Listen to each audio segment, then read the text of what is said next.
A scintillating sun appeared in the southern region of the Tai-Chu continent. What made this noteworthy was that there was already a sun in the sky, and now there was an additional one. This new sun emanated the pure essence of the sun, as well as true light and heat. Perhaps it was due to the shimmering, twisting air creating an illusion, or perhaps it was due to the fact that this sun was too close to the surface of the ground. In any case, this sun appeared even bigger and more scorching than the existing sun, as if it were threatening to bake the entire earth. Countless oblivious living beings turned to appraise the sun in the distance, feeling extremely uneasy. Even if they were to accept the emergence of this new sun, why were there rings of crimson clouds around the sun? Furthermore, dust and debris swirled beneath the sun and molten lava gushed forth. Was this sun going to crash into the ground? Fortunately, this sun disappeared as quickly as it had appeared. Soon, it had completely vanished, as if it had never even appeared in this world. Outside Chiu-Yi City, a gargantuan crater had appeared on the earth. It was like a massive bowl, one that could encompass all things between heaven and earth. There was even crimson soup swirling around within the bowl. That was lava formed from the molten earth. Dongfang Zhuangshi, Shangguan Yi Xiaozhe, and the other super mighty figures were still maintaining their defensive spell techniques. None of them dared to withdraw these spell techniques, and they all surveyed the scenes before their eyes with fear lingering in their hearts. Xiao Hong stood in midair with a slender, translucent fingertip pointing up ahead. There was nothing in front of her, while the aforementioned bowl was directly below her. There was a dragon head wearing an expression of shock and horror that was bathed within the lava. However, it was only a dragon head. The body of the dragon had already disappeared. It was nothing more than an absurd dream to expect one's body to remain intact after having such a massive sun explode in their stomach. Deputy Pavilion Lord Xiao Tu, are you all right? Xiao Hong looked down at the dragon head with a concerned expression. I made sure just then that the sun's explosion wouldn't affect your head. You should be fine now, right?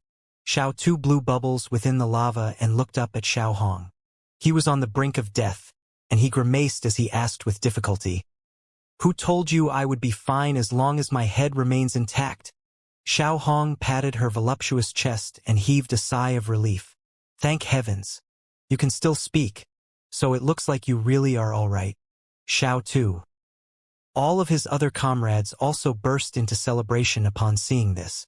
Xiao Tu was the undisputed MVP of that battle, and all of them airlifted his head from the bowl of lava before placing it onto the ground. You can still survive with just your head intact? That's incredible, Shangguan Yi marveled. He can survive even without a head, Xiao Zhe remarked in an indifferent voice as he looked at the half-dead Xiao Tuesday Shenyuan Chang, and the others also arrived on the scene before surrounding Xiao Tu and extending words of concern. Was the sun tasty? Su Qianyun blinked with curiosity. Xiao Tu. A warm and thoughtful smile appeared on Bai Ling's face as she asked in a gentle voice. The Purple Star Pavilion supplies a free body growth acceleration service. Are you interested? There was finally someone offering some thoughtful words of comfort, and Xiao Tu immediately nodded with excitement. I am. I'm very interested. He had never sustained such severe injuries in the past. If it weren't for the fact that Xiao Hong had preserved his head, he would have most likely been blasted to death by that sun. The destructive power from the light and heat resulting from the sun's explosion were simply far too fearsome. By the way, has the heavenly ant god been destroyed? Cassidy asked. Of course. It has already been melted into nothingness in my stomach by that sun. Xiao Tu was absolutely certain. Everyone burst into celebration once again upon hearing this. They had successfully vanquished their most powerful enemy. This was an extremely important victory as the heavenly ant god was an extremely formidable being. If he were left to reproduce and allowed to create a new ant tribe army, they really wouldn't be able to come out on top.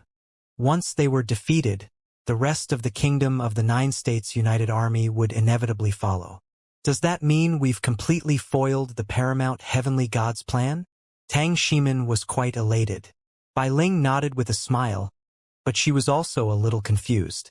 The heavenly ant god could have stayed in hiding and produced quite a significant army before launching his attack. I don't understand why he was so hasty.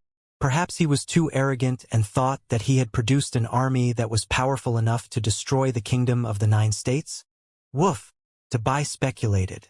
It could also be the case that they can't afford to wait any longer and are acting a lot more urgently as a result. Shen Yuancheng mused. Xiao Zhe nodded with a smile. In any case, the reality is that we have secured a brilliant victory. Let's go back and hold a celebratory feast. A faint smile appeared on Bai Ling's face. Sounds good to me. I'll make a request to Enlin for 1 immortal pill per person that participated in this battle. Those who made outstanding contributions will receive even more immortal pills. Everyone erupted into excited cheers again upon hearing this. At this moment, on an expanse of earth riddled with fissures far away from the massive bowl, a tiny black ant was crawling along surreptitiously. There was a tiny little divine halo above its head, which was very inconspicuous and emanating no aura whatsoever. Damn it! To think that I was almost killed by them. If it weren't for the fact that I have a paramount spell technique that allows me to resurrect myself as an ant and completely conceal my presence, I would have really lost my life there. The tiny black ant gritted its teeth with indignation and humiliation etched on its face. I'm destined to crush the kingdom of the 9 states and rock the entire world. How could I be unable to even vanquish a city? Not only that, but my entire army has been wiped out. This tiny ant was none other than the heavenly ant god. The arrogant and haughty heavenly ant god was now filled with humiliation and frustration. Just you wait. The heavenly ant god glared at the Starfire battleship in the distance. For 9 immortal sect, the next time I reveal myself to the world, I'm going to stomp you beneath my feet and thoroughly humiliate you. Whoosh! A silver light suddenly flashed past. Green blood splattered through the air. The tiny black ant's body was suddenly sliced in half. Eh? The heavenly ant god was momentarily dazed before excruciating pain caused a blood-curdling cry to escape his mouth. Erf? Who's there? Oh, you really are still alive. A gorgeous young woman wearing a tight-fitting black Taoist robe squatted down and appraised the struggling ant below her. The heavenly ant god shuddered. He felt as if all of his blood had frozen in his veins as he looked up at this young woman. He still had some recollection of this young woman. She was a fearsome woman capable of slaying return-to-void stage demons of hell, as if she were chopping up vegetables. Hee, we almost let you get away. Yiling chuckled. Impossible. I've already concealed my aura and come under the protection of the most essential heavenly Tao.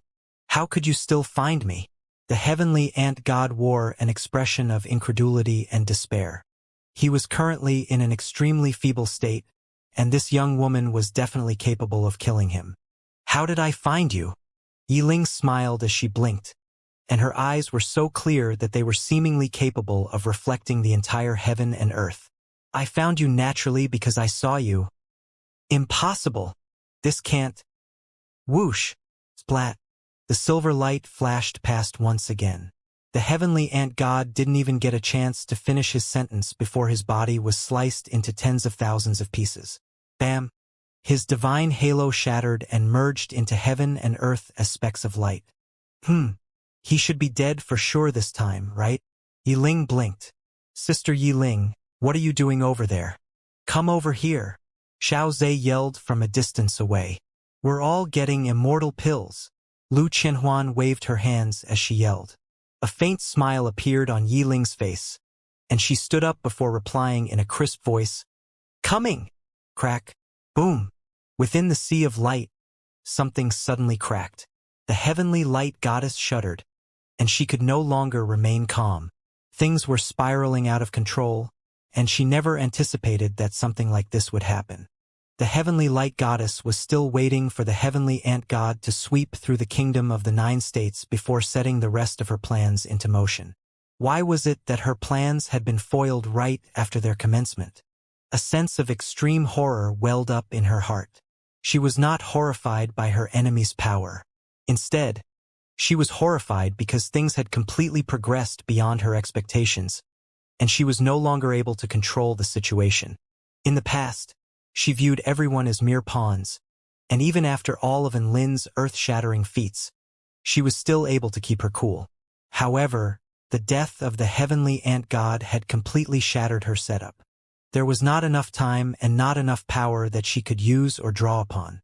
She hadn't even had a chance to set the rest of her plans into motion, and this one initial failure had already caused everything to crumble. Why? What is the root of all of these events? The heavenly light goddess breathing accelerated as the divine halo above her head shimmered, and she pointed a slender finger into empty space. Time reversal. A three-dimensional image began to appear in mid-air. The scenes unfolding before her eyes displayed everything that had happened in Xianxia City. Initially, the army of over 20 million demons of hell surrounded Xianxia City and appeared to be on course for a crushing victory. That was until the Starfire battleship made a grand entrance before the 4-9 Immortal sect powerful beings stole the show. One scene after another appeared before her eyes. The heavenly ant god was still full of confidence, but he was soon forced to unleash all of his trump cards. Then, he was forced to flee in an extremely sorry display before being forced to use his final trump card, which reincarnated him as an ant. Even so, he was still unable to escape his eventual fate of death. The heavenly light goddess surveyed these scenes and fell into silence.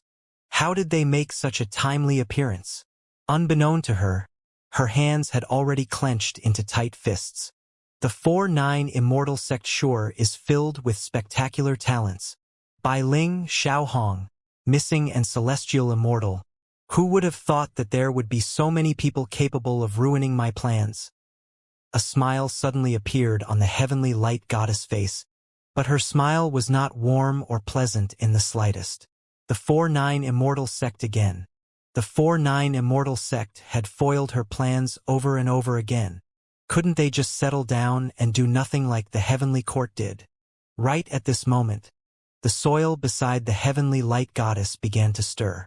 Light, I've already restricted Lin to Yutong City so that he won't be able to meddle in the situation. How are things going on your end? Has the heavenly ant god conquered the kingdom of the 9 states yet? The heavenly earth god asked. The heavenly light goddess grimaced, and she didn't want to say anything. What is it? The heavenly earth god was struck by an ominous feeling. I failed. The heavenly light goddess really didn't want to concede this, but she still made this admission in the end. This was the first time that she admitted her failure. You failed. The heavenly earth god's voice trembled. What happened? Anyway, it doesn't matter. If the enemy is too powerful, we can just tell the heavenly ant god to stage a tactical retreat for now. We're quite short on time, but we still have enough time to reassess and rectify the situation. The heavenly light goddess responded in a quiet voice. Tactical retreat? No. The entirety of the heavenly ant god's army has been wiped out, and even the heavenly ant god himself was unable to survive. Boom!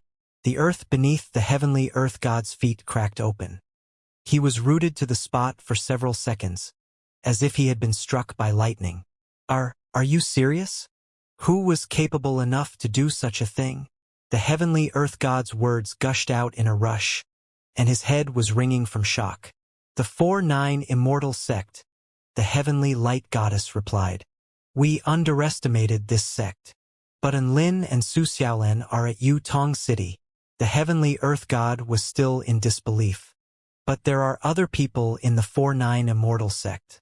We've ignored all of their supremely talented members this entire time, and their combined power has well exceeded my anticipation. The heavenly light goddess expression became darker and darker as she recalled the battle she had just witnessed. No, I absolutely can't allow a sect like this to continue to develop. Calm down, Light. Our top priority now is to regain control of the situation. The situation has already spiraled out of control. If we want to take control again, we have to wipe out all unpredictable elements. You mean? Yes, the 4-9 Immortal sect is the most unpredictable element, and I'm going to destroy it. At Yutong City, and Lin held his voice transmission talisman, and his expression was slightly dazed. He listened to Bai Ling's report, and he felt like he was dreaming. The heavenly ant god had attempted to invade the kingdom of the 9 states with an army of 20 million sinister devils? The 4-9 Immortal sect had wiped out all of the enemies. Among the eradicated enemies were over 100 return to Void Stage Mighty Figures, 36 Dao Integration Stage Super Mighty Figures, and the Heavenly Ant God. Is my sect that badass? And Lin, I request at least 1 Immortal pill for all personnel that participated in this battle. I'll take the Immortal pills from our sect's supplies. Is that all right? No. No way. Ha! Bai Ling was clearly a little taken aback by this response. Everyone has to get at least 2 Immortal pills. No, 3 Immortal pills. And Lin refuted in a firm voice.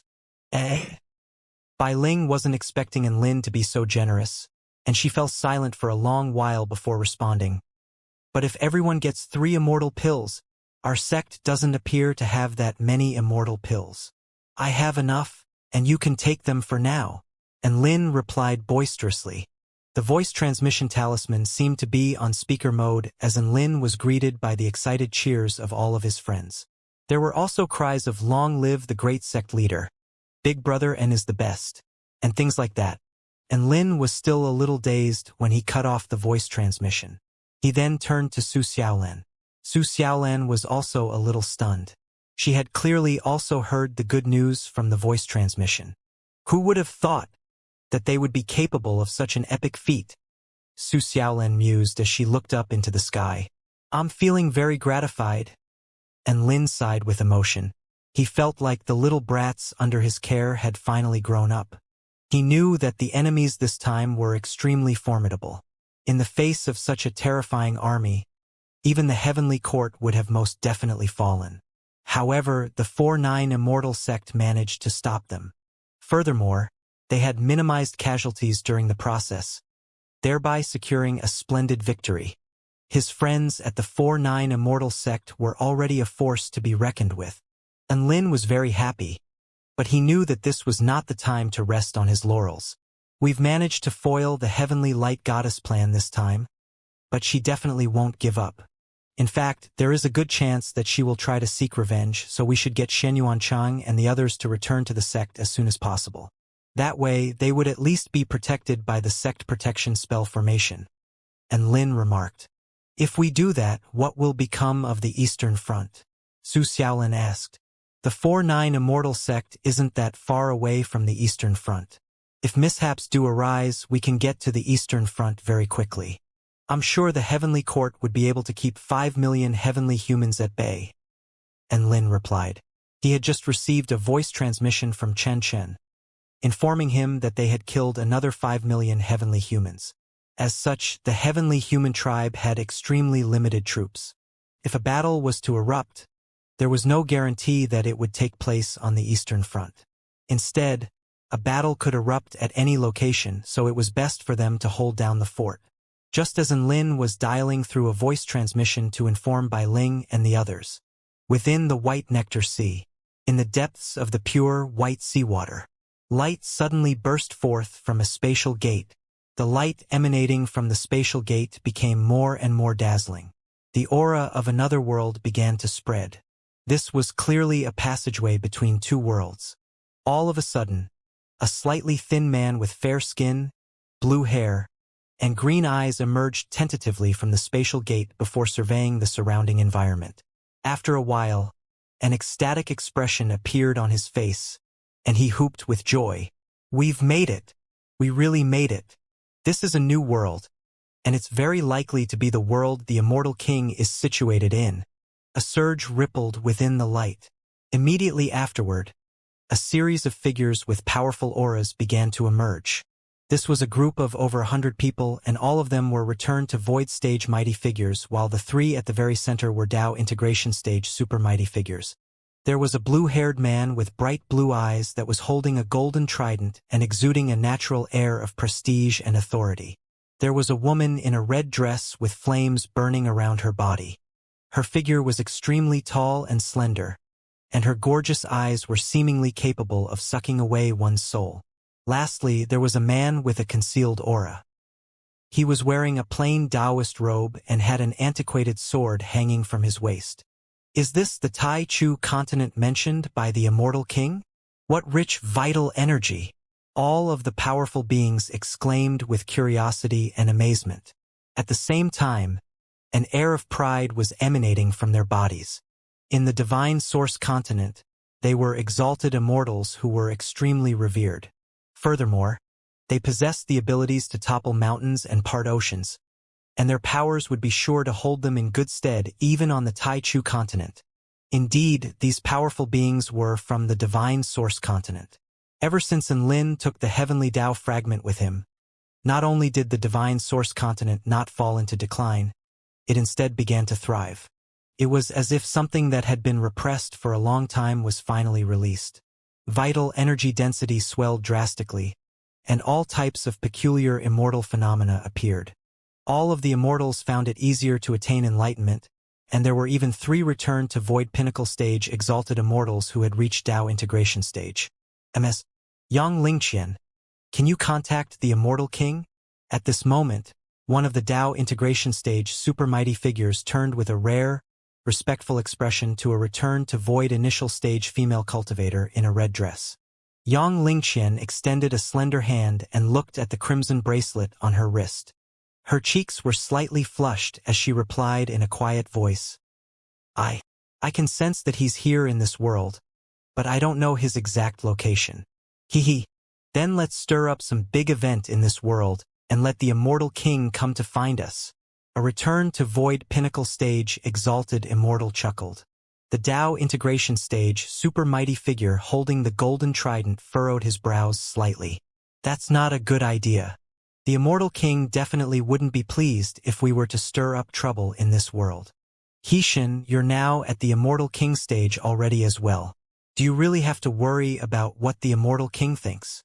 That exalted immortal still wore a mysterious smile on his face. Exactly. If you ask me, Immortal King Enlin was only on par with Feng Wuya back then. However, you're even more powerful than Feng Wuya was. So why do you have to settle for a place below Immortal King Enlin? Another beautiful, exalted immortal chuckled. Ouyang Tai, Shizhen, do you know what you're saying? Those are extremely blasphemous words. Without Immortal King Enlin, how would the divine source continent have been able to undergo such a drastic transformation? Where would you be today without Immortal King Enlin? Yang Lingqian wore an enraged expression as she scolded them. The transformation to the continent is a result of the heavenly Tao's will. What does it have to do with Immortal King Enlin? I really don't understand why you insist on attributing these changes to Immortal King Enlin. An elderly man stroked his beard and shook his head. I suspect it might be because someone is feeling insecure about their position as a cabinet minister as they went through a backdoor to get there. As such, they're trying desperately to uphold Enlin's status as the premier being in the divine source continent. Shizhen chuckled. After all, Heishin, Yanji, and Wang Chun have all reached the Immortal King stage and are more powerful than Feng Wuya was. In the past, Enlin was only about on par in power with Feng Wuya, so it really would be inappropriate for him to hold the title of the most powerful being on the divine source continent. Another straightforward, exalted immortal offered their opinion. You! Yang Lingqian's eyes widened, and she was enraged beyond words. She knew that these people were becoming more and more arrogant as their cultivation bases quickly progressed. However, never did she think that they would dare to say something like this. Were they prepared to completely disregard Enlin? Before they had used her sensory ability to open up this passageway between the two worlds, these people had retained a shred of respect toward her. But now, were they going to immediately turn on her after arriving in the new world? All right, stop bickering. Heishin put an end to their quarrel. Yanji chimed in, exactly. In any case, Immortal King Enlin is our old boss. Even if we want to split the jurisdictive power and resources on the divine source continent among us, we have to secure his approval first. I'm not interested in all that. I just want to know who is more powerful between myself and Immortal King Enlin. Wang Chun wore a cold expression as he said in an indifferent voice. Yang Lingqian was struck by a sense of sorrow upon hearing this conversation. She knew that they were still trying to retain a shred of dignity for Enlin in their words, but they did not respect him from the bottom of their hearts. Instead, they were merely extending this courtesy to him as they were still somewhat in awe of his feats in the past. We should be in the deep sea at the moment. Let's go to the surface and see what this world is like, Xian suggested. All of the exalted immortals expressed their agreement. Xian held a very high position in their hearts, and even Yanji and Wang Qin wore respectful expressions when interacting with him. After Enlin had left, he was the first person on the Divine Source continent to have reached the Immortal King stage. As such, he was a cultivating pioneer. Thus, he commanded much more respect than Enlin did. All of the immortals floated to the surface together. This seawater is white in color. How interesting. These tree roots are so massive, and they extend directly into the seabed. Is this some sort of gigantic tree? I can sense extremely rich life force energy within this tree. I really want to uproot it and take it away. Don't be rash. Let's rise to the surface and see what kind of tree this is first. Is this a broken formation? I can feel the power of the formation, but it has been shattered by the tree trunk. This is indeed no ordinary tree. The immortals discussed spiritedly among one another at the sight of the phenomena before their eyes. All of them were extremely excited and curious. The immortals rose to the surface of the sea and were greeted by the sight of the blue sky, as well as an unfathomably massive tree. My God! How could this tree be so tall? Ouyang Tai was astonished. There's no end in sight. Is this a divine tree? I wonder if there will be treasures at the top. Shizhan's eyes glowed with a scorching light, and she was itching for action. How about we make this divine tree our first base? An exalted immortal suggested. But a place like this must have been conquered by a certain power already. Another exalted immortal responded hesitantly. Shizhan chuckled. Such an extraordinary object can only become the possession of the immortal king forces. No one else deserves this. The immortals either expressed their approval or remained silent upon hearing this. There were very few objectors. They were the most powerful immortals on the Divine Source continent, and they naturally harbored ambitions to conquer this new world. In their eyes, conquering this divine tree would be a simple task. All of the exalted immortals turned to the three immortal kings. As soon as they gave the word, everyone would spring into action. It was also at this moment that a dense group of black dots appeared near the divine tree. All those who dare to invade our central heavenly gate must die. Were these enemies? All of the immortals' expressions changed upon seeing this. They looked at the oncoming enemies. These enemies were quite similar to normal humans in terms of outward appearance.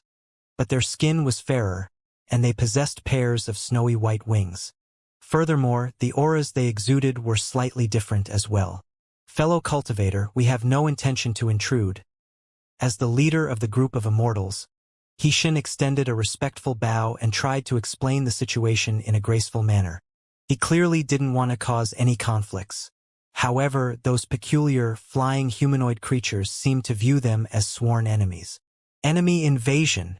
Enemy invasion! These underhanded humans are trying to launch a sneak attack against us. Kill them all! Boom, boom, boom!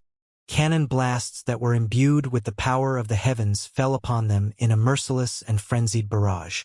The exalted immortals were stunned by their reaction. They were attacking already?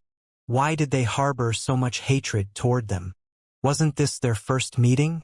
At this moment, a saber-wielding exalted immortal let loose an enraged roar, and he swept his saber through the air. A crimson saber projection parted the heavens and kept all of the oncoming enemy attacks at bay. Please wait. This is just a misunderstanding. We just so happened to appear here and we really weren't intending on trespassing. Xian was still trying to offer a patient explanation. He believed that as long as effective communication could be facilitated, these strange-looking humans would definitely be able to coexist with them in harmony. These accursed humans are a little too powerful for us to handle. Call for the great general's help. Make it quick. We can't let these humans get away. We have to kill them all. Those winged living beings seemed to have not even heard what Xian had said. They were intent on killing these newcomers. Immediately afterward, more fearsome pillars of light crashed down upon Xian and his group. Fuck off! The saber-wielding exalted immortal was enraged by these unreasonable winged humans and rushed toward the heavenly human tribe, powerful beings with scorching flames erupting from his saber. Heaven incinerating flame strike. Boom! A scorching saber projection blocked all of the attacks again before continuing onward and incinerating all of the nearby winged living beings to ashes. To think that even mere ants dare to provoke me. The exalted immortal harumphed coldly with a disdainful expression on his face. Xianxia's brows furrowed slightly. We clearly speak the same language, and I've already provided an explanation, so why are they still so intent on killing us? Also, what's this central heavenly gate they were talking about? Who cares? Let's just kill them for provoking us. The saber-wielding exalted immortal laughed heartily with his saber on his shoulder. His power was only at roughly an average level among the group of exalted immortals. Even so, he was still able to eliminate all of these enemies with a single saber strike, thereby indicating that these enemies couldn't even be considered to be threats. Hee. Exalted immortal Chi Hu, please restrain yourself. Don't bully the living beings of this world. Xianxia chuckled. I hope there are opponents worthy to fight me in this world. Wang Chun mused in an indifferent voice. Right at this moment, a dense group of figures appeared in the distance again. This time, there were over 100,000 of them. There are so many this time. Yang Lingqian was suddenly struck by an ominous feeling. Humph, they're still trash no matter how many of them there are. I'll be back before you know it.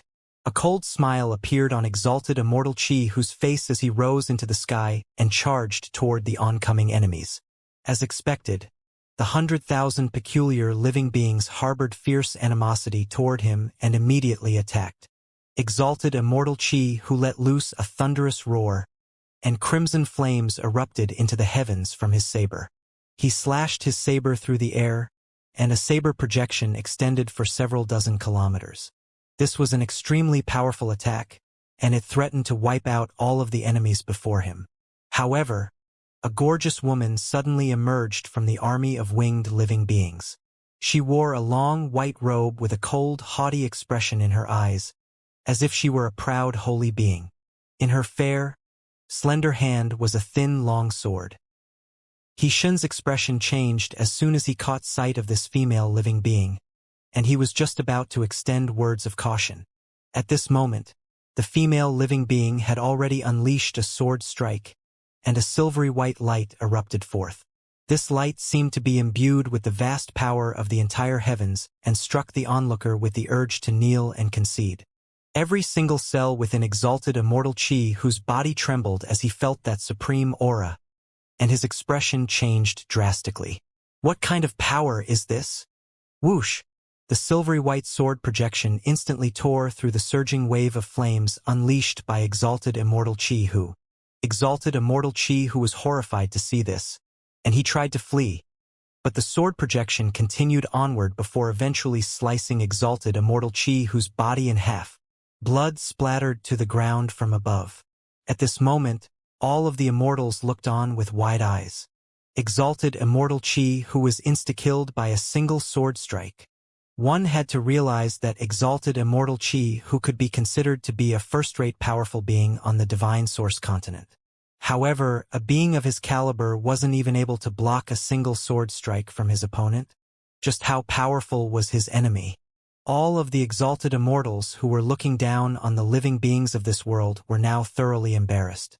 At the same time, they were struck by a sense of lingering fear, as well as the feeling that they had dodged a bullet. They were extremely thankful that they had not been the ones to attack, as they wouldn't have been able to defend themselves against that attack either. Chi Hu. One of Chi Hu's good friends was enraged beyond belief and let loose a wail of grief. How dare you kill my brother? I'm going to kill you. A return to Void Pinnacle stage, exalted immortal rose into the sky. Exalted immortal Ming Yun. Let us help you. Another 7 returned to Void Pinnacle stage, exalted immortals also rose into the sky. This female living being was indeed extremely powerful, but they were all exalted immortals who had attained the powers of the divine Tao, thereby placing them at a higher level than Chi Hu. As such, they were confident that the 8 of them would be capable of bringing down that female living being. the 8 immortals all unleashed their powers to attack that female living being. With exalted immortal Mingyun and the others on the attack, that woman is dead for sure. We have to avenge exalted immortal Qi Hu. We have to show them that the 4-9 immortal palace is not a force to be messed with. What 4-9 immortal palace? It's the immortal king palace. Ah, yes, yes, yes. All of the exalted immortals looked on at the 8 exalted immortals with proud and expectant expressions. However, they were soon dumbstruck by what they saw. That female living being seemed to have been blessed by the heavens, and her power was able to vanquish all spell techniques. She was even capable of slicing through the powers of the divine Tao and was able to gain the upper hand even against 8 exalted immortals. On the contrary, these 8 exalted immortals were now in extremely dire straits and looked as if they could be defeated at any moment. How could this be? How could she be so powerful? Could it be that she's also at the immortal king stage? Let's go all at once. All of the exalted immortals were once again shocked by the fearsome power displayed by that female living being. They could only think of one method to prevail, and that was to crush her with their numbers. You have what it takes to be considered a worthy adversary. A sharp and ethereal voice sounded. Immediately afterward, a dazzling sword projection suddenly appeared. It was like a galaxy of stars falling from the sky before crashing into the female living being's body. The female living being had been dominating the 8 exalted immortals, but her expression suddenly changed drastically as she immediately used her sword as a shield. Even so, she was still blasted, flying for over 50 kilometers by the pure sword intent sweeping toward her. Wang Chen's plain Taoist robe billowed around him as he wielded his bronze immortal sword. He was like a celestial sword that was revealing its might to the world, and vast sword intent emanated from his body, surging through heaven and earth. All of the exalted immortals let loose cries of excitement. My God! Immortal Wang Chan has joined the battle. He was able to force that woman back with a single sword strike. She's as good as dead now. In the face of an immortal king, all enemies can be easily crushed. All of the exalted immortals' eyes widened with excitement, and some of the female cultivators were even staring at him with love-struck eyes, completely unable to look away. Yang Lingqian heaved a faint sigh. The last person who had been revered to this extent by the female exalted immortals was Enlin. However, in a short 100 years, the object of their fixation had already changed. This was the harsh reality of the world. Only powerful beings were respected and revered. This was a notion that was ingrained in the hearts of all exalted immortals on the divine source continent. And at this moment, the power displayed by Wang Chun was even more dazzling than that displayed by Enlin in the past. However, Yang Lingqian was still unable to forget that white-robed figure. She felt like that white-robed immortal was still the dazzling figure in her eyes. At this moment, Wang Chun was already engaging in battle with the female living being. His terrifying cultivation base finally allowed him to gain the upper hand over her as the two of them collided in a series of earth-shattering clashes. The power this woman is using is imbued with supreme Tao intent. She must be one of the most powerful beings in this world. Of course, her features are so holy and regal. She's definitely the empress of a certain powerful tribe. Then doesn't that mean that this is the first clash between the most powerful beings of this world and the divine source continent? Haha! Look at how she's getting dominated. This is going to be a landslide victory in our favor. All of the exalted immortals looked on intently at the battle with pride in their hearts. It was also at this moment that dense groups of figures began to appear from all directions. True horror was approaching. Wang Chun forced the female living being back in a graceful manner, giving him the air of an exceptional sword immortal. Whoosh! A dazzling sword projection broke through the female living being's defenses in an extremely intricate manner before inflicting a gash on her arm, from which white blood spurted forth. Wang Chun stood proudly in the air and said in an indifferent voice, "You're no match for me."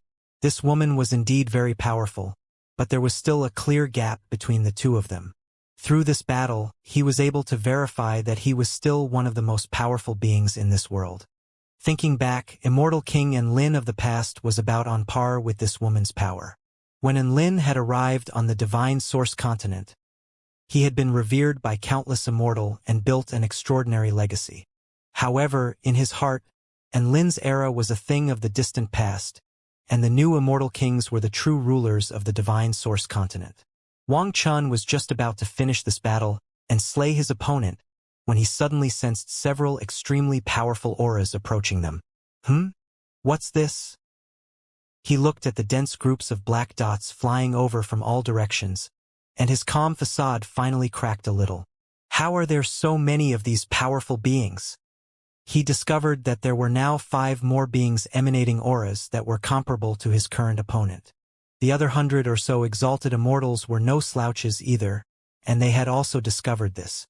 As such, their disdain and arrogance toward the living beings of this world had completely disappeared and were replaced by shock and incredulity. How is this possible? How could there be so many more immortal king stage powerful beings? Shurjin let loose a cry of surprise.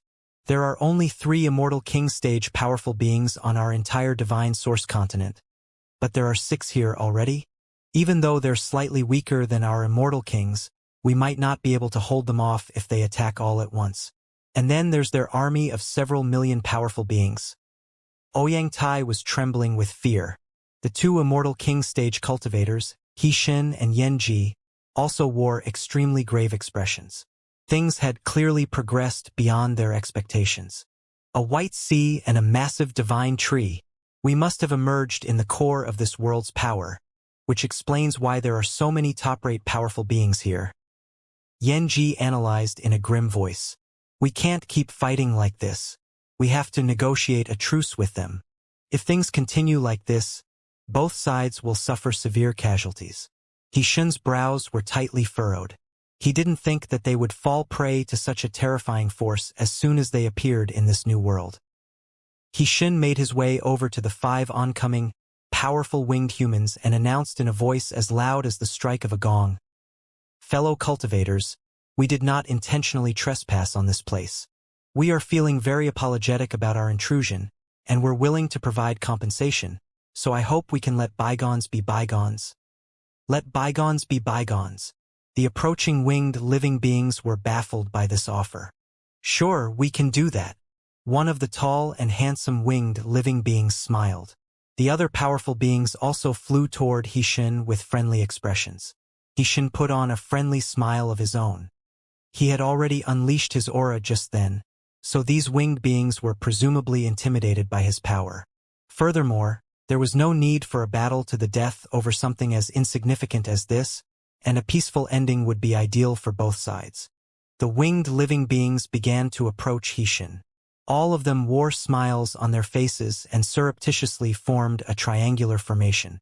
The 3 most powerful winged living beings suddenly adopted sinister smiles as their auras surged forth in a frenzy.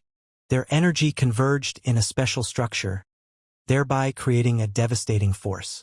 Do you think we're retarded? Die, lowly humans! A fierce roar erupted, and an extremely formidable power of the heavens crashed down upon Hixin in the form of a cylindrical pillar of energy. Hixin managed to unleash his divine water defensive barrier just in the nick of time, but that pillar of energy was simply unstoppable, and it tore through the divine water barrier before crashing heavily into his body, causing his chest to cave in and tear open. PFFF. Hixin threw up a mouthful of blood and was severely wounded as his body shot back like a cannonball. The 3 powerful winged beings immediately gave chase. Die, die, die! Kill all of the humans! All of the immortals were shocked. Hixin. Yanji rose into the sky amid a storm of scorching flames. She swept a hand through the air toward the oncoming winged living beings, and balls of fire flew toward them before exploding in the air like a series of nuclear bombs. Boom, boom, boom. Earth-shattering explosions of fire erupted. An immortal king stage immortal was still very powerful and managed to keep the 3 winged living beings at bay with that attack. However, Wang Chun was in a much less fortunate situation. 2 of the winged powerful beings joined the woman that he had been fighting, and together, they formed a special 3-person battle formation. Thus, their combat prowess swelled drastically, and they were beating the crap out of Wang Chun. White light imbued with the power of the heavens fell like the sharpest sabers and swords that were able to pierce through all power. Wang Chen's calm facade had completely shattered now, and he could no longer maintain his poise and composure. The pillars of white light were striking and puncturing his body relentlessly, and he soon sustained severe wounds. "Hurry up and get into formation. Set up the 100 Immortal formation," Xianxia yelled. All of the exalted immortals' eyes lit up upon hearing this, and all of them got into position as a peculiar black and white formation began to appear in the air. Each return to void stage exalted immortal was positioned on a node on the formation, while the 3 Dao integration stage immortal kings were positioned at the core of the formation.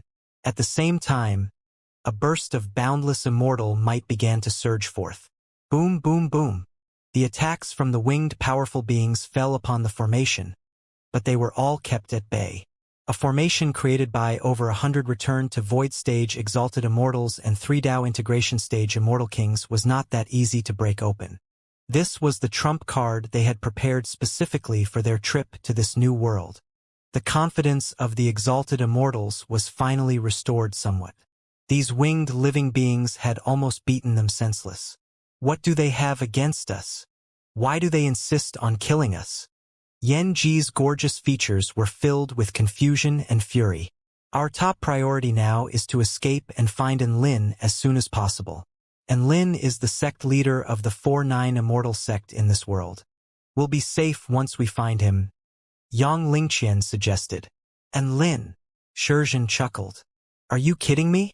Enlin is only a weaker Immortal King stage cultivator at most. We have 3 Immortal King stage powerful beings and over 100 exalted immortals here, but we're still no match for this force. How is he going to be able to protect us? Ouyang Tai also shook his head.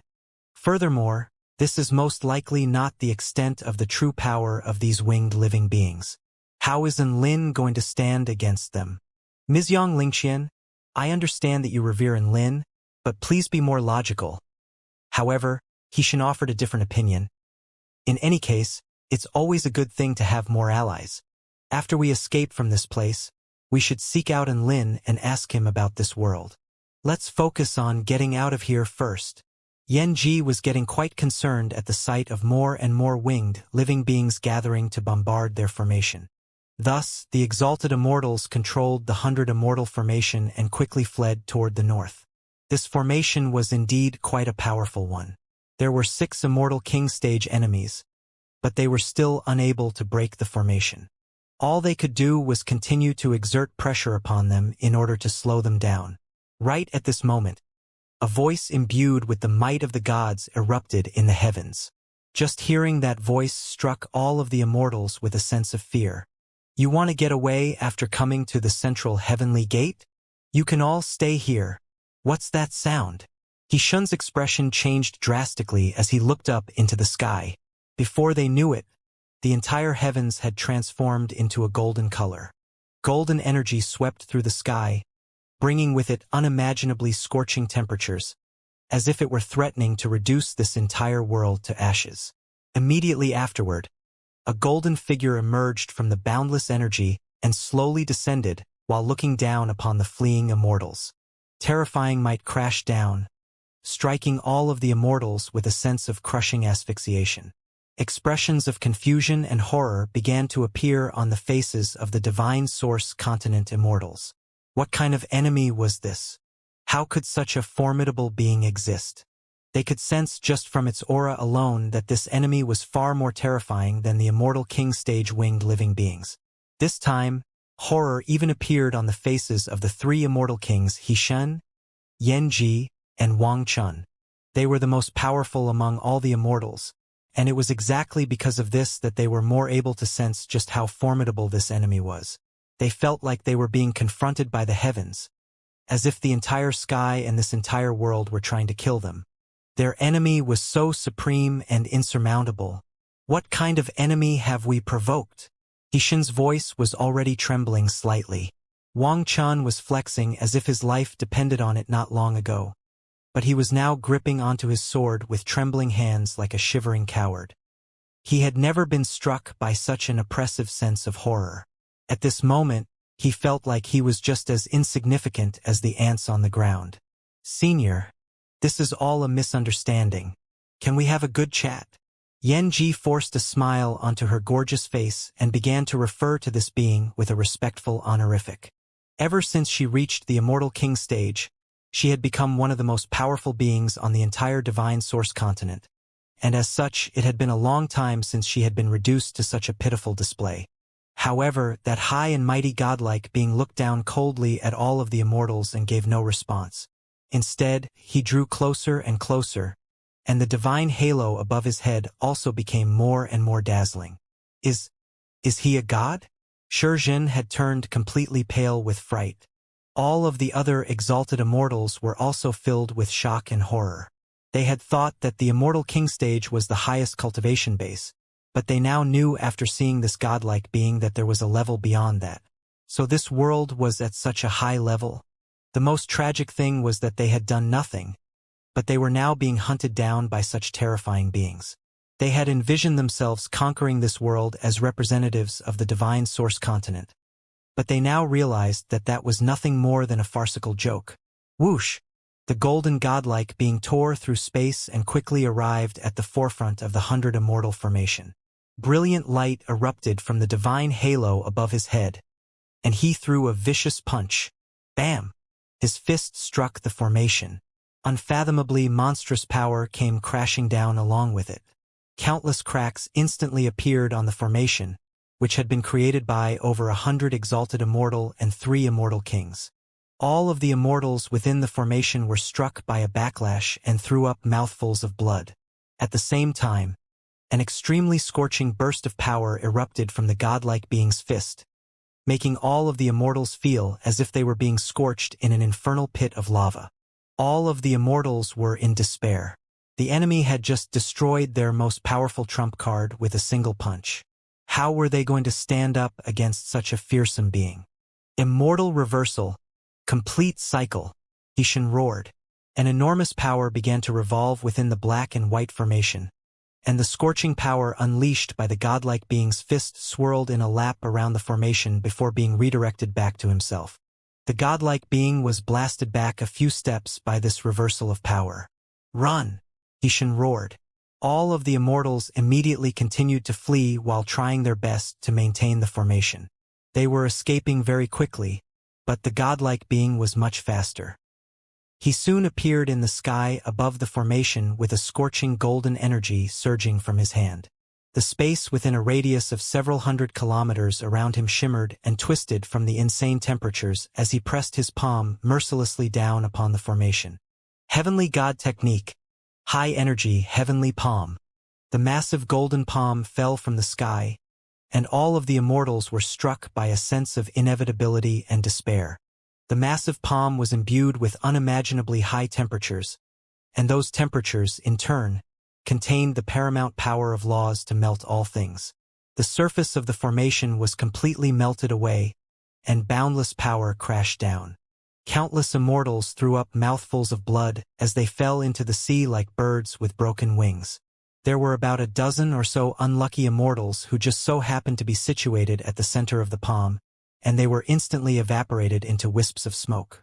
Yang Lingqian was also struck by the backlash from the shattered formation, and blood gushed from her mouth as she fell into the ocean. The white nectar sea was then transformed into a boiling cauldron, and many immortals flew out from the ocean again amid cries of anguish. However, the heavenly god was awaiting them in the air, and he was also exuding an extremely terrifying level of temperature. What a horrifying being! All of the immortals stared at the godlike figure, and despair began to set in. Their 100 immortal formation had been broken. What else could they rely on? Senior, we are from the Divine Source continent. If you do not welcome us, then we will immediately go back. Xianxia yelled as he looked up at the high and mighty godlike being. All of the exalted immortals were struck by a sense of sorrow upon hearing this. They were full of confidence prior to coming here, but they were now going to scurry back to their original world before they even had a chance to take a good look at this world. Just how terrifying was this world? All of them were quite depressed, but none of them said anything. They knew that, in this current situation, It would be very fortunate for them just to be able to escape alive. This was not the time to let their pride get the better of them. The godlike being suddenly laughed as he looked down at the immortals below him. The divine source continent? All of the humans there will die as well. Don't worry, they'll come to find you soon. Xianxia's eyes widened with shock. He didn't anticipate that their enemy would be so intent on killing them even after hearing this. At this moment, the 6 immortal king stage winged beings and millions of winged powerful beings surrounded the immortals, plunging them into even more despair. They turned to the 3 immortal kings, only to find that they were also at a loss for what to do. However, a thought suddenly occurred to Xianxia at this moment, and she decided to take a risk. Senior, do you know Lin? We are from the 4-9 Immortal Palace, which is under his rule. Everyone's expression stirred upon hearing this. Indeed, if this terrifying being was on friendly terms with Lin, then perhaps there would be a chance for negotiation to take place. They were all holding on to one final shred of hope as they turned toward that godlike being. The godlike being's cold expression stiffened upon hearing this, and even his paramount aura seemed to have weakened slightly. The other winged living beings surrounding them were also in an uproar. The immortals were given renewed hope upon seeing this. Was there a chance? So you're all part of Lin's forces. The godlike being's cold expression was replaced by one of insanity and ruthlessness. This is great. I'll feel even better about killing all of you now. Before he had even issued an order, all of the other winged living beings swarmed the immortals in a frenzied charge. Kill all of the 4-9 Immortal Palace scum. Ha ha ha. These high and mighty beings were cold and indifferent just a moment ago, but all of them seemed to have gone berserk all of a sudden. They were now attacking with an insane ferocity, as if they wanted nothing more than to kill these immortals. All of the immortals were stunned. What the fuck? Bringing up Lin did produce an effect, but it was the complete opposite of the desired effect. Xianxia's features were extremely pale as she looked at the oncoming swarms of enemies. The final straw in her heart finally crushed her last shred of hope. All of the exalted immortals were in complete despair. There was no way out. They were all going to die here. It's all your fault, Xianxia. Why would you mention Lin for no reason? Ouyang Tai gritted his teeth. Exactly. They're even more intent on killing us now. We would have had a better chance of escaping if you hadn't mentioned Lin. Shizhen was also filled with resentment. Xianxia couldn't even be bothered to offer a retort. What was the point in bickering at a time like this? The auras of the 3 immortal kings swelled as they prepared to fight for their lives. Xianxia stabbed his golden trident into the ocean. 10,000-fold celestial wave. The white nectar sea surged violently as a massive wave hundreds of thousands of feet tall rose from its surface. This wave was imbued with the power of the water divine Tao as well as insane kinetic energy as it rushed toward the godlike being in the sky. Great sun flames.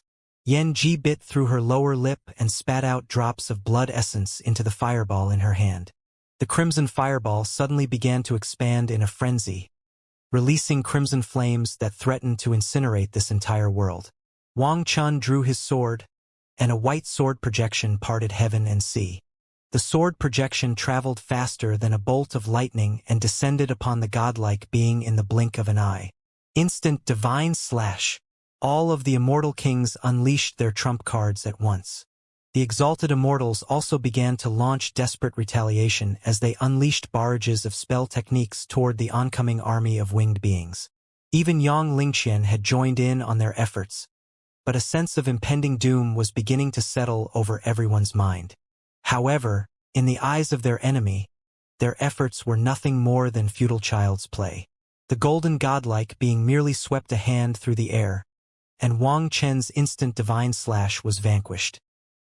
He then extended a finger, upon which the massive wave was frozen into a block of ice by unfathomably low temperatures, and he only had to blow out a puff of air to dispel Yanji's scorching fireball.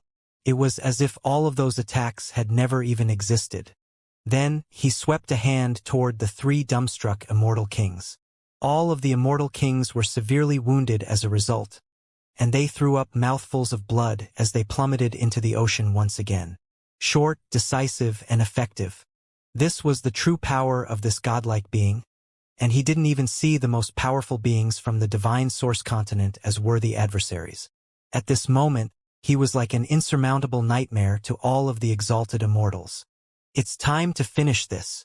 The godlike being made a grabbing motion, and the air began to swirl before transforming into an extremely scorching golden color.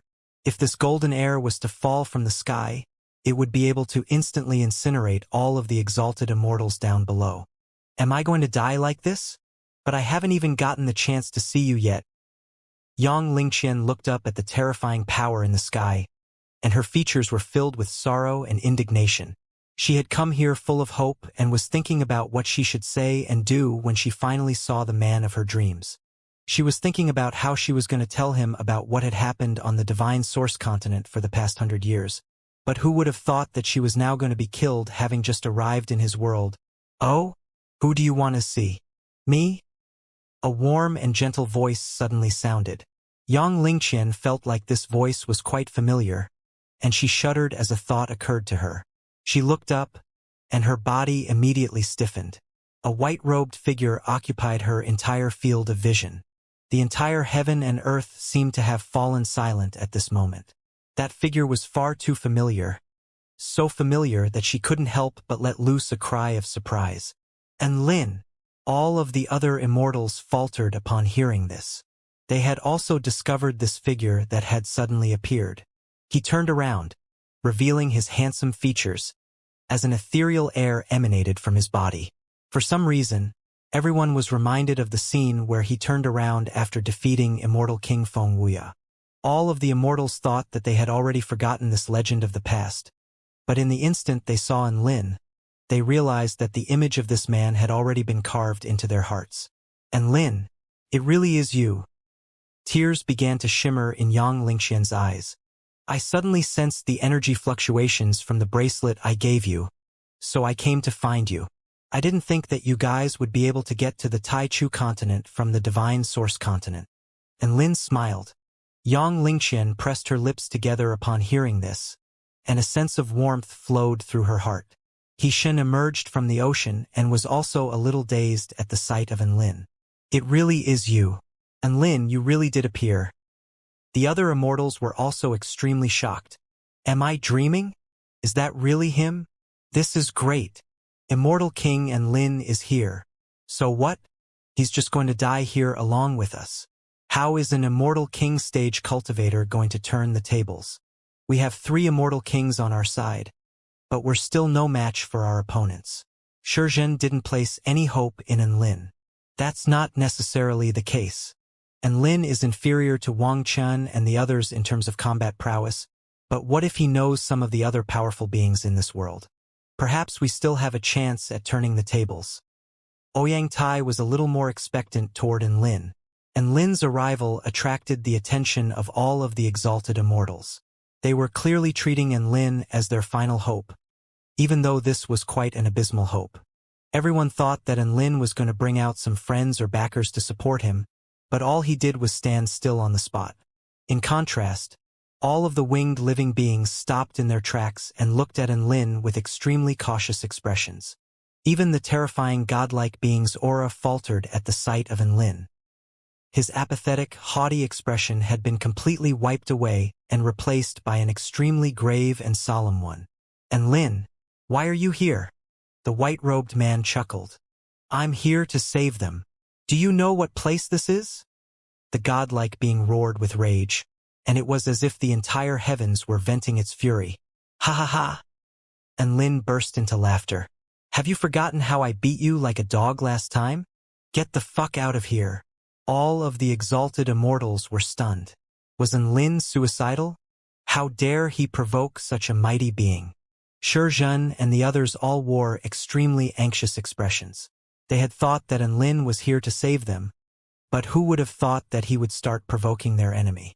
In the next instant, boom! A burst of an even more terrifying might suddenly exploded forth from Enlin's body. His eyes turned pure golden in color, and golden ripples surged through the air for over 500 kilometers. Super divine might technique. In that instant, All of the immortals felt like they were witnessing a being that stood at the pinnacle of all gods. His might was simply unfathomable, and he appeared to be able to crush everything between heaven and earth with ease. That power was far too fearsome. It was countless times more formidable than the aura emanating from the godlike being in the sky. Even though the exalted immortals were not being targeted by this overwhelming might, they were still struck by the urge to kneel and concede. This was an instinctive survival impulse.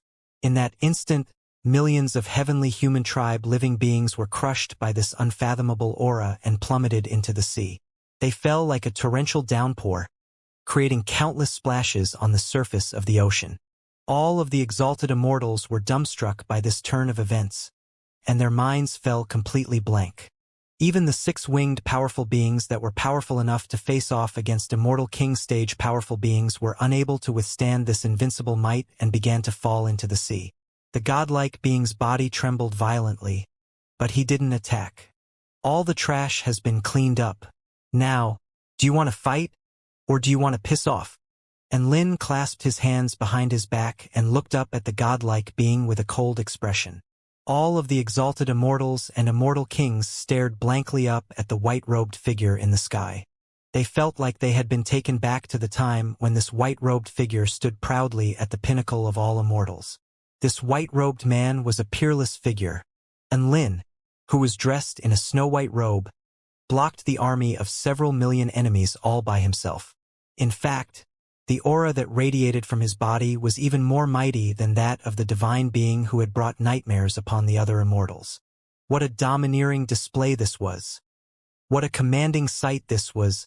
The hundreds of return to void stage exalted immortals could barely shift their eyes from Enlin. Enlin, the heavenly earth god, is nearby, the divine being said through gritted teeth.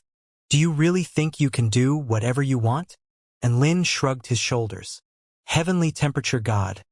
There's no need to threaten me with the heavenly earth god. He won't start a battle with me over this matter. That's right.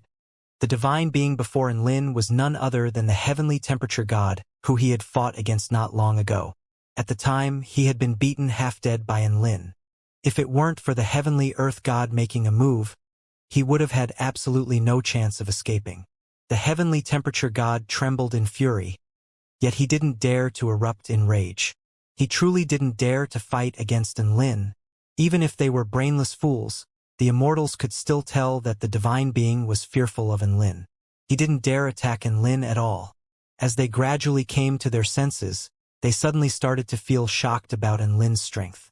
They had initially thought that Enlin was going to call upon some powerful reinforcement to deal with his opponent. Much to their disbelief, however, it was actually the haughty divine being who had to call upon another being to deal with Enlin. Exactly how terrifying was this Enlin? Is he really the Enlin that I know? Yan Shuqin's white dress billowed in the air, and the image of the male's back was reflected in her beautiful eyes as she murmured to herself. Exactly how powerful is Enlin? Wasn't he evenly matched with Feng Wuya not long ago? How long has it been? How has he suddenly become so powerful? No one was more shocked than Shizhen. Her face had been slapped so many times that it was almost swollen. Thinking back to how she had belittled and doubted Enlin, she felt extremely ashamed. At the same time, she also felt a strong sense of disbelief. However, no matter how bizarre they found this, it was the undisputed reality. Everything that had occurred before them proved that the white-robed male's overwhelming strength had already exceeded their wildest imaginations. Immortal King Wang Chun suddenly felt extremely ashamed upon recalling his intention to compete against Enlin. For the current Enlin, crushing him was probably as easy as crushing an ant. This conclusion could be easily reached by observing the divine being's fearful expression. That's right, you're all members of my 4-9 Immortal Palace, correct? Enlin suddenly turned around and asked in curiosity. The immortals faltered upon hearing this. Then, they quickly nodded in confirmation. Of course, we're all members of the 4-9 Immortal Palace. Immortal King Enlin, we're all your underlings. Boss Enlin, you're the only immortal king in my heart. I'll forever be your devoted follower. There was a sincere glow in Ouyang Tai's eyes as he patted his chest in promise. Yang Lingqian shot a glance at that immortal before sneering. Weren't you still claiming that Wang Chun and the others were more powerful than Enlin just a moment ago? Didn't you encourage them to usurp Enlin? Ouyang Tai went weak at the knees, and the color instantly drained from his face. He viciously slapped his face several times before wailing as if he had lost his mother. Those were all foolish utterances that I made when blood rushed to my head. Boss Enlin, you're the only paramount being in my heart. You have to believe me. One after another, the remaining exalted immortals all expressed their loyalty to Enlin. I've always been the 8th cabinet elder of the 4-9 Immortal Palace, and this fact will never change, Hixin suddenly said. I've been Immortal King Enlin's person since long ago. I'll do whatever the Immortal King asks of me, Yanji said in a mellow voice as she lightly stroked her jade-like collarbone with her slender hand. Immortal King Enlin has always been my most revered idol, Wang Chun said sincerely. As though afraid of Enlin leaving them behind, the powerful beings who had come from the divine source continent all expressed their loyalty to Enlin. Those who had previously doubted and belittled him all became his most loyal and fervent followers at this moment. Enlin was extremely pleased with their reactions. As expected, this kind of behavior was still true to the divine source continent that he was familiar with. When the divine source continent cultivators saw someone more powerful than them, they would immediately become extremely obsequious. This culture hadn't changed a single bit. Listen up. The cultivators behind me are all under my protection. If you have no objections, I'll take them away right now. And Lin pointed at the hundreds of supreme beings behind him as he spoke to the heavenly god in the sky. The heavenly temperature god wore an extremely dark expression. Yet he didn't dare to utter a single word of complaint. Follow me, and Lin said to Yang Lingqian and the other cultivators behind him. Immediately afterward, a large black brick appeared beneath his feet, and he started flying off into the distance. The exalted immortals sang praises to Immortal King Enlin as they followed closely behind him. At this moment, they all felt that the slightly ugly black brick under the white-robed male's feet appeared both mysterious and profound. As for the male standing on the brick, he was extremely dazzling and eye-catching. As Enlin disappeared into the distance, the heavenly temperature god could only quietly stare daggers at him. He didn't dare to chase after him. As for the other heavenly humans, some had already sunk to the bottom of the sea, while others pretended to be unconscious as they drifted on the surface of the sea. They couldn't muster up any courage to stand in Enlin's way. Right now, Enlin had already become an individual who instilled terror in the heavenly humans' minds. After 100 or so years, Immortal King Enlin has become even more charismatic. Yanji sighed with emotion as she gazed at the nearby male who was performing brick kinesis flight. Yang Lingqian, you're so lucky. It's evident that Enlin treats you best out of all the cultivators from the divine source continent. You've got to work hard, Yan Shuqin smiled. Yang Lingqian's face flushed red when she heard this. She tugged her sleeves with her slender hands, and she involuntarily hung her head in embarrassment. Her appearance as a young and embarrassed female was especially adorable. Shizhen felt slightly envious and slightly jealous as she glanced at Yang Lingqian. She had initially been disdainful of Yang Lingqian, who had ascended her position due to Enlin's influence. Now, however, she suddenly discovered that being able to rely on Enlin was an incredibly glorious privilege that was worthy of everyone's envy. Being able to form a close relationship with Enlin was no easy feat, in fact. Weren't those obsequious immortal kings the best examples? If it weren't for the presence tracking function of the bracelet that Enlin had gifted Yang Lingqian, it was very likely that they would have been killed in the White Nectar Sea. A large reason for their survival lay with Yang Lingqian. Sister Lingqian, I'm so sorry for what I did before. Shizhen wore an apologetic expression as she flew toward Yang Lingqian. She wanted to improve her relationship with Yang Lingqian. However, Yang Lingqian stayed silent and only replied with a faint smile. It was clear that she couldn't even be bothered to exchange pleasantries with her. This caused Shizhen's expression to become even more despondent and regretful. All of the immortals still felt slightly dazed at this moment. They had harbored lofty sentiments and aspirations as they crossed the barrier between the two worlds, and they had also hoped to display their extraordinary talents in this new world. Unexpectedly, however, they were almost completely wiped out within 2 hours of setting foot in this new world. In the end, it was Enlin, whose standing had fallen dramatically in their minds, who had made a dazzling appearance and saved their lives. They reverted back to underlings once again, and they could only obediently follow behind Enlin. How ironic and laughable this was. After a while, the Immortals finally glimpsed dry land in the distance. In complete contrast to their imaginations of a luscious and beautiful immortal realm, what entered their eyes was a vast expanse of scar-riddled land. Winds of desolation swept through the bleak plain that was still strewn with corpses that weren't disposed of yet. This is a battlefield where humans fought against those white-winged humans? Wang Chen's expression changed slightly when he saw a large number of corpses that belonged to the tribe he had just come across. The other immortals were also startled by this scene. There were all kinds of bizarre corpses on this battlefield. Those of double-winged dragons, those of light-winged clan members, those of white-winged heavenly humans, those of two-horned creatures, those of bat-winged true demons, those of white-bodied holy martial clan members, and those of the variously shaped creation realm members. Intense warfare had already caused mountains and rivers to collapse and the vast land to fracture and split. Desolation and death permeated for as far as the eye could see, and only the dangerous remnants of violent energy still told the story of just how earth-shattering the battle here had been. What kind of war was this? Just looking at the ruins of the battlefield instilled a sense of unparalleled misery in one's mind. The Immortals suddenly felt a sense of foreboding. They definitely couldn't participate in this battle. They had only come to this foreign world to travel and broaden their knowledge. They definitely hadn't come to battle or attempt to rule. Right at this moment, the leading Enlin suddenly spoke. "We've arrived at our destination." The Immortals saw an incredibly magnificent city as they looked ahead. It was like a colossal primeval beast that was resting on the land, and its greatness and imposing nature caused all of them to gasp in admiration. There was a copper-colored plaque on the city gates, and there were 3 profound and ancient words engraved into it. Yutong City. Such a magnificent city. Yang Lingqian couldn't help but exclaim in awe as she gazed at the grand city that lay before her.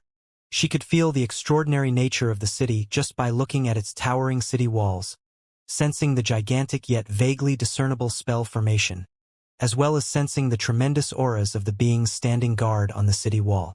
At the same instant, an incredibly intimidating aura suddenly descended. The blazing Nanli holy flames spread through the sky as an indescribably noble divine bird landed outside the city gates. Upon seeing this divine bird, the Immortals could immediately feel its holiness and strength. "This is a vermilion bird?" Hishin exclaimed in astonishment. He had seen carvings of such creatures on ancient totems before. Who'd have thought he would be able to meet one in real life? The divine bird that had appeared before the Immortals was none other than Vermilion Bird Nanli.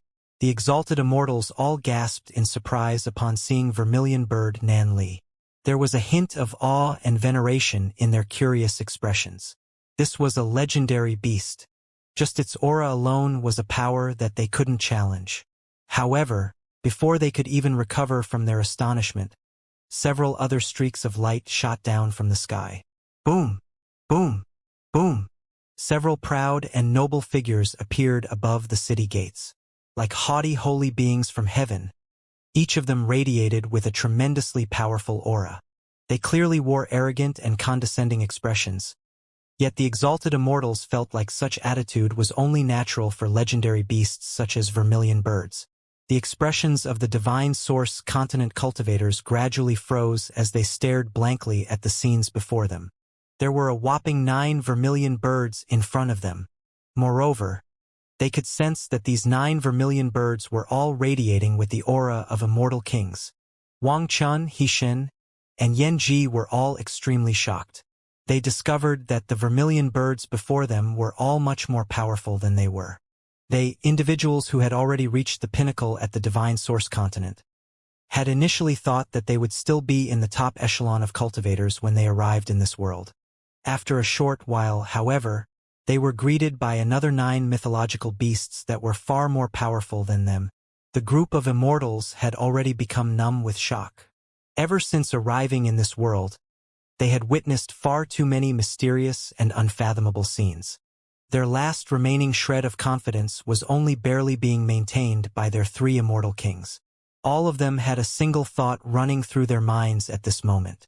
Did these mythological beasts all come here to welcome Enlin? Right at this moment, Vermilion Bird Nanli suddenly lowered its noble head. Only now did the immortals discover that there was actually a female in a jade dress standing on its back. It was impossible to describe what this female was like. Wang Chen and the others could all be considered as individuals who had seen countless stunning beauties. However, after seeing this female, all the beauties that they had seen before were barely worthy of a mention. An ethereal and divine immortal demeanor, a graceful and lotus-like elegance, a flawless and breathtaking appearance, and a gentle and heart-warming smile. At this moment, it seemed as if even heaven and earth had lost their luster to this female. There was no sense of oddity as the female in the jade dress stood atop the noble and powerful Vermilion Bird. Everyone was feeling the same thing at this moment. If there were someone in this world who could win over this group of extremely arrogant mythological beasts, then it would, without a doubt, be the female before them. Enlin, are these the divine source continent allies that you spoke of? The female immediately jumped off the Vermilion Bird upon seeing Enlin. She ran over and hooked her arm through his, and her holy and ethereal temperament was instantly replaced by a sweet and cheeky aura, as if she were a beautiful girl from next door.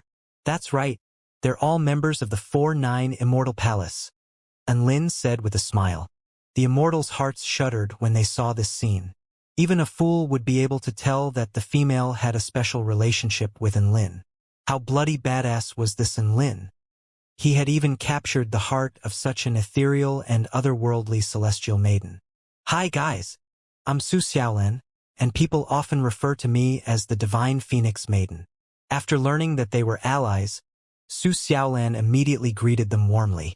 The immortals felt extremely flattered by her enthusiasm, and they all greeted her back. Su Xiaolan had appeared like a transcendent celestial maiden when she first appeared. When they truly came into contact with her, however, they immediately discovered that she was a sincere person, with even her smile containing a heart-warming power. Not only did her actions not lower the immortals' impressions of her, but it instead caused them to feel even more respect and admiration toward her. As for those self-confident female cultivators who wanted to get closer to Enlin, they were all feeling a slight sense of inferiority at this moment. Even the incredibly beautiful Yanji had to admit that the female in the jade dress was more beautiful than her. This kind of beauty was not only in external appearances, but it was also in her indescribable disposition. However, Yanji didn't belittle herself either. She was indeed unable to match Su Xiaolan's beauty. When it came to flirting and sex appeal, however, she was confident that the female before her was still no match for her. Yang Lingqian felt a little disappointed, yet she quickly put this feeling behind her. There was no doubt that she liked and admired Enlin. However, she also knew that only the azure-dressed female before her was truly worthy of being with Enlin.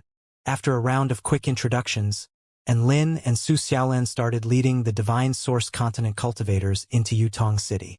They took them on a tour around the city and cordially treated them to local drinks and delicacies. In Yutong City, they saw the lively Light Wing clan, the battle-hungry Holy Martial clan, the simple and elegant Buddhist humans, and the generous and extroverted True Demon tribe. This was an extremely mysterious city, and it made the immortals feel as if their horizons had been broadened considerably. The exalted immortals who had suffered numerous mental blows just then were finally able to rediscover their confidence in this city. They discovered that their cultivation bases were still strong enough to crush a large majority of this city's residents. In truth, after being shocked by Enlin and Su Xiaolan, the immortals had placed themselves in a lowly position and developed the belief that everyone in this world was overwhelmingly powerful. They had thought that they would instantly go from invincible to worthless after transcending into this world from the Divine Source Continent. That was a feeling that had brought them to the brink of a mental breakdown. Fortunately, all of that had been a misconception. It wasn't the beings of this world who were badass. Rather, it was Enlin who was badass. Enlin had an extremely high standing in Yutong City, and everyone who came across him on the streets would greet him with a respectful expression. Of course, there were also some acquaintances who would cheerily come over to chatter with him. As Enlin showed them around the city, he also introduced them to the various tribes and forces that existed on the Taichu continent. This allowed them to understand this world a lot better, and they felt as if their horizons had been greatly broadened. So it turns out that this world has a huge number of different tribes, and it also has a huge number of top echelon powers. So the rank of Immortal King in our world is equivalent to the rank of Tao integration stage in this world. So it turns out that there's still a God of creation stage above the Tao integration stage. The immortals could feel their outlook on cultivation being gradually opened up. At the same time, they also rejoiced at the fact that they had chosen to come to this world. A broader stage and a more profound cultivation path were what they strived to chase after. As such, the Taichu continent was extremely suitable for their development. When they learned that the 4-9 Immortal sect was the most powerful human sect in this world, they felt a sense of belonging and shared glory. They were members of the Divine Source Continent's 4-9 Immortal Palace, so in other words, they were also members of this world's 4-9 Immortal sect. Bathing in the glory of the 4-9 Immortal sect, they would also be able to puff their chests out in pride in the future. So, Enlin is not only the most powerful immortal of the Divine Source Continent, but he's also the strongest human immortal in the Taichu continent. There was a look of reverence in a female exalted immortal's eyes. Just silently gazing at a male like him makes me particularly happy. Another female exalted immortal was also unable to suppress her desire to fangirl as she stared at Enlin with her beautiful eyes. I wonder if he'll accept concubines. An aloof-appearing female exalted immortal suddenly quipped.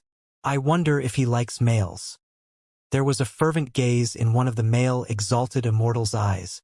The culture of revering powerful beings was deeply ingrained into the Divine Source Continent cultivator's blood. This kind of outstanding male was like a potent drug to this group of cultivators. They were completely unable to resist him.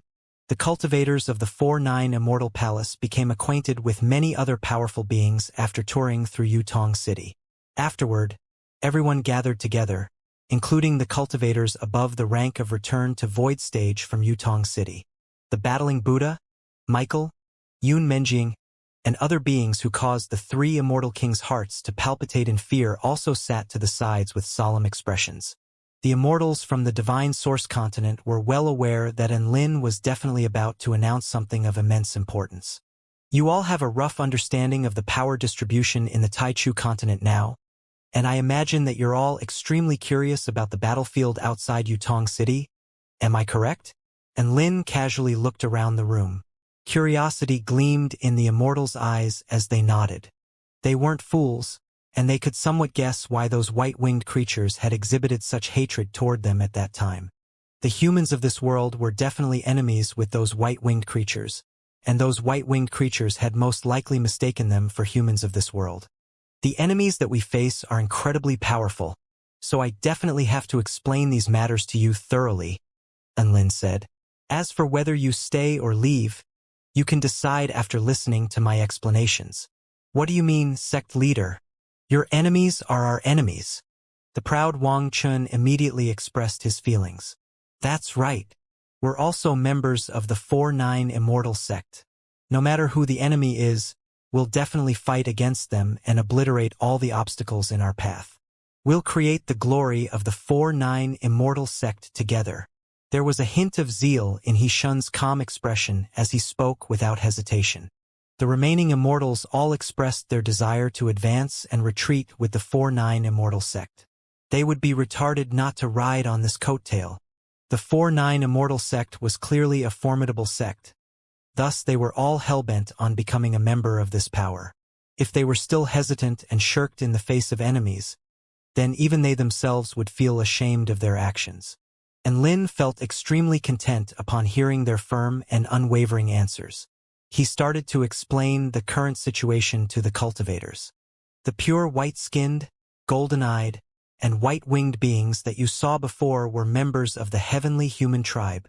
And Lin gave a detailed explanation of the enemies, including the forces which were allied with them. He talked about the heavenly gates, the existence of divine heaven stage heavenly gods, the existence of heavenly Tao powers, the hole in the heavenly Tao, as well as the existence of the heaven-mending sect and the heaven-crushing sect. When the cultivators heard that their opponent was the heaven, they instantly started to feel extremely uneasy. When learning that paramount heavenly gods were even more powerful than Lin, they couldn't help but wince in anxiety. The power of the paramount heavenly Tao. A power that can destroy the heavenly Tao, exterminating humans and purging the entire continent. One after another, several harrowing phrases popped up through the meeting and shocked the allies from the divine source continent immensely. They had initially thought that the enemies were evenly matched with Lin. After all, Lin's domineering display a while ago had left the heavenly temperature gods' reinforcement too afraid to act. With the enemy forces being similar in strength to the 4-9 Immortal sect, the immortals from the 4-9 Immortal Palace would still be able to have a great influence on the war, thereby making great contributions and reaping rich rewards. However, much to their disbelief, the enemy had 5 paramount heavenly gods, a large number of ordinary heavenly gods, as well as countless heavenly human soldiers and innumerable allied forces. With the addition of their 4-9 Immortal Palace, they could perhaps only cause a tiny ripple in this raging war. Becoming a main force in this war was nothing but a wishful dream for them. After all, this was a war between the superpowers of the Taichu continent, and a war that had God of Creation stage divine beings at its core. Ouyang Tai and the others really wanted to loudly proclaim their love for peace at this moment. They had merely come to the Taichu continent to sightsee, and they genuinely didn't want to become involved in a war. Meanwhile, many of the cultivators wanted to slap themselves in the face. Why had they proclaimed their willingness to fight so staunchly? They were fucking seeking death. This war had already exceeded the realms of ordinary battles. This was defiance of the heavens' will. This was a war against the heavens. This was a war where dozens of return to void stage supreme beings could die in the blink of an eye. Didn't the 4-9 Immortal sect display its brilliance during the extraordinary battle in the south of the Kingdom of the Nine States recently? They had slaughtered hundreds of beings who were equivalent in rank to exalted immortals, over 30 beings who were equivalent in rank to immortal kings, and 1 being of the divine heaven stage. Listening to such impressive exploits made one feel as if they were in a dream. However, just like their enemies, they and their allies could also be slaughtered mercilessly. Even when casting their eyes over the entire Taichu continent, the 4-9 Immortal Palace could still be regarded as a first-rate power. However, it was entirely possible that they could be completely wiped out in the next battle. And Lin discussed the enemies for a full 2 hours before turning his attention to the immortals before him. I trust that you're all very familiar with the enemies now.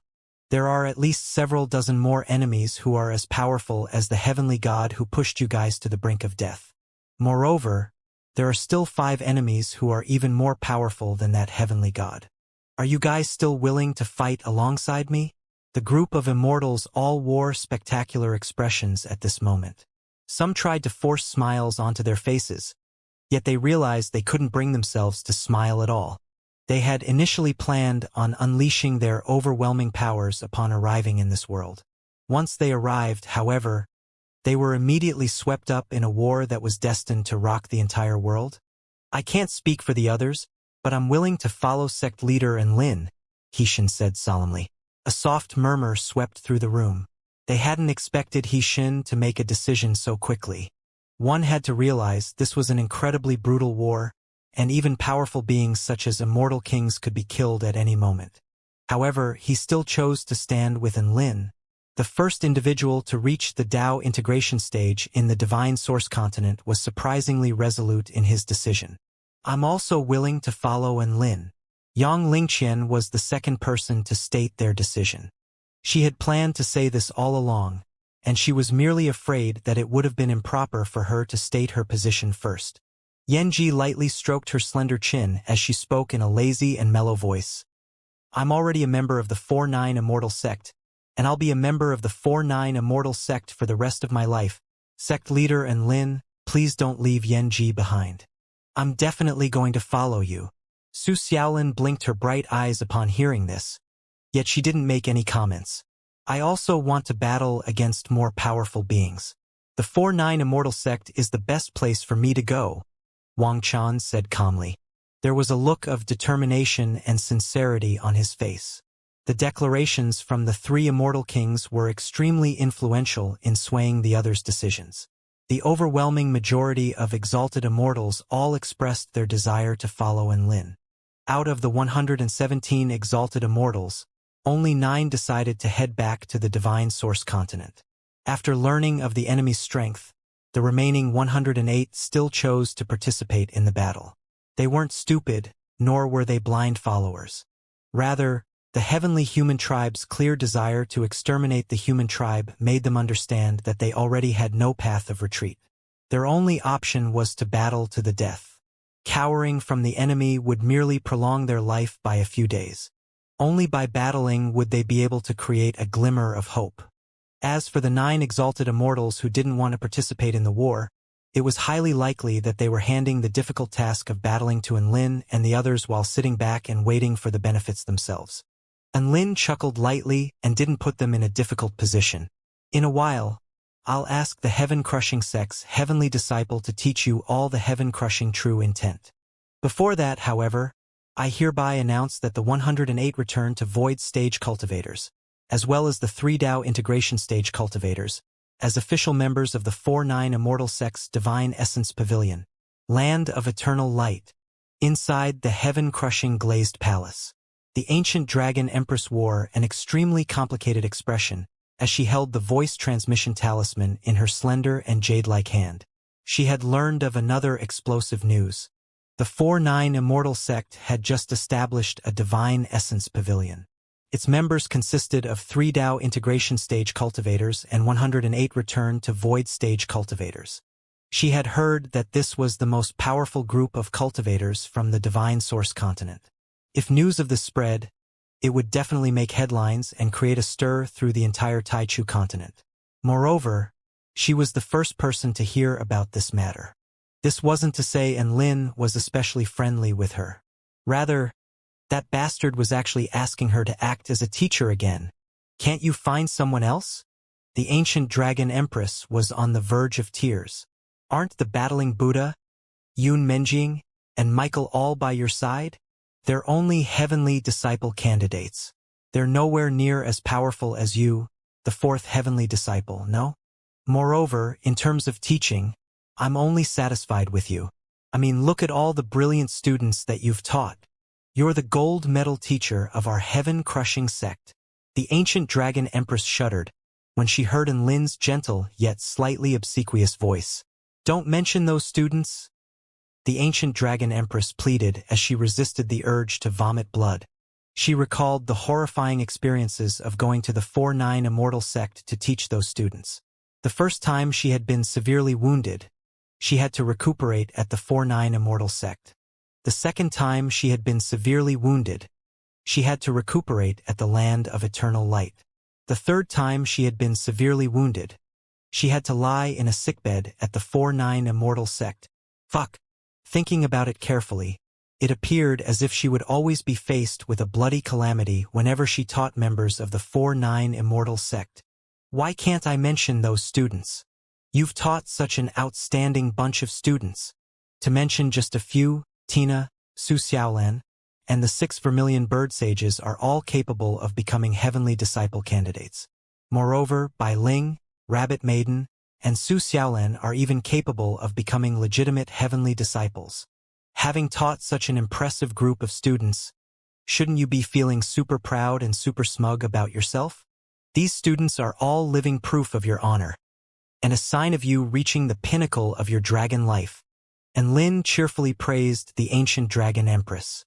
The pinnacle of my dragon life? Living proof of my honor? I taught a bunch of brilliant disciples who beat their own teacher to death. You call this the living proof of my honor? The ancient dragon empress winced as she thought back to the scenes of her being pummeled. She couldn't bear to recall those times, and she suddenly felt especially speechless. To hell with this bloody pinnacle of my dragon life. I seriously don't want to have anything to do with it. However, it was an undeniable fact that members of the 4-9 Immortal sect all had frighteningly high heaven-crushing aptitudes. With just the power of one sect, they were almost toe-to-toe with the heaven-crushing sect. This was definitely extremely helpful to their heaven-crushing plan. Thus the ancient Dragon Empress couldn't truly turn down Lin's request to teach new students. Sigh. Fine, I'll teach those students. Where are you? I'll head over right now.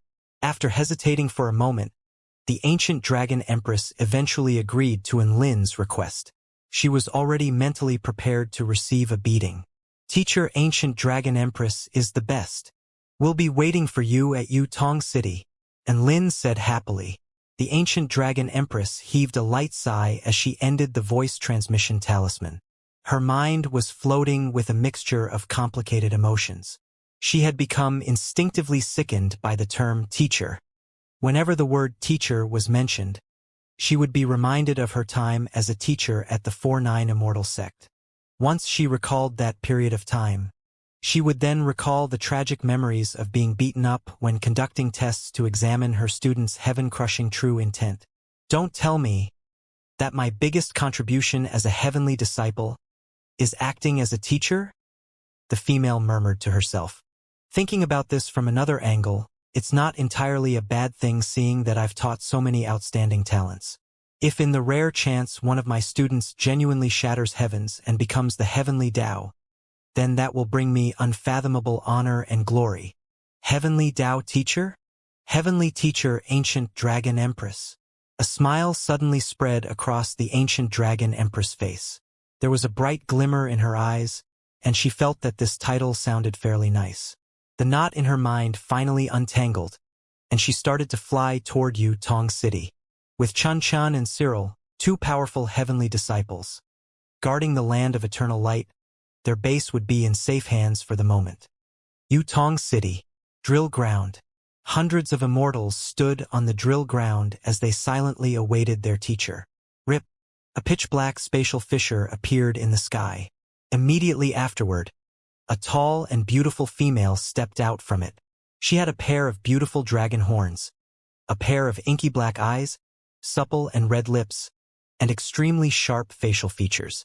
As her slender legs carried her forward, her shapely body, which was covered in a tight-fitting dragon robe, swayed in a lithe and graceful manner. The eyes of the immortals lit up, and some of the male cultivators could barely contain the glimmer of excitement in their eyes. Lin had announced that he would invite a teacher over to teach them the heaven-crushing techniques. However, they had never imagined that their teacher would actually be such a beautiful and mature-appearing female. Just her aura alone was enough to make them fiddle with excitement. Listen up. Ancient Dragon Empress is your teacher, and I hope you can all study hard and try your best to learn the heaven-crushing true intent. Lin said from the side. The immortals all expressed their understanding in unison. With such a beautiful teacher teaching them, they definitely had to give it their all. Even without Lin's words, they would still give their best effort. The ancient Dragon Empress was slightly dazed when she saw the 100 or so return to Void Stage cultivators and 3 Dao Integration Stage cultivators. So many students. The overall combat capability of the 4-9 Immortal sect has truly experienced all kinds of explosive improvements recently. It has soared to a level that even I'm unable to understand. Could it be that this truly is a sect blessed by destiny? The heaven-crushing practice began. The immortals from the Divine Source continent had initially thought that this would be the beginning of a dreamlike study life. In stark contrast to their imaginations, however, this was actually the beginning of a terrifying nightmare. The ancient Dragon Empress was already prepared to receive a beating from these students once they graduated from her lessons. Anyhow, her teaching courses at the 4-9 Immortal sect always concluded with her being violently belted by her students. So, with that being the case, how could she eliminate her negative emotions? The solution was extremely simple. That was, she would pummel these students before they mastered the heaven-crushing true intent. That's right. She would heartily beat the students before they graduated from her lessons. By dealing beatings to compensate for her own in advance, wouldn't her mood become much better? She was such a clever dragon. Just like that, Wails of anguish started to ring from the drill ground. Before learning the heaven-crushing techniques, one must first experience the power of the heaven-crushing techniques. Stand still and obediently accept my beating. Oh! It doesn't hurt. Even if it hurts, you must endure through it. Oh! Spare me. Teacher, ancient dragon empress. Ouyang Tai, don't run. If you run, I'll multiply your heaven-crushing combo meal. Wah! I'm about to die. Bloody murder. Bursts of explosions and cries of agony reverberated around the drill ground. It was extremely lively. The educational atmosphere was quite exceptional. There was a feeling of satisfaction in Lin's mind as he gazed at the group of diligent students. He was lying on a deck chair by the side of the drill ground, and he felt that all was peaceful and calm as he basked in the sun, drank juice, and watched the immortals being relentlessly beaten. The ancient dragon empress is really throwing her heart and soul into teaching these students. Asking her to teach the members of the 4-9 Immortal Palace was indeed a very correct decision. Would you look at her? She's sweating from exertion, and even her pale and slender fists have become bright red from beating the students. How diligent, how hard-working, and how professional. There's even a smile on her face, and it's clear that she loves this job very dearly. After class ends, I definitely have to treat this enthusiastic and caring teacher. As Lin observed the lesson, he quickly discovered a student of great potential. This was an extremely petite female. Under the baptism of the ancient dragon empress' violent iron fists, she didn't cry nor shout. Instead, there was a look of firm resolution in her eyes as she bit her delicate lips tightly. In fact, there was even a hint of hunger and zeal in her eyes, and it was as if she were about to attain some sort of enlightenment from the iron fists. What's her name again? Oh, right, it's Hong Ling, and her Dao title is Little Hong Ling. And Lin was already very familiar with all of the information regarding the Divine Essence Pavilion cultivators. As for why her Dao title was Little Hong Ling, that was because she was indeed very petite. In fact, she had the appearance of a 3- or 4-year-old little girl and wore an intricate little red hat along with a little pink dress that revealed her fair and slender calves. Her large, black eyes seemed to constantly be shimmering with tears, evoking within the onlooker an urge to protect and cherish her. Unfortunately for her, the ancient dragon empress didn't want to protect nor cherish her. Thump, thump, thump. The ancient dragon empress rammed 3 consecutive, vicious punches into little Hong Ling's face, making her intricate features bruised and battered. She had already thrown up mouthfuls of blood and was in an extremely pitiful state. However, the little girl gritted her teeth tightly and refused to cry or shout. She wore an expression of unyielding determination and willingly took the ancient dragon empress attacks, as if she really were trying to attain heaven-crushing true intent from her punches. Do you feel it? Do you feel my heaven-crushing power? The ancient dragon empress fists rained down relentlessly and mercilessly upon the adorable little girl. Little Hong Ling was throwing up blood relentlessly from the barrage of punches, but she still forced herself to reply, I do. Ha ha ha. That's great. An expression of approval appeared on the ancient dragon empress face, and she chortled with glee as she continued to engage in heinous child abuse. And Lin looked on from nearby with astonishment on his face. Was this kind of teaching method really okay? It was pretty enjoyable to watch the ancient dragon empress pummeling the rough brutes and beautiful celestial maidens, but beating up a child like this, even though her age belied her appearance, wasn't this still a little too much? All of the exalted immortals who had already been brutally beaten were licking their wounds on the sidelines. They were all full of praise for the courageous little Hong Ling and simultaneously embarrassed by their inferiority in comparison. She's the one who has lasted the longest without begging for mercy, right? Not only that, but you can tell from her expression that she really wants this. My God! She must have prodigious talent. All of the exalted immortals were in amazement, and even Wang Chun was feeling extremely embarrassed as he had begged for mercy after lasting only 7 or 8 minutes. He couldn't even compare to this tiny little girl. The ancient dragon empress continued to pummel little Hong Ling's delicate body to the extent that there was no patch of skin on her that wasn't bruised and battered. However, little Hong Ling still didn't say anything, and even the ancient dragon empress was feeling a little sympathetic now. Why wasn't this little girl begging for mercy? Why was she still holding on? Just as she was about to stop her brutal assault, the little girl's eyes suddenly lit up. I get it now. I can feel your spirit and your Tao realm true intent. Ah! Little Hong Ling let loose a loud cry, and she launched herself forward by stomping her foot violently into the ground. Her body transformed into a pink afterimage, and her hand shot forth like lightning. Her little palm struck the ancient dragon empress' voluptuous chest violently as heaven-crushing true intent surged forth. The terrifying power seemed to be threatening to destroy all things and crush this entire heaven and earth. The ancient dragon empress was caught off guard and was struck in the chest by this palm. Even though she tried to defend herself with all her might, the devastating force was simply not something that she could completely nullify. Boom! Little Hong Ling blasted ancient dragon empress flying with a single palm. The ancient dragon empress flew back before tumbling to the ground.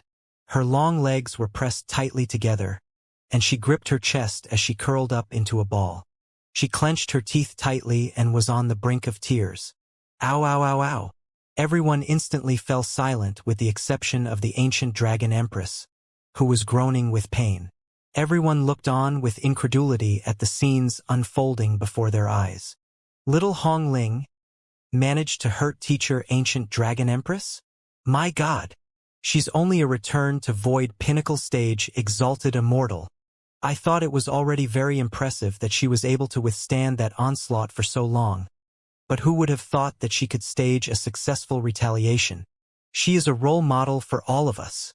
Why do I get a strange sense of satisfaction when I see the ancient dragon empress getting beat up? All of the exalted immortals were in amazement and admiration at the sight of the little girl who was riddled with wounds. And Lin was even more astonished as he could sense that the heaven-crushing true intent little Hong Ling unleashed was extremely pure. One had to realize that little Hong Ling had only been studying the way of heaven-crushing true intent for less than a day, and the entire course consisted of her being brutally assaulted. How could she have learned so much so quickly? Teacher Ancient Dragon Empress, are you all right? Little Hong Ling rushed over to the Ancient Dragon Empress with an apologetic expression. She was even more embarrassed and guilt-ridden at the sight of the ancient dragon empress clutching her chest. Should I rub it for you? Oh. All of the immortals' eyes widened and their nostrils flared. No need. The ancient dragon empress got up from the ground and straightened out her clothes with a nonchalant expression. I'm fine. I was only surprised. You did very well, little Hong Ling. Little Hong Ling was very happy to be praised by her teacher, and she smiled sweetly, revealing 2 rows of cute little teeth. The ancient dragon empress was quite depressed. She was thinking that she would be able to take advantage of this lesson to give her students a thorough pummeling. However, she was still the one who was injured in the end, and to compound matters, this was a chest injury. Was this fate? Was it preordained that she had to get injured if she were to come and teach at the 4-9 Immortal sect? After a brief episode of awkwardness, the ancient dragon empress regained her composure and announced in an authoritative voice, "Everyone, please learn from little Hong Ling and improve in the process of being beaten." Everyone's face lit up with excitement upon hearing this, and they all vowed to make an extra effort. Thus, their cultivation continued. Perhaps it was just their imagination, but all of the exalted immortals felt like the ancient dragon empress punches seemed to be heavier and imbued with more heaven-crushing true intent than before. Each and every one of the punches inflicted excruciating pain, and blood-curdling cries reverberated incessantly across the drill ground. Thus, the long and painful lesson continued. Little Hong Ling had achieved initial success and was meditating off to the side in order to familiarize herself with her newly attained heaven-crushing true intent. Her intricate, flawless features were heavily bruised, as was her entire body. Furthermore, her entire pink dress was drenched with sweat, but she didn't mind in the slightest and wore a satisfied smile on her face.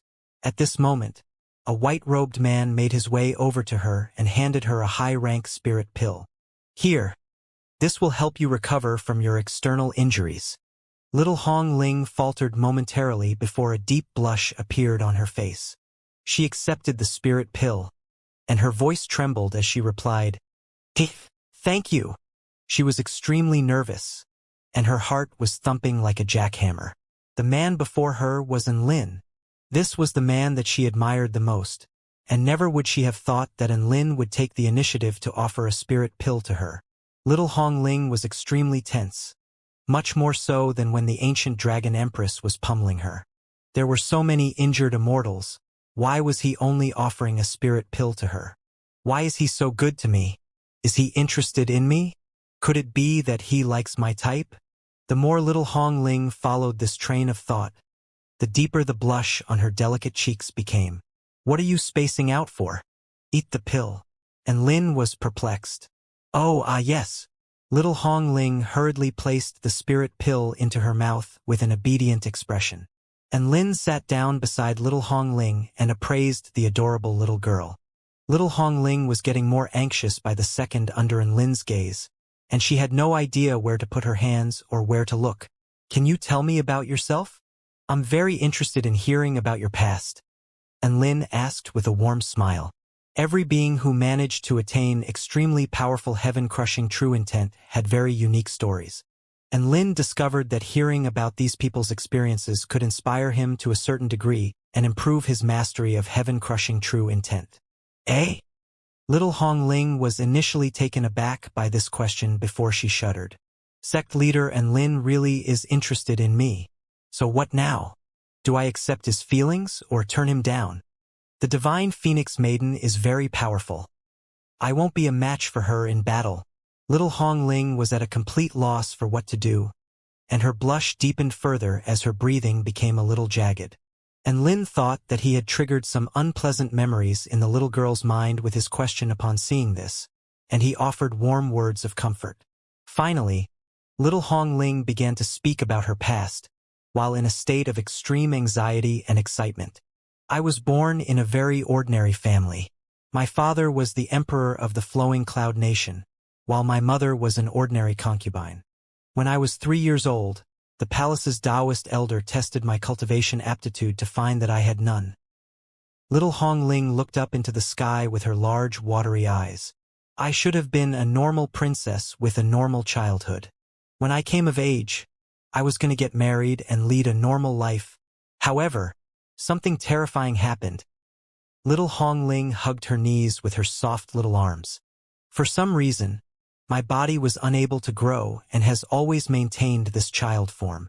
And Lin looked at the adorable Little Hong Ling and asked with curiosity, "Why is that?" Little Hong Ling shook her head. "I don't know.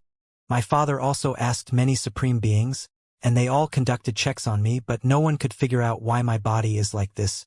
I'm unable to cultivate, and if my body remained like that for my entire life, didn't that mean that I would even lose my chance to be a normal person? And that ended up actually being the case. Our relatives' children always laughed at me. All of my fellow students at school regarded me as a freak, and they bullied and ostracized me. Even the adults were disdainful toward me, and my childhood passed in darkness and misery without any joy or happiness. Not long after that, the flowing cloud nation was struck by a series of natural disasters, and some Taoist masters pinned the blame on me, proclaiming that I was the source of all of the flowing cloud nation's disasters. They said that the fortune of the nation was slowly wasting away due to my presence, and they saw me as the harbinger of doom. Countless people wanted me dead, thinking that everything would be better once I died.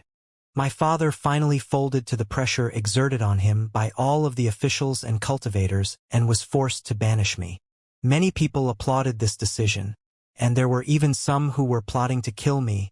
I was only 18 years old that year, and Lin was stunned by this story. He didn't think that such an adorable little girl would have such a tragic past. At the time, my parents abandoned me, my relatives insulted me, my friends distanced themselves from me, and the entire nation resented me. It was as if my existence in this world were a mistake, as if I were a cancerous tumor that had to be removed. All of that was because I couldn't grow up. How amusing! Even at a tender young age, I had seen just how cold this world could be, and I knew what had brought all of this upon me. Little Hong Ling continued. What is it? And Lin asked. Little Hong Ling pointed a little finger at the sky. It's this accursed heavens. And Lin. I began to hurl abuse at the heavens. That was the first time in my life that I had verbally abused someone. No, I was verbally abusing the heavens. I resented it for giving me a body that refused to grow. I denounced it for being a cruel, twisted freak that ruined my life. Little Hong Ling's cheeks were flushed with excitement as she spoke. And then, something strange happened. Following every piece of abuse I hurled at the heavens, an extremely soothing flow of warmth would appear in my body. I was encouraged by this discovery and put more effort into my abuse of the heavens. I don't know how many insults I hurled, but I felt better and better as I insulted the heavens. In the end, I insulted the heavens for an entire day. And Lin's mouth gaped open upon hearing little Hong Ling's words, and he didn't even know what to say. Abusing the heavens could make one feel good? Was that even possible? That was unbelievable. However, that was not the end of this bizarre story. Little Hong Ling continued. You remember how I told you that I was banished? On a stretch of barren land in the flowing cloud nation, I was bullied by a small general. He punched and kicked and cursed me. He said that I was the reason for all of the wars that had been taking place in the nation, and that I was the reason his family fell to enemy forces. My heinous reputation was renowned across the entire nation, to the extent that my name was synonymous with sin and disaster. As such, they were used to blaming everything on me. However, on that day, I chose to retaliate. Perhaps insulting the heavens the day before had given me courage, or it could have been some other reason. But in any case, I chose to resist. What was astonishing to everyone was that I suddenly attained extraordinary strength. I was even able to sense the spiritual energy of heaven and earth, and every one of my actions could sweep up large amounts of the spiritual energy of heaven and earth. That 8th Dao body stage general was pummeled into an unrecognizable state after just a few punches. Everyone else was also stunned. They were in disbelief that a weak and vulnerable little girl just a few days ago could now be capable of beating their general into submission. Even I was completely stunned, and I immediately took this opportunity to escape from the flowing cloud nation, from the nightmarish place that had given me nothing but pain and suffering.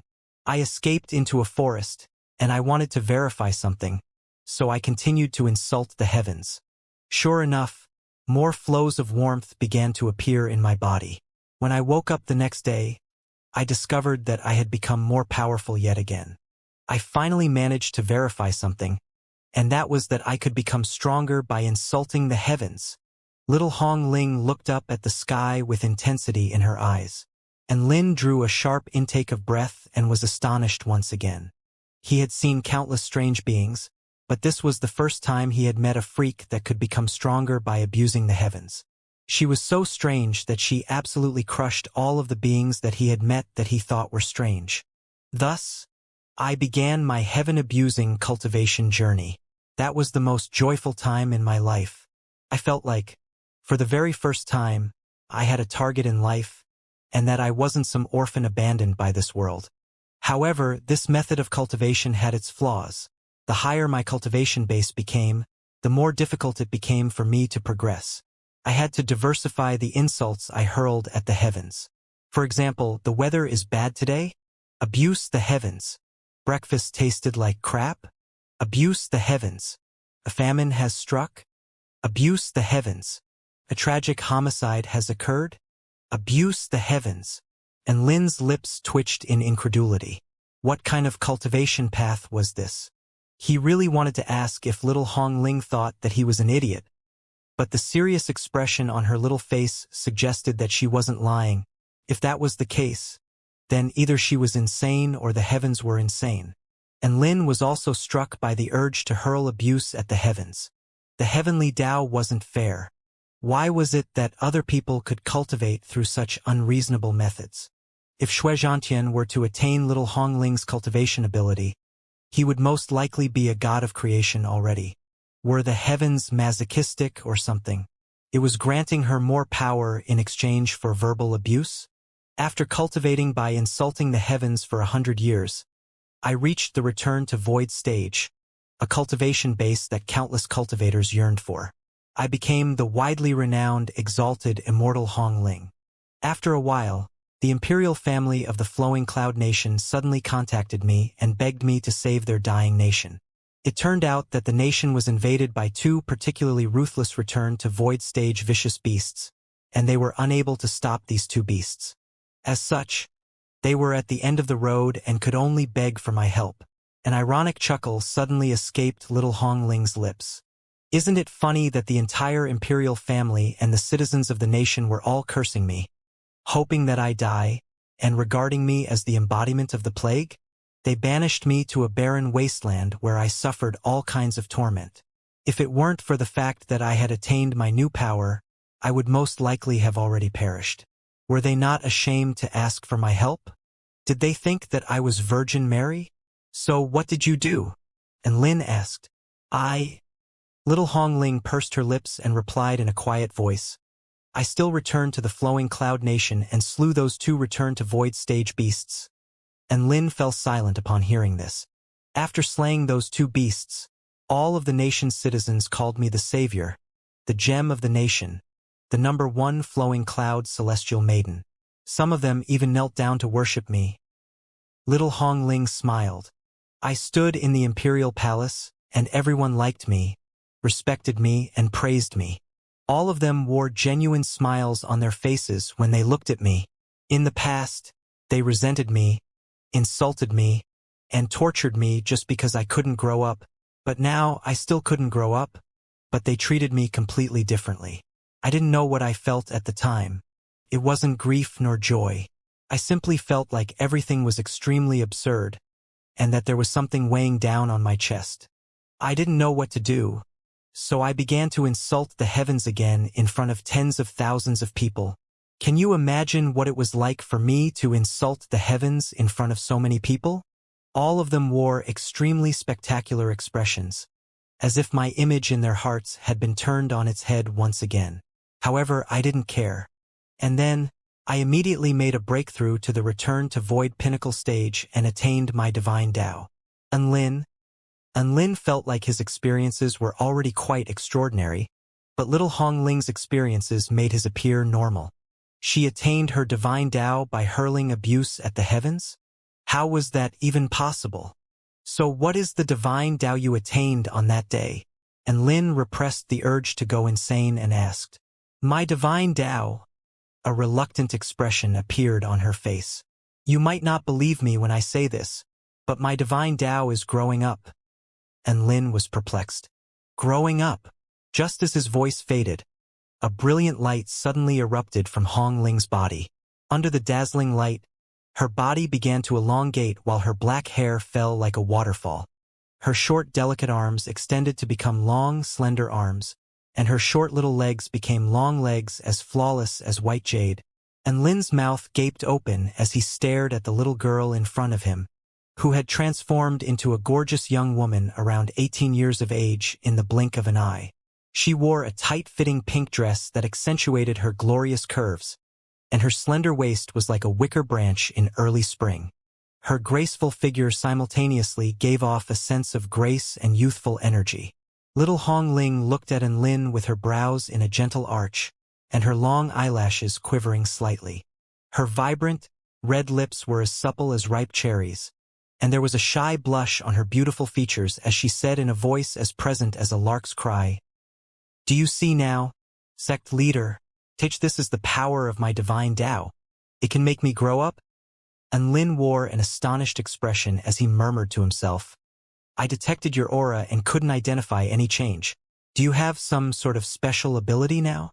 No, all I've done is grown up. Big Hongling blinked, and Lin's expression darkened. Couldn't you have just transformed your body if you wanted to grow up? I can also use spell techniques to make myself grow older or become younger. That's not the same thing. When I grow up into this form, my essential state grows up as well. This is the true me and not a body I attained through the use of spell techniques.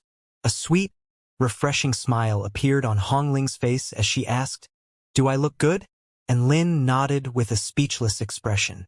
You do, but don't you think that the power of your divine Tao seems to be fake? I don't think it's fake. Hong Ling pursed her lips. Growing up has always been my dream, and the power of my divine Tao has helped me to achieve this dream. Hold on, I have to regress back to my original form now. Maintaining this form expends a lot of energy. She transformed back into the petite and adorable little Hong Ling as she spoke, and Lin's lips twitched in response. Growing up brought no benefit to her whatsoever, but it expended a lot of her energy. This divine Tao sounded more and more fake by the minute. Little Hong Ling propped her elbows onto her folded legs and supported her chin with her hands as she continued. The citizens of the flowing cloud nation loved and revered me, but I still left in the end. Unfortunately, after I attained my divine Tao, my cultivation base refused to improve no matter how much I insulted the heavens. I finally encountered a bottleneck on my path of cultivation. And Lin grumbled internally, it sure took you a while to get to a bottleneck. He wondered if other cultivators would be driven mad by rage if they heard this. I continued to insult the heavens. I insulted it in different tones, I used different insults, I adopted different poses when I delivered my insults, but none of that amounted to anything. Initially, I thought that was the conclusion of the path of cultivation. After all, no one had reached beyond the return to void stage. However, one day, Feng Wuya and Hixin broke through to the Immortal King stage in quick succession, and I only became aware then that an issue had arisen with my cultivation. I tried to cultivate and improve myself through conventional methods, but little Hong Ling hugged her head with her arms, and a look of despair appeared on her face. I only know how to insult the heavens. I have no idea how to cultivate like a conventional cultivator. I don't have a clue what stage I'm situated at or how I should cultivate. It's often said that cultivation is like a journey, and one has to travel step by step in order to know where to go next. But I don't even know how I got to this point. So how am I supposed to know where to go next? And Lin's heart jolted upon hearing this, and he caressed little Hong Ling's head as he offered gentle words of comfort. That's all right. Where there's a will, there's a way. I can actually empathize with what you're feeling right now. No, you're a cultivator in the traditional sense. How could you possibly understand the frustration of a messed up cultivator like me? Little Hong Ling shook her head with a painful expression, and Lin's lips twitched upon hearing this. How am I a traditional cultivator? Little Hong Ling continued. I tried to uncover the secrets behind my body and my cultivation. I had a feeling that my cultivation base would be able to improve once I uncovered these secrets. I began to seek help, but no one could identify my issue. I've been unable to self-diagnose this entire time either. And then I saw you. Little Hong Ling suddenly turned to Lin with excitement shimmering in her large, watery eyes. White-robed Immortal King, you are an omnipotent deity in my heart. I look up to you so much. Can you help me? And Lin faltered momentarily upon hearing this. He only wanted to learn why Hong Ling's heaven-crushing aptitude was exceptional, but he had never thought about resolving her issue. However, she was now also a member of the 4-9 Immortal sect, so he wasn't going to just leave her out in the cold. All right, let me assess you. And Lin nodded. Little Hong Ling sprang to her feet with excitement upon hearing this. Thank you. How do you want to conduct the assessment? She lifted the hem of her little dress. Should I take off my dress? Should I grow up? And Lin's flesh crawled, and he immediately shook his head. No need.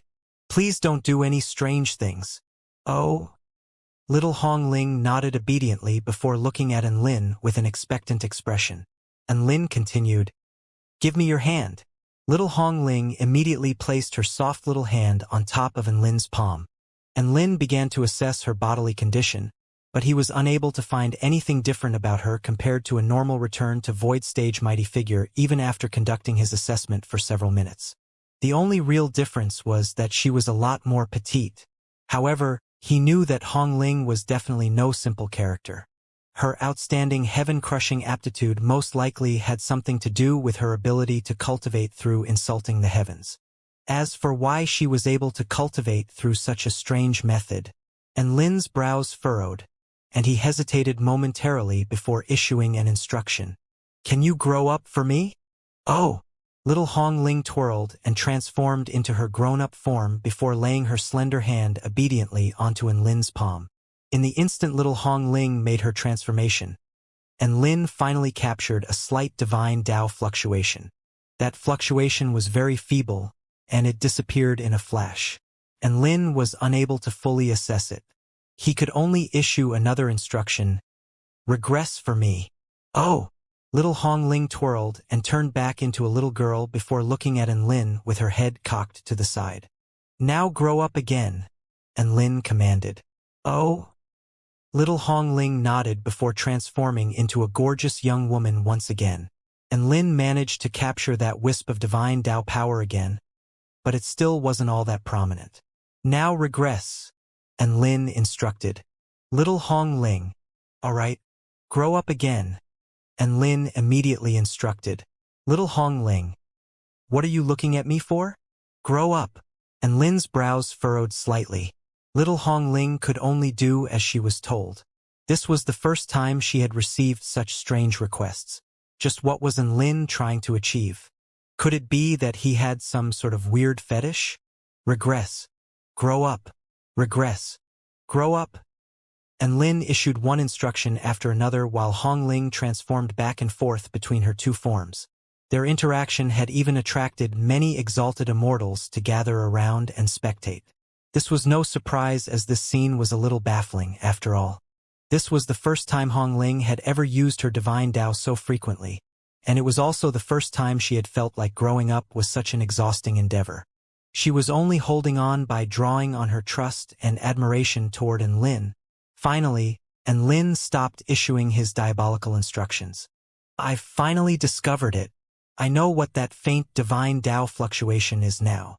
Lin's eyes lit up, and at the same time, a look of astonishment appeared on his face.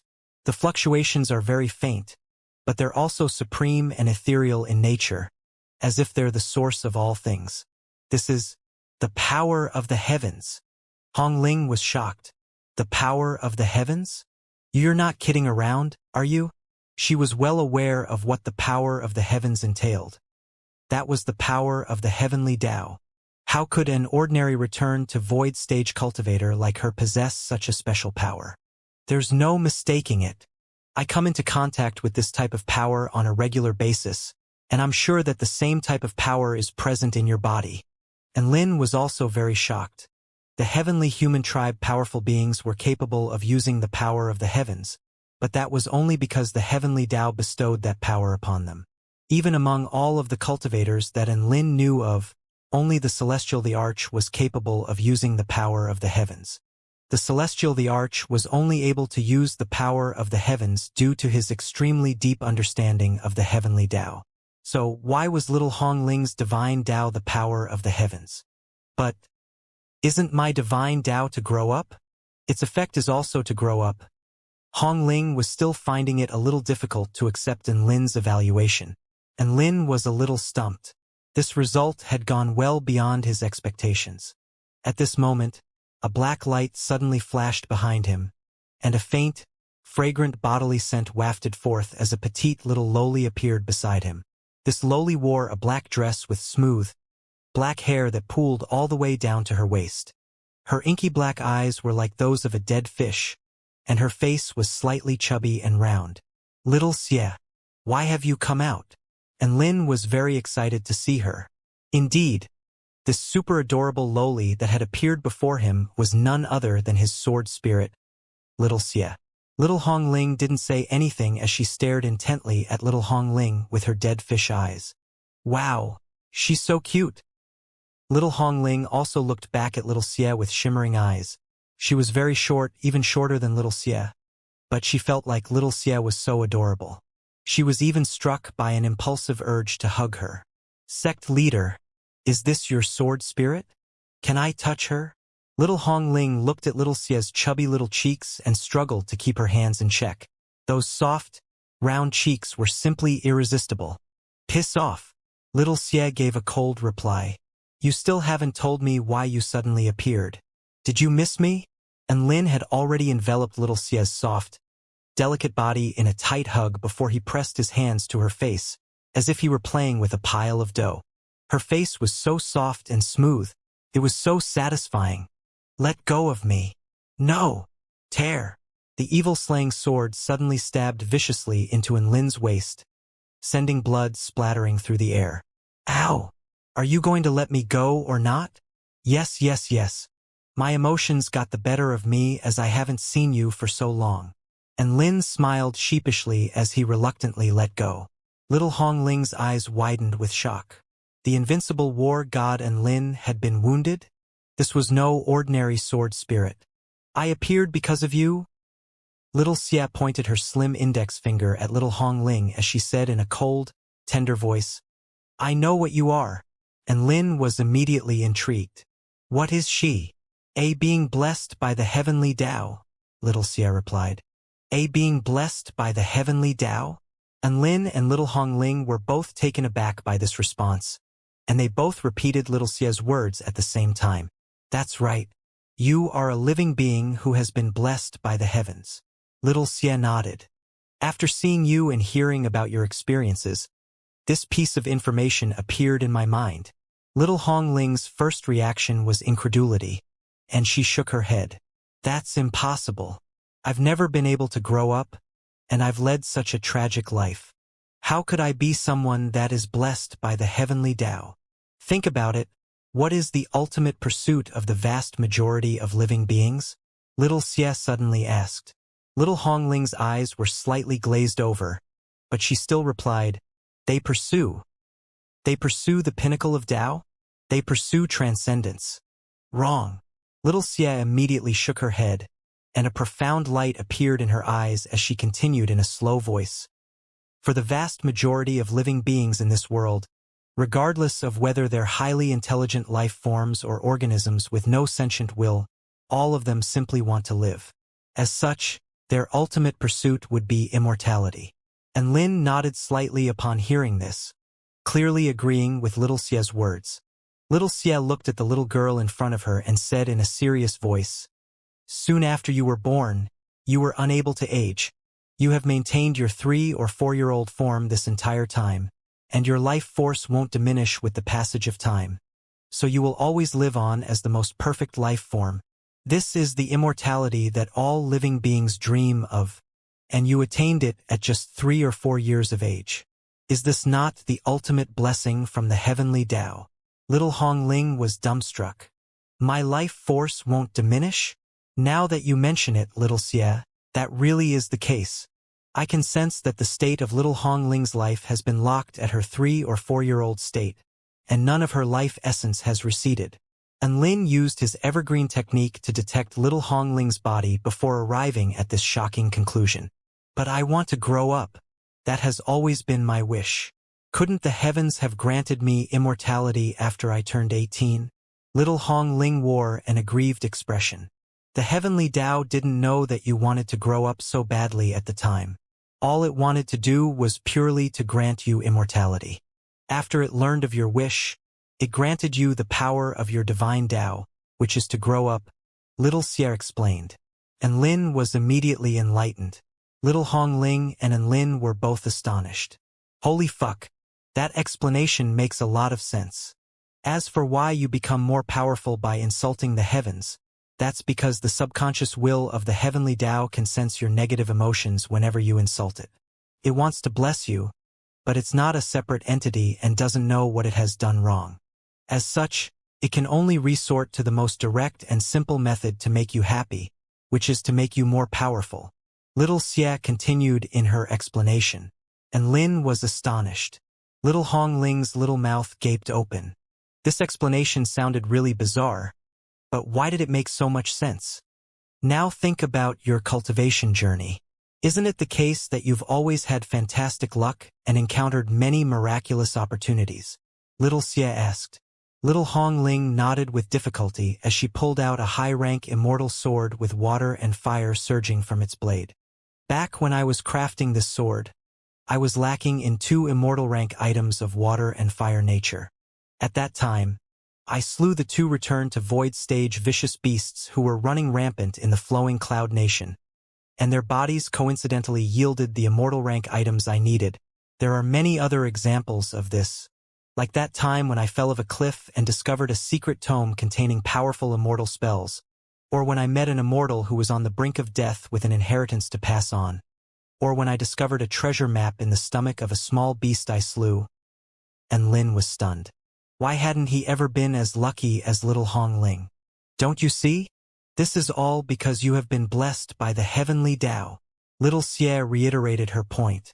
But if the heavenly Tao really is blessing me, then why isn't it allowing me to become stronger by insulting it now? Could it be that it no longer likes me? A hint of sorrow appeared in little Hong Ling's eyes. Little Xie smiled. How long can you expect someone to keep giving unrequited kindness for abuse in return? Why don't you try interacting with the heavenly Tao in a new way? What do you mean? Little Hong Ling blinked. Little Xie smiled as she pointed up at the sky.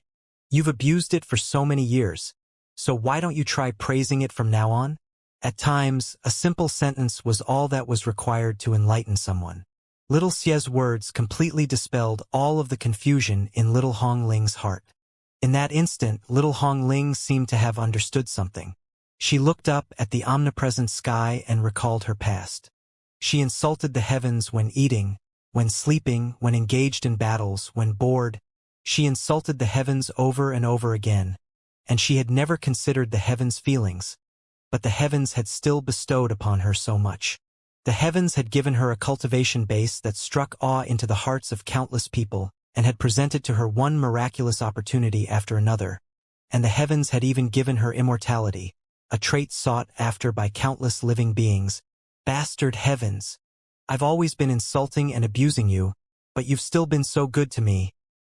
Little Hong Ling looked up into the sky with tears shimmering in her large, bright eyes. Without your support, I would most likely already be dead and buried in some godforsaken corner. You gave me so much, but all I've given you is abuse in return.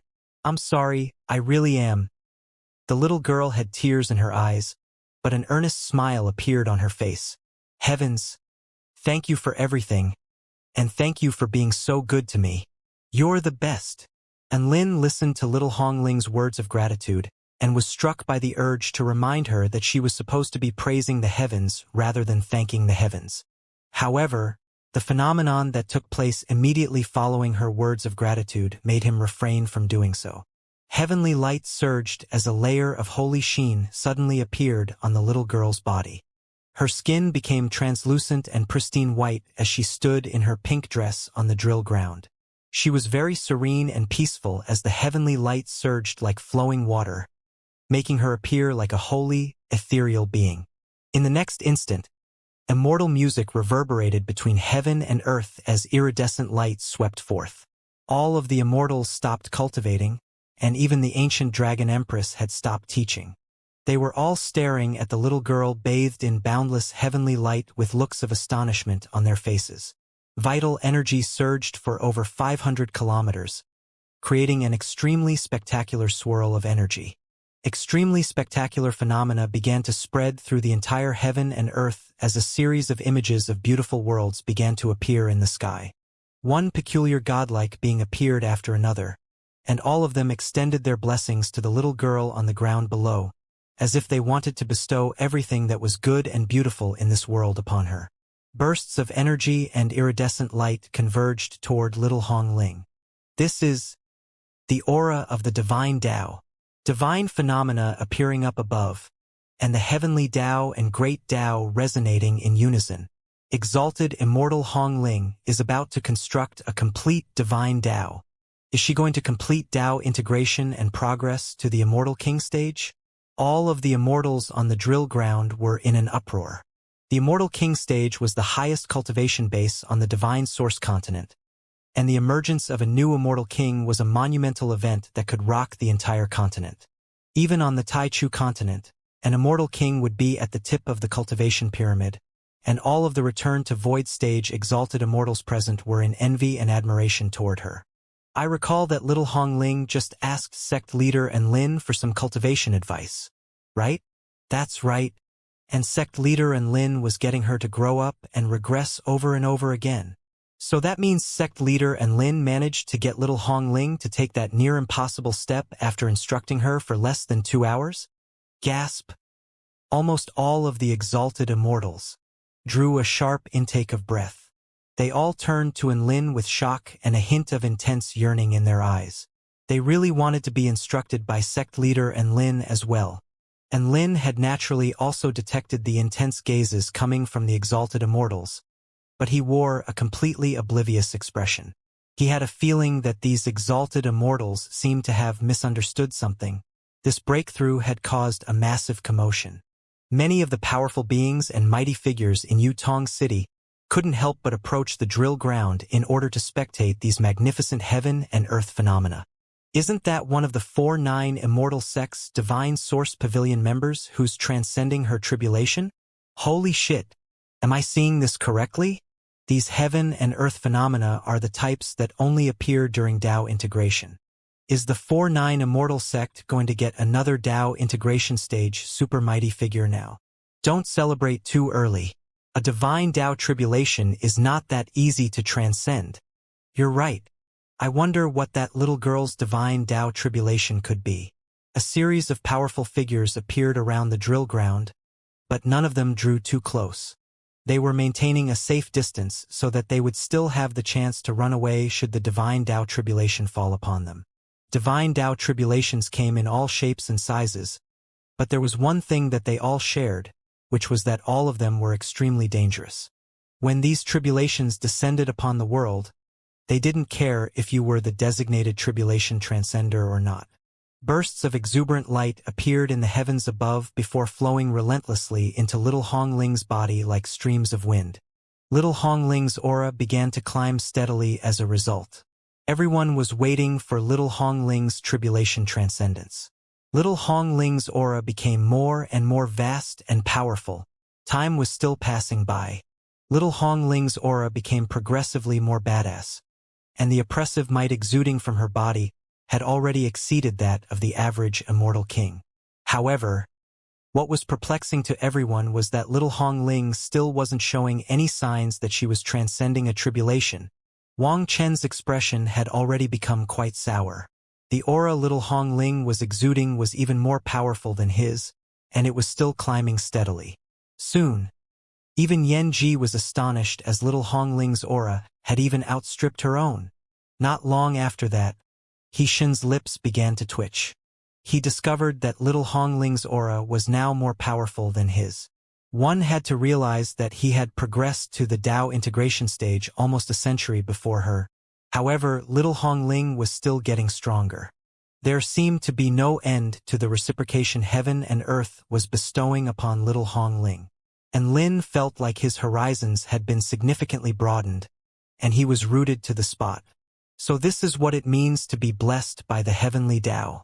I was a bit skeptical about what you said initially, but I have no choice but to believe you now.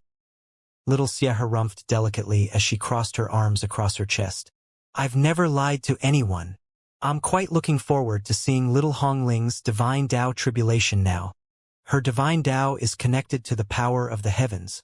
So what could her divine Dao tribulation be? And Lin was quite curious. Divine Dao tribulation? Little Xia chuckled. Don't hold your breath. There is no tribulation for her to transcend. And Lin's eyes widened. What? Are you kidding me? What do you mean there is no tribulation for her to transcend? You're telling me she doesn't need to transcend a divine Dao tribulation before she reaches the Dao integration stage? Hee. Little Hong Ling is a being blessed by the heavenly Dao. How could the heavenly Dao bear to put her through a tribulation transcendence? Little Xia turned with a smile to the little girl who was basking in the reciprocation of the heavenly Dao. Little Hong Ling's Dao integration consists solely of her getting stronger without any obstructions, and Lin didn't even know what to say anymore. This little girl was undoubtedly using hacks, and the hacks she used were hacks that made even him extremely jealous. She wasn't just blessed by the heavenly Dao. She must have been the heavenly Dao's fucking daughter. 1 hour later, the heaven and earth phenomena disappeared. Little Hong Ling's cultivation base stabilized at the Dao integration initial stage, but the aura emanating from her body had already outstripped that of the 3 immortal kings Wang Qian, Yanji, and Hixin. All of the mighty figures and super mighty figures stared blankly at the scenes before their eyes. That's it. Yanji murmured in disbelief. Did she skip a step? Hixin felt like this situation was completely absurd. He was always quite calm and collected, but even he had been shocked beyond words. The battling Buddha was a powerful being who had endured countless tribulations and was extremely knowledgeable and experienced. However, he could only scratch the monkey fur on his head in confusion, as what had just taken place was completely beyond him. All of the mighty figures present knew the steps to Tao integration. However, little Hong Ling had completely thrown this procedure out the window by skipping her tribulation transcendence altogether. Su Xiaolan stood silently in midair as her jade dress billowed out around her. She looked down at everything that was happening down below and was momentarily overcome with emotions. She thought back to how perilous an ordeal it had been when she had progressed to the Tao integration stage. No, perilous wasn't a strong enough adjective to describe how dangerous that process was. It was no exaggeration to say that it was a miracle that she had survived that ordeal.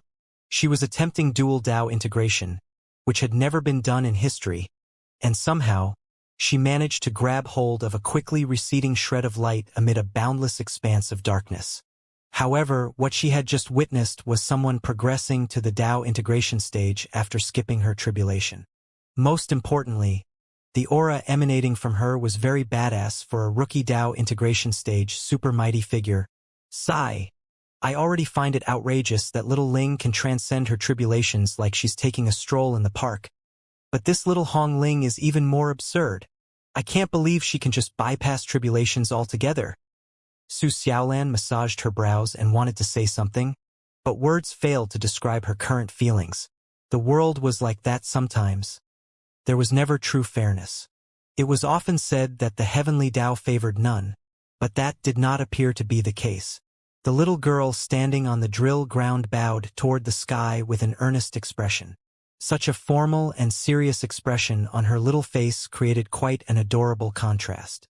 She then turned and also bowed deeply to both Enlin and little Xia. A vibrant smile appeared on little Hong Ling's face. Sect leader Enlin, sword spirit little Xia. Thank you for enlightening me and helping me to progress to the Tao integration stage. The surrounding powerful beings all cast their eyes toward the white-robed man. In their eyes, this man was even more mysterious than before. One powerful being after another began to congratulate little Hong Ling. Meanwhile, Enlin turned to the black-dressed lowly beside him with a curious look.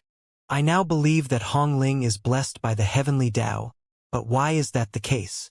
Little Xia jumped onto the lounge chair beside her before stretching lazily and replying. There are always some living beings who have special affinities with the heavenly Tao. Everything about them draws the heavenly Tao's favor, thereby allowing them to enter some restricted areas without any impediment and encounter miraculous opportunities unimaginable to the average person. From a constitution perspective, you're actually a being blessed by the heavenly Tao as well. Master. Me? And Lin pointed at himself with an incredulous look. That's right. Haven't you realized that you have been very fortunate as well? Little Xia praised Enlin with intrigued eyes. I've been very fortunate? Enlin's lips twitched. Look at little Hong Ling. She doesn't even have to transcend any tribulations. Then look at me. All of my tribulation transcendences have been absolutely insane. If someone else were in my shoes, they would have died countless times already. Your Tian Ming Dao physique is actually a constitution that draws endearment from the heavenly Tao. But you have something else in your body that has clouded the heavenly Tao's assessment of you. That is why abnormalities have appeared during your tribulation transcendences. Little Xia extended a tender little finger and poked Enlin in the chest with a meaningful look on her face. I'm sure you know what that special thing in your body is, right? Air. Enlin had no response to this. Little Xia was constantly by his side, so she naturally had a very in-depth understanding of her master. Not just you, but even your disciple, Yi Ling, and your beast pet, Xiao Hong, are all beings blessed by the heavenly Tao. It's just that the heavenly Tao has blessed them in different ways, little Xia continued. And Lin was abruptly enlightened upon hearing this. No wonder Yiling and Xiaohong made breakthroughs as if they were playing games. So they were beings blessed by the heavenly Tao as well? Then, is there any harm in having this type of constitution? And Lin was a little anxious. Little Xie shook her head. No, this type of constitution is purely beneficial. It's the equivalent of gaining a strong backer from birth. How could that be detrimental in any way? However, what's strange to me is that there have been very few beings blessed by the heavenly Tao throughout history. In fact, it's quite rare for two of them to appear in the same generation. As such, it's quite extraordinary that so many have popped up in the 4-9 Immortal sect. And Lin fell silent upon hearing this. He recalled back to how he had met Xiaohong and Yiling. Were those just coincidental events, or were they preordained by fate? Furthermore, when the Kauno's Taoist priest sent Yiling to the 4-9 Immortal sect, was that because he had identified Yiling's special constitution? Many questions suddenly appeared in Lin's mind. Right at this moment, a colorful spatial hole suddenly appeared in the air. Phenomena began to appear over the heavens again. Birds cried for joy, and a boundless forest immortal realm appeared in mid-air. An exquisitely beautiful woman in a refreshing yet refined long dress appeared before everyone. Everyone was dumbstruck from the moment they caught sight of her. Her extraordinary beauty was simply unforgettable, but at the same time, she evoked within one a sense of intimacy and comfort. Her gaze quickly roamed over the drill ground before locking onto a petite figure. The battling Buddha immediately hurried forward and bowed respectfully. Your Majesty Nuwa. All of the divine source continent immortals were shocked to hear this. So this was the goddess of creation, Nuwa? Nuwa nodded at the battling Buddha with a smile and extended a greeting toward Lin and Su Xiaolan before descending gracefully beside little Hong Ling. Hello, my name is Nuwa. Nuwa's clear eyes reflected the little girl before her, and she wore a pure and refreshing smile that was impossible to look away from. Hello, Your Majesty Nuwa. My name is Hong Ling. Little Hong Ling was in a completely panicked state in the face of such a legendary figure, and she cast a nervous glance at Lin. Lin gave her a warm smile to settle her nerves. I've sensed your extraordinary nature. You are the one I'm looking for. Nuwa looked at little Hong Ling with a warm expression. Have you heard of the heaven-mending sect? I have. Little Hong Ling was beginning to tremble a little. Nuwa placed a slender hand gently on little Hong Ling's head as she said in a warm voice, Then I would like to invite you to join the heaven-mending sect. In the heaven-mending sect, you will obtain unimaginable cultivation resources. Everyone's eyes widened in shock. My God! Nuwa had arrived in person just to recruit Hong Ling. Little Hong Ling instinctively wanted to shake her head. The heaven loves you, but it has been wounded and has a hole in its body. You can help it to recover. Nuwa continued. Little Hong Ling shuddered upon hearing this, and she initially wanted to shake her head, but she nodded in the end. All right, I'll go with you and join the heaven-mending sect. She turned to Lin with a hint of unease and a beseeching look in her eyes. Lin quickly calmed himself down before offering a smile to her. Go on. I support you. Yes, sect leader Lin. I'll do my best. Little Hong Ling clenched a little fist and nodded with an earnest expression after receiving Lin's approval. Nuwa held little Hong Ling's hand as she turned and smiled at Lin. Don't forget that you're also a member of the heaven-mending sect. If you have some free time, feel free to come and visit our heaven-mending sect. And Lin had almost forgotten that he was a member of the heaven-mending sect. He hurriedly made some polite conversation with Nuwa before bidding the two of them farewell. All of the immortals present were still completely shocked by the scenes unfolding before their eyes. Nuwa's arrival had rocked the entire sect, and the fact that she had taken little Hong Ling with her made all of the immortals super envious. They were all on the same level just a moment ago, but she was now being identified as a protagonist who was going to save the world. Lin stroked his chin and murmured to himself, Beings blessed by the heavenly Tao, mending of the heavens. He suddenly thought of something, and his eyes lit up. Hey, little Xia, you said there are beings who are lucky in everything they do. Are there beings on the opposite end of the spectrum? For example, Are there people who are constantly blighted by misfortune and can even bring misfortune to those around them? And Lin asked. Little Xie glanced at Lin. You're talking about Shangguan Yi, right? And Lin, you're so smart. Little Xie seemed to be getting to know him better and better. Shangguan Yi is indeed very special. In my awakened memories, I do recall a group of beings like her. They are known as beings resented by the heavenly Tao. Little Tian continued. Beings resented by the heavenly Tao? And Lin was a little surprised to hear this. So the heavens really do resent some people? Of course, there are many categories of beings resented by the heavenly Tao. Some are too supremely talented, to the extent that even the heavens are envious toward them. Little Xie explained. Aren't you referring to me there? And Lin interjected. Little Xie rolled her eyes at him before continuing.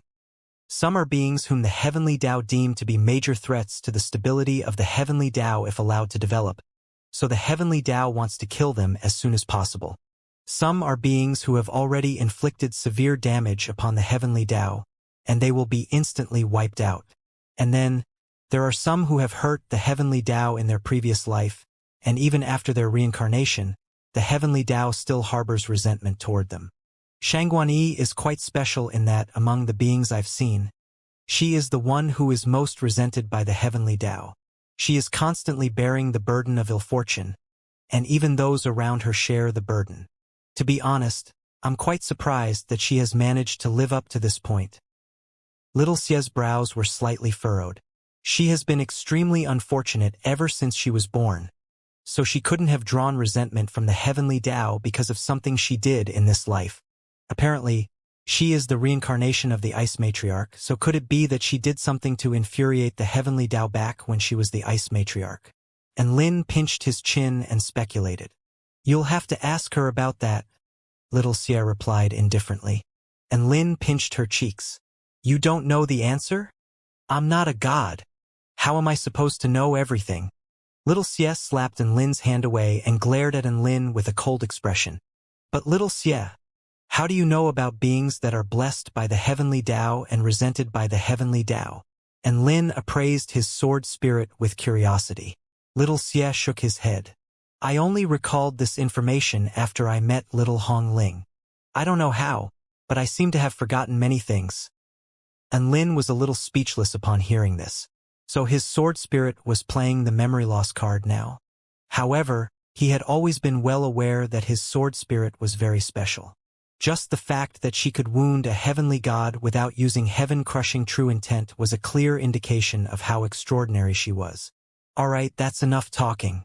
I'm going to return to the sword now. Little Xie turned and prepared to transform into a streak of black light in order to return to the evil-slaying sword. However, Lin suddenly latched onto her wrist. What are you doing? Little Xie raised her eyebrows. Little Xie, didn't you say that you're suffering from memory loss? Let me examine your body. And Lin began to chuckle with excitement. Slap. Whoosh. Arf. And Lin wailed with anguish as his hand was slapped aside. Blood splattered through the air as the evil-slaying sword plunged into his waist again. All right, I won't examine your body then. Why did you stab me again? And Lin wore an expression of grief and indignation.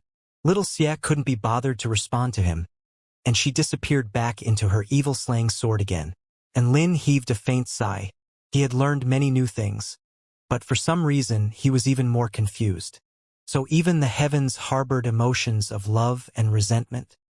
In the easternmost region of the Taichu continent, the heavenly light goddess played around with the countless particles of light before her in an extremely bored manner. Sigh! It's all screwed up now. She shook her head as she poked the particles of light before her. Earth, why didn't you stop those people from the divine source continent? Why didn't you kill them? Do you know how big a mistake you've committed? The soil in front of the heavenly light goddess tremored as a vast, ethereal voice sounded from within. I already deployed the heavenly temperature god, but how was I supposed to know that Lin would be able to detect the arrival of the divine source continent beings? And how was I supposed to know that he would be able to get there and save them in time, I initially thought that it wouldn't matter anyway if these pieces of trash joined in Lin, but how was I supposed to know that there would be a being so strongly blessed by the heavenly Tao among them? The heavenly earth god was getting quite worked up as he spoke. He was clearly also finding it difficult to repress his farcical mood. Things are spiraling more and more out of our control. The heavenly light goddess sighed. At this moment, a voice also sounded from the ball of blue liquid beside the heavenly light goddess.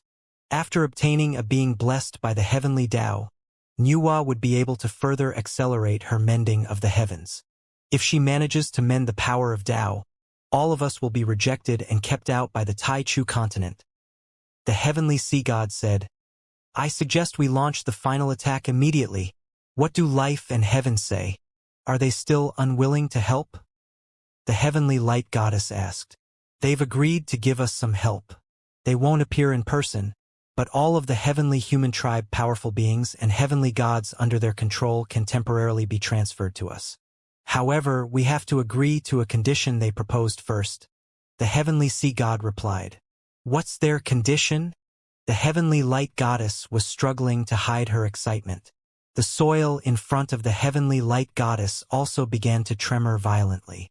I can accept any condition as long as it's not too absurd, the heavenly earth god said in a determined voice. The two paramount heavenly gods knew that what they lacked the most now was troops. If they had sufficient troops, all they would have to do was to hold off the exceptionally powerful beings like Enlin while their troops laid waste to the human race. The heavenly sea god hesitated momentarily before replying. Their condition is that we must kill Enlin at all cost within 10 days of the commencement of the battle. Otherwise, they will immediately withdraw their troops. Both of the paramount heavenly gods were a little stunned to hear this. Damn it! I didn't think that these two would be so cruel. The heavenly light goddess gritted her teeth. The heavenly earth god and heavenly sea god both fell silent. Enlin is not a human, so we don't necessarily have to kill him, the heavenly earth god mused. But Enlin will most definitely disrupt our plan, so he must die. The only thing is that a time limit of 10 days is not enough to make thorough preparations. The heavenly sea god sighed. However, this should be the best choice available to us. The heavenly light goddess and heavenly earth god remained silent. They were also aware that this was the best course of action. See, do you have the confidence to kill Enlin? The heavenly light goddess asked. Me? Of course not. I don't think I could kill him even when fully fit, let alone in my current state. The heavenly sea god immediately cowered. The heavenly earth god offered his opinion. Don't forget that Enlin is darkness. If we want to defeat him, it would be best to deploy two paramount heavenly gods at once. How about this? Light, you go and restrict the heaven-crushing sect while Earth and I set a trap to kill Enlin. The heavenly sea god suggested. I was thinking the same thing. The heavenly earth god expressed his approval. All right, then it's settled. We agree to the condition proposed by life and heaven. A determined expression appeared on the heavenly light goddess' face as she made the final decision. We will now activate the doomsday mode and annihilate the human race. In the northeastern region of the Taichu continent, at the holy glacial lands. This was a lethal realm that the snow maidens had left behind as even they found it to be unbearably cold. Within the depths of a snowy realm, where a massive explosion had once taken place, one snowy white figure began to emerge after another.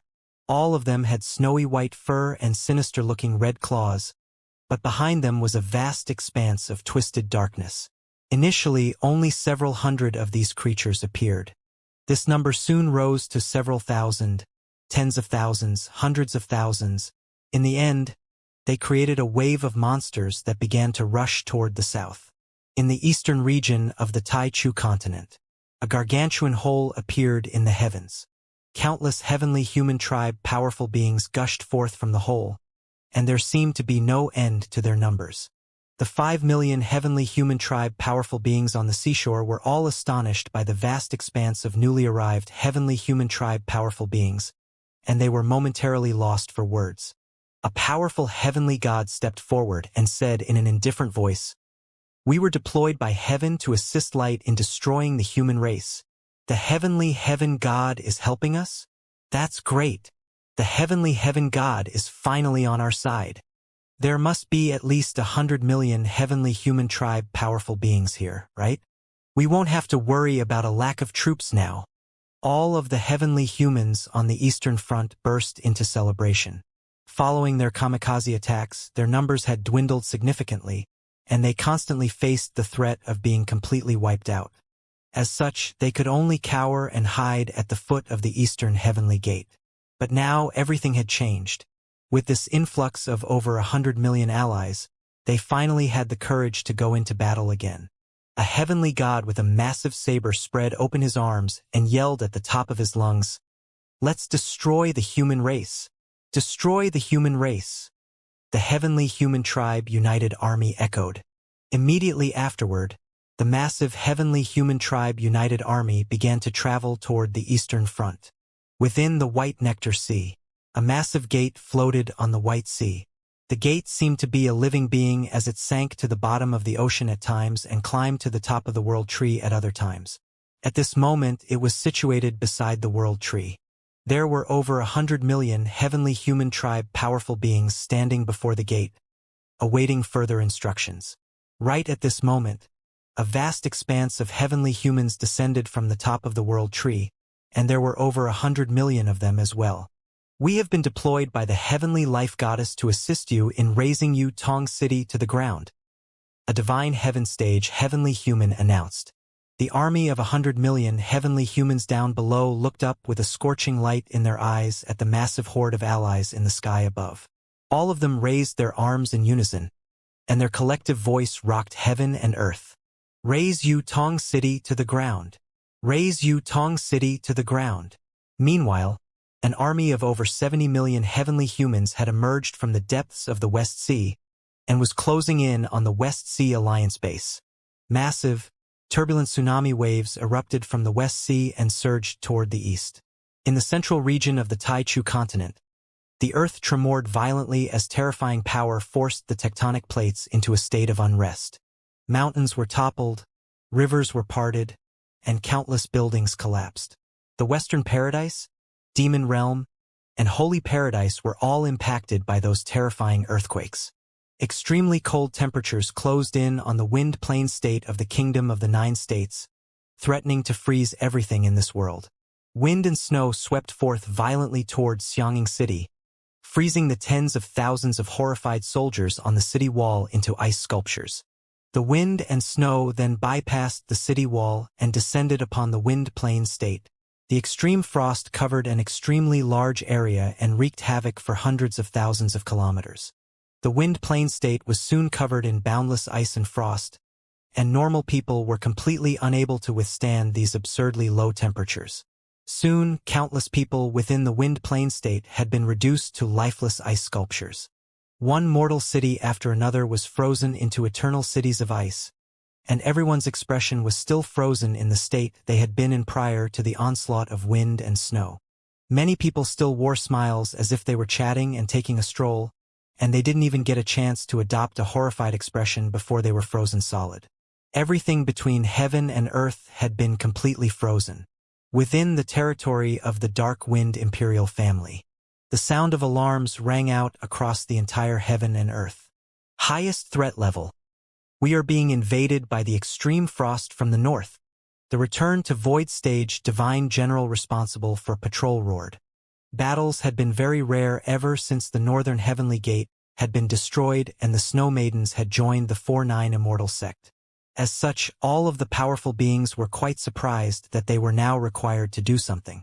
However, the Dark Wind Imperial family was one of the 9 Imperials, and they had many powerful beings, all of whom were extremely well-trained and reacted very quickly. They instantly activated the Dao integration stage defense mechanisms, and a massive black spell formation appeared from the ground. Black streams of wind enveloped the entire Imperial Palace, thereby keeping the oncoming extreme frost energy at bay. However, the entire heaven and earth had already been transformed into a lifeless lethal realm aside from the Imperial Palace. The Dark Wind Emperor stood at the top of the Star Building, and he looked at the vast expanse of white snow with an extremely grave look on his face. This disaster is no longer something that we can control, as it is something that is most likely impacting the entire Wind Plain state. It could even spread to the entire kingdom of the 9 states. Dark General, have you notified the 4-9 Immortal sect and the heavenly court of our situation yet? The Dark Wind Emperor asked. A return to Void stage mighty figure clad in black armor bowed and replied, I have already delivered the news to them. The heavenly court is unable to send help due to the battles on the Eastern Front. But the 4-9 Immortal sect has responded that they will deploy reinforcements right away. The Dark Wind Emperor's expression finally eased slightly upon hearing this. It was a great relief to the entire Wind Plain state that the 4-9 Immortal sect was sending reinforcements. Emperor, all of our main forces are battling on the Eastern Front, so our Imperial Palace is thin on troops. I believe it's too risky to stay here, so I suggest retreating for now, even if it's just to the 10,000 Spirits Immortal sect, the Dark General proposed. However, the Dark Wind Emperor immediately shook his head upon hearing this. No. This is the foundation of our imperial family and the first line of defense against the threats from the north. There are countless citizens who need our protection behind us, and if hazards arise, we'll be able to detect them here as early as possible. At this moment, the Dark General's expression suddenly changed. What's that sound? Scratch, scratch, scratch. This peculiar sounds could be heard coming from the vast expanse of wind and snow outside of the formation. The sound became more and more concentrated and pronounced. Immediately afterward, countless spots of red light appeared amid the wind and snow. The Dark Wind Emperor's pupils contracted drastically upon seeing this. Those spots of red light were countless red claws. Rumble, countless terrifying beings crashed against the Dark Wind Imperial family's formation. Their powerful pounding feet sounded like rumbling thunder, and the formation swayed violently in the face of their collective assault. Enemy invasion! Enemy invasion! Retaliate! The Dark Wind Imperial family powerful beings all poured forth the energy into the formation. Dark winds imbued with extremely powerful offensive properties were swept up outside the formation, and they sliced the oncoming monsters into shreds as blue blood splattered everywhere. These are snow ghouls? Die, die, die! Destroy the human race! Countless monsters about the size of fully grown bears with sinister features, snowy white fur, and sharp red claws were pouncing toward the formation with no regard for their lives. At the same time, they were uttering infernal roars along with some strange, inexplicable syllables. The formation was indeed very powerful, but there were simply too many snow ghouls. They rushed the formation as if they were insane, and the formation tremored violently as a result. The Dark Wind Emperor unleashed his divine sense to find that there were over 10 million snow ghouls surrounding the Imperial Palace in massive hordes. There was no end to them in sight, and all of them were frantically charging at the formation. Space had already been sealed by the extreme frost power, so even returned to Void stage mighty figures were unable to escape. Tear! A gash suddenly appeared on the formation, courtesy of a sharp red claw. A snow ghoul with a terrifying aura stuck its head through the gash. This snow ghoul had golden fur, and there was a blue divine halo above its head, as well as a cruel smile on its face. Finally, I can eat all of you now. Massive gashes began to appear on the formation. The snow ghouls rushed through these gashes in a frenzy, and they swung their red claws through the air as they bit and tore through human flesh. Less than 10 minutes later, wind and snow were still whizzing around the Dark Wind Imperial Palace. Everyone was gone with the exception of a few mangled bodies, but those were soon buried by snow. An eerie silence had settled over heaven and earth. A faint blue light was surging above the Imperial Palace, releasing energy that was capable of freezing all things. The once proud and majestic Imperial Palace had now been reduced to a pile of icy rubble. Death and destruction were all that remained. The Dark Wind Imperial family that was once renowned across the entire continent had now been completely buried under wind and snow. At the Wind Plain state, the extreme frost power was still wreaking havoc. It traveled from the north all the way toward the south, freezing everything in its wake, as if it were trying to destroy this entire world. Villages and cities were inundated by wind and snow, and humans appeared extremely frail in the face of this disaster. Soon, over 1 billion humans had perished from the extreme cold. At this moment, a warm, white light suddenly erupted from the 10,000 spirits Immortal sect before spearing into the sky. A Tai Chi formation image encompassed half of the entire wind plane state, and it somehow managed to keep the oncoming burst of extreme frost power at bay. The formation was expending an insane amount of energy, but it had succeeded in protecting half of the human population of the wind plane state. Sect leader Shenyuan Luin of the 10,000 Spirits Immortal sect looked on at the doomsday-like disaster with his antiquated sword in his hand. He wore a refreshing, white robe and stood at the pinnacle of a mountain with his eyes tightly shut.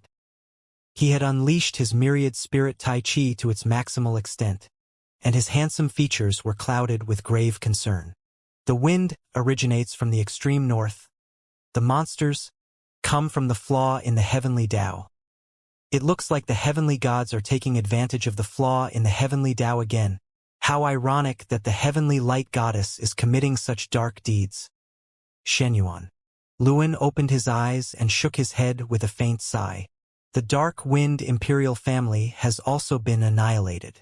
What a pity that my good friends had to perish in such a tragic manner. He gripped the hilt of his sword with a resolute expression on his face. The final battle had already commenced, and he couldn't back down. All he could do was to fight to the death. The myriad spirit Tai Chi formation is a god of creation stage formation bestowed upon us by the heavenly lord of Tao and virtue. It's capable of defending the northern region of the kingdom of the 9 states, thereby keeping the 9 states safe from this oncoming disaster. However, it also has its flaws. If the core of the formation were to be damaged, Shenyuan Luin's grip tightened even further around his sword. He was the only Tao integration stage super mighty figure in the sect, and the core of this formation was located in the 10,000 Spirits Immortal sect. If he were unable to defend the core, the extreme frost power would continue to spread toward the rest of the kingdom of the 9 states. As the sect leader, he had a lot of pressure on his shoulders. Rumble. The earth began to rumble in the distance. Swarms of white figures surged toward the 10,000 Spirits Immortal sect. Shenyuan Luin stood at the mountain summit, and his expression darkened even further at the sight of the oncoming snow ghouls. The simplest way to eradicate the kingdom of the 9 states was to freeze all of its inhabitants to death. If the myriad spirit Tai Chi formation were to be broken, this doomsday-like disaster would continue to spread, laying waste to all of the 9 states.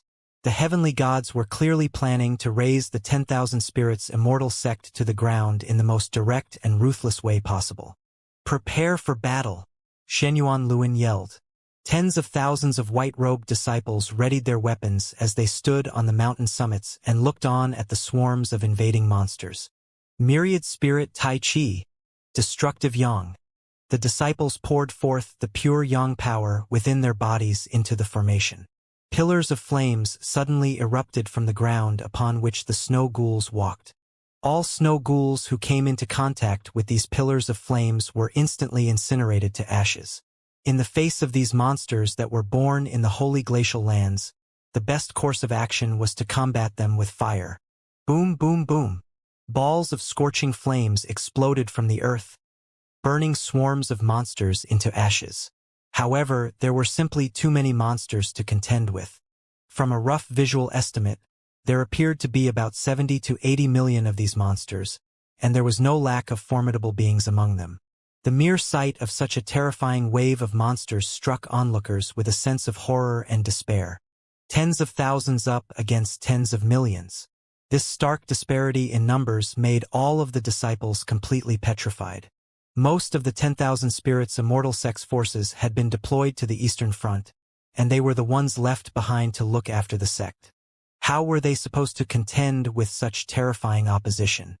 Was there really a need to deploy so many snow ghouls just to bring them down? The disciples were all in despair, but they were still determined to defend the sect with their lives. They continued to use the power of the formation to blast the snow ghouls in an attempt to weaken their forces as much as possible. They were prepared to die in battle, but they weren't going to go down without a fight. Shenyuan Luin was in the process of injecting his power into the myriad spirit Tai Chi formation when he suddenly turned and unleashed a sword strike toward the extremely far distance. The sword projection parted heaven and earth and hurtled through the air for over 50 kilometers in the blink of an eye. A howl of agony erupted. A massive, black-furred snow ghoul over 10,000 feet in height appeared from thin air. Its body had already been sliced in half, and blue blood flowed like a river. The two halves of its body crashed to the ground, crushing several hundred snow ghouls. Humph! You think a sneak attack would work? Xianxia turned gracefully as he unleashed another two sword strikes toward the earth in the southeastern direction. The black and white sword projections fell upon the earth, creating two astonishing trenches, each of which was over 150 kilometers in length. Another two massive black-furred snow ghouls fell amid howls of anguish. These snow ghouls were generally split into two types. The most common type was white-furred snow ghouls that were roughly the same size as bears and possessed power equivalent to Tao body to soul formation stage cultivators. The second type was black-furred snow ghouls with extremely massive bodies and power comparable to return to void stage mighty figures. Sect Leader. These monsters have already broken our defensive line and entered the 10,000 spirits Immortal sect. An elder let loose a cry of panic. Xianxuan's face fell slightly, and he appraised the myriad spirit Tai Chi formation to find that it had been broken in 3 locations. The closest snow ghouls were already less than 100 kilometers away from the main peak at the core of the sect. There are too many of them. Xianxuan's expression was extremely grave. Their sect didn't have any large-scale offensive weapons. If things were to continue like this, they would be inundated by the sheer number of snow ghouls sooner or later. Will I have to use the secret weapons my son left at the sect? He went to great lengths to gather the materials, and Bai Ling was the one who created the weapons. They should only be used in dire circumstances. On top of that, the weapons will affect irreversible changes to the surrounding environment. Xianxuan advocated for maintaining all things in their original state, so he was quite averse to using weapons like this. He gritted his teeth and finally made a decision as he looked at the oncoming swarms of monsters. Xianxuan raised a hand to the sky, and ripples appeared in the heavens overhead. A series of inky black missiles, of which there were over 1,000, then began to appear around the 10,000 spirits Immortal sect. Myriad spirit Tai Chi. 1,000 sun bomb. Whoosh whoosh whoosh. The missiles fell from the sky in quick succession. Silence suddenly descended upon heaven and earth. Immediately afterward, one devastating explosion erupted after another, destroying everything in the surrounding area. Boom, boom, boom, boom. Heaven and earth tremored violently. Destructive explosions of fire erupted, and each explosion affected an area of over 150 kilometers in radius. The resulting shockwaves were powerful enough to instantly tear hordes of snow ghouls into mincemeat. The explosions of energy connected with one another, creating a destructive ring of energy around the entire 10,000 spirits Immortal sect. The 10,000 spirits Immortal sect disciples were all gobsmacked.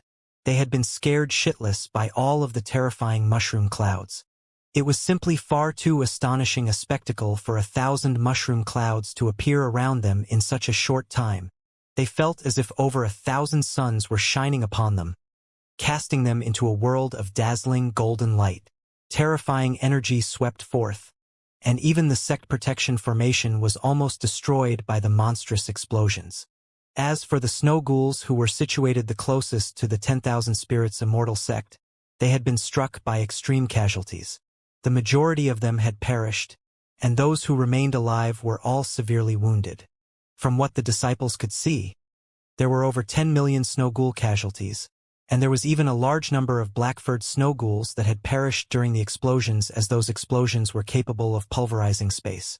Not only that, but the destructive energy from the explosions continued to wreak havoc, as if they were flames that would never be snuffed out. A ring of destruction was formed around the sect, and all snow ghouls who encroached upon the ring were incinerated to death. Even Xianxuan, who had unleashed the missiles, was completely stunned by this astonishing spectacle.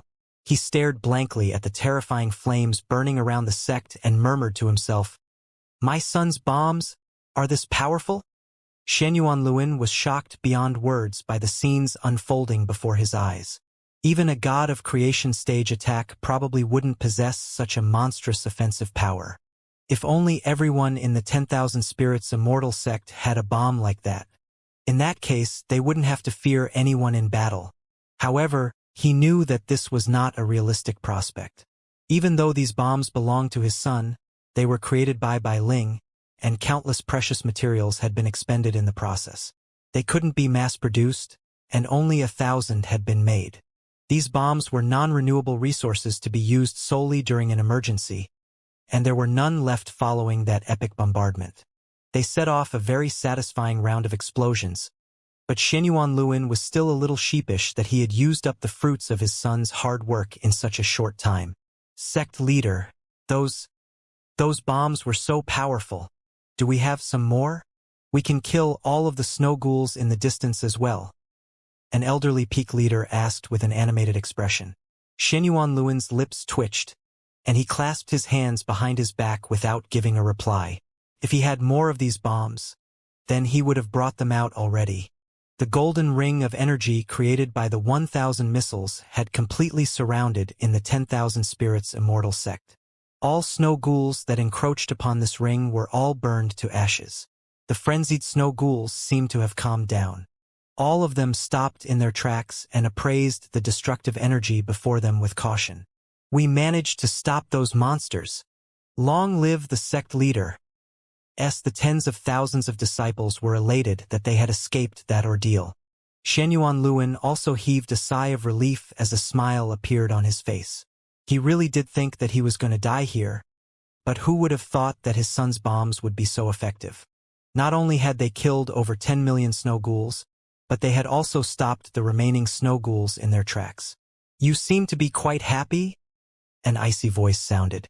The hair on the back of Xianyuan Luin's neck stood on end, and he grasped his antiquated sword tightly before unleashing a sword strike behind him. Crack! A massive, golden-furred hand with red claws immediately caught the sword by the blade. Powerful sword intent erupted forth, sending shards of ice flying through the air from the massive hand, but it was unable to inflict any injuries. Xianyuan Luin's expression changed drastically.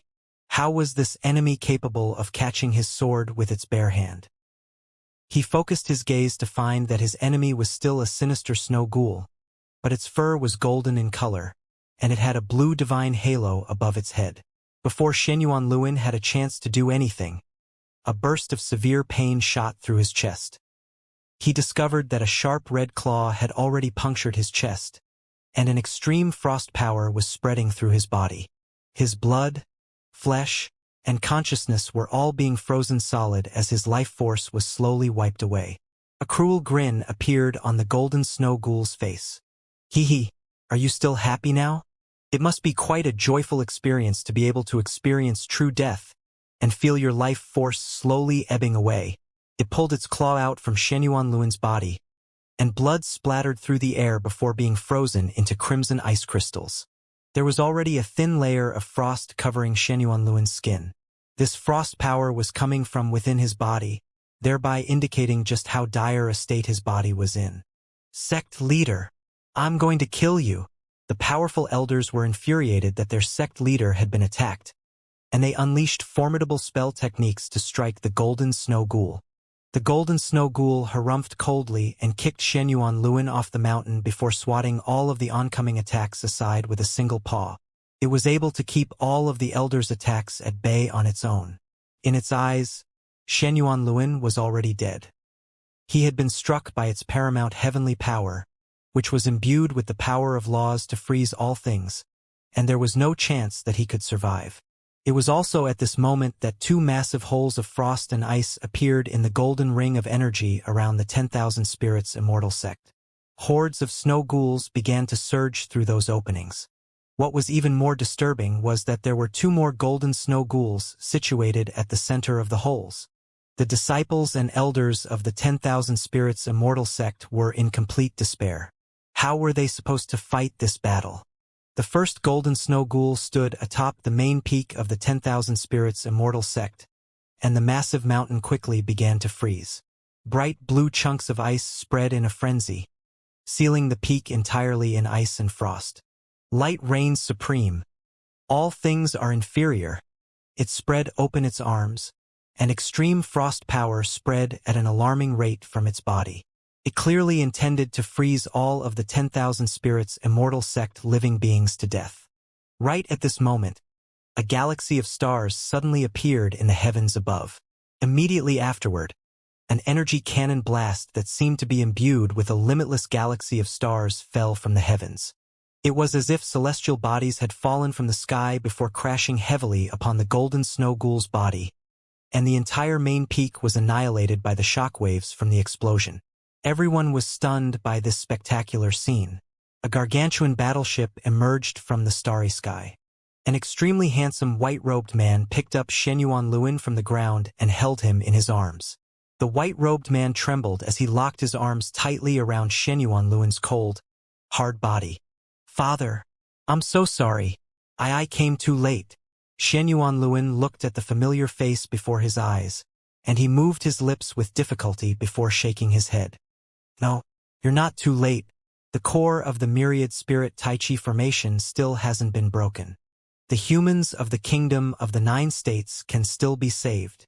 Tears welled up in Xianxia Cheng's eyes upon hearing this, and he tightened his arms further around his father's body, as if he were trying to restore Xianxia Luin's vitality through his own body heat.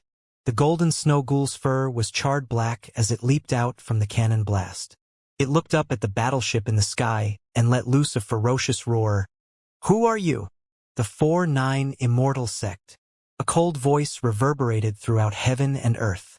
Bai Ling stood at the forefront of the battleship, and her white dress billowed out around her like a lotus flower. The elders and disciples of the 10,000 Spirits Immortal sect were so elated to hear this that they were on the verge of tears. "It's the Starfire battleship. It's the 4-9 Immortal sect. They've come to save us. Hooray!" The 4-9 Immortal sect had never been defeated. They represented the hope of the kingdom of the 9 states, and even the entire human race. The 4-9 Immortal sect was always able to give its allies an overwhelming sense of security. "Sigh, it's a tragedy that our sect leader." Some of the elders were still full of sorrow. "You really think a trashy battleship can stop us snow ghouls?" The golden snow ghoul roared, and countless shards of ice appeared behind it, obscuring the entire heavens. "So this is the 4-9 Immortal sect? Light told us that you would pose the biggest obstacle to our invasion of the kingdom of the 9 states. Let me see if that concern is valid." One of the other golden snow ghouls chuckled coldly. "Kill these people and victory will be ours." A golden snow ghoul holding a blue skull staff roared as the icy hole around it continued to erode the golden ring of energy. "Charge!"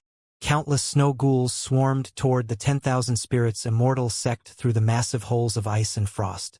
Over 10 million of them had been eradicated by those explosions, but there were still over 60 million of them left. This was a formidable force that could raise any top-tier sect to the ground. 2 Dao integration stage true dragons pounced toward the golden snow ghouls. The demonic blood Kirin also appeared and descended upon the snow ghouls with devastating heaven-crushing might. "Snow ghouls, eh? So you are the culprits that ruined our home." Mengji mused in a faint voice as she looked at the oncoming hordes of ferocious monsters. "No, the main culprit is the heavenly light goddess or the purple star civilization." Shangguan sighed as a complex expression appeared on her face. She flew through the air and also threw herself directly at a golden snow ghoul. Bai Ling stood at the forefront of the battleship with her brows slightly furrowed. She wore an extremely solemn expression, and countless streams of information were surging through her eyes. There were 3 golden snow ghouls with divine halos, and each of them was comparable in power to a heavenly god. They were similar beings as the heavenly ant god in that they were also heavenly gods that had been created through some special methods. The heavenly light goddess was definitely responsible for this. The heavenly light goddess had probably initially planned to attack from both the north and the south, but she didn't expect the heavenly ant god to die so quickly. However, even with just an offensive force coming from the north, the situation was still very grave. The Eastern Front Army was engaged in arduous battles of their own, and not many troops could be deployed as reinforcements. As such, the 4-9 Immortal sect was the only force that stood before the snow ghouls. This was going to be a true trial by fire for the 4-9 Immortal sect. An earth-shattering battle ensued. The 4-9 Immortal sect up against the snow ghouls. Shen Yuancheng was still bidding a final farewell to his father. Never did he think that his almighty father would fall one day. Now that the unthinkable had actually eventuated, he couldn't do anything aside from wallow in grief. Little Cheng, your bombs were awesome. I tried to dissuade you from researching bombs in the past, but I now know that I was wrong. Persevere with your Tao. Shen Yuanluan caressed Shen Yuancheng's face as he said with difficulty. Shen Yuancheng nodded over and over again with tears flowing from his eyes. Father, I'll take you back to the battleship right now. Bai Ling knows everything. She'll be able to save you. Shen Yuanluan shook his head with a wry smile upon hearing this. There's no need for that. I know my own body. My life force has been frozen and torn apart. The only reason I can still talk to you now is because I cultivated in the Tao of myriad spirit Tai Chi, thus allowing me to forcefully retain a wisp of my consciousness. But that will soon fade as well. As Shen Yuancheng gritted his teeth tightly. He cultivated in the same Tao, so he was naturally also aware of this, but he really didn't want to give up like this. Go, my son. Fight with your friends. Fight for the human race. Shen Yuanluan looked at Shen Yuancheng with a smile. He wanted to raise a hand to caress his son's handsome face, only to find that his limbs had completely stiffened and were immobile. Father! Shen Yuancheng wailed with grief. My son! Shen Yuanluan was also very reluctant to leave him. Whoosh! A small red flower suddenly popped up from Shen Yuanluan's heart. Father! Shen Yuancheng was given a fright. Ah! Is this what death feels like? It's so warm. Shen Yuanluan's eyes glazed over slightly. What's all this talk about death? I feel like you can still be saved. Why are you giving up? A sweet voice traveled into Shen Yuanluan's ear.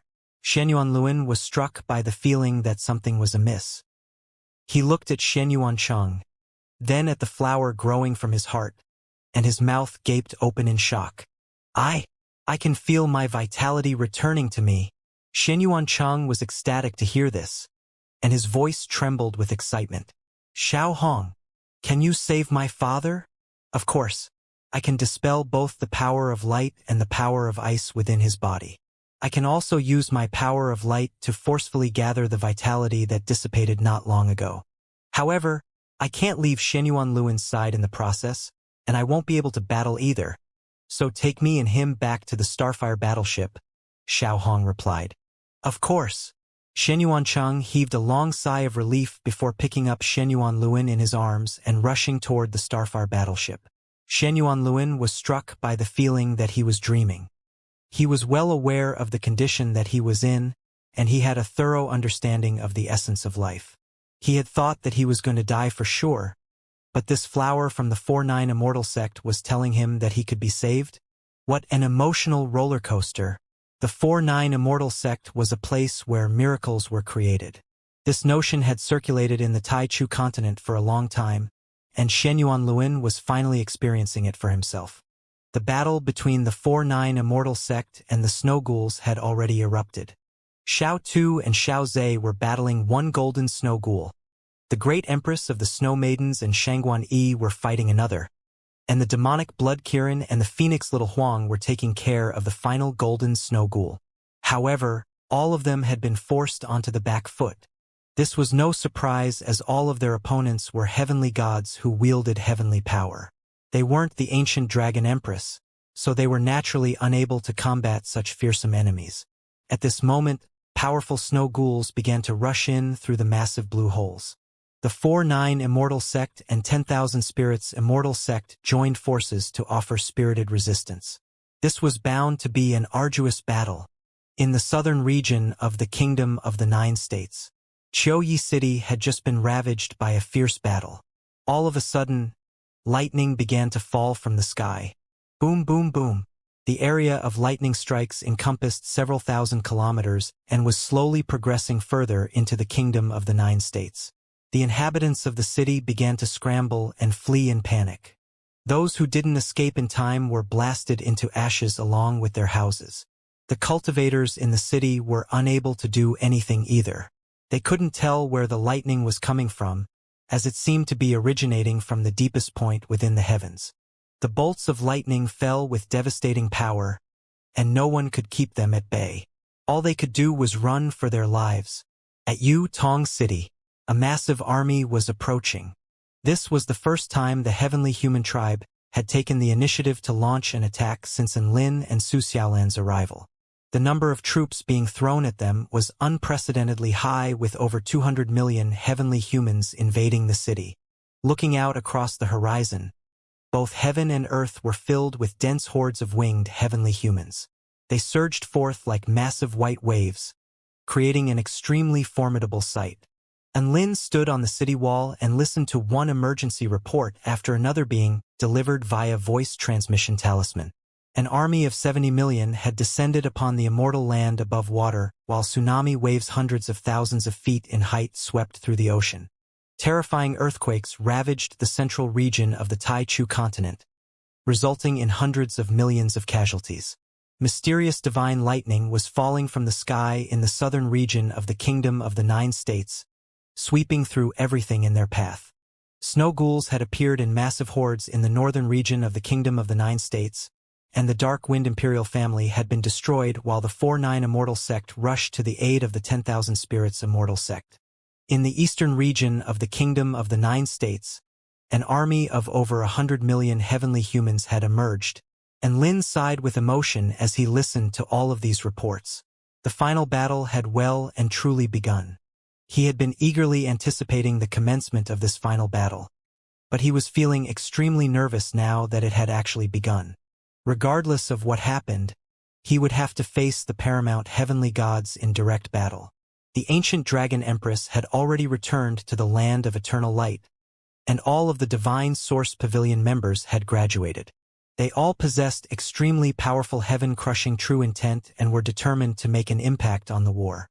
However, these immortals from the Divine Source continent were still petrified by the sight of the oncoming army. The number of enemies they had to face was absolutely absurd. They had thought that they would be facing tens of millions of heavenly human tribe powerful beings as a worst-case scenario, but now they were being confronted by 200 million. The Divine Source Pavilion gathered all of the most powerful beings on the entire Divine Source continent, but they were feeling extremely fearful and powerless. Not only were all of the Divine Source continent mighty figures astonished, even the Kingdom of the Nine States United Army was very perturbed. Even though they had secured many victories and morale was very high, they were still terrified by the notion that they had to face off against the true power of the heavenly human tribe. Only now did they realize just how daunting a task this was. As for the paramount heavenly gods, they were all furious that their plans had been foiled. However, the cause for their rage was that their chances of victory had fallen from 99% to 90%. Hence, they were still very much in a dominant position. Many of the powerful beings and mighty figures in Tong City turned their eyes upon the white-robed figure standing atop the city wall. He had become a psychological pillar for many people. He was the hero of the human race, the war god of the Taichu continent. With him among their ranks, many of the powerful beings were quite hopeful that they could win this battle. And Lin was still his usual calm and collected self, and this instilled many mighty figures with confidence and a sense of security. What was he thinking about? Nothing. He was merely spacing out. At this moment, the heart of the ocean that Enlin carried with him suddenly lit up. He surreptitiously connected the call and transmitted his voice. "Brother C, I've been waiting for a call from you for a long time. I've missed you too, brother Enlin. Let's skip the small talk. I have something very important that I need to tell you." The heavenly sea god's grave voice sounded. "What is it?" "Light, earth, and I have devised a plan to kill you within 10 days. And Lin, kill me in 10 days? And Lin was completely dumbstruck upon hearing this. What did they have against him? Why did they want to kill him so badly? What about Cyril? What about Chun-Chin? All he did was slaughter a few heavenly gods and destroy 2 heavenly gates. Did that warrant such a vehement response? And Lin wanted to explode with rage, but he forced himself to calm down. Why are you all so intent on killing me? And why within 10 days? Will I become super badass in 10 days or something? And Lin asked. The heavenly sea god gave Lin a rough recap of the deal life and heaven had made with light, earth, and sea. As for why they insisted on having Lin killed within 10 days, that was not something the heavenly sea god was aware of. However, this was an irresistible deal, seeing as so many troops had been deployed to reinforce them as part of the exchange. And Lin finally understood how so many heavenly human tribe powerful beings had popped up on the central and eastern fronts. So the armies under the heavenly life goddess and heavenly heaven god's commands had all been deployed. He really didn't understand why these two heavenly gods were going to such great lengths to kill him. He didn't recall having any vendetta against them. The heavenly sea god expressed his views on the matter. He felt like those two paramount heavenly gods were fearful toward Lin. They were scared that Lin would continue to develop, and they wanted to kill Lin before he had a chance to grow more powerful. Earth and I will be responsible for assassinating you. Not only that, but even the heavenly life goddess will unleash her secret weapon to attack you. This is something that even light and earth are not aware of. The heavenly sea god continued in a grave voice. This was the benefit of being a double agent. The heavenly sea god was aware of the plans on both sides, thereby allowing him to glean the most amount of information. The heavenly earth god plans to lure you to a gravity core location before unleashing his most potent power of the earth to seal you.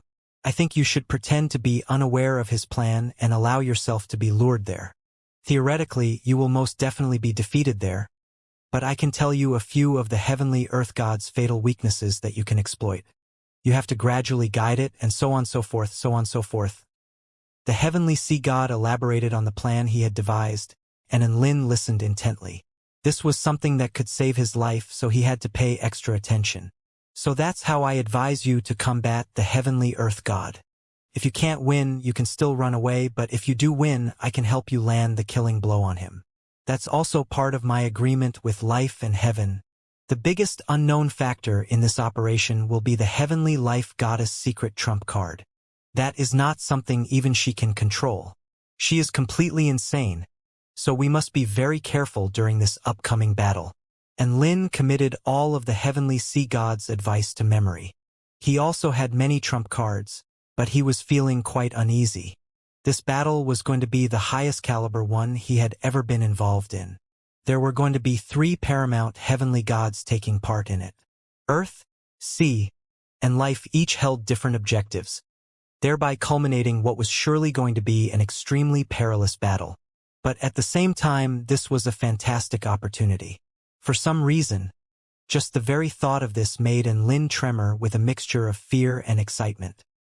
He had been invincible for so long that the blood within his body was beginning to seethe and churn from the prospect of facing enemies that could threaten his life. Everyone, get ready. Activate the heaven-vanquishing formation.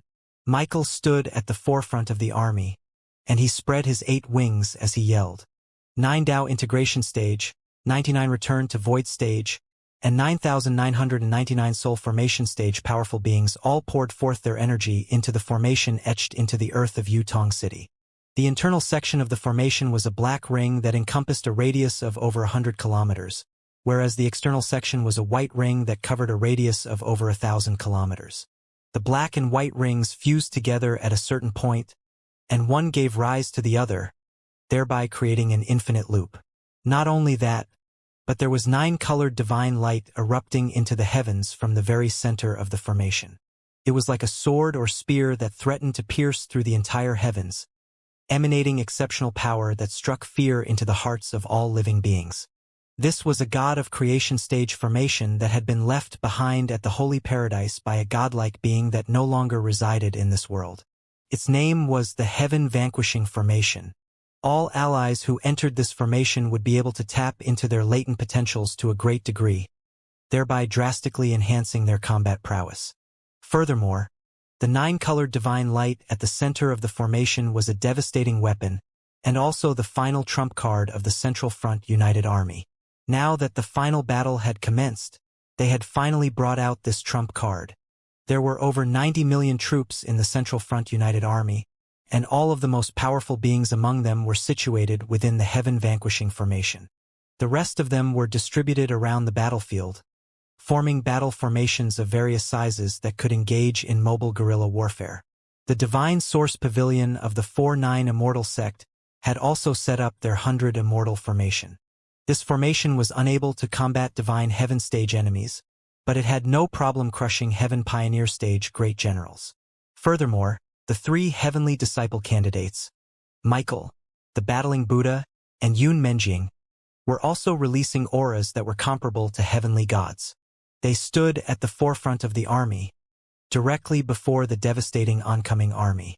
The 9 Dao integration stage Vermilion birds were also unleashing boundless flames, making it appear as if 9 suns hung in the sky. They were also extremely fearsome and presented severe intimidation to the enemies. The war god of the human race, Enlin, and the mysterious divine Phoenix Maiden stood silently atop the city wall. They were the pillars of the Central Front United Army. However, such a powerful lineup didn't do much to soothe the anxiety of their troops. That was because they were facing enemies that were also extremely formidable, to the extent that all of them would be too scared to fight if not for Enlin and Su Xiaolan's support.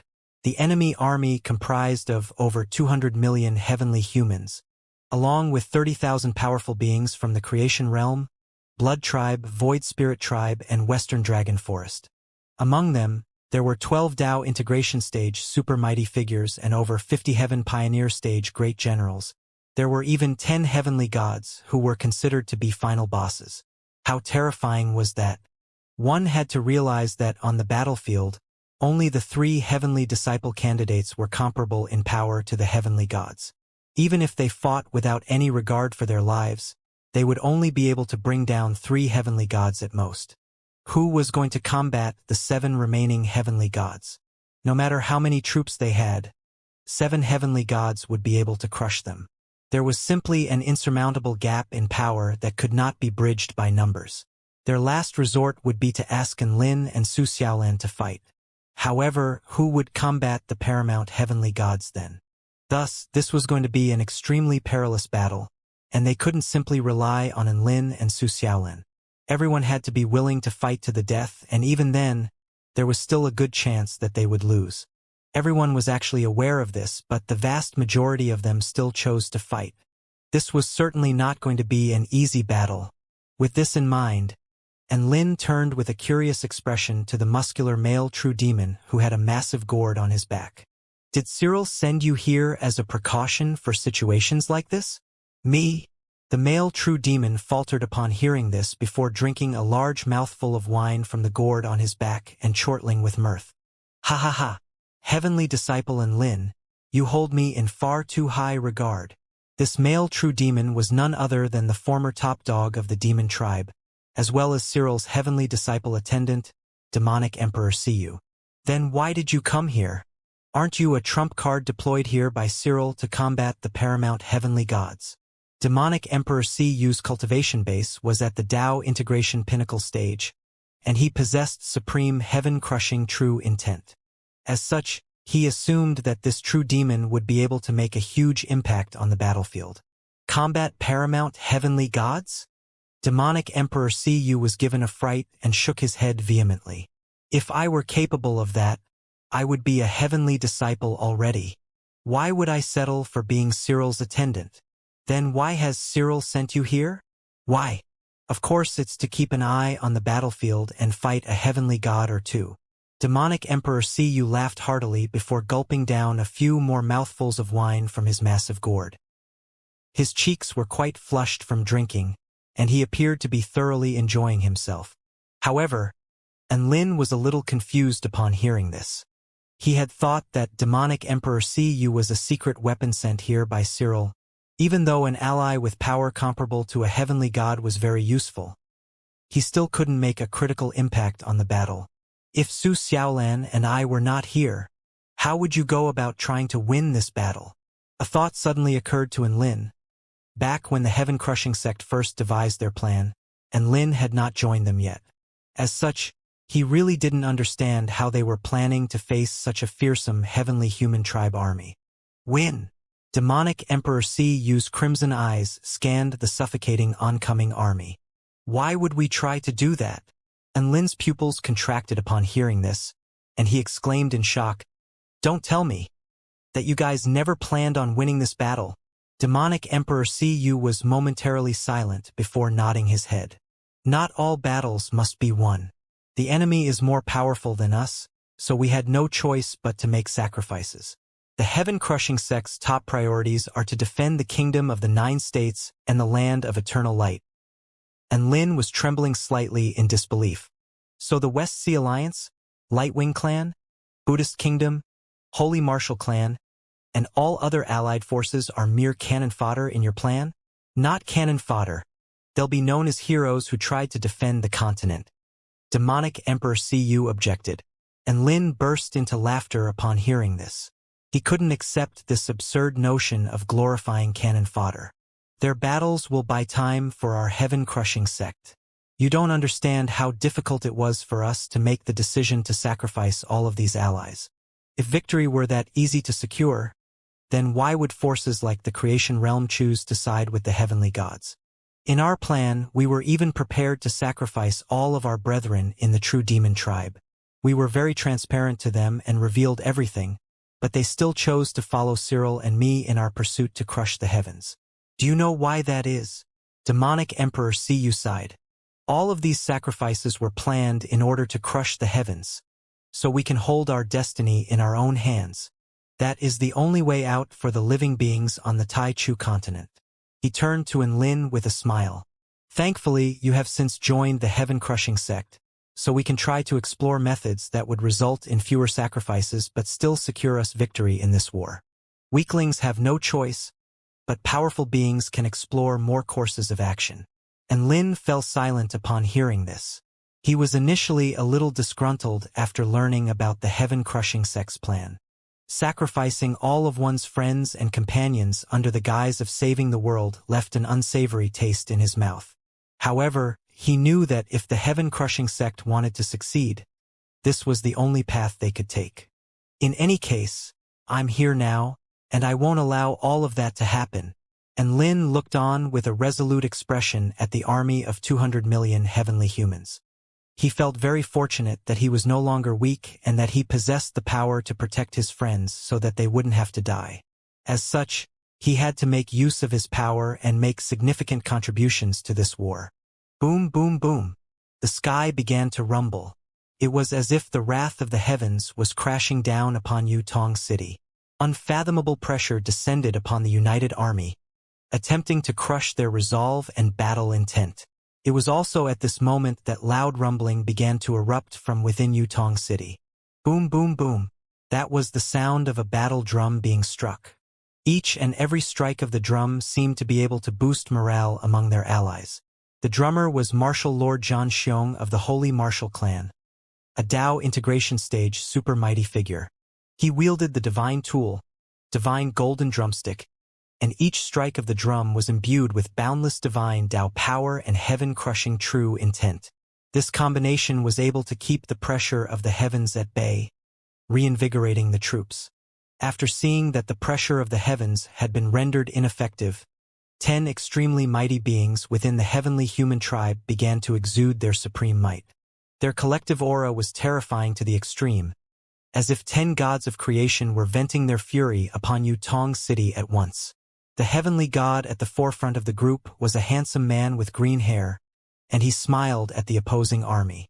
I am wood of the 5 elements. A heavenly god who was white on one side and black on the other also stepped forward, and his voice reverberated throughout heaven and earth as he said, I am Yin Yang, the origin of all things. The united army living beings were dumbfounded. Why were they making self-introductions? However, that was not the end. An exquisitely beautiful heavenly goddess with the faces of countless beauties on her body also introduced herself, and it sounded as if over 100 voices were speaking in unison. I am change, a being with countless forms. A golden figure that had once had the crap beaten out of him by Enlin also strode forward. I am temperature, able to incinerate or freeze all things. A sinister-looking heavenly god with a crimson scythe hoisted on his shoulder said in a deep voice, I am slaughter, none shall escape me alive. A heavenly god wielding a thin silver rapier chimed in. I am sword, able to sever all things. A heavenly goddess with a pair of golden wings continued. I spread my wings and take to the heavens. Fei Huang is my name.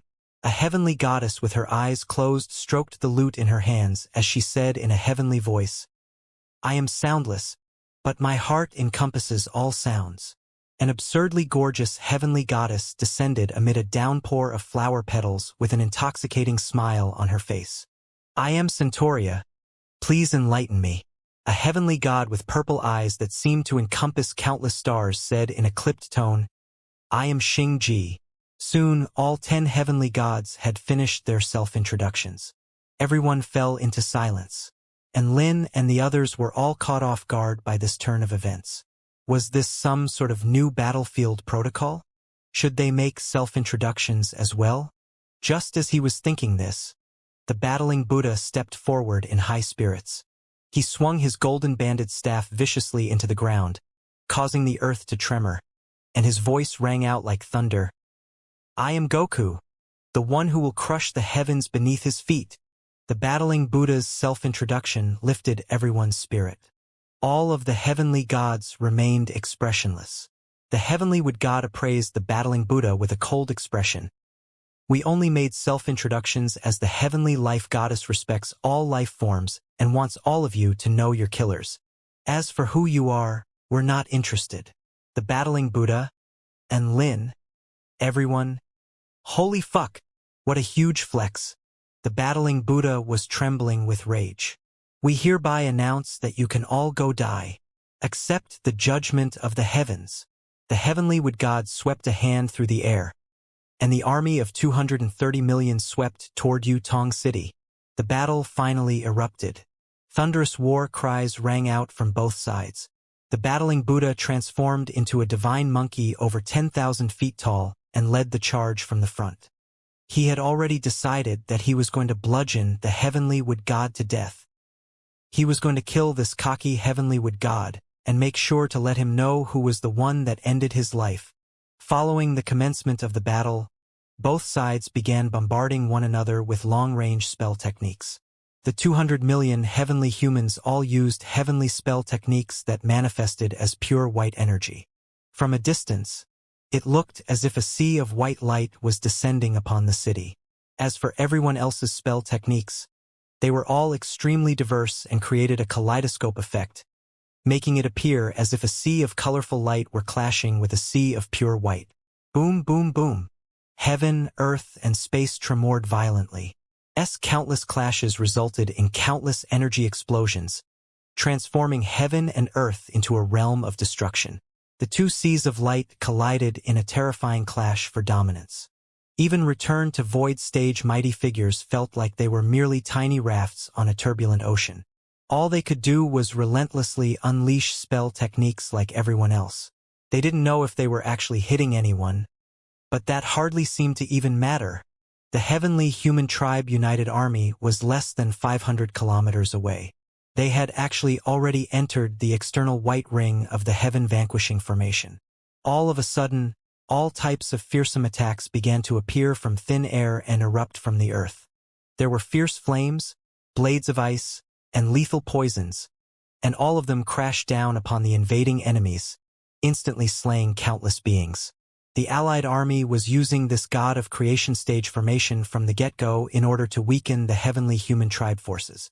In particular, those powerful beings who were supplying power to the heaven vanquishing formation could do so while unleashing spell techniques of their own to attack the oncoming enemies. Thus, they were able to attack their opponents to the greatest degree, thereby resulting in a crushing offensive wave. Sure enough, when the allied army's casualties reached 1 million, the opposing army had already suffered over 5 million deaths. However, they didn't dare to get complacent as they knew that the rate at which casualties were suffered would increase significantly once the distance between the two armies was closed down further. All they could do at the moment was to utilize their distance advantage as much as possible in order to vanquish more enemy forces. The heavenly gods were also engaged in battle in the distance. They intentionally avoided battling near the two armies and instead created an independent battlefield far away. All of them were capable of unleashing devastating attacks, and if they were to battle within close proximity to the two armies, countless casualties would arise as collateral damage. The battling Buddha immediately chose the heavenly wood god as his opponent for obvious reasons. The heavenly wood god didn't really care who he fought. In his mind, any enemies that dared to stand against him were as good as dead anyway. Yun Menjing continued her battle with the heavenly slaughter god. The heavenly slaughter god was just as annoying as ever. In contrast to all of the other heavenly gods who avoided dense groups of living beings, he chose to battle wherever most living beings were gathered.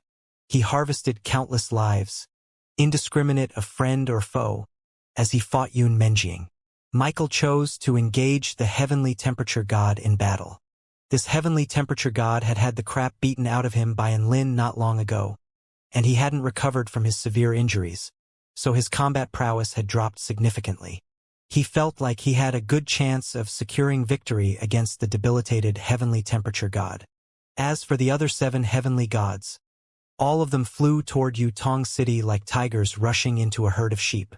Normal attacks were unable to touch them, and even the heaven-vanquishing formation couldn't stop them.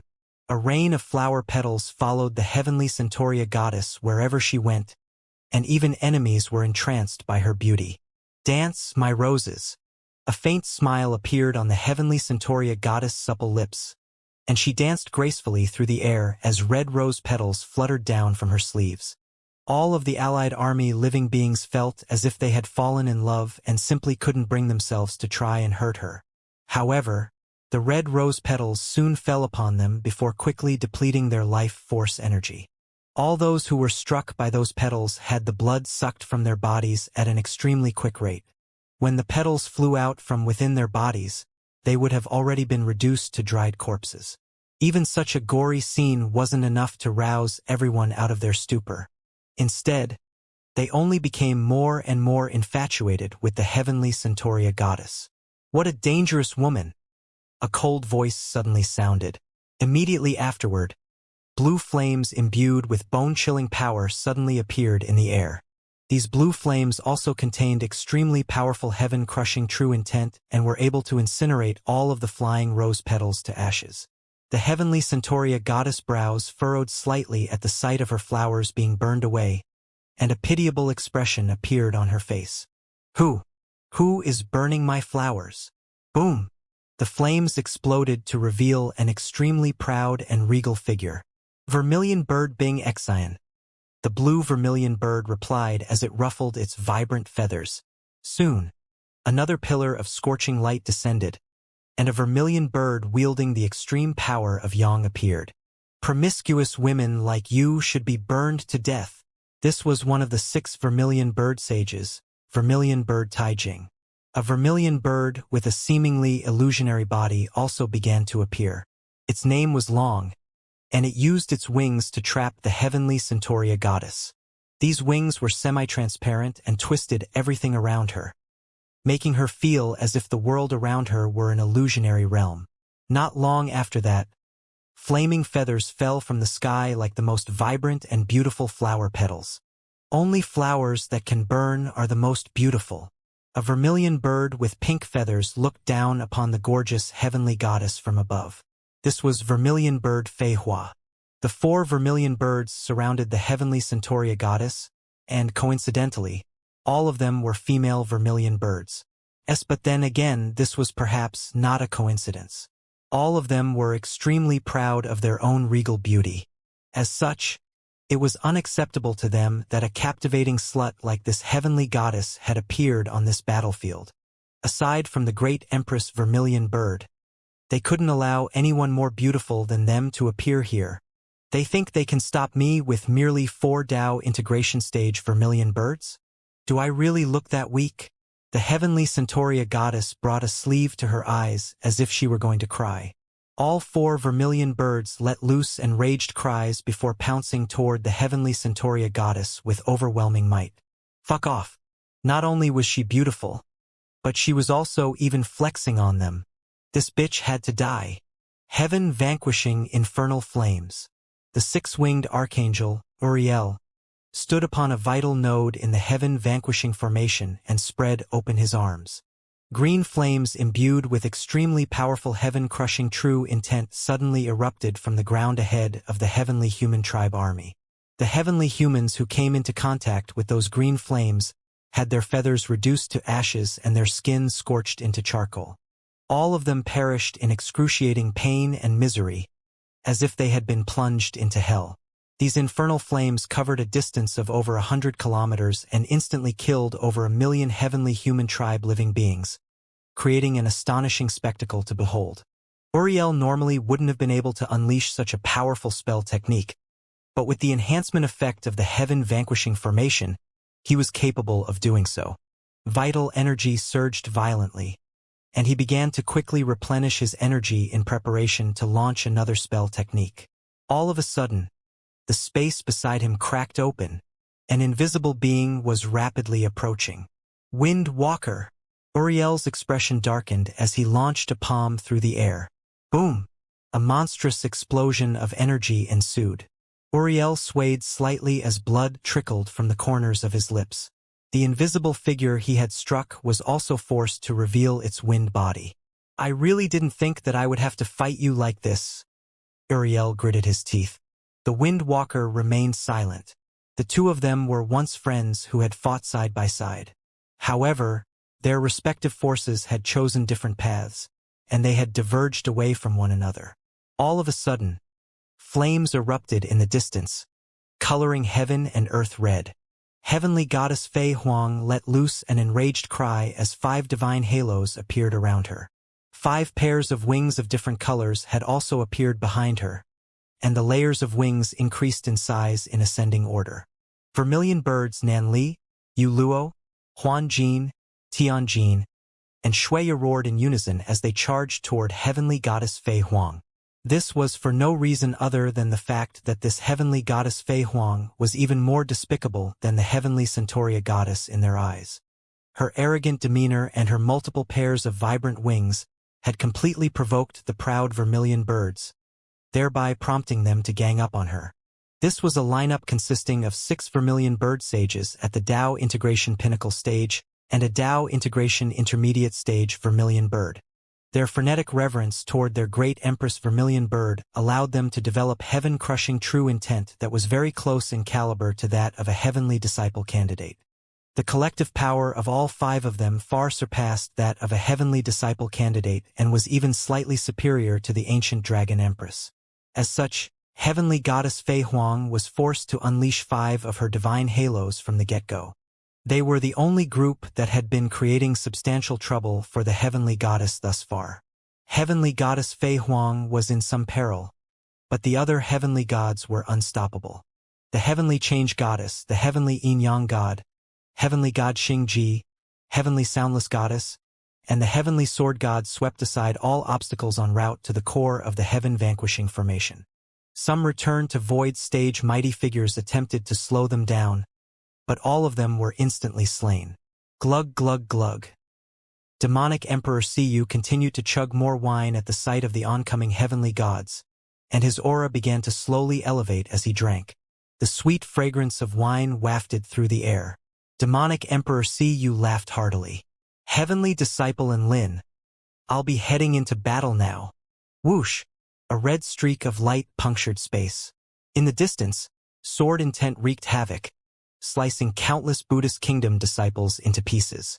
A godlike being wielding a celestial sword rushed toward the 2 figures atop the city wall of Yutong City, covering a distance of 5 kilometers with each step he took. He was the one who traveled the fastest among the heavenly gods, not because he was actually the quickest, but because he killed all those who stood in his way faster than anyone else. The heavenly sword god only had one mission, and that was to lure and Lin out. That man is the only being on this battlefield that I must treat with caution. The heavenly sword god held his rapier tightly as he continued to advance. His gaze was imbued with powerful sword intent, and it pierced through the battlefield to land on the white-robed figure on the city wall. However, an extremely powerful aura suddenly approached him at a rapid rate, making the hair on the back of his neck stand on end. He immediately unleashed two of his divine halos. Heaven-crushing drunken fist. A loud war cry erupted. The heavenly sword god raised his silver rapier and injected the paramount power of laws from his dual divine halos into its blade. At this moment, the oncoming fist was already upon him.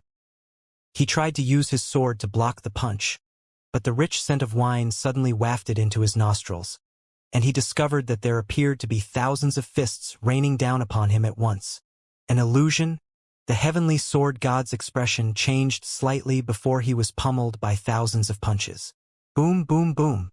Blood gushed forth from the heavenly sword god's mouth, and his entire body was riddled with fist indentations as he was knocked flying through the air. The surrounding powerful beings were all astonished by this sight. Look at that true demon. Holy shit, he's so badass. Did he just send a heavenly god flying? How powerful is he? He was once the most powerful being in the true demon tribe and is now Cyril's heavenly disciple attendant, so it makes sense for him to be this powerful. Phew, we're saved. I thought we were all dead for sure. Demonic Emperor Cuyu's arrival provided a much-needed boost in morale for the allied army's powerful beings, who had been forced into a dire situation. In contrast, the heavenly sword god was in an extremely sorry state, and he hurtled back in retreat as he frantically unleashed his divine halos. Demonic Emperor Cuyu continued to give chase, unleashing a series of bizarre and mysterious punches. The heavenly sword god had been forced firmly onto the back foot, and he was only defending for his life. Even so, there were often punches that snuck through his barrier of sword intent before crashing viciously into his body. Blue defense, double strength, life, eternal truth. The heavenly sword god roared like a madman. After activating his seventh divine halo, he was finally able to glean the trajectory of demonic Emperor Cuyu's attacks through the eternal truth. The scent of wine emanating from demonic Emperor Cuyu's body was able to cloud one's mind and distort reality. However, after activating his eternal truth divine halo, he was finally able to combat demonic Emperor Cuyu's peculiar drunken fist. Die! Lightning sword strike. The heavenly sword god evaded demonic Emperor Cuyu's attacks, and his rapier shot forth toward the true demon like a bolt of lightning striking from an extremely uncomfortable angle. Whoosh! A gash was inflicted upon demonic Emperor Cuyu's muscular body, and blood splattered through the air. However, before the heavenly sword god had the chance to attack again, he discovered that a massive gourd had somehow escaped his notice and appeared above him. The gourd then fell from the sky and crashed heavily upon his head. Dong! The heavenly sword god felt as if his head were about to split open, and his eyes rolled into the back of his head. His body plummeted from the sky before crashing to the ground, creating a massive crater. Hee hee. You're acting cocky just because you managed to see through my illusions? Demonic Emperor Cuyu chortled as he caught the red gourd before downing more wine. Glug glug glug. How dare you drink while fighting me? The heavenly sword god felt as if he had been insulted, and he roared to shake off his dizziness. He rose into the sky and lashed out at demonic Emperor Cuyu with his rapier. Demonic Emperor Cuyu suddenly opened his mouth and spat out some wine before snapping his fingers. Boom! A massive burst of flames erupted from his mouth, threatening to incinerate the entire heavens. The heavenly sword god was unable to evade as his sword intent was melted away by the terrifying heaven-crushing power imbued within the flames. He was then inundated by the waves of fire and crushed to the ground, where he lay, convulsing spasmodically. Why can't I drink in a fight? Demonic Emperor Cuyu chuckled before drinking more wine from his gourd. Glug glug. And Lin was quite relieved upon seeing demonic Emperor Cuyu bringing down the heavenly sword god, and a content smile appeared on his face. The true demon had been far too modest.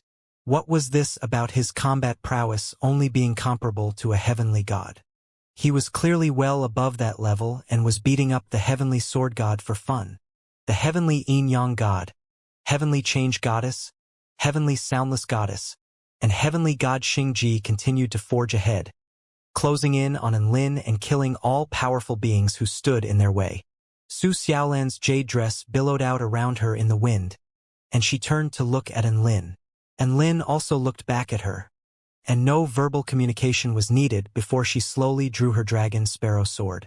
All of a sudden, the holy might of the vermilion bird and azure dragon erupted forth, making space tremor and striking shock into the hearts of the heavenly gods. She stepped over the city wall and held her dragon sparrow sword with her back facing Lin, who found himself slightly entranced by her grace and beauty. In that instant, neither of them said anything, but there was also no need for an exchange of words. Both of them knew what they wanted to say to the other. Be safe. Su Xiaolan leaped up, and her body hurtled through the air at an incredible speed. Extremely regal holy might descended upon the heavenly human tribe army, and it felt as if a substantial force were crushing them from above. The hundreds of millions of living beings on the battlefield were struck by the feeling that they were witnessing a goddess of unmatched grace and holy majesty. Remember my name, the divine Phoenix Maiden. An ethereal heavenly voice rang out, and the immense might imbued within crashed down violently. The 10 million or so heavenly human tribe powerful beings who were flying in the air ahead of Su Xiaolan suddenly shuddered in unison. Terrifying bloodline pressure descended upon them, and some of the weaker beings among them self-detonated on the spot.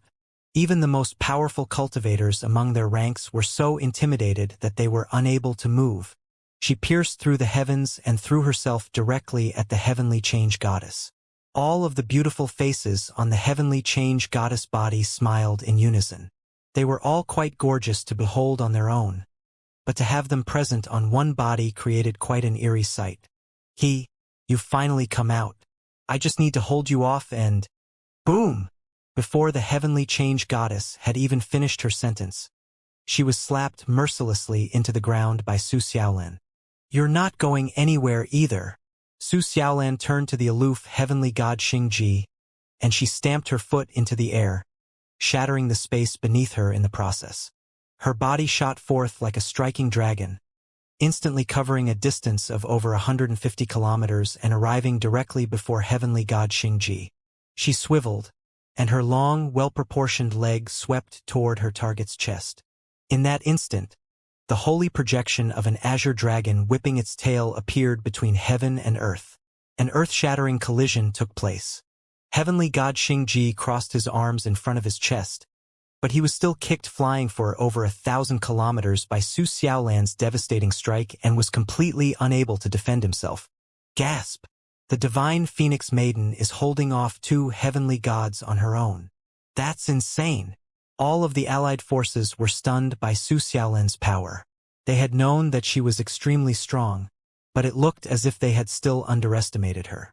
What was even more astonishing was that after sending heavenly god Xingji flying, Su Xiaolan was on the move once again and pounced toward heavenly soundless goddess. Oh my god! She wants to take on 3 at once? That's absolutely absurd. I don't think she's stopping there. God doesn't look like he's about to enter the battle anytime soon. So I think the divine Phoenix Maiden plans on taking on all 4 heavenly gods at once.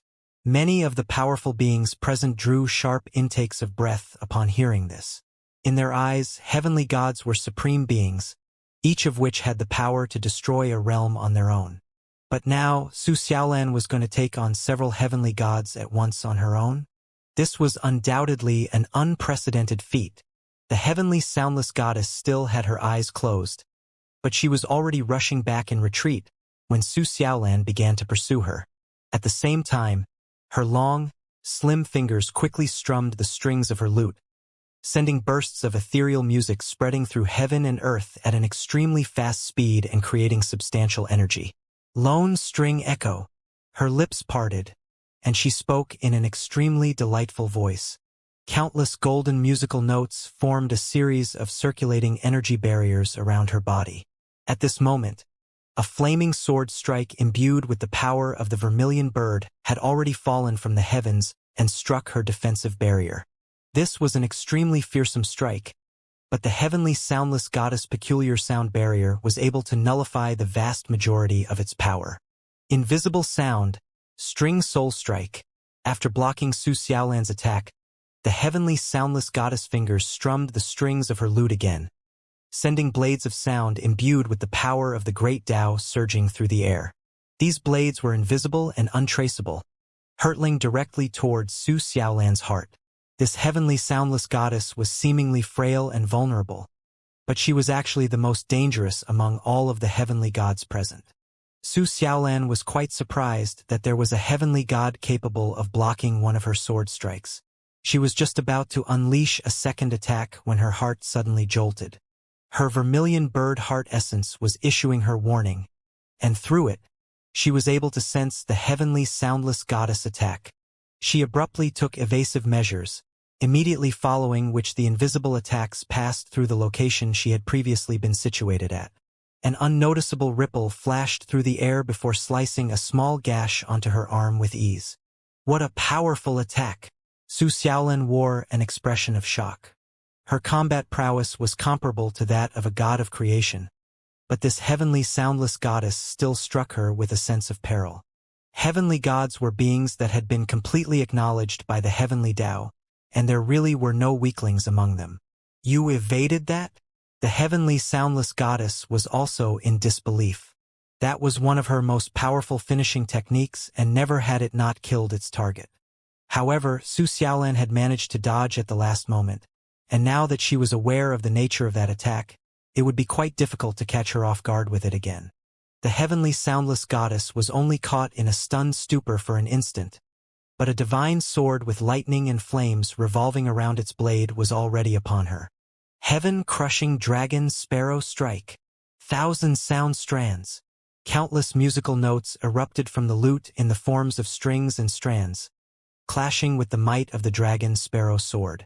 All of the strands of sound were instantly torn apart into countless sections as the powers of the azure dragon and vermilion bird exploded forth.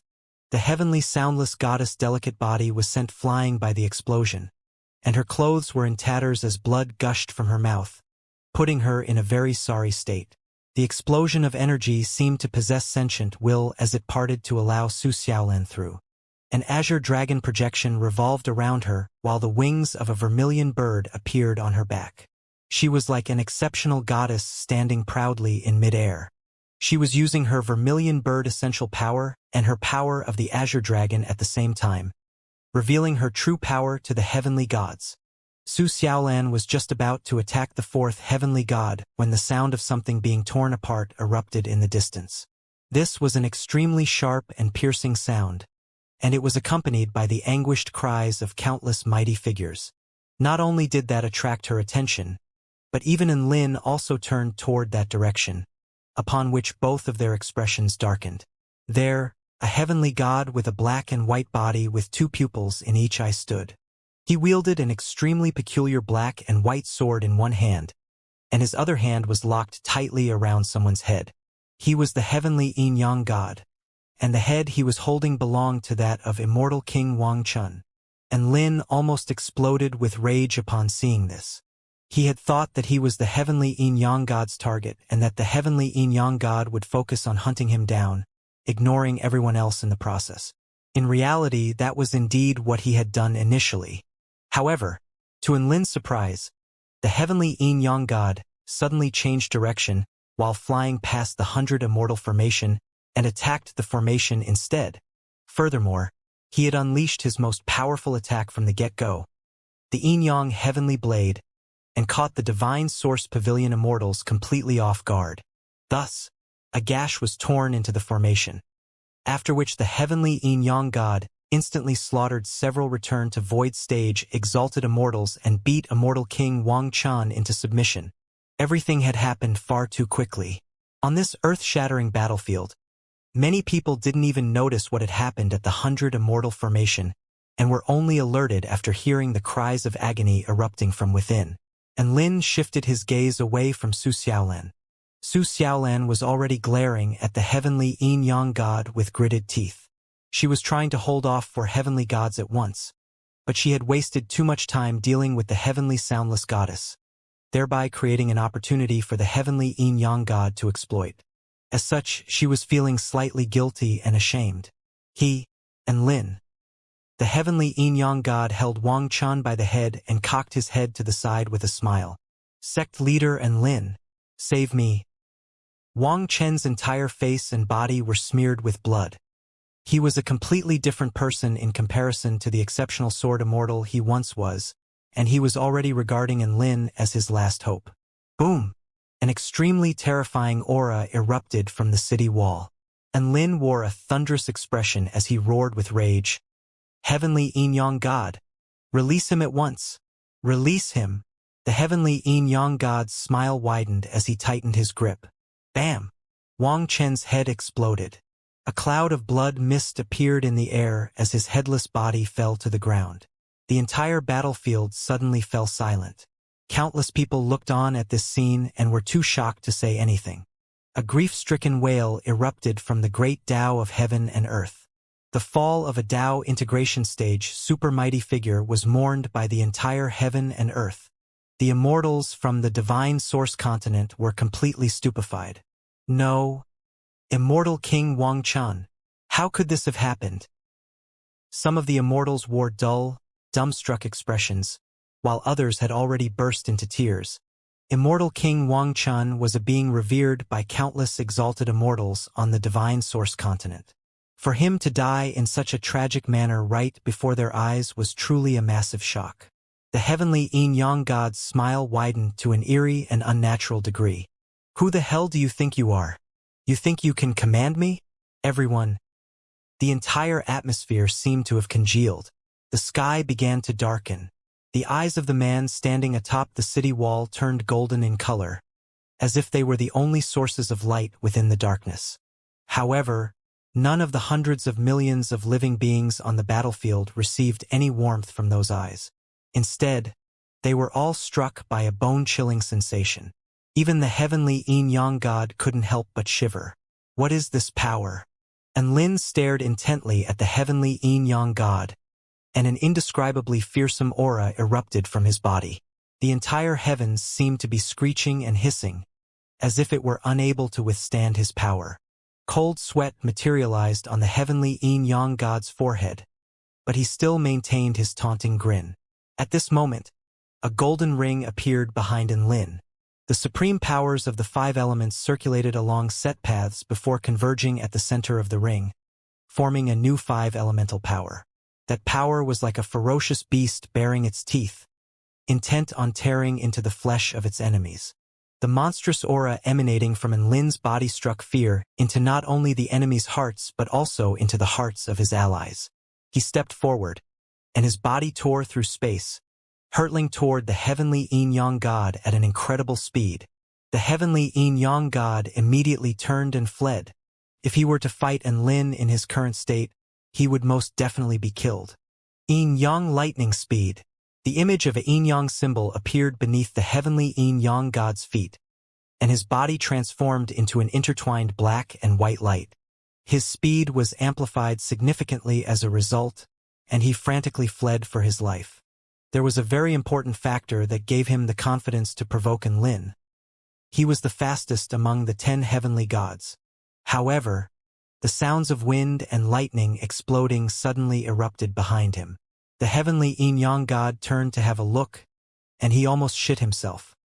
He discovered that Enlin still managed to close in on him. How was he that fast? The heavenly Yin-Yang God gritted his teeth, and a brilliant light erupted from his black and white divine halo as he drew upon as much heavenly power as he could, further elevating his speed. Using this type of power was extremely harmful to his body, but he had no choice. He was clearly no match for Enlin and could only run for his life. On the battlefield, all of the living beings looked on as the 2 figures flew quickly into the distance and disappeared in the blink of an eye. The heavenly Yin-Yang God is dead for sure. No doubt about it. God and can crush any normal heavenly gods. The heavenly Yin-Yang God is pretty quick, but he's going to get chased down and killed sooner or later. Sect leader Enlin, you have to avenge Wang Chun. Heaven and earth were still mourning the passing of Wang Chun, but both the heavenly human tribe army and the allied army knew that this would definitely not be the last Tao integration stage super mighty figure to perish in the course of this battle. Enlin, Su Xiaolin took a deep breath as she watched Enlin disappear into the distance. She then shifted her gaze away and rushed toward the heavenly change goddess, who was attempting to pursue Enlin. She couldn't help and Lin hold off all of their enemies. But these three heavenly gods could not be allowed to escape. The battle was still raging. Even though all of the heavenly gods had been kept in check, the heavenly human tribe army was still much more powerful than the allied army. The battlefront was slowly being pushed toward Yutong City. Destructive energy surged through heaven and earth as blood stained the earth crimson. Amid the frenzy of the battle, no one took notice of the fact that the free-flowing energy in the air and the blood flowing on the ground had all been absorbed into the heaven-vanquishing formation.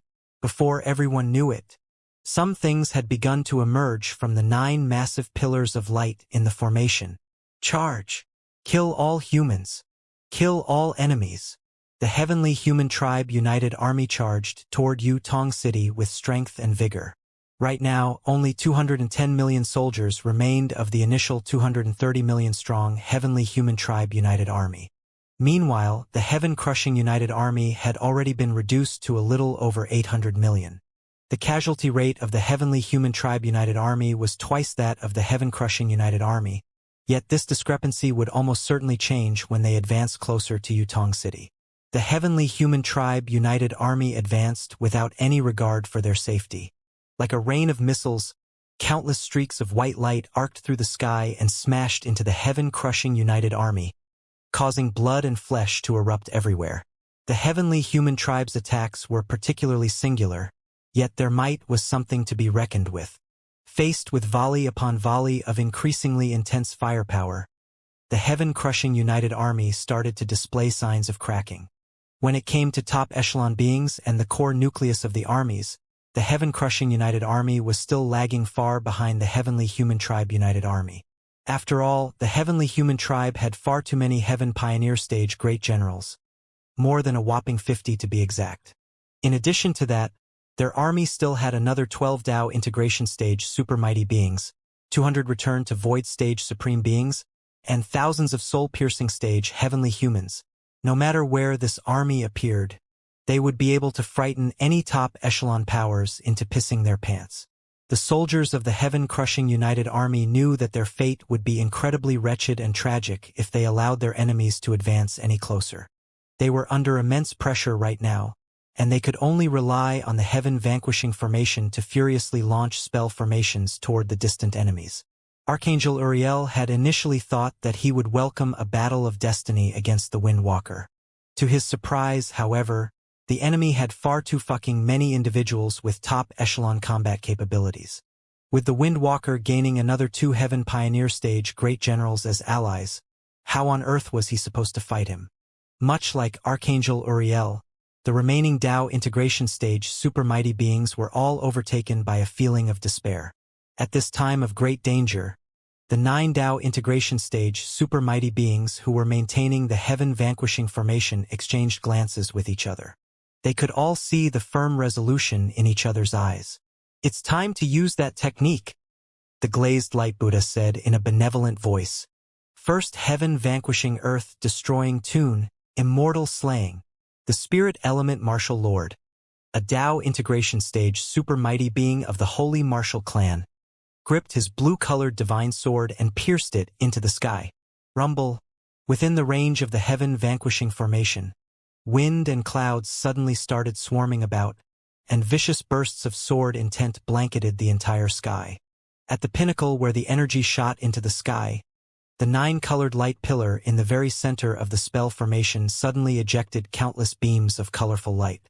As these beams of light spread into the surroundings, they fused together with the sword intents in the sky and formed into countless tremendously mighty 9-colored celestial swords. A dense cloud of 9-colored celestial swords hung from the sky, and merely the sword might that they radiated was enough to instill a sense of rising fear in the hearts of the countless beings on the battlefield. So many celestial swords. There are at least tens of millions, right? Is this the power of the heaven-vanquishing formation? But where on earth does this earth-shattering power come from? Many soldiers of the heaven-crushing united army were feeling slightly dumbfounded. They had indeed formed a part of the heaven-vanquishing formation, yet they were acutely aware that barely any of their energy had actually been absorbed by the spell formation. In fact, they had even become more energetic than before. Meanwhile, A Tao integration stage Western Divine Dragon and 2 Heaven Pioneer stage Great Generals were furiously attacking the Spirit Element Martial Lord in an attempt to interrupt his spell casting. However, the mighty power of the Sword Tao had already risen from the spell formation at this instant, becoming his shield and blocking out all the attacks that were launched toward him. The Spirit Element Martial Lord gripped his sword with both hands, and the sword intent that was soaring into the sky gradually condensed into a physical form before slashing down before him. A tremendous sword intent burst forth and instantly severed one of the Western Divine Dragon's 2 wings. At the same time, the remaining sword intent also smashed into the 2 heavenly human great generals and blasted them backward. Go! Immortal slaying. As if receiving a heavenly decree, the tens of millions of celestial swords that were suspended in the sky above the battleground all plunged toward the earth at the same time. The might of the celestial swords was even more ferocious than lashing winds and torrential rains as they ruthlessly pierced down toward the heavenly human tribe united army. As if possessing a life of their own, each of the 9 colored celestial swords was able to precisely pierce into an enemy body before transforming into a wisp of sword intent and bursting apart. In an instant, countless powerful beings of the heavenly human tribe yelled in agony as their life forces slowly drained from their bodies. White blood blanketed the entire earth, yet they were quickly absorbed by the gigantic spell formation. Apart from the highly skillful soul-piercing stage heavenly humans, almost none of the other heavenly humans were able to escape the overwhelming power of the 9 colored celestial swords. Almost every single victim was insta-killed. Wails of anguish reverberated around the battlefield. In less than 5 minutes, the immortal slaying sword formation had already unleashed its full might. Over 9 million enemies were slain. This was an absolutely terrifying achievement. The morale of the heavenly human tribe united army was significantly affected, and the entire battlefield seemed to have become a bloody hell on earth. Our heaven-vanquishing formation is actually this powerful? Activate it again. Kill those bastard heavenly humans. The soldiers of the heaven-crushing united army roared in approval as their morale rose to a new height. Their confidence was provided with another boost as they witnessed the formidable power of the heaven-vanquishing formation. The size of the heavenly human tribe united army was already hovering around the mark of 200 million.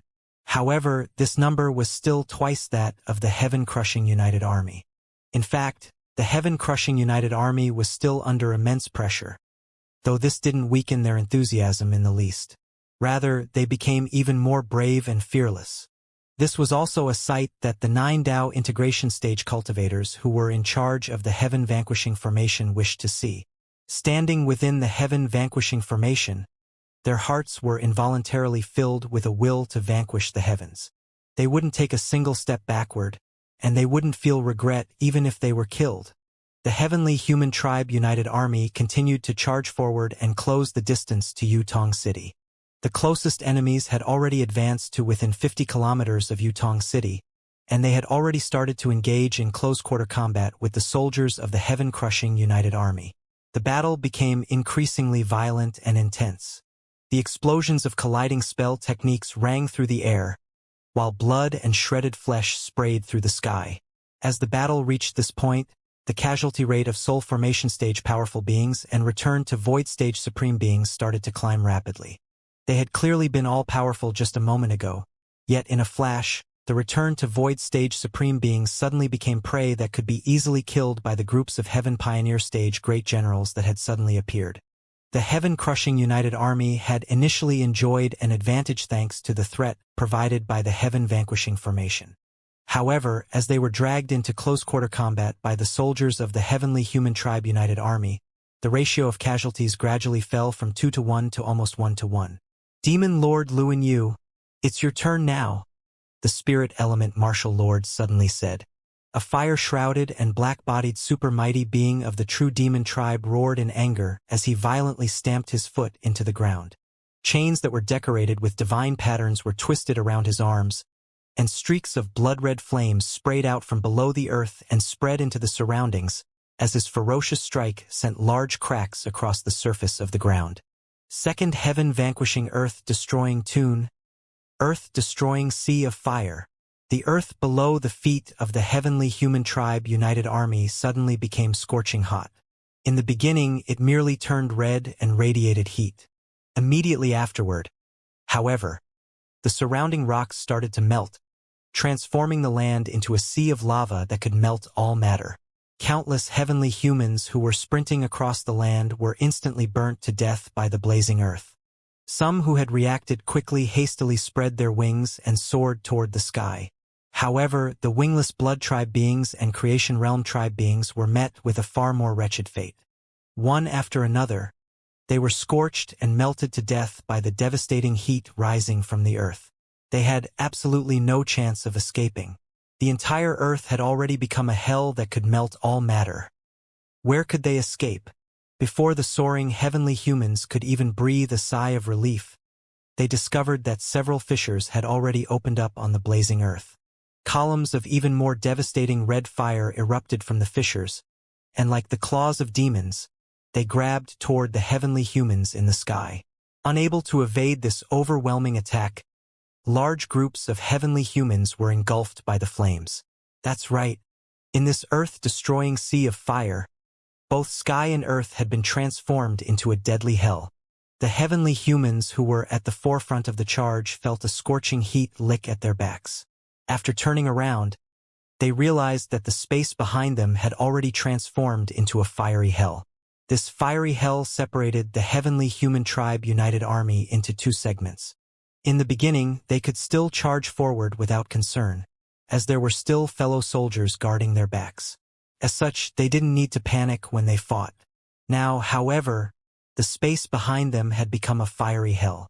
At the same time, they had gone from enjoying an advantage in numbers to becoming a small number of trapped beasts. Their situation had taken a drastic turn for the worse. Sure enough, the heaven-crushing united army started to charge forward in a frenzy.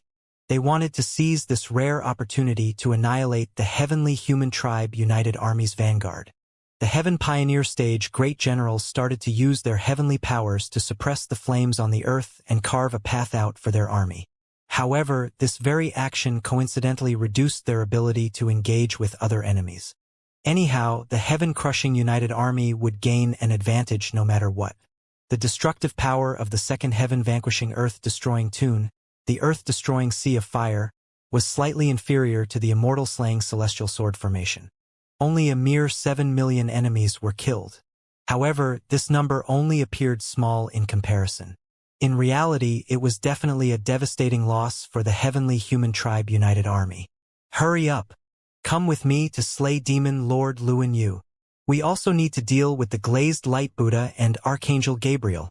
The Tao integration stage super mighty beings and heaven pioneer stage powerful beings of the heavenly human tribe united army started to surge toward the 9 Tao integration stage cultivators standing within the heaven vanquishing formation. These were the 9 beings who maintained the spell formation, and killing them would significantly impact the output and threat of the heaven vanquishing formation. The power that had been displayed by the heaven vanquishing formation was far too devastating. As a result, the heavenly human tribe was willing to pay a heavy price to destroy this spell formation. Once this spell formation was destroyed, the heaven-crushing united army would definitely fall to the waves of soldiers from the heavenly human tribe united army. Roar!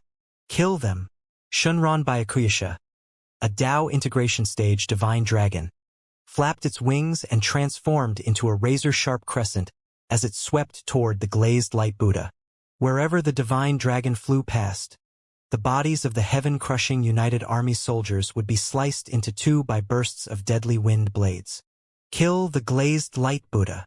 Another 5 heavenly human great generals lunged toward the figure that was radiating with a tremendous Buddhist halo. Right at this moment, however, several formidable immortal spells suddenly crashed down toward them. Heaven-crushing wing slash. Heaven-crushing ferocious tiger roar. Heaven-destroying nightmare. More than 90 returned to void stage immortals, as well as 2 Tao integration stage super mighty beings, formed 100 immortal spell formation and continuously launched spell techniques to harass the Tao integration stage divine dragon and heavenly human tribe great generals. They were none other than the powerful beings of the divine essence pavilion. After being enhanced by the 100 Immortal spell formation, the heaven-crushing techniques that they launched could reach the level of the Dao integration pinnacle stage. Unless they were challenged by a heavenly god, they wouldn't be afraid of any other enemies on the battlefield. The spell techniques of the Immortals became far more powerful after passing through the spell formation, and Shinran Byakuya was engulfed by dozens of vicious spell techniques after failing to dodge in time. It roared in agony as it plummeted to the ground. The Heaven Pioneer stage great generals were forced into a retreat, not daring to face the might of the Immortals head-on. In fact, one of the great generals was even killed by a joint attack launched by Yanji and Hixin. At this moment, the Divine Essence Pavilion finally displayed its true ability. This was a formidable group of 100 Immortals that was without rival under the rank of Heavenly God. Regardless of whether they targeted a single enemy or a group of enemies, no one was able to match their battle prowess. Right now, this group of 100 Immortals had voluntarily headed over to protect the 9 Dao integration stage cultivators who were in charge of controlling the Heaven Vanquishing formation. Meanwhile, the remaining Dao integration stage super mighty beings who weren't in charge of maintaining the Heaven Vanquishing formation also fought with vigor to defend the 9 Dao integration stage super mighty beings. With this being the case, the powerful beings from the Heavenly Human Tribe United Army were completely unable to pose a threat to the 9 individuals within the Heaven Vanquishing formation. As such, the two opposing sides reached a momentary deadlock. The dozens of Heaven Pioneer stage great general exchanged a glance.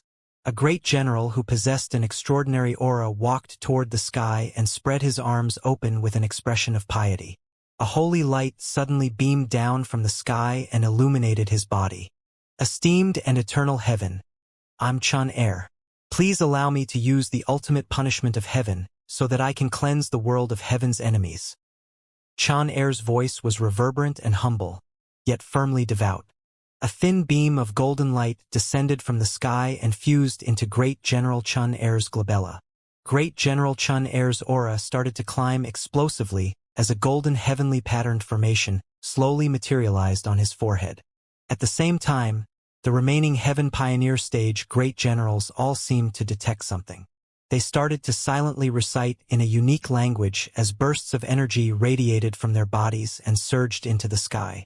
Chun Er wore an expression of indifference and absolute confidence as he peered down at the several 100 million strong heaven-crushing united army before him.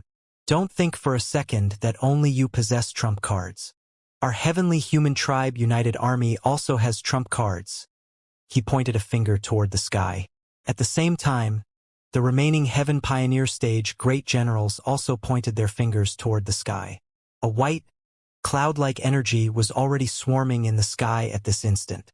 It appeared holy and pure, yet it caused all of the powerful beings in the heaven-crushing united army to feel a sense of extreme danger. My trump card is called Ultimate Punishment of Heaven. Eternal and majestic heaven, cleanse all of the enemies before us. Boom! The sky was roaring. The wrath of heaven finally erupted at this instant.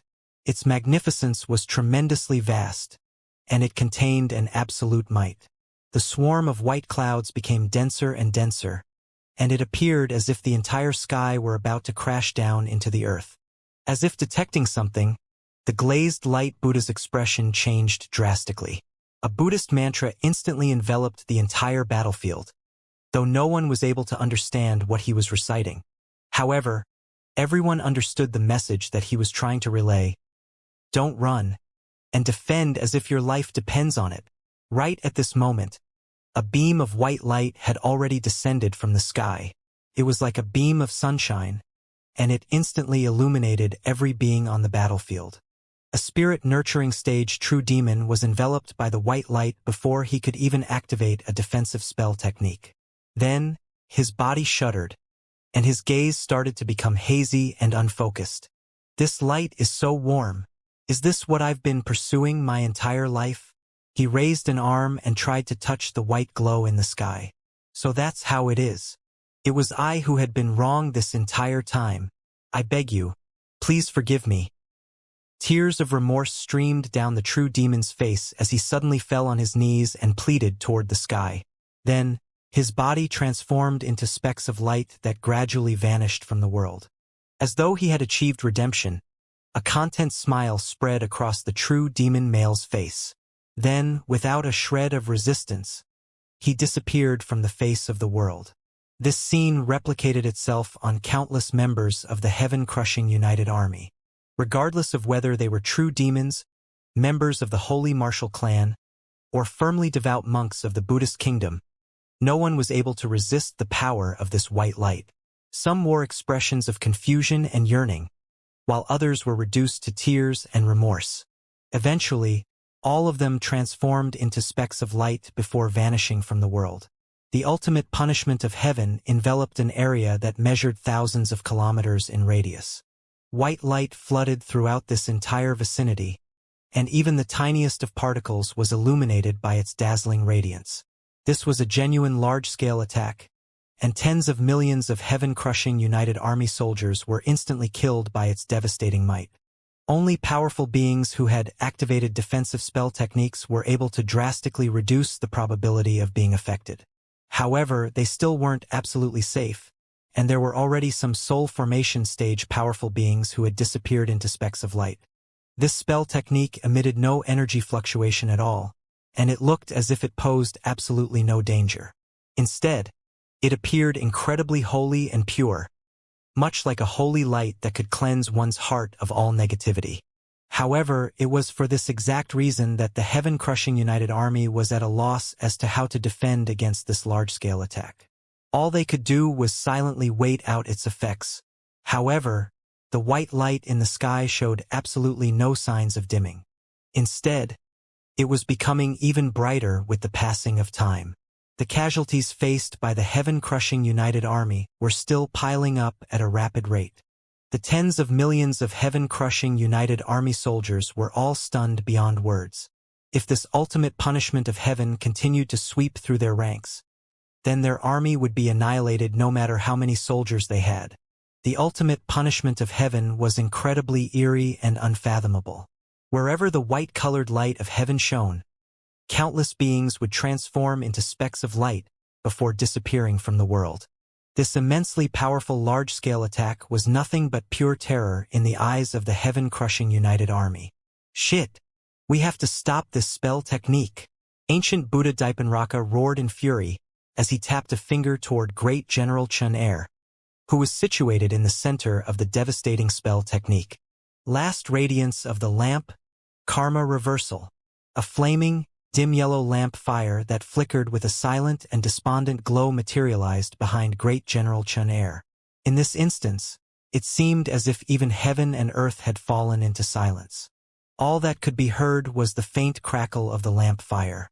Ancient Buddha Daipanraka was a Buddha of the past, and his meditation had already progressed to the stage where his abilities would allow him to alter the past and change the present. Right now, he was attempting to alter the past, during which Great General Chun-Er had cast the spell technique, in order to erase the ultimate punishment of heaven from the world. Without the reality of the past, the ultimate punishment of heaven would fail to connect to the fate of the present. As a result, the ultimate punishment of heaven would naturally disappear from this expanse of heaven and earth. Great General Chun-Er shuddered as he felt something rapidly draining away from his body. The light of heavenly punishment in the sky also started to dim down. Such a powerful time technique. Chun-Er's expression changed slightly.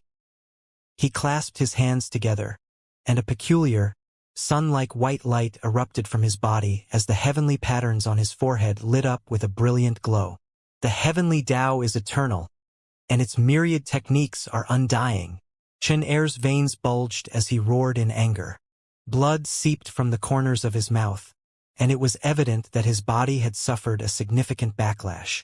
However, he endured through the pain, and his expression remained incredibly calm and devout.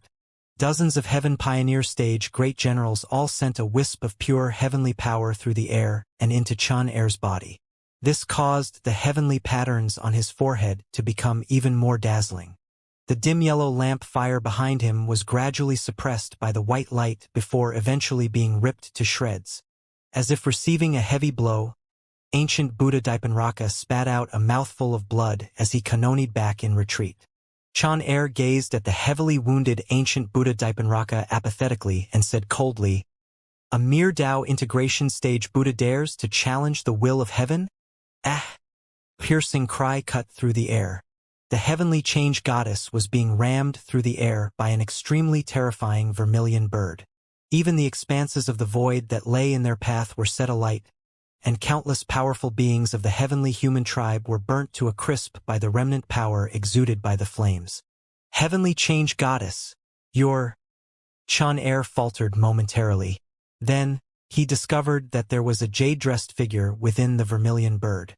Moreover, she was aggressively pushing the heavenly change goddess toward his direction. Holy fuck! Chan Er's heart leaped into his throat, and he immediately attempted to flee. However, the speed of the vermilion bird was far too quick. Just as Chan Er spread his snow-white wings, the vermilion bird had already viciously bulldozed the heavenly change goddess into his body. This was an indescribable power.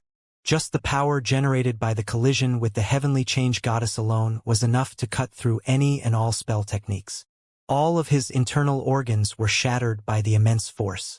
The crisp cry of a vermilion bird suddenly rang through the air.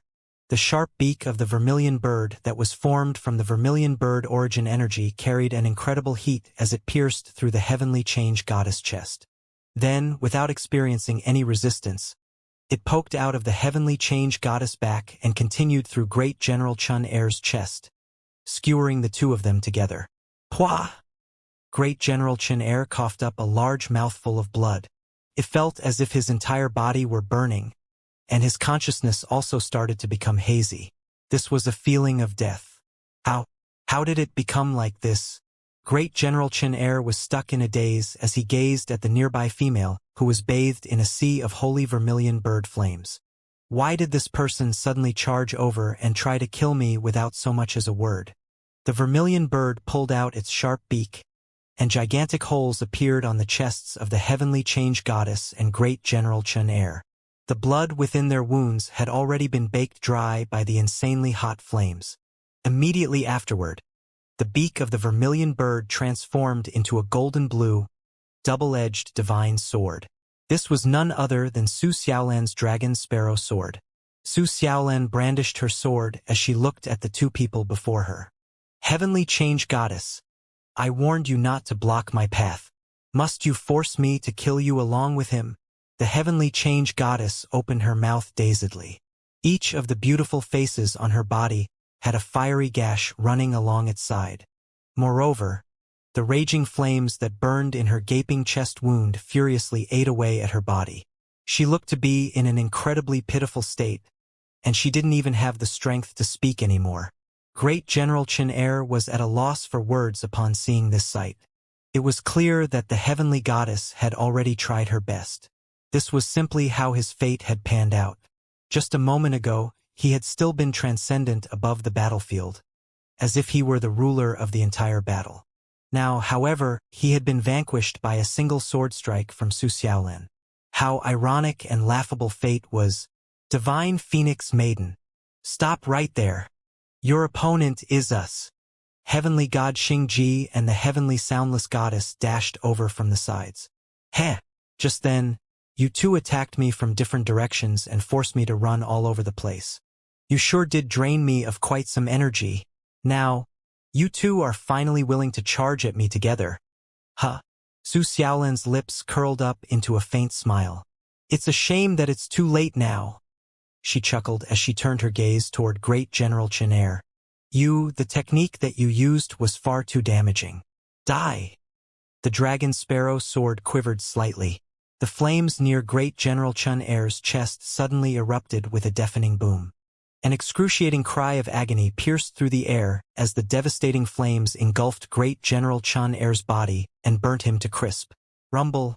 Heaven and earth wailed in mourning. The white glow in the sky finally vanished from existence. The glazed eyes of the affected beings gradually regained their clarity. Teary-faced beings who were pounding their chests, beings who wore expressions and intoxication and yearning. The expressions of the affected beings gradually froze to their faces. They suddenly came to their senses in the next instant, and there was only one thought left in their minds. What the bloody fuck did I do just then? It's been shattered. The ultimate punishment of heaven has finally been shattered. Wah! I thought I was going to die. Long live the divine Phoenix Maiden! The heaven-crushing united army cheered in jubilation, and the powerful beings and supreme beings all breathed a sigh of relief. After Enlin left, Su Xiaolan had become the most eye-catching individual on the battlefield. She fought against 3 heavenly gods by herself, and she even had the ability to slay the powerful great General Chen Er. Her peerless power made them all feel a strong sense of safety. However, even though the ultimate punishment of heaven had been stopped, the heaven-crushing united army situation didn't see any significant improvements. The damage caused by the heavenly human tribe's trump card was still very severe. The ultimate punishment of heaven had transformed tens of millions of heaven-crushing united army soldiers into light particles, and the heavenly human tribe united army had already been reduced to only 70 million troops. Meanwhile, the heavenly human tribe united army still numbered over 190 million. With time, this situation would only become worse and worse. Gabriel, are you ready yet? The glazed light Buddha asked in a panicked voice. I still need a second. Gabriel shook her head and replied. She pursed her supple red lips as she swept her blue eyes across the beings on the battlefield. Then I'll make my move first. A gentle and ethereal voice traveled into their ears. The expressions of the Tao integration stage super mighty beings all changed slightly when they heard this.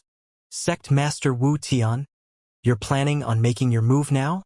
We still haven't reached the most dangerous point of the battle yet. Are you really not going to wait? All of the Tao integration stage super mighty beings instinctively used the honorific Yu. A white-robed true Buddha who had black horns on his head and was as beautiful as a female walked toward the frontline troops. Lotuses bloomed beneath his feet with every step that he took. It is fate when your heart speaks it so. This moment is the right moment. His voice was especially pleasant, and he formed a Buddhist seal with his hands. Third, heaven vanquishing earth destroying tune, universal redemption. A gigantic golden wand symbol materialized on the ground of the heaven vanquishing formation. This symbol covered an area of thousands of kilometers in radius, and it continuously rotated about in a clockwise direction.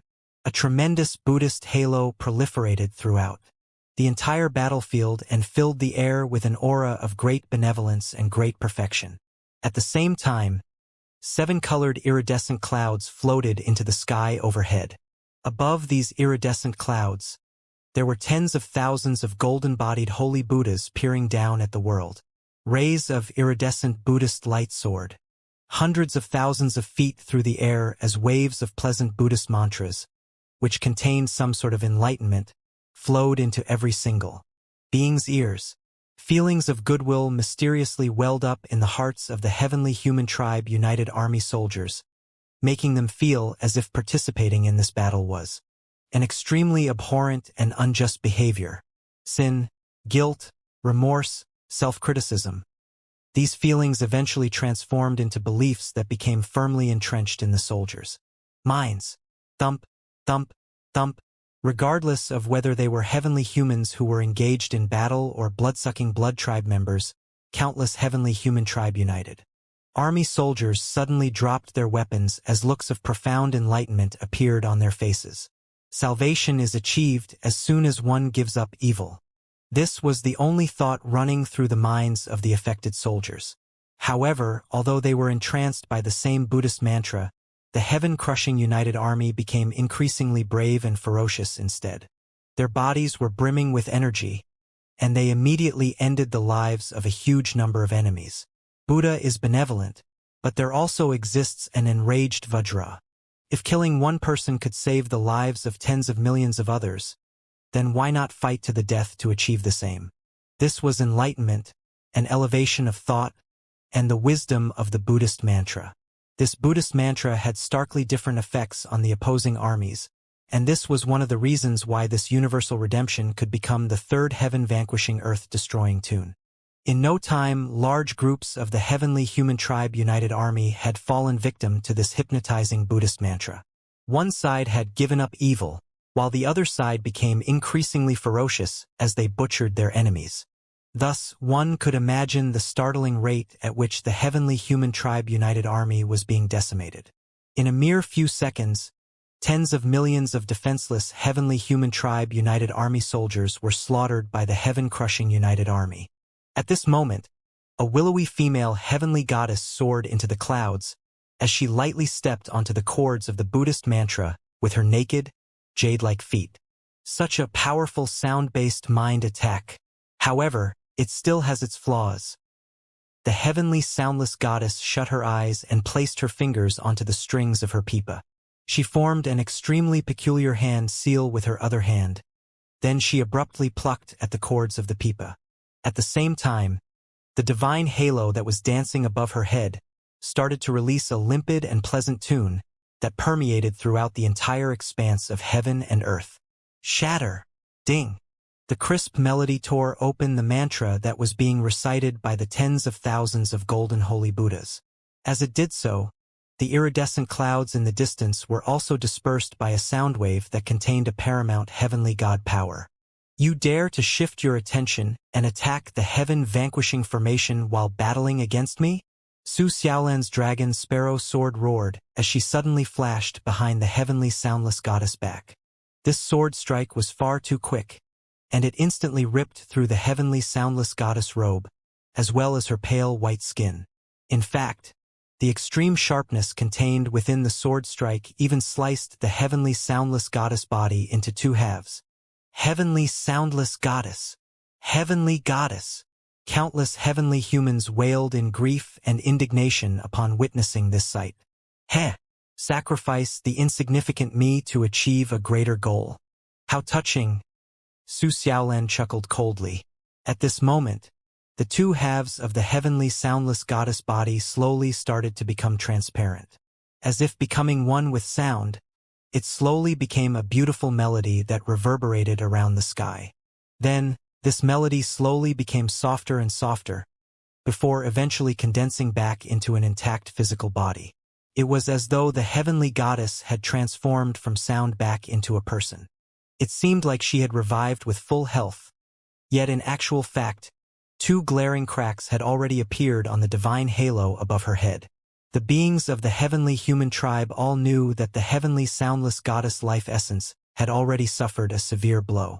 However, the heavenly soundless goddess situation wasn't the direst. Beside her, 3 cracks had already appeared on the divine halo above heavenly god Xianxia's head. The heavenly change goddess was even more impressive. The divine halo above her head was already like a piece of shattered glass.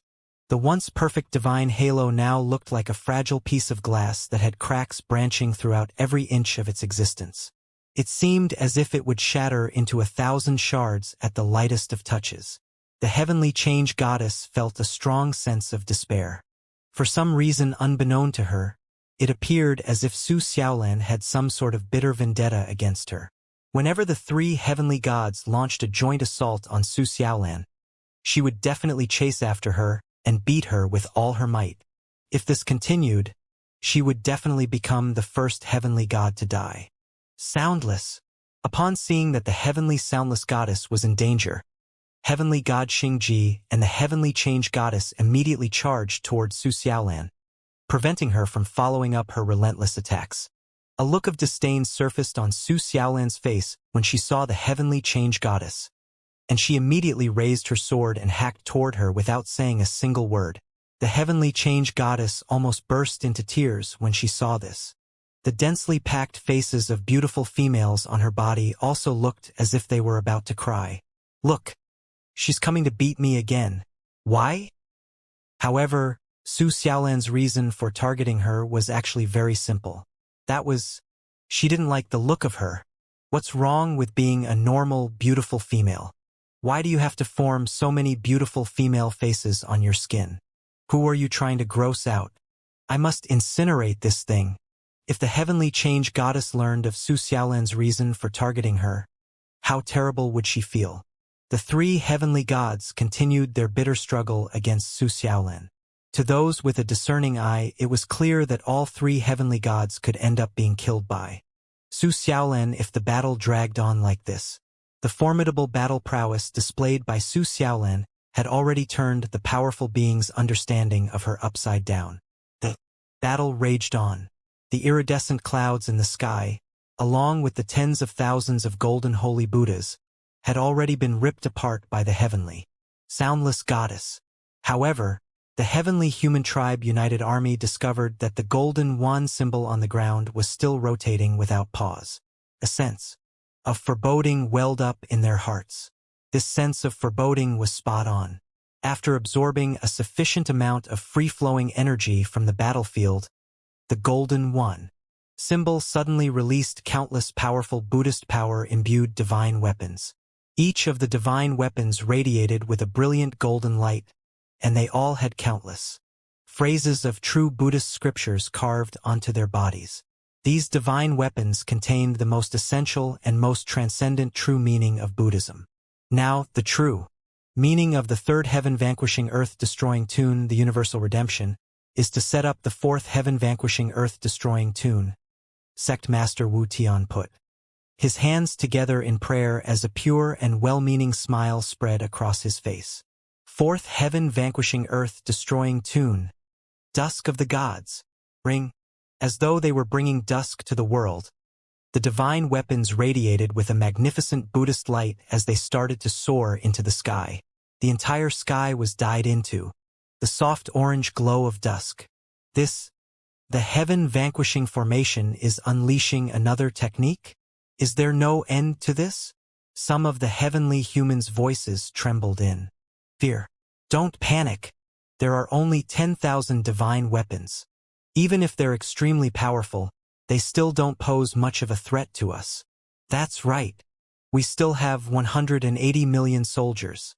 Even if each divine weapon can kill one, or even 10 soldiers, it's still not a massive loss for us. Continue charging forward. Charge.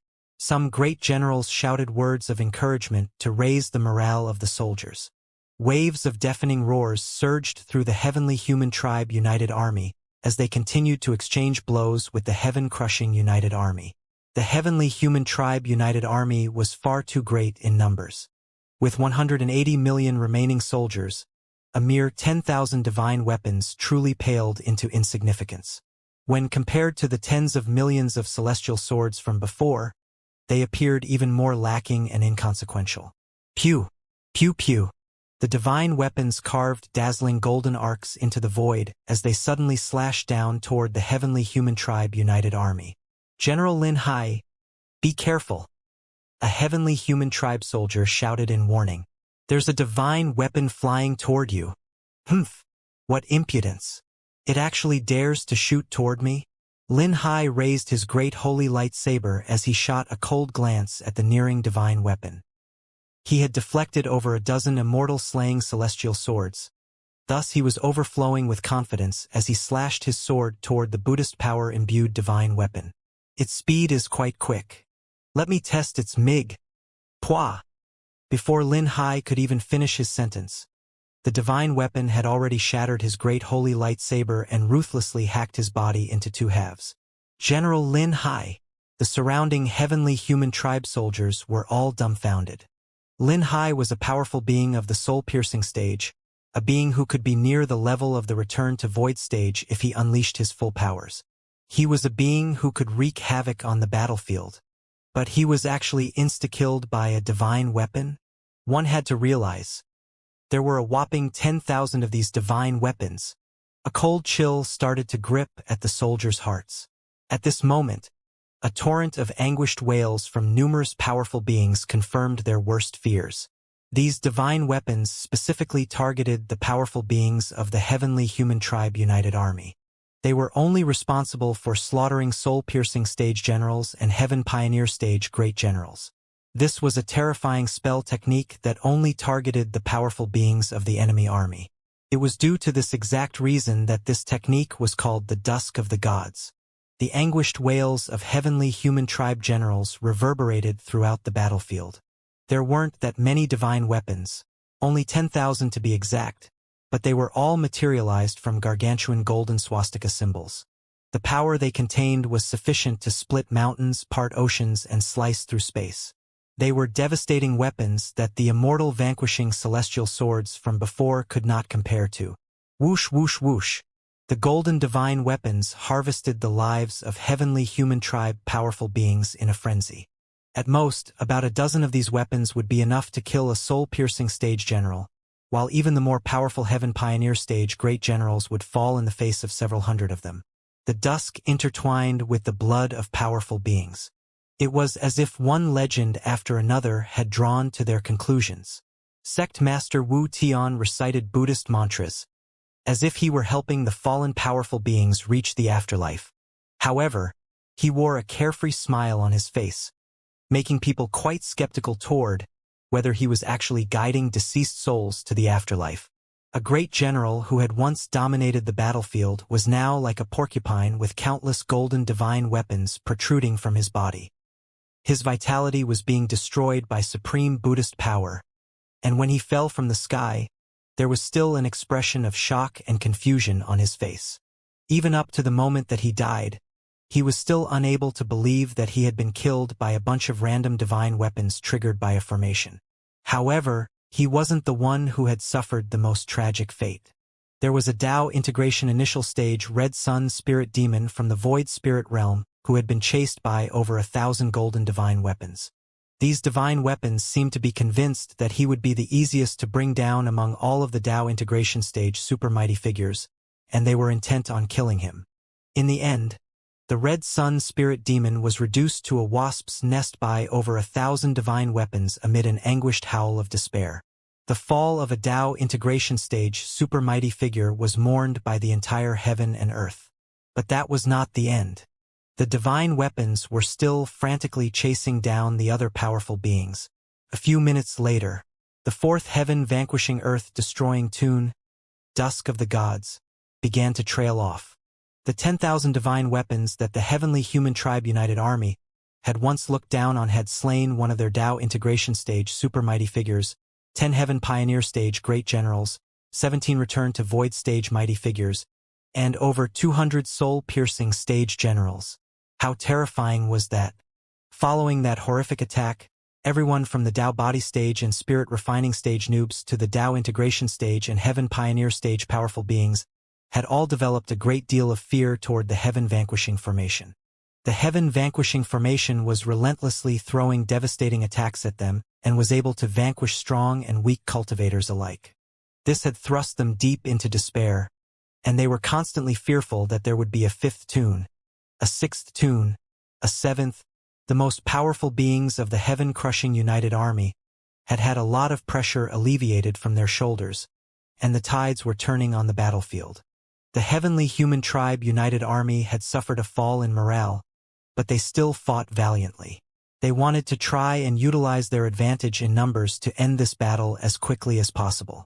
Right at this moment, a nightmarish voice suddenly sounded. "My technique is ready. I can begin the next tune." The holy and beautiful angel Gabriel pressed a hand to her heart and uttered holy words in her cool and ethereal voice. Fifth heaven vanquishing earth destroying tune. Reincarnation. Countless specks of red light suddenly erupted from her heart before spilling down upon the earth within the formation.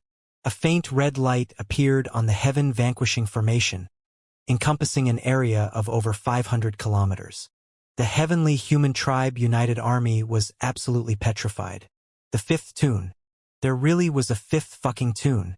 The heavenly human tribe united army held a clear advantage in this battle, but they were all extremely alarmed. Right at this moment, the music of deceased spirits suddenly began to reverberate throughout the entire battlefield. At the same time, the red light from the heaven-vanquishing formation began to merge into the bodies of the fallen powerful beings on the ground. Many living beings who should have been dead suddenly opened their pitch-black eyes. "Caesar, you didn't die?" A blood tribe living being was elated to find that one of their fallen comrades had suddenly opened his eyes while a particular type of energy surged within his body. However, he was still feeling a little hesitant and kept his distance from the comrade who had risen from the dead. The man named Caesar rose unsteadily to his feet before smiling at his comrade. "I'm fine. How could I possibly die? Caesar's companion was reassured by the fact that he was able to speak, and his demeanor was much the same as it usually was, so he finally let down his guard and walked toward him. You were very heavily injured and even your guts spilled out. Are you really all right? I'm fine. Caesar smiled at him, and as he drew closer, he suddenly bared his sharp teeth and plunged them viciously into his companion's neck. Blood splattered through the air amid the anguished howl of his companion. I'm just a little anemic. Let me replenish some iron. All of the fallen beings in the heavenly human tribe united army stood up, and they appeared to be living sentient beings, as if they had been revived. They then pounced in a frenzy toward their comrades. As for the heaven-crushing united army, the fallen beings among them also stood up. However, they didn't attack their companions. Instead, they were given a second chance to battle the heavenly human tribe united army again, and they took it with both hands. Both the heavenly human tribe and heaven-crushing united armies were astonished. What kind of spell technique was this? How had it revived all of their fallen comrades? This wasn't an illusion, was it? Could this be the opposite shore realm's necromancy spell technique? Or perhaps it's the Holy Paradise's angelic puppet spell technique? No, these aren't mindless puppets or zombies. They possess their own sentient will and are very agile in their movements. This is definitely a spell technique of a higher caliber. The most powerful being in the blood tribe, Emperor Fu Tian, looked on at the scenes unfolding before him with shock in his eyes. Boom! A burst of black light suddenly fell from the sky, instantly blasting a soul-piercing stage general to death. Stop, Great General Lan Yu. My God! He killed General Allen. Expressions of shock and horror appeared on the faces of the heavenly human tribe living beings. The Heaven Pioneer Stage Great General who had perished after being impaled by divine weapons was revived and was now attacking them. Most importantly, what were these pillars of black light that were falling from the sky? How could resurrected puppets be capable of using such power? Ahahaha! Eat, eat, eat! I'm going to eat you all! The Red Sun spirit demon who had perished from being impaled by over 1,000 divine weapons also came alive. He transformed into a series of afterimages as he tore into his comrades in a frenzy. Aside from the fact that he was unable to use the power of his divine Tao, his strength was identical to that of when he was alive. That presented an extremely terrifying notion. A Tao integration stage super mighty figure was a harvester of lives on the battlefield. Emperor Fu Tian trembled in fear and disbelief. This spell technique had well and truly exceeded the boundaries of his imagination. Not only was the heaven-vanquishing formation's resurrection capable of reviving and controlling deceased beings, but it could also allow them to retain parts of their powers. Furthermore, this was a spell technique that encompassed a massive area of over 500 kilometers, affecting beings of any races and any cultivation bases. Was this a fucking joke? How could there be such an insanely powerful formation in this world? On the battlefield, all of the corpses who weren't too severely ravaged stood up. They all became allies of the heaven-crushing united army. How many living beings had perished among the heavenly human tribe united army? 230 million beings had been reduced to 180 million, thereby equating to 50 million deaths. At the same time, the heaven-crushing united army had been reduced from 90 million to 70 million, thus equating to 20 million deaths.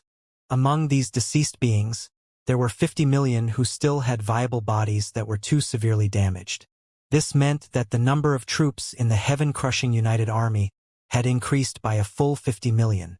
Additionally, these revived beings were not just mindless hunks of flesh. Instead, they were truly terrifying beings capable of using spell techniques. Regardless of whether it was the abundant energy surging within their bodies or the types of battle techniques they possessed, everything was essentially the same as that of when they were alive. Even resurrected Heaven Pioneer Stage Great General could still use Dark Holy Light, which was almost identical to White Holy Light.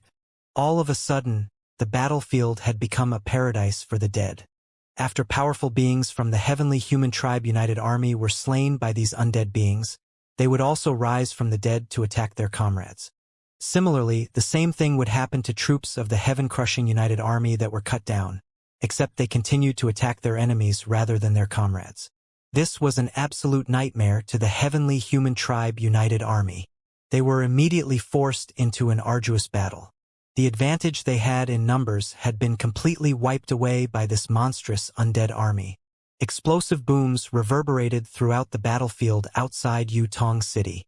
The undead beings just so happened to be where the battle was most intense, so they immediately became the front-line forces for the heaven-crushing united army. They didn't even have to run. All they had to do was attack the enemies around them. These were extremely terrifying enemies to face for the heavenly human tribe united army. What did it entail to battle an undead army?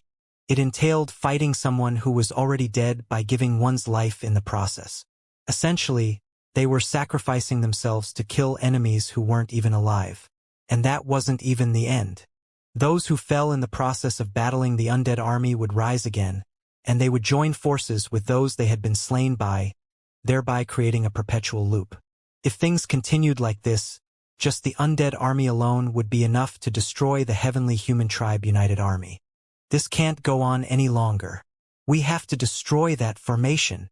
That's right, that thing cannot be allowed to exist on this battlefield. We're only going to get ground down and destroyed like this. We have to destroy that heaven-vanquishing formation at all costs. The heavenly human tribe great generals and a bunch of Dao integration stage super mighty figures spat through gritted teeth. They charged toward the 9 Dao integration stage super mighty figures maintaining the formation once again. This was an all-out assault with no regard for their own lives. The battle became fiercer and fiercer. The one who had unleashed the reincarnation tune, Gabriel, instantly became targeted by all of the enemy powerful beings. She stood on the battlefield with her white wings extended. Her holy beauty was unmatched, and she had one hand clasped over her heart while the other was caressing the earth. She was so gorgeous and flawless. She should have been someone that touched the souls of all living beings in this world. But instead, she was responsible for summoning countless dead souls and deceased powers. Can you hear it? The will of God. Gabriel looked up into the sky with her clear blue eyes, and her long eyelashes tremored gently. Do you feel it? The power of God. More and more red particles of light emanated from her heart while her body gradually grew more and more insubstantial. She was like a holy maiden that was sacrificing her all, creating a peaceful yet determined image. Gabriel was the holy angel of reincarnation, and she was also the only being in the holy paradise capable of acting as a vessel for God's power. Her combat prowess was inferior to Michael's, but her cultivation base was at the very pinnacle of the Dao integration stage. She was virtually knocking on the doorstep of the God of Creation stage. In the face of a combined attack from several Dao integration stage super mighty figures and a dozen or so Heaven Pioneer stage great generals, she was not flustered or panicked in the slightest. Instead, her face was turned up to the sky and she had her eyes closed, as if she were listening to something.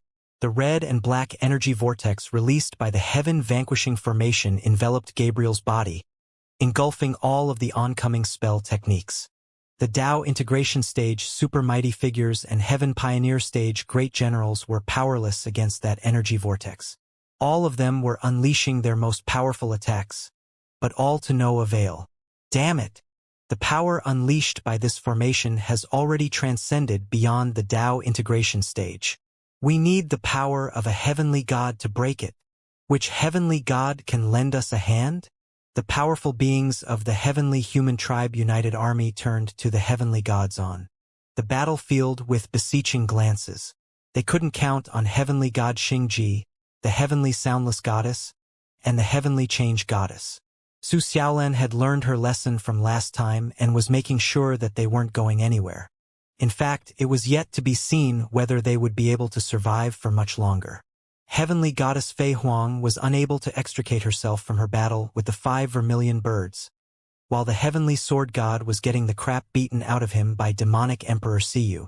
Additionally, the heavenly temperature god had yet to recover from his injuries, and in his debilitated state, he was being dominated by Michael. The only ones who could possibly lend a hand were the heavenly wood god, heavenly Centauria goddess, and heavenly slaughter god. Elsewhere on the battlefield, There was an area with a radius of several hundred kilometers, within which countless massive trees reached into the sky like spears protruding from the ground. A divine monkey over 10,000 feet tall with golden holy flames all over his body bulldozed his way forward. He crashed through the countless massive trees protruding toward him and laughed heartily. "Little green brat, don't you know that fire beats wood? You think you can beat me with your pitiful strength." The heavenly wood god stood on a divine tree that was over 30,000 feet tall, and his robe flapped around him as he looked down indifferently at the oncoming battling Buddha. He couldn't be bothered to respond, as if talking to the battling Buddha would lower him down to his level. A brilliant divine light erupted from above his head as he extended a hand toward the battling Buddha before gripping the air. Thump, thump, thump. The earth was torn apart. Green vines began to hurtle toward the battling Buddha. "Are you still not going to give up? Watch me burn these things to a crisp." Heaven-crushing holy flame explosion. The fire on the battling Buddha's body exploded like the sun. Extremely scorching holy flames imbued with heaven-crushing power instantly incinerated all the trees within a radius of over 10 kilometers to ashes. The heavenly wood god was right in front of him. The battling Buddha was just about to leap into the sky and swing his staff at the heavenly wood god when his expression suddenly changed, and he swung his golden banded staff violently into the ground instead. The green vines were seemingly immune to his fire and continued to hurtle toward him. There were simply too many of them. After the battling Buddha destroyed the vines coming at him from the sides, there were still countless vines converging from above, in front of, and behind him. These vines then bound the battling Buddha tightly and prevented him from being able to move. Fire beats wood? How idiotic! When the powers of the 5 elements are strong enough, fire can evaporate water and wood can snap metal. Of course, wood can also remain immune to flames. The heavenly wood god remarked lightly, and he made a hand seal as he looked at the bound battling Buddha. The battling Buddha discovered that the vines around him were becoming even thicker and that the flames around his body were drastically diminishing. The battling Buddha's pupils contracted in shock. "They're absorbing my fire?" He discovered that these vines were frantically engulfing his flames, and as they increased in size, yellow energy surged relentlessly within them, making the binding power they were exerting even more powerful. He wanted to struggle free from these vines, but they were immune to fire and couldn't be destroyed using spell techniques. They were even extremely resistant to heaven-crushing power, and he was completely unable to escape in a short time. "Have you ever tried being burned by your own flames?" The heavenly wood god suddenly smiled as he extended a finger at the bound battling Buddha. The vines quickly inflated, and the flame energy within also expanded drastically. A scintillating light erupted forth, and the power spilling out was even stronger than that unleashed by the battling Buddha. Boom! An earth-shattering explosion appeared. Scorching flames incinerated everything for several hundred kilometers, and the massive divine monkey was inundated by boundless flames. The heavenly wood god looked down upon him in a haughty manner. He spoke in an indifferent voice as he unleashed a barrier to keep the flames at bay. "Wood can enhance fire. That last attack perfectly fused my wood power and your flame power. Even if you're a heavenly disciple candidate, you must be dead by now or at least severely wounded." However, in the next instant, the heavenly wood god saw a massive monkey face outside his barrier, appraising him with a sinister smile. How could this be? Heaven-crushing staff. The golden staff fell with extreme power and heaven-crushing true intent.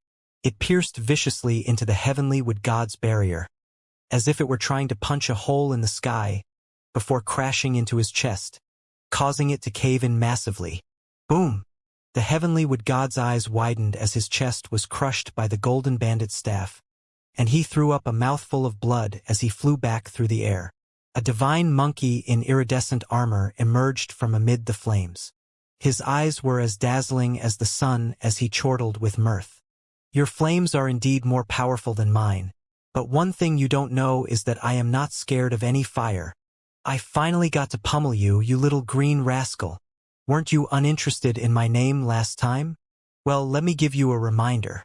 The one who is pummeling you is the heaven-crushing great sage. Son Goku! The heavenly wood god was severely wounded by that surprise attack and was blasted flying.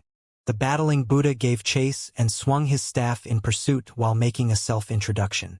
The heavenly wood god was not interested in hearing the battling Buddha's self-introduction, but he was astonished by the power he was displaying. Fallen Star Emperor Wood. In the face of the oncoming battling Buddha, the heavenly wood god clapped his hand together and summoned a series of black trees with their tree trunks intertwined. The density of this wood was frightening, and its mass was comparable to some small planets. All of them crashed through the air toward the battling Buddha, making even space tremor and twist. However, even wood as fearsome as this was easily smashed into smithereens by the battling Buddha's staff. He was like a war god among Buddhas. His power was completely unreasonable, and he was unstoppable. The heavenly wood god was astonished to see this. It didn't make any sense. Back when the heavenly temperature god had fought the battling Buddha, the latter was no match for the former. In contrast, the heavenly wood god was no weaker if not stronger than the heavenly temperature god. So why was it that he was having so much trouble fighting the battling Buddha? Could it be that he had used some sort of mystic technique that would incur an extremely heavy price? No, if that was the case, his sensory abilities as a heavenly god would have most definitely alerted him to that. Then maybe his cultivation base increased? That wasn't the case either. He was still at the Tao integration pinnacle stage. What could it be? What could be the cause behind the battling Buddha's sudden increase in power? The heavenly wood god looked around the battlefield to find that not only had the battling Buddha become more powerful, even Michael and Yun Menjing seemed to have received significant power boosts too. Had they somehow been buffed? Heaven-crushing staff. A massive golden staff destroyed the fallen star emperor wood up ahead, before crashing down upon the heavenly wood god once again with boundless might. The heavenly wood god hurriedly unleashed a punch to meet the golden staff. As soon as the two attacks clashed, he felt like his entire arm was about to be shattered by an extremely monstrous power. At the same time, his body was blasted away by brute force before crashing heavily into the ground, where he created a huge crater in the earth. Impossible! How could you have become so much more powerful in such a short time? The heavenly wood god supported himself up with his hands in the crater. He was just about to struggle to his feet when his eyes suddenly caught sight of the black veined patterns on the ground. There seemed to be no origin to these patterns, nor any indication of where they were going. They were infinitely vast and fused perfectly with this world, so it was very easy to miss them if one wasn't paying particular attention to them. Could it be? A thought occurred to the heavenly wood god and shock appeared on his face. The battling Buddha was already rushing toward him once again, but the heavenly wood god was staring intently at the black veined patterns on the ground. After focusing his eyes to a very high degree, he discovered that there seemed to be some type of invisible power that was moving and flowing into the battling Buddha's body. It was also in that instant that he finally figured out how the battling Buddha had become so much more powerful. It was all because of that heaven-crushing formation. That's right, it was that super spell formation that the heaven-crushing sect had created to crush the heavens. The one that was unimaginably vast and encompassed the entire Taichu continent. Who would have thought that this formation could surreptitiously lend its power to the heavenly disciples? That was certainly something that the heavenly wood god had not anticipated. The heaven-vanquishing formation was already enough of a headache, but now even the heaven-crushing formation was striking against them. Little green brat, eat this! The battling Buddha was upon him again as he swung his immensely powerful golden-banded staff. The heavenly wood god took the attack head-on before hurtling back in retreat again. Ha ha ha! You're so weak, little green brat. I haven't had such an easy time fighting a heavenly god for a long time. The battling Buddha suddenly chortled with glee. The heavenly wood god almost threw up a mouthful of blood upon hearing this. He wasn't the weak one. It was just that his opponent was using hacks. The battling Buddha didn't give the heavenly wood god a chance to say anything. He continued to unleash a barrage of staff strikes upon his enemy. That's what you get for flexing. Don't you feel ashamed to flex when you're so damn weak? My name doesn't matter to you, eh? Then let me brand my name into your soul. Boom, boom, boom. The golden banded staff crashed down violently over and over again, rocking heaven and earth in the process. Meanwhile, far away from Yutong City, at a place that had already exceeded the range of vision of Tao integration stage supermighty figures, there were two figures moving extremely quickly, one after the other.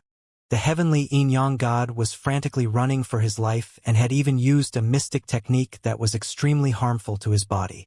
Even so, Lin was still able to keep up and slowly close down the gap. What kind of monster is this? How could he be so powerful? It would be a nightmare for any heavenly god to encounter him alone. The heavenly yin-yang god's body had transformed into an intertwining streak of black and white light, hurtling over the heavens like a shooting star. However, there was an even more dazzling ball of fire in hot pursuit, as if it were a meteorite that would destroy the world. Furthermore, it was extremely fast and devastatingly powerful, aiming to crush the shooting star in the most brutal manner. You killed Wang Chun, so I'm definitely not going to let you live. You must pay with your life. And Lin snarled with a vicious expression. The heavenly yin-yang god didn't dare to flex anymore, and he focused all of his energy on fleeing. You're getting careless. And Lin suddenly roared as he stomped a foot into the air. The atmosphere caved in like a funnel as a result, and his body was further accelerated. He put two fingers together and slashed them through the air toward the heavenly yin-yang god. A pure golden streak of light parted the heavens. This was the sharpest metal, imbued with the paramount laws to cut and slice. Metal that was capable of severing all things. It struck the gap between the black and white streaks of light with unerring accuracy, severing some sort of invisible connection. The two intertwining streaks of light suddenly became unstable, before exploding in unison, revealing the heavenly yin-yang god's true form. The heavenly yin-yang god was given a massive fright, but before he could do anything, Lin's fist was already upon him. 5 elemental body, mountain quaking fist. Boom! A massive golden fist projection fell with devastating power. The heavenly yin-yang god let loose a cry of pain. He felt like something had struck his back, immediately following which a boundless power crushed him in a frenzy. He began to plummet from the sky before crashing heavily down onto the earth. I've finally caught you. A cruel smile appeared on his face. Now then, let me show you who I am and whether I have what it takes to command you. He held his evil-slaying sword and descended from the sky. The heavenly yin-yang god struggled to his feet, with yin in one hand and yang in the other. He abruptly brought his hands together, and a yin-yang formation began to surge toward Lin. In the process, it was expanding at an insane rate, as if it were threatening to encompass the entire heaven and earth. Heavenly God technique, yin-yang heavens. In that instant, Lin saw an image in the yin-yang formation where all things in the world were being destroyed. Those who abided by the heavenly yin-yang gods will survived, while those who didn't were killed. Nice party trick. Lin wielded his evil-slaying sword, and darkness that obscured the entire heavens erupted forth as he lashed out at the yin-yang formation. The sword intent of absolute darkness tore through the abstruse yin-yang formation in the most brutal and unreasonable manner. The heavenly yin-yang god was completely dumbfounded upon seeing this. How could this? That was my... Before he had a chance to finish his sentence, countless black-veined patterns began to spread over the earth. These patterns extended in a frenzy before crawling up the heavenly yin-yang god's body. Those were the manifestation of countless Tao. Tear. The evil-slaying sword fell like a black streak of light, slicing the heavenly yin-yang god cleanly in half. Lin was like a supreme master of all Tao as he stood before the heavenly yin-yang god. He was situated at the center of the countless Tao patterns, and boundless Tao intent could be seen in his eyes.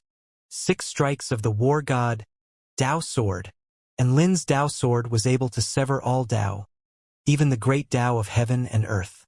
After slicing the heavenly yin-yang god cleanly in half, he could see a black Tao pattern on his body that extended all the way into the heavens. It was as if that pattern was a manifestation of the paramount true intent of yin-yang, and just the aura emanating from it was enough to evoke enlightenment within countless cultivators. However, Lin remained unmoved in the face of such a grand spectacle. and he lashed out at the powerful Tao pattern with his evil-slaying sword. Black sparks instantly burst forth. A blood-curdling howl of anguish erupted from the heavenly yin-yang god's lips. This sword strike could be said to have struck his very essence. The heavenly yin-yang god's severed body was showing signs of fusing back together, but that trend was arrested by Enlin's sword strike. At the same time, countless cracks appeared on the divine halo above his head. Under normal circumstances, most heavenly gods could still survive after being sliced in half or even completely pulverized. Their heavenly power ensured that they were close to unkillable beings, and even the most powerful enemies would have to kill him several times to put an actual end to his life. However, Enlin was not planning on wasting that much time and effort. He wanted to kill the heavenly yin-yang god in one strike. If his black Tao pattern were to be severed, he would be dead for sure. The heavenly yin-yang god had thought that he could survive even if Enlin were to kill him several times. But he really was scared now. What kind of terrifying being had he provoked?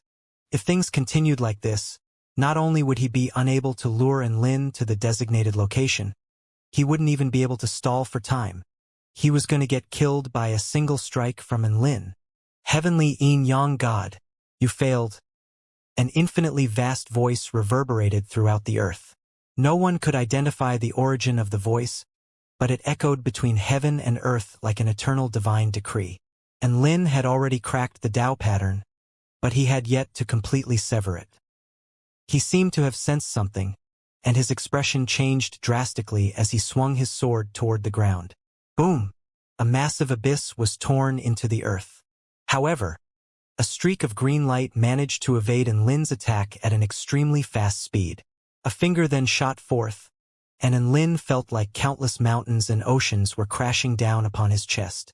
He felt like his entire body was about to be torn apart, and in that instant he was unable to even draw breath. Devastatingly vast power descended in a frenzy. That was the most essential power of a paramount heavenly god. PFFF. He threw up a mouthful of blood, and his body flew back, crashing through several mountains before he was finally able to arrest his momentum. A youth with a greenish-yellow divine halo above his head and an amber-like body appeared upon the earth. He shook his head in a forlorn manner. I'm saved. The two halves of the heavenly yin-yang god's body fused together again, but the black and white divine halo above his head was riddled with cracks, as if it were a pane of glass that could shatter at any moment. He then seemed to realize something, and he knelt down with a shameful expression. His entire body trembled as he said to the youth, "I'm sorry, heavenly earth god. I was unable to live up to the trust you placed in me. It's all right. This is not the core location where I set my trap, but I can still unleash my slaughter formation here, albeit with a bit of difficulty." The amber-like youth responded in an indifferent voice, and Lin emerged from a massive pile of rubble and spat out a mouthful of blood in a ferocious manner. An astonished look appeared on his face at the sight of the heavenly earth god. "It's you. Last time I had to restrict my power to fight you due to some circumstances. But now, I am no longer bound by such inhibitions." The heavenly earth god clasped his hands behind his back. "And Lin, this is where you die. You think you have what it takes to kill me? I have many trump cards, you know?" And Lin smiled. "That's right. I am more than enough to kill you, no matter what trump cards you use." The heavenly earth god's cold voice was filled with a sense of absolute pride. "However, in order to ensure your death, I am not the only one involved in this mission." In the distance, dark clouds suddenly began to gather as divine thunder rumbled. A terrifying storm swirled for over 1,500 kilometers. An immensely powerful voice that was filled with majesty sounded. "Ha ha ha! And Lin, you have been ambushed. Today will be the day you die." A humanoid being with a body materialized from blue liquid and a blue divine halo above his head appeared. He rushed toward the scene with a tsunami wave beneath his feet, and a massive waterfall formation surrounded an area with a radius of thousands of kilometers. The unfathomable power of laws sealed space, eliminating any potential course for retreat available to Enlin. "Heavenly Sea God!"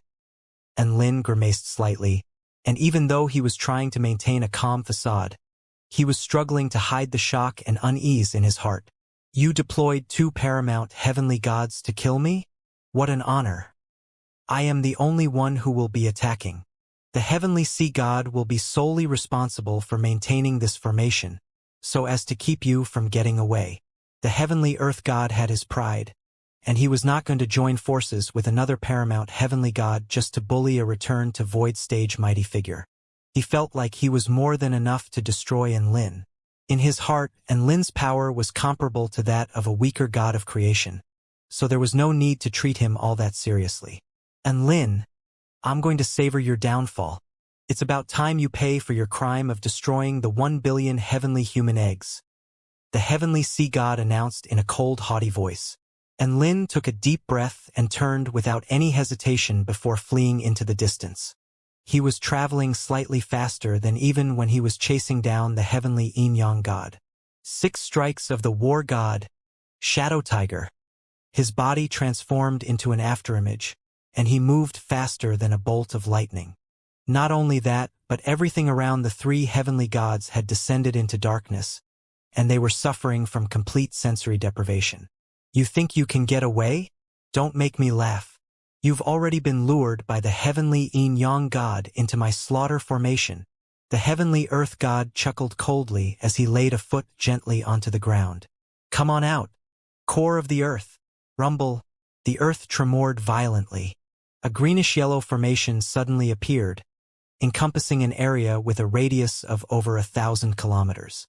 At the same time, a purple rhomboid core emerged about 400 kilometers away, rising from the earth at the center of a set of mountain ranges, before emanating peculiar energy fluctuations. All of a sudden, the gravitational force of the earth began to increase drastically.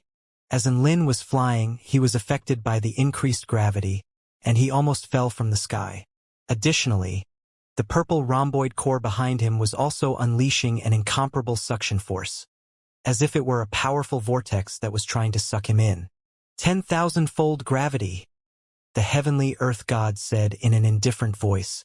Rumble, an omnipresent gravitational force of an even more terrifying caliber began to act on Enlin's body, making him unable to maintain his shadow tiger form.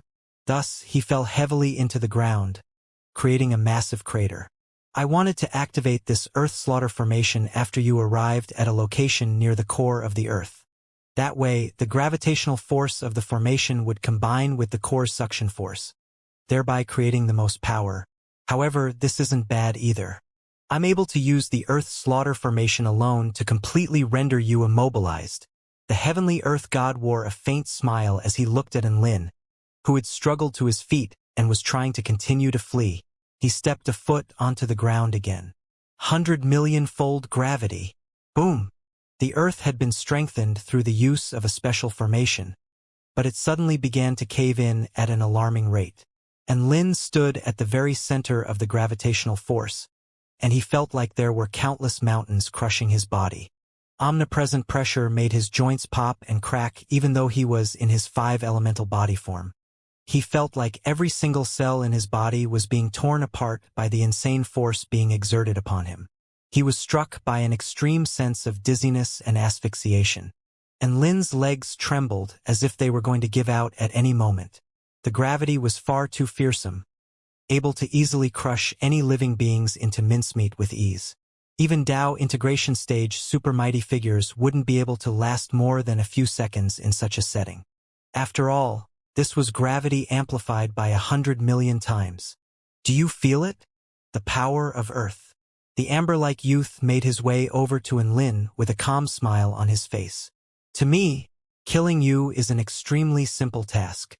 He spread open his hand, and a bulge appeared in the earth, materializing into a gray stone sword. The stone sword appeared to be quite mundane and ordinary, but after being infused with the heavenly earth god's paramount heavenly power, it instantly became unfathomably powerful. To be able to subdue Enlin with just a slaughter formation, the heavenly earth god is so powerful. An expression of shock appeared on the heavenly Yin-Yang god's face as he surveyed the battle from afar. Back when he was being chased down by Enlin, he had experienced firsthand just how terrifyingly powerful Enlin was. Even so, he was still unable to handle the heavenly earth god's slaughter formation. And Lin looked on as the heavenly earth god strode toward him with a sword in hand, and he knew that he was most likely going to die if he didn't retaliate. Die! The heavenly earth god suddenly flashed toward Lin, swinging his stone sword toward Lin's neck, and Lin immediately focused his gaze. 6 heavenly god Dao Jades suddenly appeared around the heavenly earth god.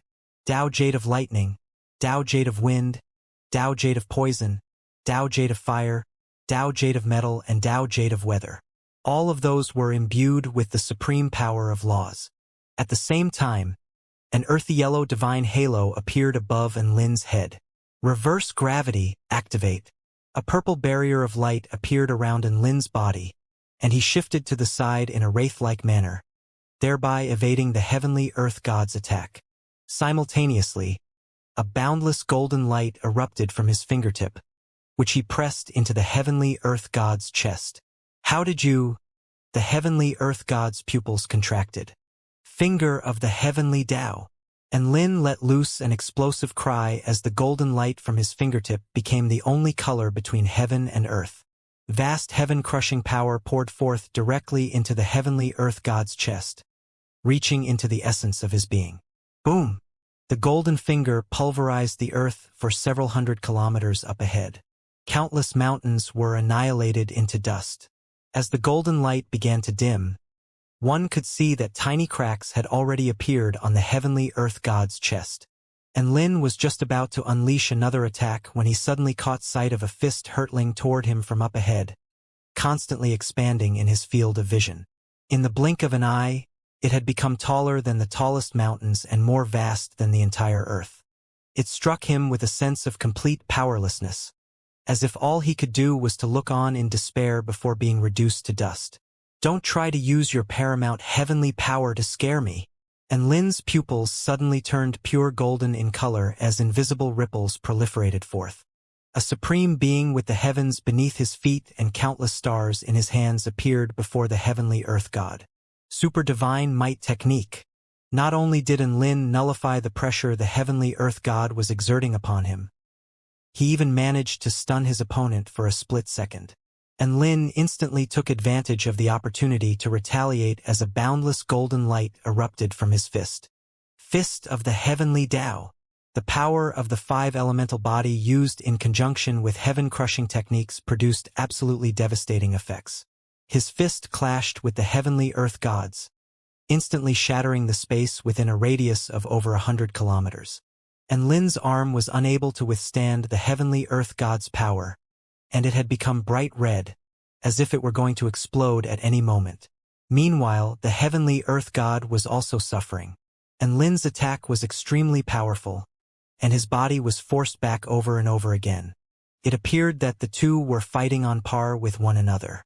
However, a sly grin suddenly appeared on Lin's face. Blast him to death! The 6 heavenly god Dao Jades around the heavenly earth god had finished accumulating powers, and they exploded violently. All of a sudden, violent blades of wind and lightning, lethal poison mist, extremely high temperatures, and a storm of metal crashed down upon the heavenly earth god in a torrential downpour. Boom, boom, boom! Heaven and earth were transformed into a lethal realm of destruction. That attack was the equivalent of 6 heavenly gods attacking the heavenly earth god in unison. Heavenly earth god! The heavenly yin-yang god's expression changed drastically upon seeing this, and he cried out with concern. At the same time, he turned to the heavenly sea god. The heavenly earth god is in danger. Why aren't you reinforcing him? The heavenly sea god replied with a faint smile. If earth could be defeated so easily, then we should give up on this battle. And Lin took advantage of the explosion to hurtle back in retreat before flying toward a certain basin. The heavenly earth god emerged from the explosion completely unscathed. He had somehow donned a suit of rainbow crystal armor, and it shimmered in a vibrant, dreamy manner under the sun. Using heavenly mountain power to keep my gravity at bay. It's a good idea? The heavenly earth god chuckled as he appraised Lin. But don't forget that I am paramount. The so-called heavenly mountain power is just a branch of my power. Billion-fold gravity. The heavenly earth god stomped a foot into the earth. Boom! Overwhelming pressure that was 10 times as potent as before descended. And Lin felt an even more unbearable force crashing down upon him. The purple barrier around his body that was constructed from heavenly mountain power began to tremor violently, as if it could shatter at any moment. Everything in the surrounding environment caved in along with the earth. The heavenly earth god was just about to unleash the final strike when he suddenly saw Lin's location. That place. He looked at the sinking basin, and his lips twitched involuntarily. Was that a coincidence? Why did Lin choose to escape to that location of all places? How was he that lucky? He was standing directly above the hidden core of the Earth Slaughter Formation. That was the point where all of the energy converged. Common logic would influence one to believe that the core of the Earth Slaughter Formation was that purple rhomboid crystal, aptly named as the core of the Earth. As such, they would be inclined to go and destroy it. However, doing so would plunge them into the most dangerous location in the entire formation. There, they would be simultaneously afflicted by both the Earth Slaughter Formation as well as the core of the Earth. No one would be able to figure out that the core of the formation was actually right below that mundane-looking basin. The heavenly Earth god felt like his formation was flawless and that even a god of creation shouldn't have been able to see through it. As such, it must have been pure coincidence that Lin had arrived there. He was quite lucky, but it was imperative to force him to leave that location with immediate effect. The heavenly earth god hesitated momentarily before deciding to save his final killing move for later. He was going to give Lin a chance to retaliate while simultaneously luring him out of that basin. Otherwise, it would be quite troublesome if the core of the formation were to be damaged. Despite the terrifying gravitational force weighing down upon him, Lin still managed to stand up, albeit with difficulty. Oh? Even billion-fold gravity is unable to immobilize you? Not bad. The heavenly earth god delivered an indifferent compliment. At the same time, he was cheering Lin on in his heart. What are you still doing there? Hurry up and come to me. I'm giving you a chance to retaliate. However, Lin suddenly did something that came as a complete surprise to him. You think you can stop me with your gravity? Watch me destroy your formation. He let loose a loud cry as his aura was elevated to an extremely formidable degree. At the same time, he raised his palm to face the sky, and a black particle appeared at its center. The particle was like the origin of Tao, and it was also like the origin of destruction, able to annihilate all things in the world. Heaven-crushing technique, Dark Tao particle. The 8th heaven-crushing technique, Dark Tao particle, was not only imbued with the purest heaven-crushing power, but also the supreme Tao intent related to birth and destruction. It created destructive force by drawing upon the origin of Tao, thereby resulting in a destructive output that was many times more superior to that of the other heaven-crushing techniques. As such, that technique was known as the most devastating of the heaven-crushing techniques. The ancient dragon empress didn't dare to use it as it was extremely difficult to unleash and required vast amounts of energy expenditure. Furthermore, it was far too fearsome and could easily hurt innocent beings. If she weren't careful, she could unintentionally wipe out all of the living beings in an entire city or even a small country. And Lin didn't have such qualms as everyone within a radius of thousands of kilometers were enemies. The spot of darkness quickly expanded, destroying everything in its surroundings. It engulfed all things. Regardless of whether it was matter, space, or Tao, everything was swallowed by the darkness, which then continued to expand as if it were going to engulf the entire heaven and earth. Stop! The heavenly earth god finally began to panic, and he launched a fist toward Lin, hoping to vanquish the dark Tao particle through brute force. And Lin was clearly trying to use that attack to destroy his slaughter formation. If he were to unleash the dark Tao particle anywhere else, the heavenly earth god wouldn't even bat an eyelid as it would come to no avail anyway. However, Lin appeared to have been backed into a corner and was trying to destroy the spell formation by attacking the very location upon which he stood. Unfortunately, the basin he was standing upon also happened to be the hidden core of the Earth Slaughter Formation, which was its weakest point. What the fuck? How lucky was Lin? How could there be such a coincidence? The heavenly earth god was shocked beyond belief. However, his fist continued to hurtle toward the dark Tao particle, bringing with it the purest power of the earth. The expanding black ball caved in like a clump of dough, but it was still inflating at an insane rate. Boom! It was as if a black sun had exploded upon the earth. Countless matter was blasted into the distance by the shock waves, before being brought back by a terrifying suction force. In the end, everything fused into the darkness and was nowhere to be seen. A crisp cracking sound echoed from afar. A series of inky black cracks suddenly appeared on the surface of the purple rhomboid crystal. No.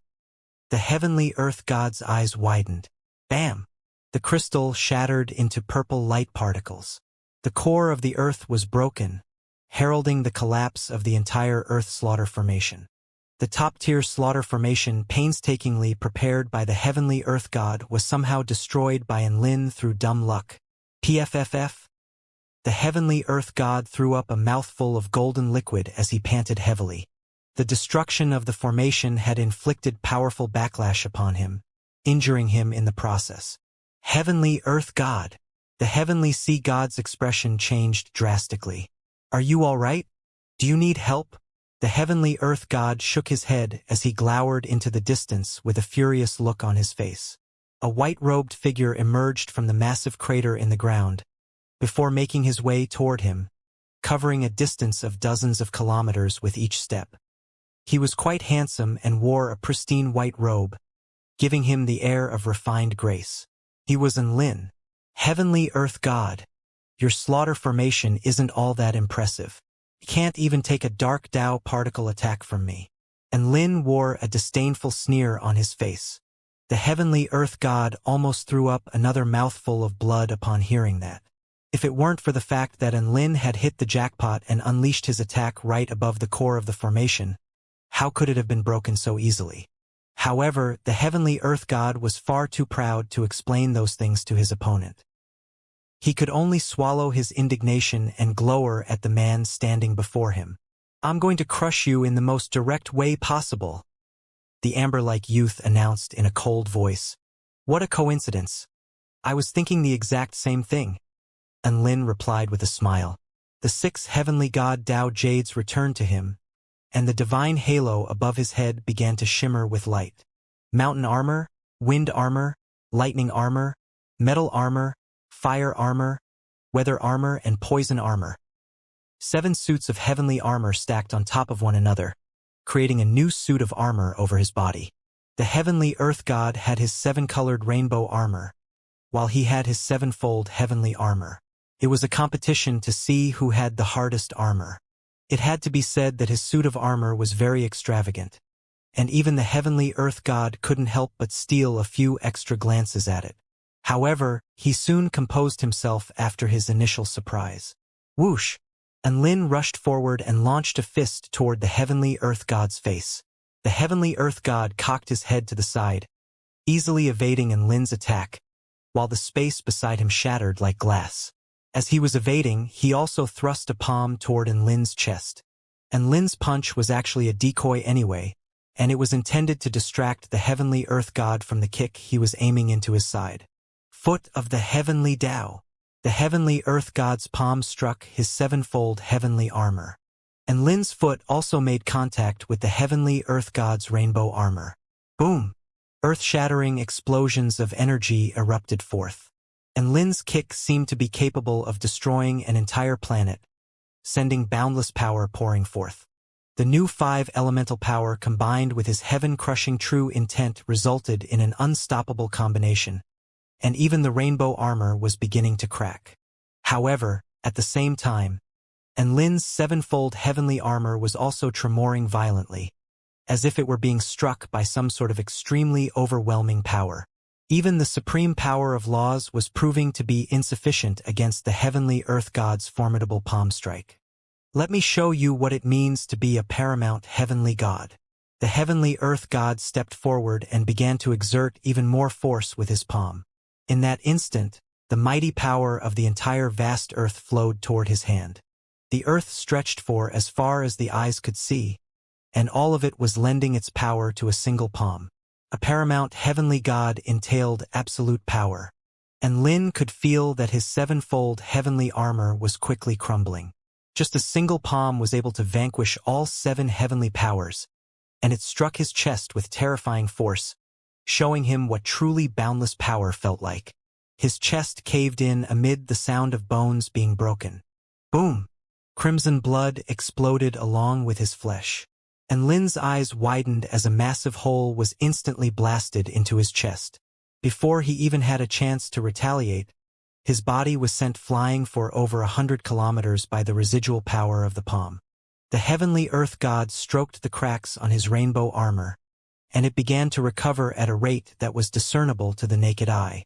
At the same time, he stomped both feet into the ground and continued to chase after Lin. And Lin knew that his armor was inferior to that of the heavenly earth god. From a defensive prowess perspective, his armor was actually comparable to the heavenly earth gods. The main difference lay in their respective offensive abilities. That's right, the heavenly earth god's palm was even more powerful than the foot of the heavenly Tao, which was enhanced by Lin's 5 elemental body. And Lin didn't even get a chance to catch his breath before the heavenly earth god was upon him again. The heavenly earth god wasn't going to give his enemy any respite. He was going to crush his opponent to death. Boom, boom, boom. His fists fell like towering continents. If a normal return to void stage mighty figure were facing those attacks, they would be detonated by the monstrous aura before the punches even landed. In the face of such a ferocious barrage of attacks, Lin hurriedly blocked a dozen or so punches, but his 4 limbs had practically been disabled as a result. He had almost lost the ability to move, and the hole on his chest was rapidly repairing itself through the use of his 5 elemental power, but it was punctured again before it could fully recover. The heavenly earth god's speed and power were both being enhanced by the boundless earth, and he was only growing more powerful as the battle wore on. And Lin's regenerative abilities were insane, but they still couldn't keep up with the heavenly earth god's rate of destruction. If things continued in that matter, he was going to be beaten to death. The heavenly earth god's entire body was enveloped in a layer of greenish-yellow light. That was his heavenly power, and it could constantly replenish itself by drawing upon the energy of the earth. Boom, boom, boom. One clash after another took place. The heavens were cracking. The earth was quaking. Heaven and earth within a radius of several thousand kilometers had been transformed into a lethal realm of death that was Lin and the heavenly earth god's battlefield. The heavenly yin-yang god was once struck by the residual shockwaves from a punch unleashed by the heavenly earth god, and he almost died as a result. He was extremely alarmed by the display of devastating power he was witnessing, and he opened up even more distance. The heavenly sea god was also forced to expand his tsunami cage even further in order to avoid being struck by the shockwaves from their attacks. And Lin was finally able to experience how fearsome the heavenly earth god was when he fought at his full power. His power was so vast that there was no end to it in sight, and it struck one with a sense of despair. Every single cell within his body was trembling, and it felt as if battling the heavenly earth god entailed a battle with the entire boundless earth. Even though the heavenly earth god had been injured from the formation's backlash, he was still able to dominate Lin with no issues whatsoever. He slammed a palm down toward Lin, upon which the projection of a golden continent appeared in the air. It came crashing down mercilessly upon Lin, trying to crush him by sandwiching him between itself and the actual continent. With almost no pause for respite, he pulled out a golden spear from the ground, which twisted and shimmered like a dragon. He aimed the tip of the spear directly at Lin. Earth Vein Spear, go! Tear! The spear tore through space, hurtling toward Lin's head. That was a spear imbued with the power of the veins of the earth. It was a weapon created by refining and condensing the essential power of the earth, thereby giving it extreme penetrative power. Not only did it contain the boundless power of the earth, but one could even sense a pulsing rhythm within it, as if it possessed a life force of its own, that made the spear more sentient and significantly enhanced its power even further. A crushing sense of impending doom enveloped Lin. He was being crushed between 2 continents, and he was unable to take any evasive measures in such a short time. Was he going to suffer a headshot? Divine Sensen! He suddenly yelled. A blue spiritual body immediately flew out from within his body. A massive black brick then appeared in the former's hands, positioned directly in front of the earth vein spear. Whoosh! An extremely sharp screeching sound erupted as the spear clashed with the brick. Bursts of golden light burst forth from the explosion of earth power, arcing through the air like bolts of lightning, but they were unable to break the mundane and understated black brick. Divine sense and possessed power comparable to that of a god of creation, and he supported the indestructible brick with all his might. After an intense struggle, he was finally able to nullify the heavenly earth god's attack. And Lin also took advantage of the opportunity to destroy the Golden Continent attack before rising into the air. The slight lull in the battle also gave him the chance to quickly regenerate his injuries using his 5-elemental body.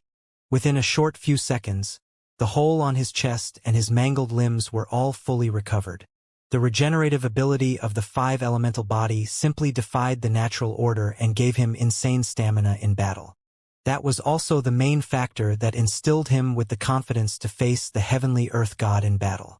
With the enhancement of the 5-elemental body, he was once able to fight heavenly monarch Bei Luo for 3 days and 3 nights, thereby allowing him to outlast his opponent in the end.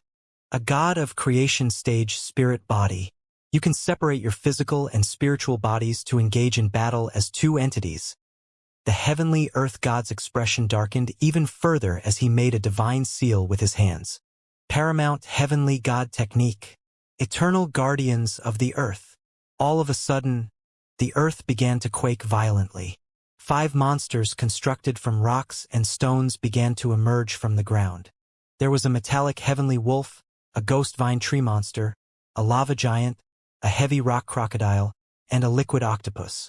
All of the monsters had divine halos above their heads, within which were imbued with the purest power of the earth.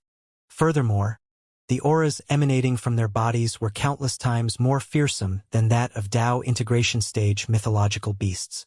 Roar! The metallic heavenly wolf swung its 6 claws lightly through the air, and 6 silver heavenly blades hurtled forth, tearing through the earth. 6 abyssal fissures were left in their wake, extending into infinity and beyond. And Lin's eyelids twitched at the sight of the metallic heavenly wolf's casual attack. That heavenly wolf seemed to have transcended beyond the Tao integration stage. Furthermore, there were 5 such opponents. I'm more than happy to engage in a battle of numbers. You can summon a spirit body? Well then, I'll just have to summon 5 guardians in response. The heavenly earth god grinned as he waved a hand through the air. Go! Bring back Lin's head for me.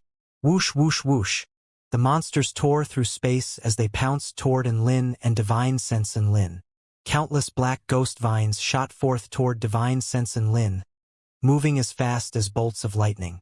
There were black spikes on their surface, along with countless malicious ghostly faces that were screeching at the top of their lungs. White tiger soul blades. Spiritual Lin reacted extremely quickly as he waved his hands through the air, summoning a series of golden blade projections that were imbued with essential soul power. Each and every one of those projections contained the essential power of the white tiger's divine intent, thereby resulting in god of creation stage attacks that could sever all laws. However, attacks of that caliber only produced sharp screeching sounds as they struck the black ghost vines, but the attacks were unable to slice through them. There seemed to be heavenly earth power erupting from within the vines, thereby keeping the golden blades at bay. In the end, only about half of the vines were severed while the other half continued to sweep toward Lin, despite the fact that they were all mangled and tattered.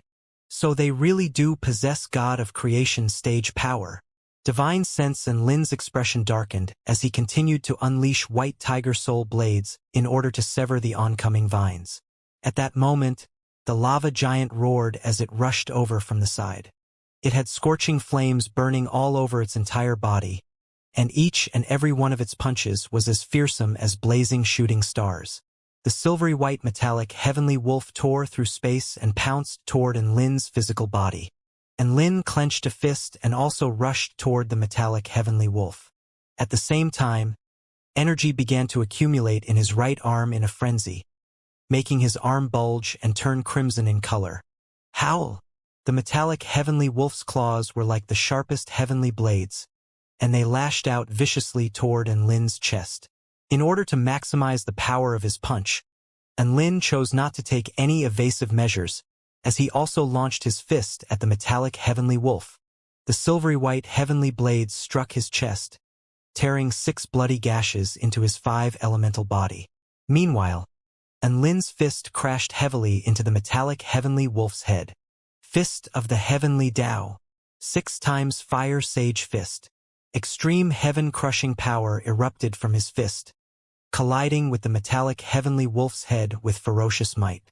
The wolf's seemingly indestructible head caved in as a result, and 5 elemental power was injected into its head. Bam! The metallic heavenly wolf's head exploded. It had been insta-killed by a single punch. There were many enemies present, so Enlin had to take the initiative and eliminate as many of them as possible. There was nothing wrong with Enlin's strategy.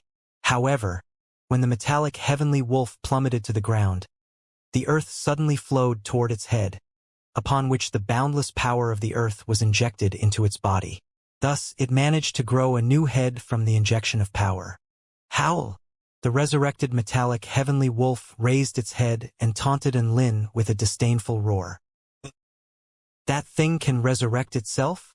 Enlin's flesh crawled upon seeing that. He hadn't held back in the slightest just then, but the enemy that he had just insta-killed sprang to its feet again as if nothing had happened. You don't seem to understand what the term eternal guardians of the earth entails. The heavenly earth god stood on the ground with a calm smile on his face. As long as the earth doesn't die, they will exist for all of eternity. In other words, they are undying creatures. You should just give up, Enlin. These 5 God of Creation stage creatures will be more than enough to bring you down. Being surrounded by 5 undying gods of creation. That was indeed quite a terrifying notion. However, Enlin remained calm and collected. These monsters were indeed very powerful, but they were only comparable to the weakest gods of creation. They were significantly weaker than even heavenly monarch Bei Luo. Furthermore, no one was truly invincible. If such a being existed, then it was simply because no one had figured out their weakness yet. Enlin quickly analyzed the situation in his mind. After killing that metallic heavenly wolf, a burst of vast mighty power had surged from the earth, thereby reconstructing and resurrecting the wolf. Seeing as that was the case, then it could be determined that the undying quality of the monsters could be attributed to the earth. As such, would he be able to completely slay them if he were to cut off their connection with the earth? The earth was a part of the world, so the aforementioned task seemed to be an impossible one.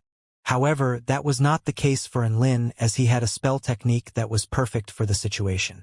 A silver streak of light hurtled forth. The metallic heavenly wolf was rushing toward Enlin again with no regard for its own life. The heavy rock crocodile and liquid octopus also pounced toward Enlin from different directions, creating a devastating 3-pronged assault. Enlin's right arm began to bulge again as crimson energy accumulated within it in a frenzy, to the extent that it became almost unbearable even for his 5 elemental body. The metallic heavenly wolf sneered with scorn and disdain. It possessed an undying body anyway, so no matter how many punches he threw, it would all be futile. The heavy rock crocodile had a massive inky black body over 100,000 feet in length, making it appear as if it were a moving set of mountain ranges. It was also crashing toward Enlin with a sinister smile on its face, clearly intending to completely disregard Enlin's attack. They were the eternal guardians of the earth. There was no one in this world that was capable of killing them. At that moment, countless black divine patterns suddenly appeared above Enlin's head. A gray ring of light was quickly rotating on his left palm before instantly spreading to encompass a radius of over 100 kilometers. The metallic heavenly wolf, heavy rock crocodile, liquid octopus, and even the ghost vine tree monster and lava giant that were in battle with divine sense Enlin were enshrouded in that area. The metallic heavenly wolf discovered that everything around it had been transformed into a colorless expanse of murky grayness. Even its own body had been reduced to a drab gray color, as if the entire world were made from that same color. More importantly, it was no longer able to sense the true heaven and earth, as if the entire space had been cut off and isolated. The only thing that was different was Lin. He was the only entity between heaven and earth that had retained his color. His 5 elemental ring shone with vibrant divine light. His right arm bulged and strained with crimson energy, and his eyes were like bottomless black holes. How could this be? The heavy rock crocodile that was crashing toward Lin was also dumbstruck. However, its mountainous body carried with it boundless kinetic energy, so there was no way that it could stop. It could only continue to crash toward that white-robed figure. And Lin sprang into action, and he traveled a distance of close to 10 kilometers in the blink of an eye. He successfully evaded the heavy rock crocodile's attack before arriving behind it and sending his fist crashing down upon it with a devastating force. Fist of the Heavenly Tao, 6 times fire sage arm. Boom! Golden light exploded on the heavy rock crocodile's back along with 5 elemental power. Its hard scales were shattered, and its body was torn apart. The heavy rock crocodile howled in agony as its gargantuan body was split in half down the middle. Violent energy then surged forth to destroy its life force. The metallic heavenly wolf was just about to attack Lin from behind, but it stopped cold in its tracks.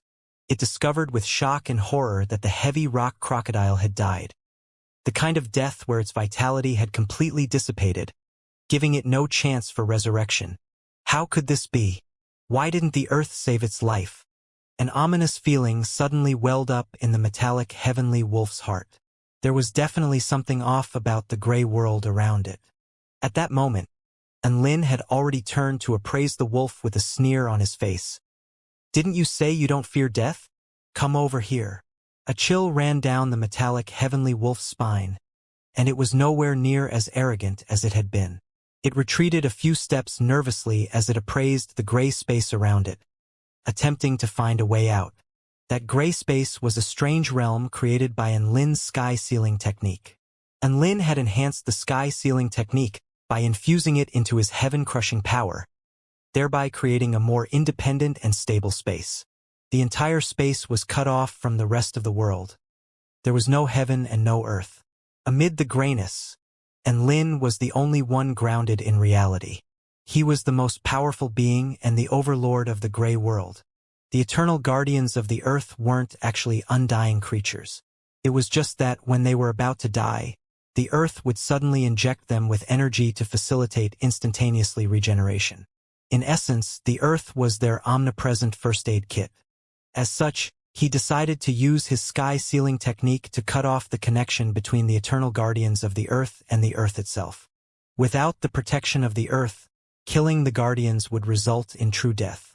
The earth could resurrect a monster that was on the brink of death, but it couldn't revive a creature that had actually died. Die! And Lin rushed toward the metallic heavenly wolf. Howl! The metallic heavenly wolf knew that retreat was not an option, and it also attacked Lin with its claws. However, its calm and collected expression had completely given way to sheer panic. The eternal guardian was no longer eternal. What was its drawcard now? Whoosh, whoosh, whoosh. Tentacles within which all types of energy surged suddenly swept toward Lin. The liquid octopus that had kept a low profile the entire time was finally attacking. Its body was constructed from many types of liquids, and it was capable of unleashing a smorgasbord of dazzling attacks. However, all those attacks were merely like fireworks in Lin's eyes and did not pose a threat to him at all. He unleashed his 7-fold heavenly armor, and the liquid octopus was unable to break his defenses in a short time. As such, it could only look on as Lin threw himself at the metallic heavenly wolf with unstoppable force. Fist of the Heavenly Tao, 6 times fire sage arm. Howl! The metallic heavenly wolf's claws created streaks of silvery white light, which crashed violently into Lin's armor, creating an extremely sharp screeching sound, but was only able to inflict a few scratches. Its head was then smashed by Lin's fist again. Its headless body fell to the ground, where it lay completely stationary.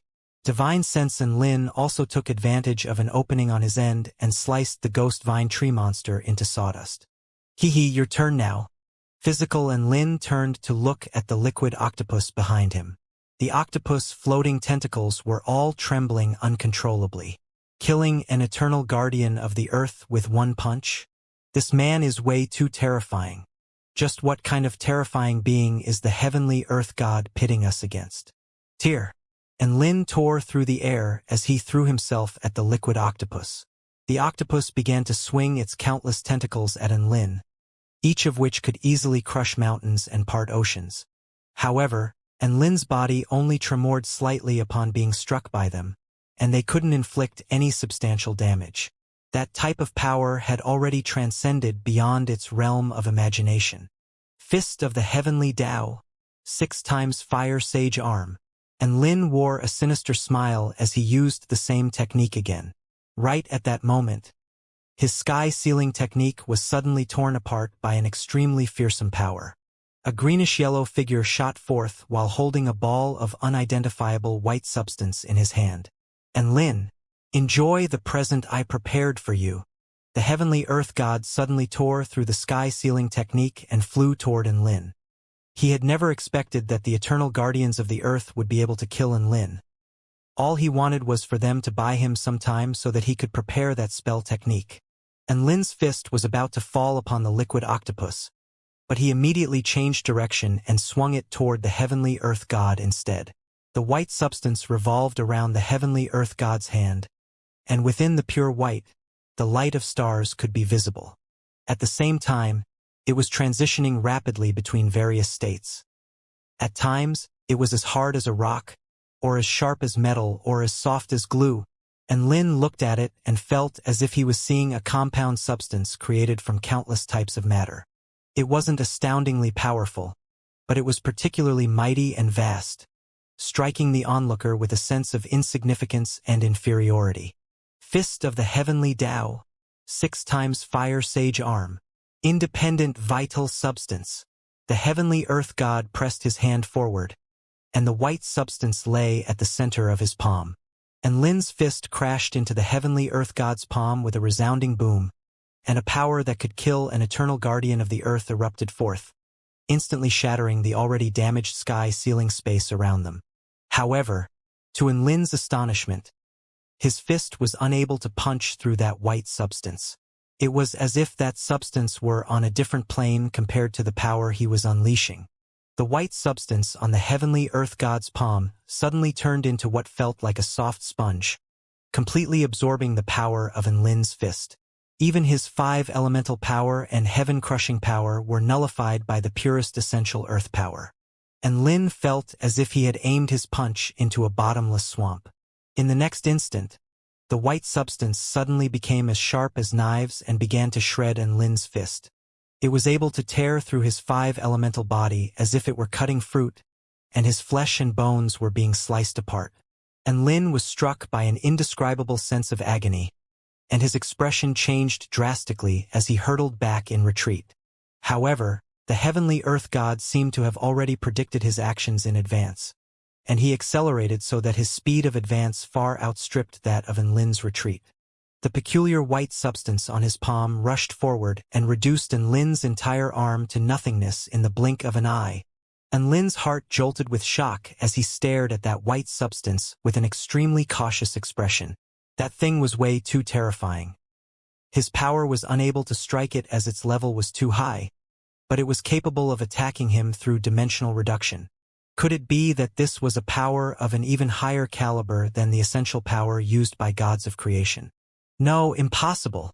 If the heavenly earth god really were that powerful, then the other gods of creation might as well give up. You seem confused? The heavenly earth god looked on with a cruel smile as Lin retreated frantically while missing one of his arms. The essence of the earth is a representation of all states of matter. The Taichu continent is matter, all of the stars and planets are matter, all types of energy are also matter. There are countless types of matter in this world, and the independent vital substance is a new type of matter created by me. It is completely unique and can bring about countless possibilities according to my will. It can change its properties in accordance with its external stimulus, and it can completely nullify any attacks. The heavenly earth god appraised the white substance in his hand, and his eyes were filled with entrancement and appreciation. He was clearly very pleased with what he had created. And Lin's heart was filled with shock upon hearing that. He had created a new substance? Was the heavenly earth god that badass? To be able to create a new type of matter that had never appeared in the entire universe. Surely even a true god would be unable to beat that? Unique in the entire universe. For some reason, he thought of the power of the Holy Birth. Due to the fact that it was eternal and unique, the power of the Holy Birth was a very special and transcendent one. Even so, it would still be unable to completely render him powerless. Could it be because his power had been targeted? And Lin thought back and discovered that his power hadn't been engulfed. Instead, it had been nullified or conquered by a peculiar power, thereby resulting in a crushing defeat. So it had instantly transformed into some sort of extreme matter that could vanquish his power? From a certain point of view, it really was invincible. At that moment, the heavenly earth god began to attack him again. Thump! The independent vital substance suddenly shrank. Immediately afterward, Lin felt an extremely formidable suction power that was causing him to slow down significantly as he tried to flee. That suction power was even more potent than the billion-fold gravity unleashed by the Earth's slaughter formation. Whoosh whoosh whoosh. Extremely agile white ropes erupted from the independent vital substance before hurtling toward Lin. And Lin's heart shuddered once again. What a troublesome substance to deal with. However, he was not going to await his demise like a sitting duck. He had already formulated a plan. All of a sudden, his eyes turned into a clear golden color, and at the same time, a peculiar ripple began to proliferate throughout heaven and earth. In that instant, everything within a radius of a kilometer became completely stationary. Regardless of whether it was the heavenly earth god, the oncoming independent vital substance, or everything between heaven and earth, all of it became a three-dimensional still image. Time stop, and Lin wielded his evil-slaying sword and stabbed it viciously into the independent vital substance.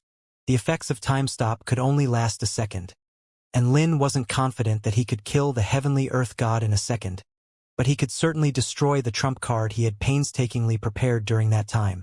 The heavenly earth god had unleashed the eternal guardians of the earth to buy him time, thereby indicating that the independent vital substance was clearly not something he could produce in the blink of an eye. As such, Lin's top priority was to destroy the independent vital substance. Annihilate! And Lin's evil-slaying sword came crashing down. The independent vital substance could instantly change its properties in response to external stimuli, thereby nullifying any offensive powers. However, due to the effects of time stop, the substance was unable to change itself, nor formulate a defense against attacks. It was close to invincible, but the time stop technique exploited its only weakness. Vanquish the heavens and slay all evil, annihilation, and Lin didn't hold back at all in that attack. He had unleashed the evil-slaying sword's most powerful attack, and he was not going to afford the independent vital substance any chance to survive. A black light flashed past, and the independent vital substance was destroyed at a rate perceptible to the naked eye. In the end, the independent vital substance really was completely annihilated. Time only stood still for a very short period. 1 second later, the time stop was deactivated, and the heavenly earth god regained the ability to move. He chuckled coldly as he pushed the independent vital substance toward Lin. Die! Slap! His hand slammed into Lin's chest. Silence ensued. The heavenly earth god's smile froze on his face. Where's my independent vital substance? At that moment, Lin was already pointing a finger at the heavenly earth god's head, with a smile on his face. Finger of the heavenly Tao. A golden pillar of heaven-crushing light punctured the sky. The heavenly earth god hurtled back in retreat with a few small cracks on his forehead. He immediately grasped what had happened, and he turned to Lin with astonishment on his face. The power of time. You managed to take advantage of its only flaw. In the distance, the spectating heavenly sea god and heavenly yin-yang god were also stunned.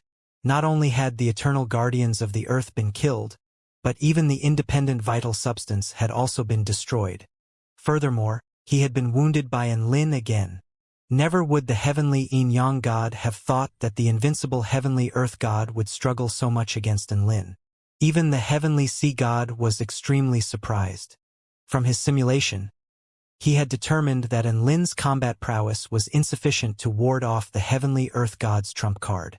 But who would have thought that he would destroy it so quickly? Things were beginning to get interesting. The heavenly earth god's expression had become extremely dark. He had planned to force Enlin into a dire situation with his independent vital substance, but he did not expect Enlin to be able to combat it. What could he do now?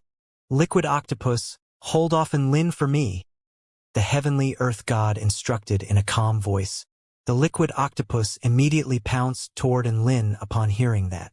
Its tentacles unfurled and crashed through the air toward him with devastating force.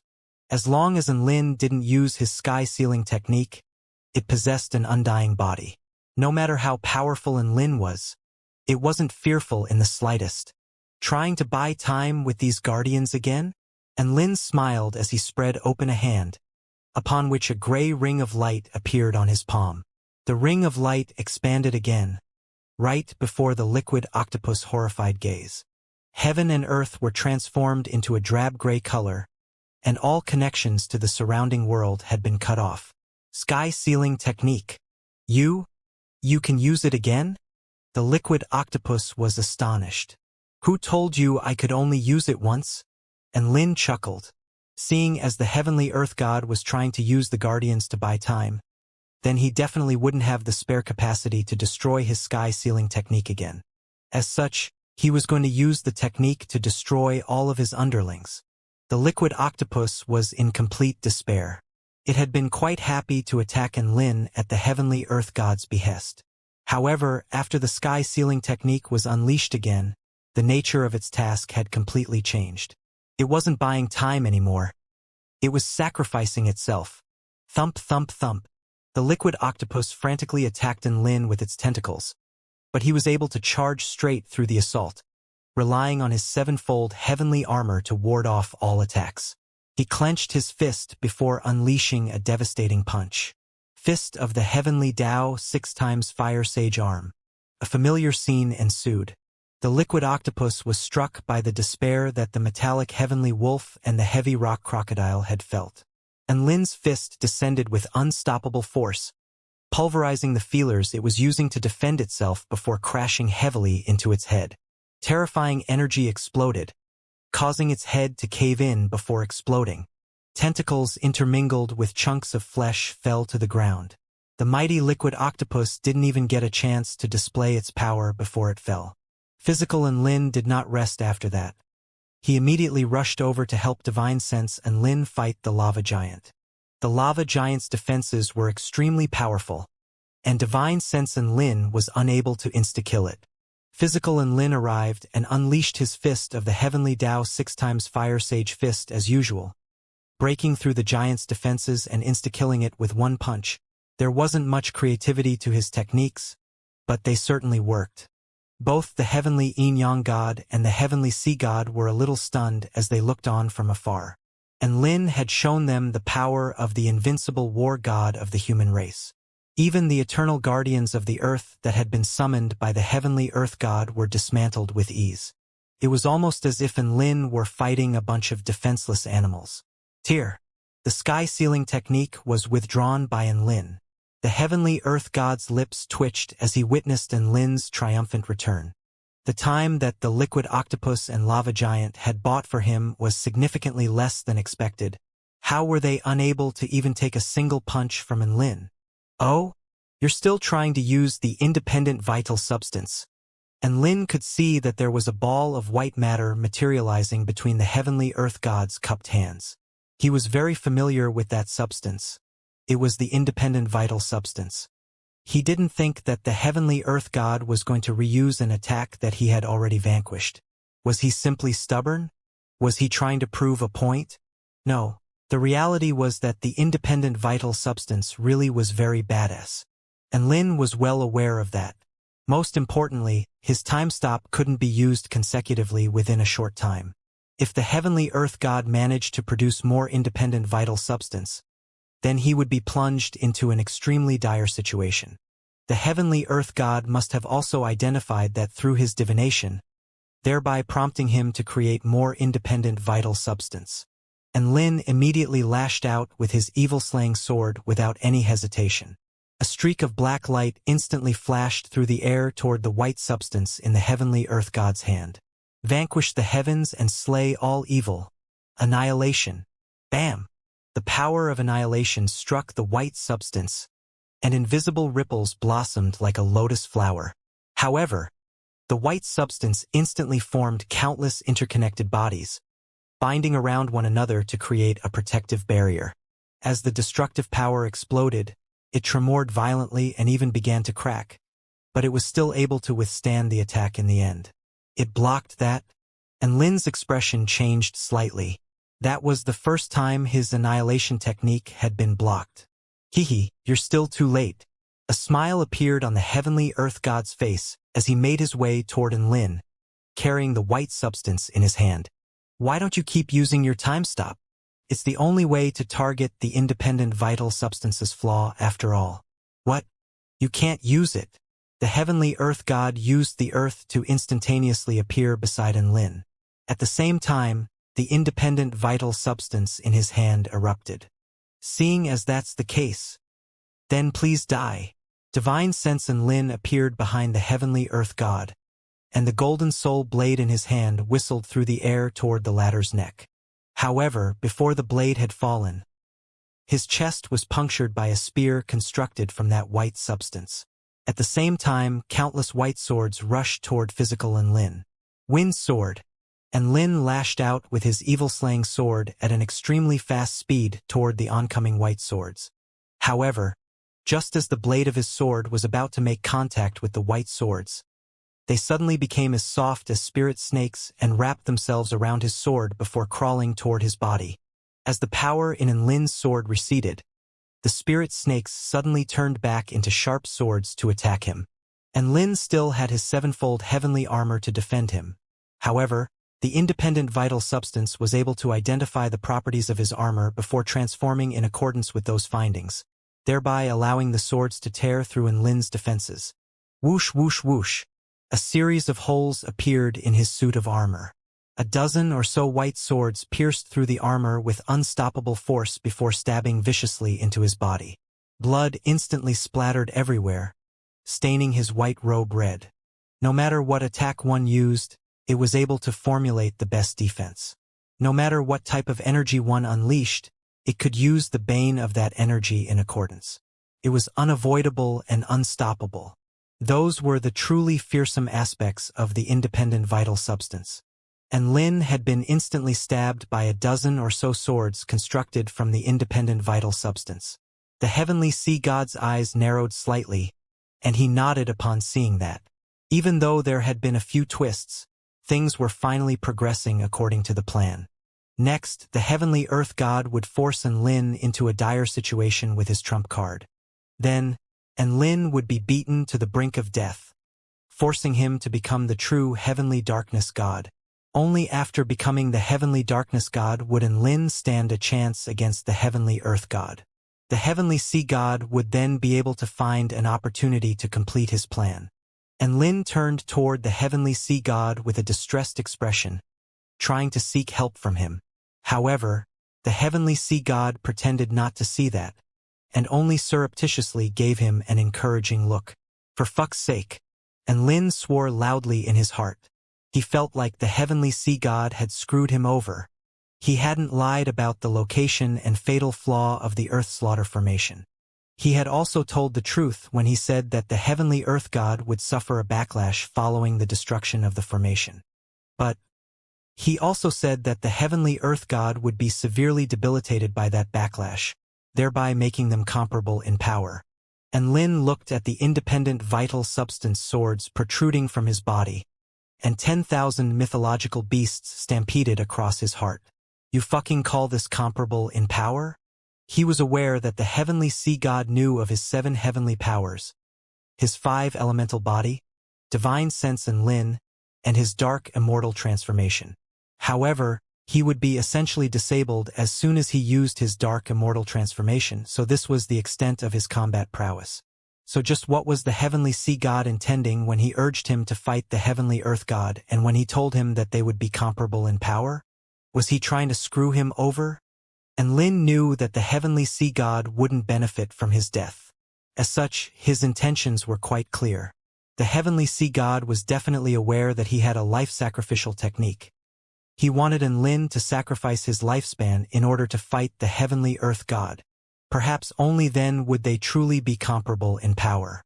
At that point in time, the independent vital substance had already seeped into Lin's body. There, it was changing its properties in order to annihilate him in the most efficient way possible. Due to the special energy released by the substance, Lin's body was becoming stiff and sluggish, and he didn't even have the chance to run away anymore. Did he really have to sacrifice his lifespan again? No way. I already promised Xiaolan that I wouldn't do that again. And Lin's eyes gradually became inky black. He had to use the trump card that he had never unleashed on the Taichu continent before. Independent vital substance, destroy! The heavenly earth god said in an indifferent voice. The white substance on his palm surged forth in a frenzy, and a dazzling white light erupted as it prepared to deliver a lethal strike to Lin. The heavenly earth god held a crushing advantage, but his expression was extremely grave and cautious. He knew that Lin was the heavenly darkness god, and he also knew that the upcoming battle would be the true battle, one that could threaten his life. He didn't want to fight Lin at his full power in the past, as he didn't want to force him into using his power of darkness. It would not be a good idea to create such a powerful enemy too early. However, he didn't have any alternative aside from joining forces with C to kill Lin. That was both a simple matter and simultaneously a difficult task. After all, no matter how weak Lin was, he was still the manifestation of a paramount heavenly god. It was better to be safe than sorry. Come one and Lin become darkness. The heavenly earth god wore an expectant expression. Thump! The sound of a heartbeat suddenly erupted. It wasn't very loud, but all of the living beings could hear it quite clearly. A black ball suddenly appeared over Lin's heart. That was a blackness that was pure to the extreme. It was a darkness that made the onlooker feel as if their soul were going to be sucked in just from a single glance. The independent vital substance wreaking havoc within Lin's body seemed to have encountered some resistance, and it became more dazzling than ever. It appeared to be growing more powerful, but the hissing screech emanating from it revealed the nature of its situation. The substance could change its properties in order to flawlessly dominate any power it encountered. However, the darkness it was facing was impossible to dominate. That was the power of a paramount heavenly god. Hiss, hiss, hiss. The swords protruding from Lin's body began to dim, and darkness suddenly erupted from the wounds, quickly engulfing the swords. All of the swords disappeared into the darkness in the blink of an eye and were nowhere to be seen. Upon seeing that, the heavenly earth god immediately hurtled back in retreat before appraising Lin with a grave expression. The power of darkness? What's going on? You're clearly not on the brink of death. So how are you able to use that power? The independent vital substance hadn't unleashed its full power yet, and the heavenly earth god knew that Lin was not on the brink of death. Lin held his evil-slaying sword and stood on the spot. The wounds on his body quickly recovered at a rate perceptible to the naked eye, and he was only standing there, but he gave one a sense of extreme peril. The heavenly yin-yang god was situated very far away from Lin, but he was struck by a sense of asphyxiation at the mere sight of him. How was that possible? He was a heavenly god. However, his instincts wouldn't lie, and his body was already trembling uncontrollably. If he continued to stay there, he felt like he would be engulfed and destroyed. What just happened? He still has more up his sleeve. The heavenly yin-yang god was astonished. The heavenly sea god's mouth also gaped open in shock. What was happening?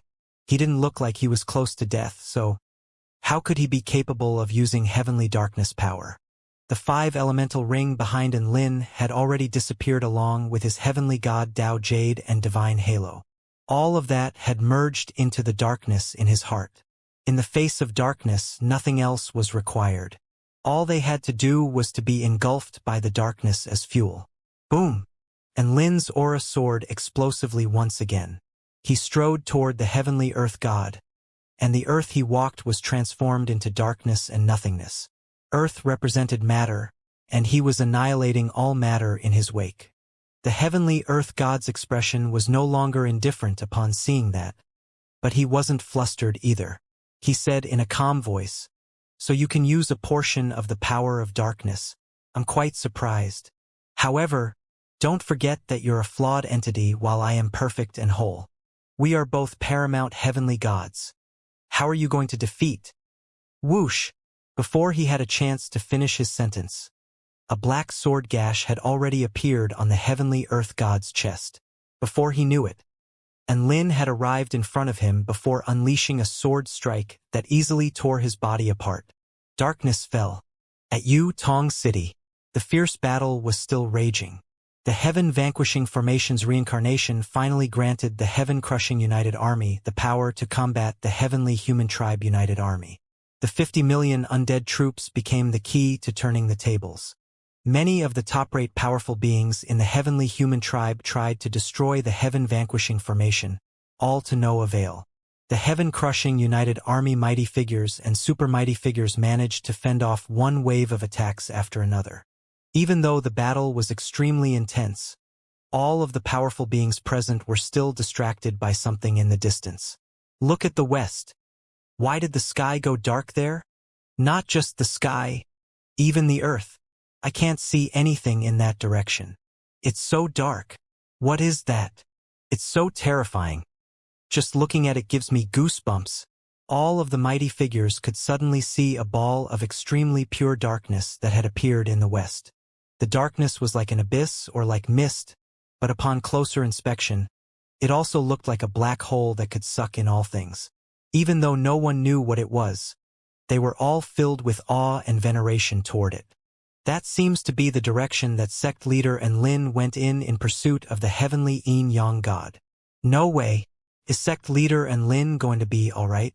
Such terrifying energy fluctuations cannot be coming from a normal heavenly god. This darkness, could it be that the legendary heavenly darkness god has appeared? Hasn't Lin been ambushed by the mysterious heavenly darkness god? Please be safe, Godin. Many powerful beings were already praying internally.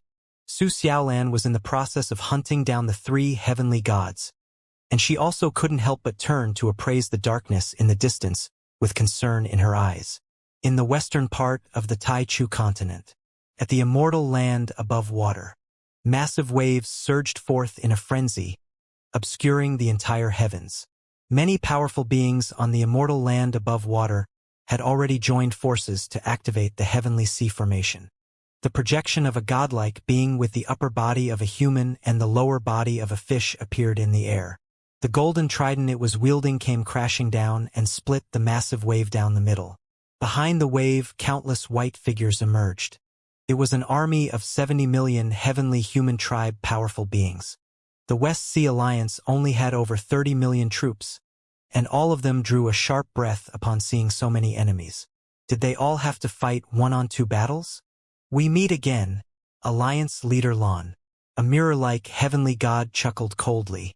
All of you have been surrounded by us and have nowhere to go. A translucent liquid heavenly god crossed its arms in an intimidating manner. Lan Xiaoni wore a suit of sky-blue armor and stood at the forefront of the army. She looked at the heavenly gods before her and burst into laughter. Heavenly mirror god? Heavenly liquid god. Those words sure bring back memories. You're always talking about surrounding me. But when have you ever succeeded? How do you guys plan on running away this time? Both heavenly gods shuddered upon hearing that, as if her words had struck a sore spot. Don't get cocky, Lan Xiaoni, and Lin definitely won't be able to save you this time. Your death is sealed. The heavenly mirror god screeched in rage and indignation. Lan Xiaoni chuckled nonchalantly. You seem to have said that to me before as well. The heavenly mirror god's face convulsed with fury. Why waste our words with her? Just kill her to shut her up. Heavenly god Ming said in an indifferent voice. Exactly. The 4 of us have caught her once, so we can catch her again. The blue-haired heavenly goddess Lanya chuckled. We've already received instructions to capture her alive, so we can just beat her to the brink of death, then take her captive.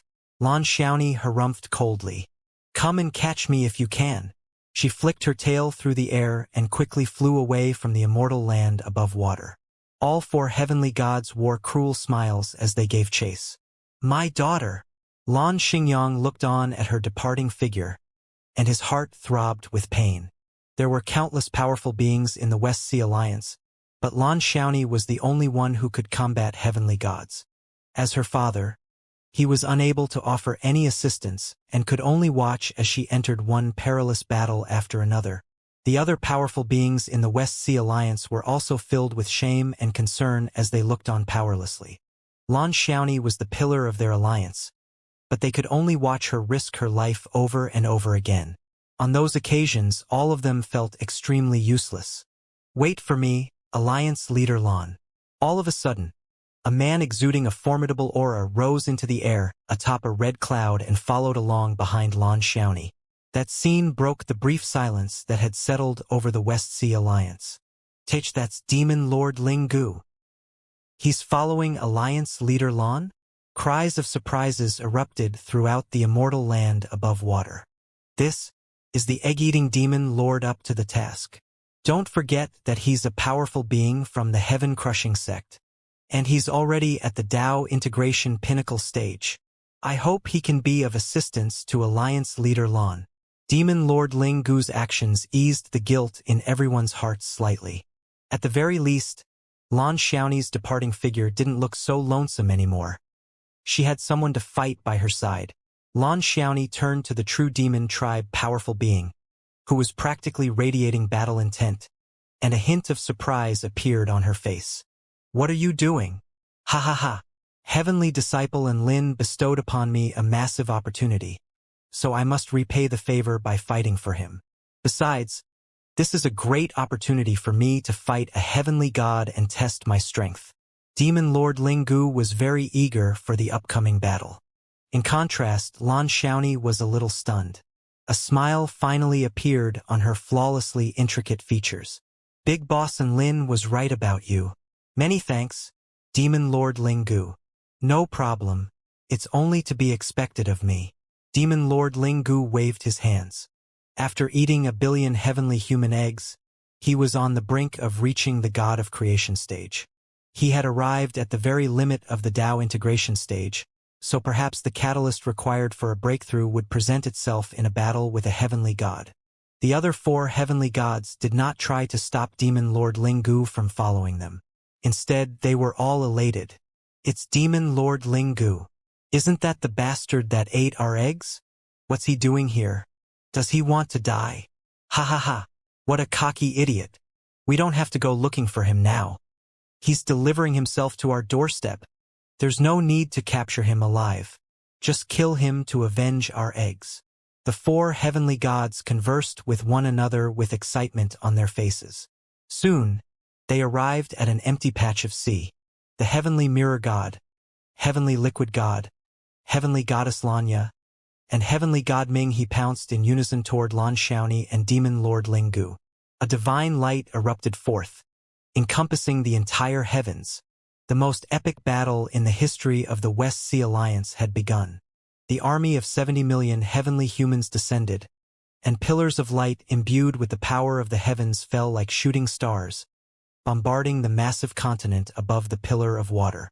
The West Sea War goddess Amor materialized by the formation wielded her golden trident, unleashing one earth-shattering attack after another.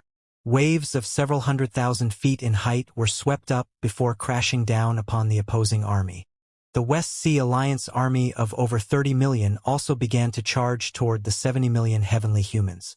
Alliance Leader Lan has already taken on the most dangerous enemies for us. These heavenly humans are nothing. Let's go, everyone. Charge. For our alliance. For our future. The West Sea Alliance powerful beings all let loose loud war cries. The enemies were right on their doorstep, so they naturally couldn't hold back. They had to fight for their lives. A battle that could tip the entire West Sea on its head finally erupted. Water-type spell techniques? curses, and wind and lightning spell techniques all erupted from the immortal land above water.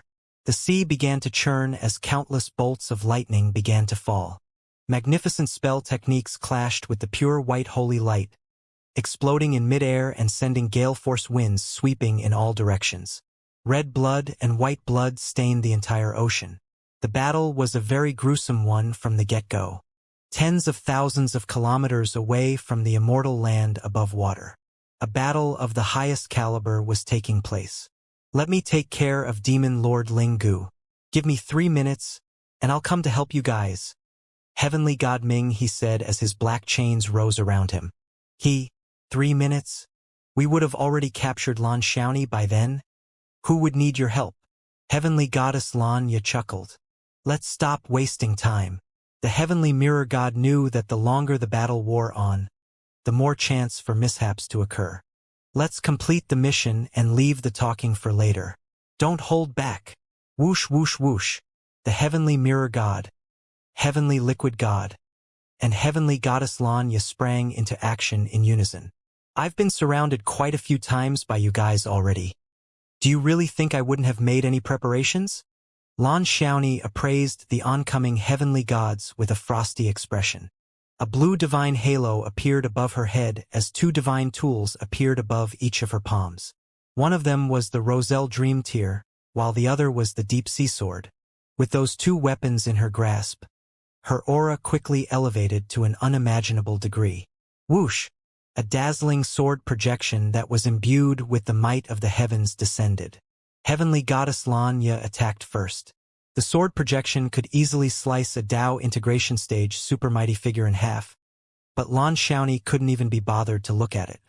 The blue divine sword in her hand slashed through the air gently, upon which the oncoming sword projection was diverted off its original trajectory.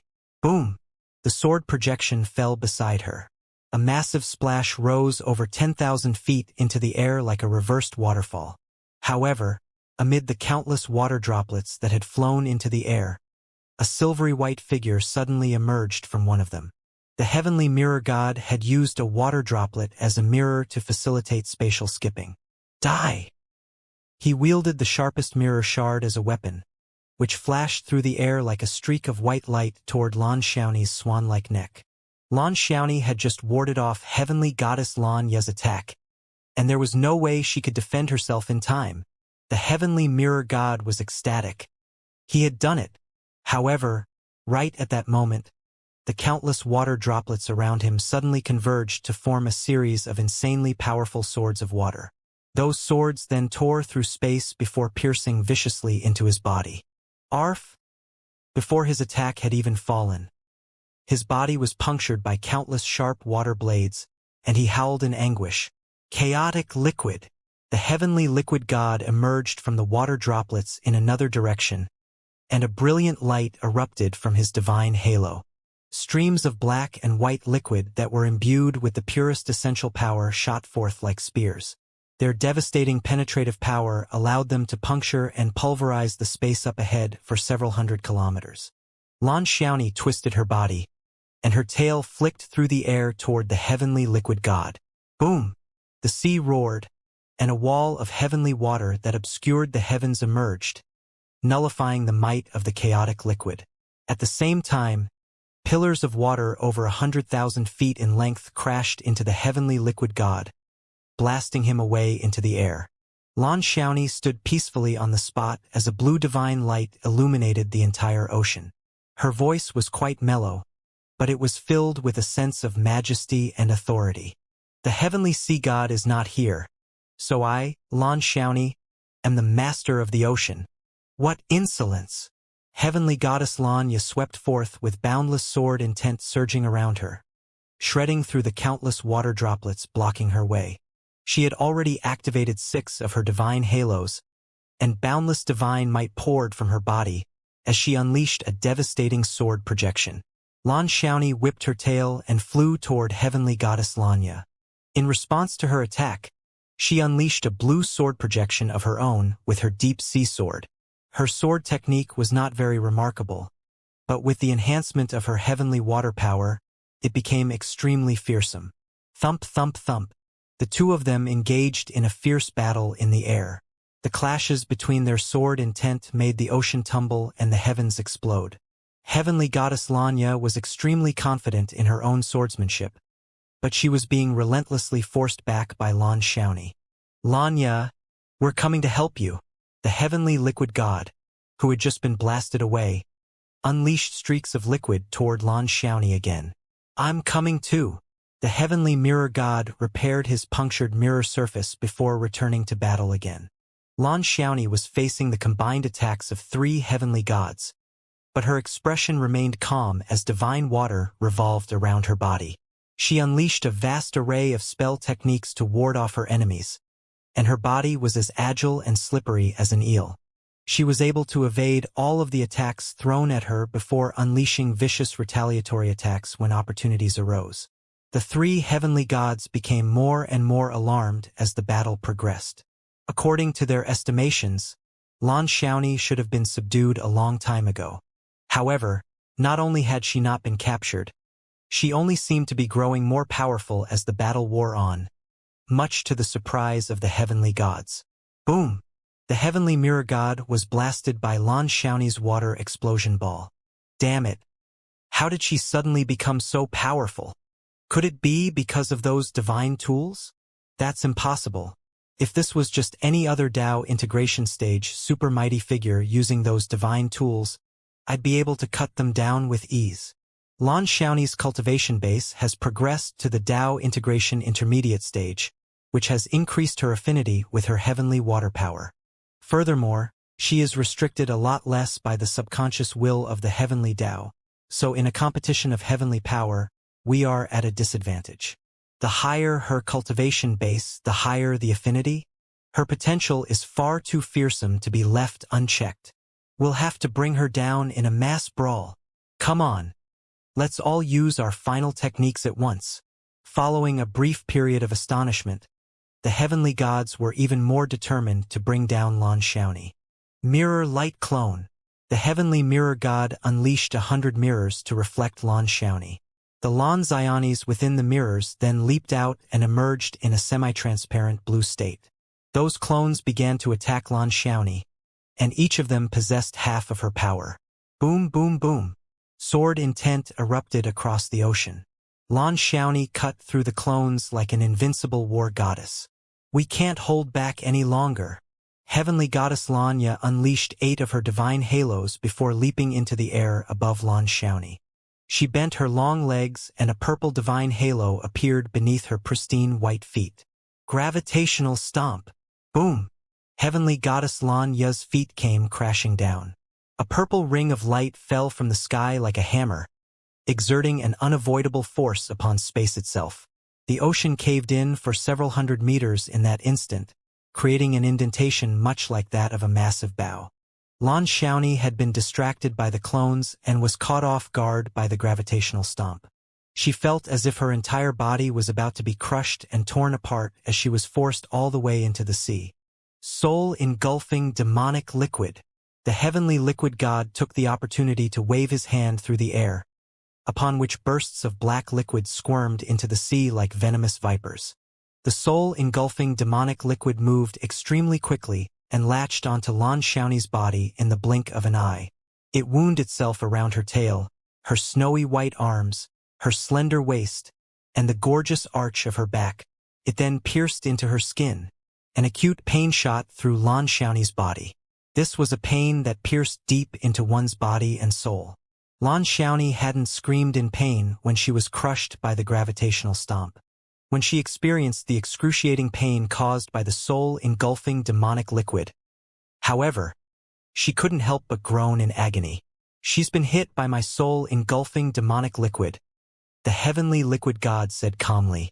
In 3 seconds, her divine sense will become weak and frail. In 10 seconds, her divine sense will be completely engulfed. Don't kill her by accident, the heavenly mirror god warned. Rest assured, I'll only leave this technique active for 9 seconds. When the time comes, she'll enter a state of dullness. She definitely won't be able to resist our powers anymore. The heavenly liquid god was brimming with confidence. However, right after he said this, The soul engulfing demonic liquid that had pierced into Lan Xiaoni's body started trembling violently. What's going on? The heavenly liquid god's expression changed slightly. Bam! Bam! Bam! The squirming soul engulfing demonic liquid burst apart in the sea. A deep blue liquid barrier shrouded Lan Xiaoni's body and blocked out all of the heavenly liquid god's attacks. Moreover, strands of blue patterns that pulsated with divine light appeared all over her body. These pulsating patterns formed a stark contrast with her pale skin, yet they appeared incredibly beautiful in their juxtaposition. I have a nagging feeling that she's become different. The heavenly liquid god frowned. It can't be, right? The heavenly mirror god stammered. She can still become stronger? The eyes on his prism-shaped body bulged larger than watermelons. Do you hear that? The heavenly liquid god's expression became increasingly grim. The heavenly mirror god exclaimed in shock as he listened to the turbulent currents and gazed at the boundless sea. This is the sound of one forming a mutual bond with the sea. Lan Xiaoni is resonating in homology with the entire West Sea. That's impossible. Once one resonates with the sea, they'll be able to wield the power of the sea to the greatest extent possible. Isn't the heavenly sea god the only being capable of doing this? There was a look of disbelief etched on heavenly goddess Lan Ye's face. The heavenly liquid god spoke in a somber voice as he looked at Lan Xiaoni, whose slender body was covered in divine patterns and shrouded in a deep blue liquid. Being a living being from the Taichu continent and having a heavenly god power, it's only natural that she's an extremely unique individual. It's impossible for us to predict what peculiar events might take place. We can't let this drag on any longer. Continue attacking her. The heavenly gods were just about to re-engage in battle. However, heavenly goddess Lan Ye's expression suddenly froze as she kept her feet firmly planted on the void. Crap, she's used the power of the sea to counteract my gravitational stomp, she said in a panicked voice. The expressions of the heavenly mirror god and heavenly liquid god both changed slightly. At this moment, Lan Xiaoni was already speeding around the sea like the most nimble of fish. Eventually, she made a sudden stop and leaped out from beneath the heavenly mirror god. The heavenly mirror god was given a fright, and he immediately tossed a mirror before him. Reflect! Meanwhile, Lan Xiaoni raised a sword by her side as her porcelain-like fist struck toward the heavenly mirror god. Within the mirror that the heavenly mirror god had tossed out, the reflection of Lan Xiaoni also lashed out with an equivalently powerful fist. This was supposed to be an evenly matched exchange. However, following an explosion of waves, the real Lan Xiaoni's fist destroyed the Lan Xiaoni within the mirror before viciously shattering the mirror. How is this possible? The heavenly mirror god's eyes widened in shock. At this moment, the deep-sea sword that had been hovering by Lan Xiaoni's side had already torn through the void and ferociously slashed toward the heavenly mirror god in the sky. The heavenly mirror god's transparent pyramid body was ruthlessly ripped into two halves. A wretched wail echoed through the sky. Heavenly mirror god! The heavenly liquid god and heavenly goddess Lan Ye both lunged toward Lan Xiaoni upon seeing this. Lan Xiaoni made a swatting motion toward the two nearing figures, and the sea surged upward and formed into two gigantic palms. The speed of her attack was far too quick, and the tremendous sizes of the palms blotted out heaven and earth. The heavenly liquid god couldn't dodge in time, and he was sent flying once again. Heavenly goddess Lan Ye gritted her teeth and imbued the power of 8 divine halos onto her ferocious sword strike. Eventually, she managed to slice the terrifying palm into two.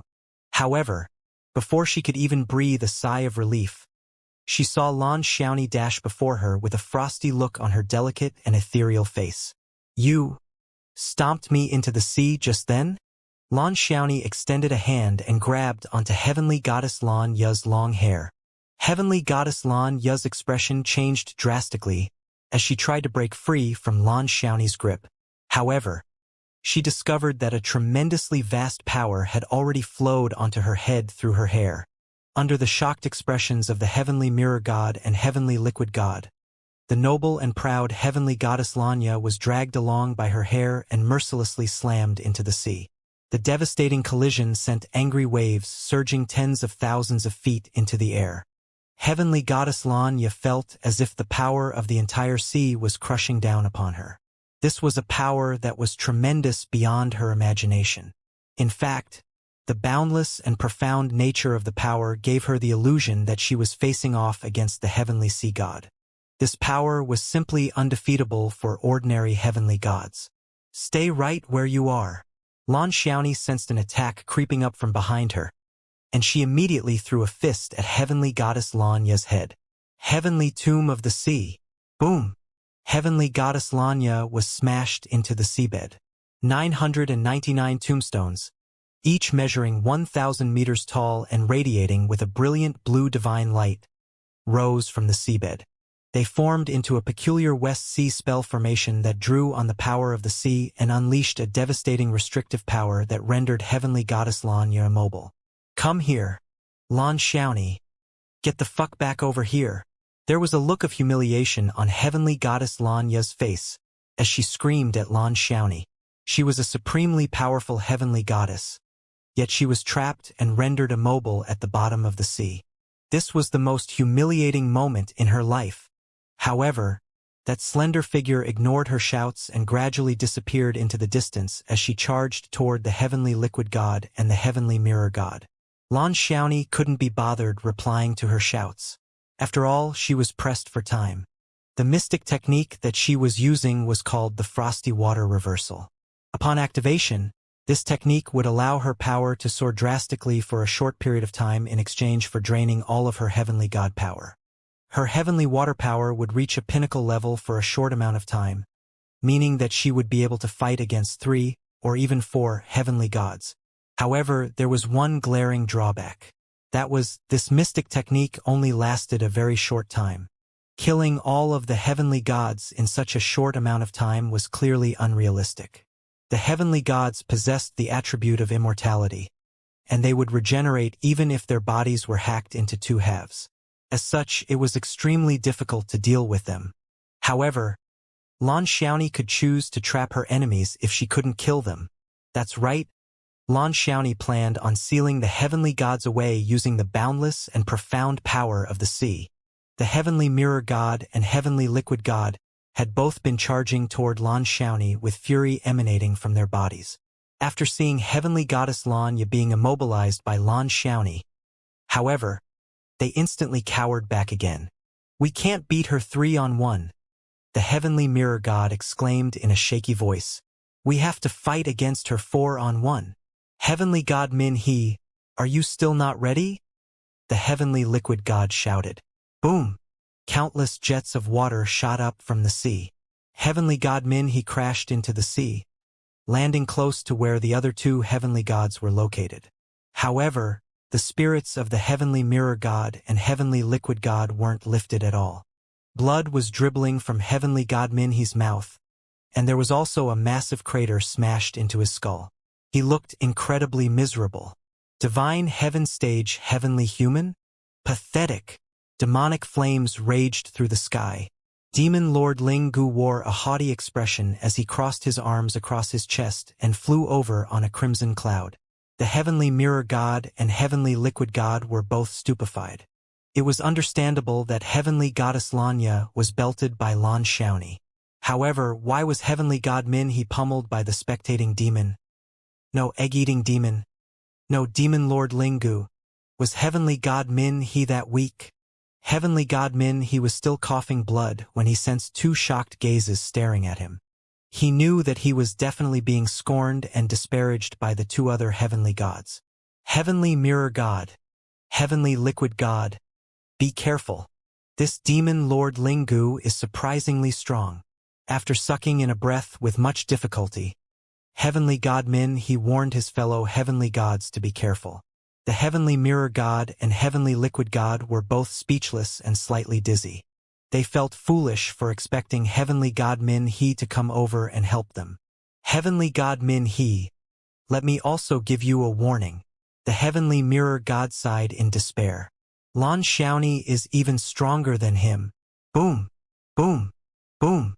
Just as he finished speaking, raging currents started to surge through the sea. Hundreds of millions of tons of water furiously slammed into the three heavenly gods who were submerged below the sea. This was a vast and tremendous power. This was a power that made the heavenly gods feel a sense of infinite boundlessness. Moreover, this was merely an unintentional heavenly god might caused by Lan Xiaoni swishing her fishtail about as she darted toward the three heavenly gods. Heavenly God Min he trembled in fear when he saw Lan Xiaoni's overwhelming might. Is this Lan Xiaoni? Since when did she become so strong? The heavenly liquid god and heavenly mirror god both wore anguished expressions. How the hell are we supposed to know? Don't you know that heavenly goddess Xianxia is still trapped at the bottom of the sea as we speak? The heavenly liquid god and heavenly mirror god started to unleash spell techniques in retaliation. As if returning to her home field, however, Lan Xiaoni's movements became unbelievably agile and elusive after she returned to the sea. She evaded a large majority of the heavenly gods' attacks, and when she was unable to evade them, she managed to slash them apart with the deep sea sword in her hand. She charged over at an incredible speed, and the divine halo above her head erupted with a never-before-seen brilliance. Heavenly god technique, myriad ocean abyss, countless roaring whirlpools, each measuring hundreds of kilometers in diameter, suddenly formed around the three heavenly gods. Their interiors were as black as ink, and their exteriors were as sharp as heavenly blades that could slice through all matter. Moreover, they all possessed an overwhelming suction power, and it was as if they were about to rip the heavenly gods' bodies to shreds. Regardless of whether it was the heavenly liquid god, heavenly mirror god, or heavenly god Min He, the heavenly gods all felt an intense sense of imprisonment appear on their bodies. They tried to flee from this place, yet they found that they were completely incapable of doing so. The entire sea was under Lan Xiaoni's control, and the entire sea was helping Lan Xiaoni keep them restrained. Hang on. My opponent is Demon Lord Ling Gu. Why are you targeting me? Heavenly God Min He was utterly stupefied. He realized that Lan Xiaoni was even planning to dispose of him as well. Demon Lord Ling Gu was also deeply astonished. He had only sensed the barrier to the God of Creation stage after swallowing 1 billion heavenly human eggs.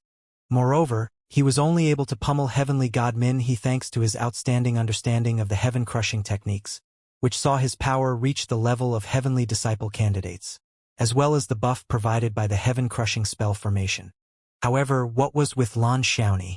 This female who possessed the heavenly water power was completely ignoring his presence at this moment and targeting all three of the heavenly gods by herself.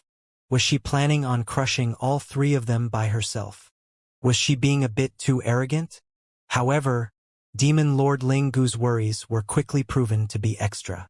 Lan Xiaoni charged toward the heavenly mirror god. Boundless reflection mirror.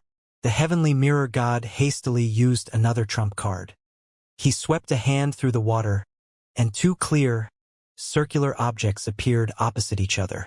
The reflection of a mirror appeared in one of the mirrors, and the reflection of the mirror appeared back in the other mirror. This was a loop of infinite reflections. Just like that, the infinite mirrors within the mirrors morphed into reality and transformed into the heavenly mirror god's infinite mirror defense. A limited amount of power would be unable to breach his unlimited defenses. Lan Xiaoni slashed an incredibly sharp sword projection onto the mirrors, instantly shattering tens of thousands of mirror reflections. However, there were still layers upon layers of mirrors, and it seemed as if they stretched for as far as the eye could see. The heavenly mirror god breathed a sigh of relief. "Don't waste your energy," he chuckled. "This is my technique of absolute defense. Not to mention you, I even dare to challenge God of Creation stage divine beings with this infinite mirror defense." Lan Xiaoni sheathed her sword and said calmly, "It's fairly easy to breach your defense. Infinite mirror defense? All infinite matters are born from an origin. Everything will be solved once this origin is shattered." She suddenly closed her eyes. The turbulent sea suddenly welcomed an instant of silence. "Do you hear that?" Lan Xiaoni's voice was gentle and soft. "Hear what?" The heavenly mirror god was momentarily baffled. "Do you hear the sound of the sea?" Lan Xiaoni asked unhurriedly. "Heavenly mirror god, It has already told me the location of your origin. Lan Xiaoni extended a finger and tapped at someplace in the void. Like splintering glass, the void shattered into countless shards. Immediately afterward, the infinite mirror defense blew apart like popping bubbles. The heavenly mirror god's eyes widened in shock. Right now, there was only one thought running through his mind. The sea can really speak? Meanwhile, a pale and slender hand had already pressed onto his head. Boom! A devastating power slammed down. The heavenly mirror god shrieked in pain as he was crushed into the seabed by Lan Xiaoni. Heavenly tomb of the sea. Boom! Boom! Boom! 999 gigantic tombstones, each measuring 1,000 meters tall and radiating with a profound divine light, rose from the seabed around the heavenly mirror god. This formation drew on the power of the entire sea and firmly locked the heavenly mirror god in place, completely stripping him of the ability to move. He was finally able to understand heavenly goddess Lan Ya's feelings. This feeling of humiliation and powerlessness was truly impossible to bear. However, he was being held down by the entire West Sea. Thus any thought of escape was nothing more than wishful thinking. Heavenly mirror god. The heavenly liquid god and heavenly god Min, he both yelped in shock upon witnessing this scene. Shit! She's too strong. We have to retreat first.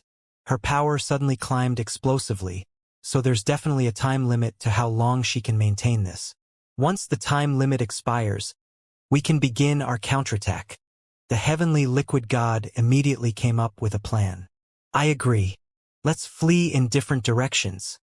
Heavenly god Min, he felt that this analysis was spot on. Just as they activated mystic techniques with devastating side effects and were about to break free from the whirlpools, countless black demonic orbs suddenly crashed into the sea. These demonic orbs radiated with an overwhelming might as they cut off all paths of escape. Did you ask for my approval before attempting to escape? Demon Lord Ling Gu bore down upon them with a formidable might. The two heavenly gods ignored his question and chose to force their way through his black demonic orbs. Boom! The demonic orbs started to burst apart, causing ink-black energy to proliferate outward in a spherical shape. The fearsome energy of the demonic orbs caused the entire sea to simmer.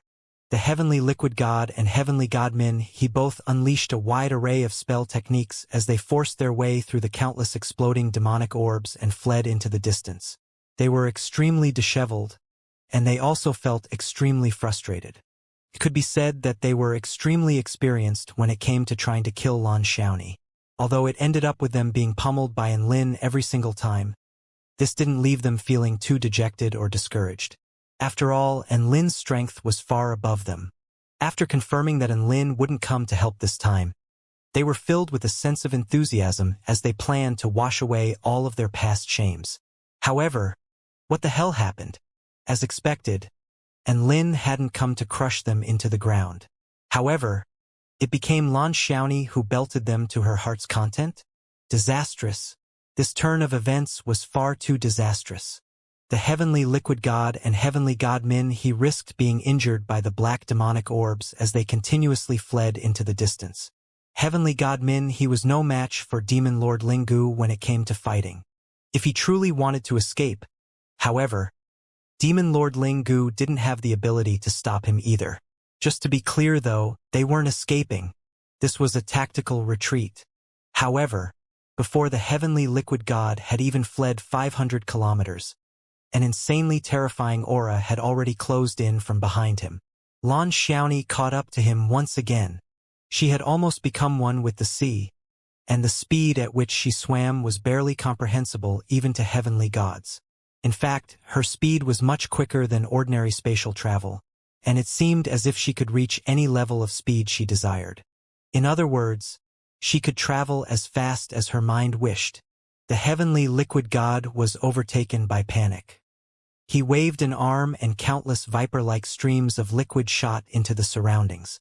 Some streams were tremendously hot, while others were incredibly toxic.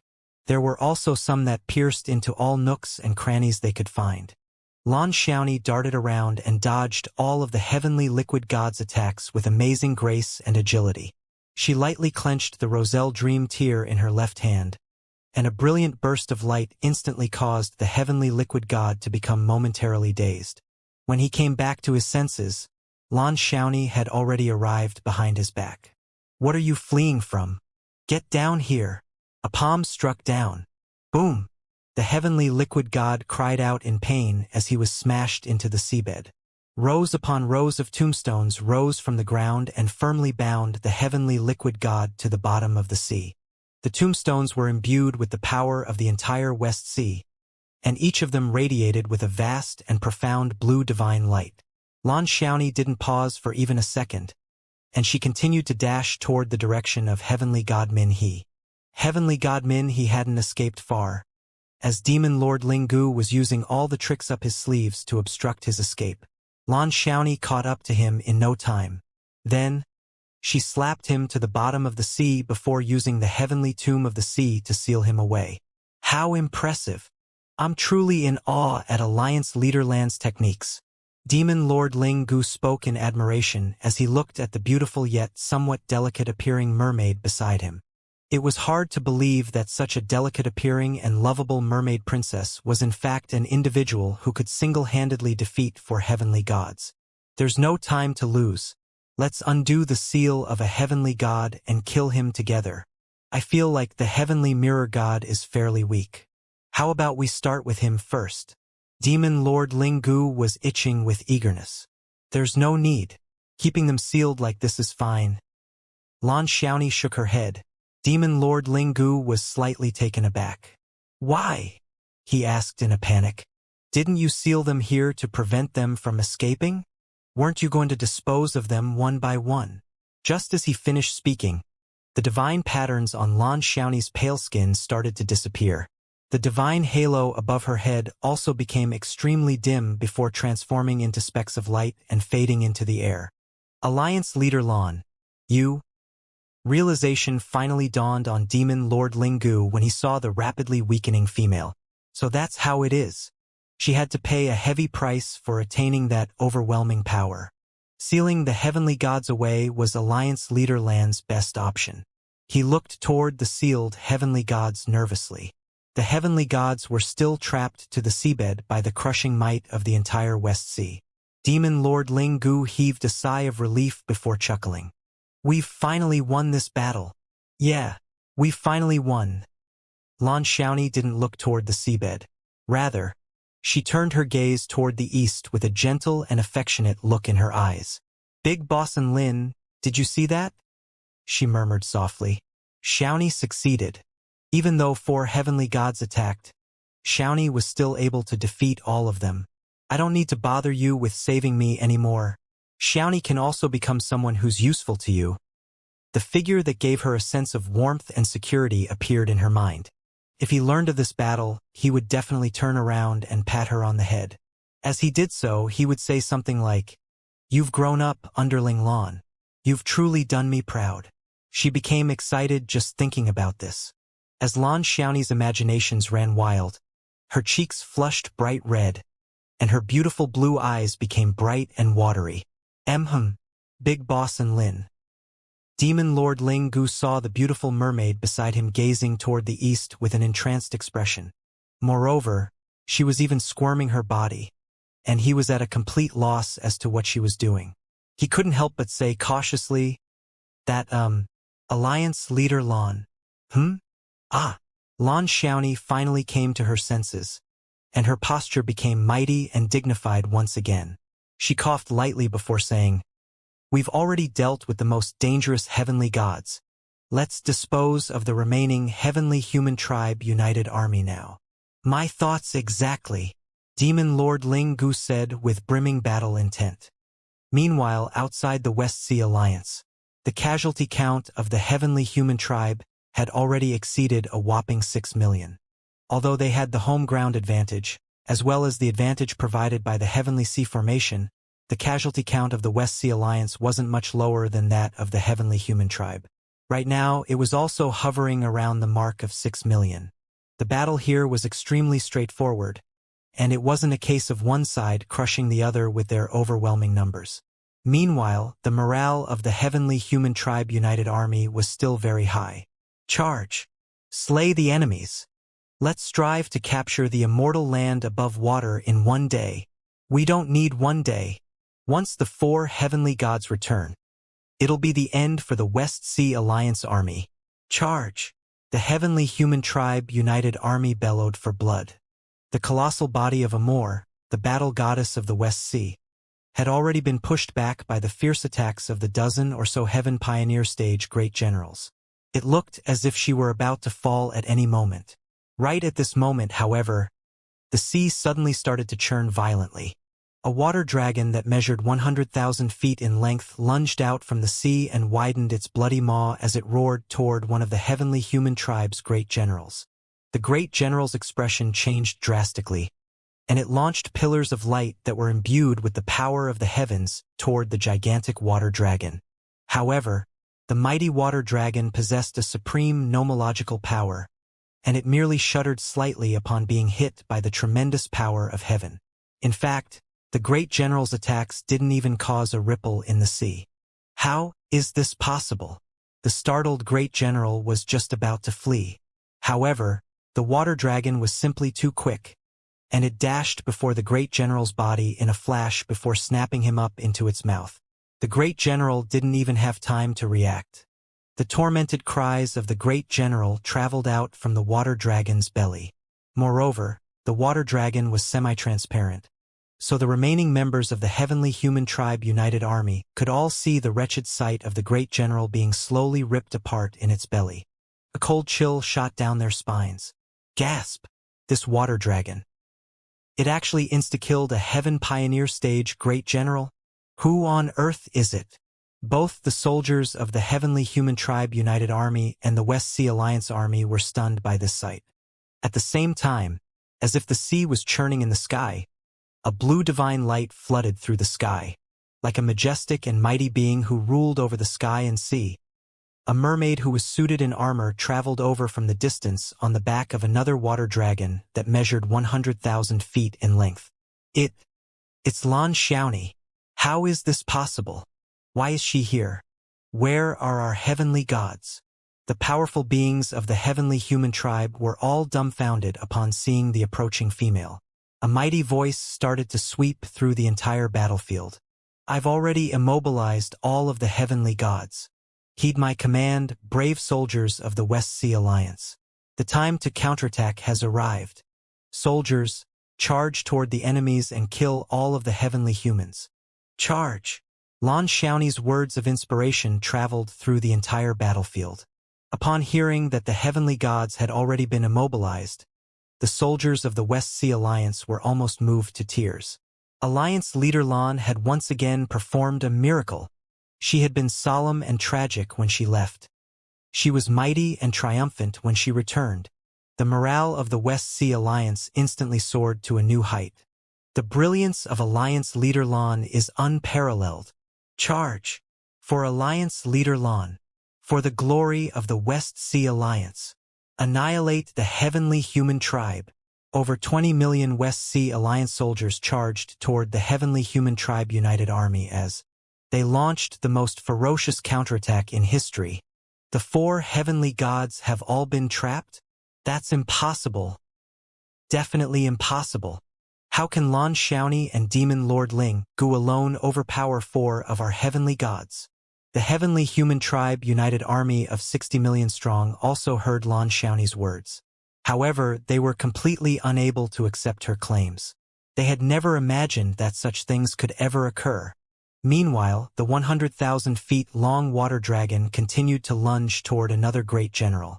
By the looks of it, it was planning to ingest its next victim. Demon Lord Ling Gu also sprang into action. He crashed through the heavenly human tribe united army and wantonly slaughtered anyone in his path.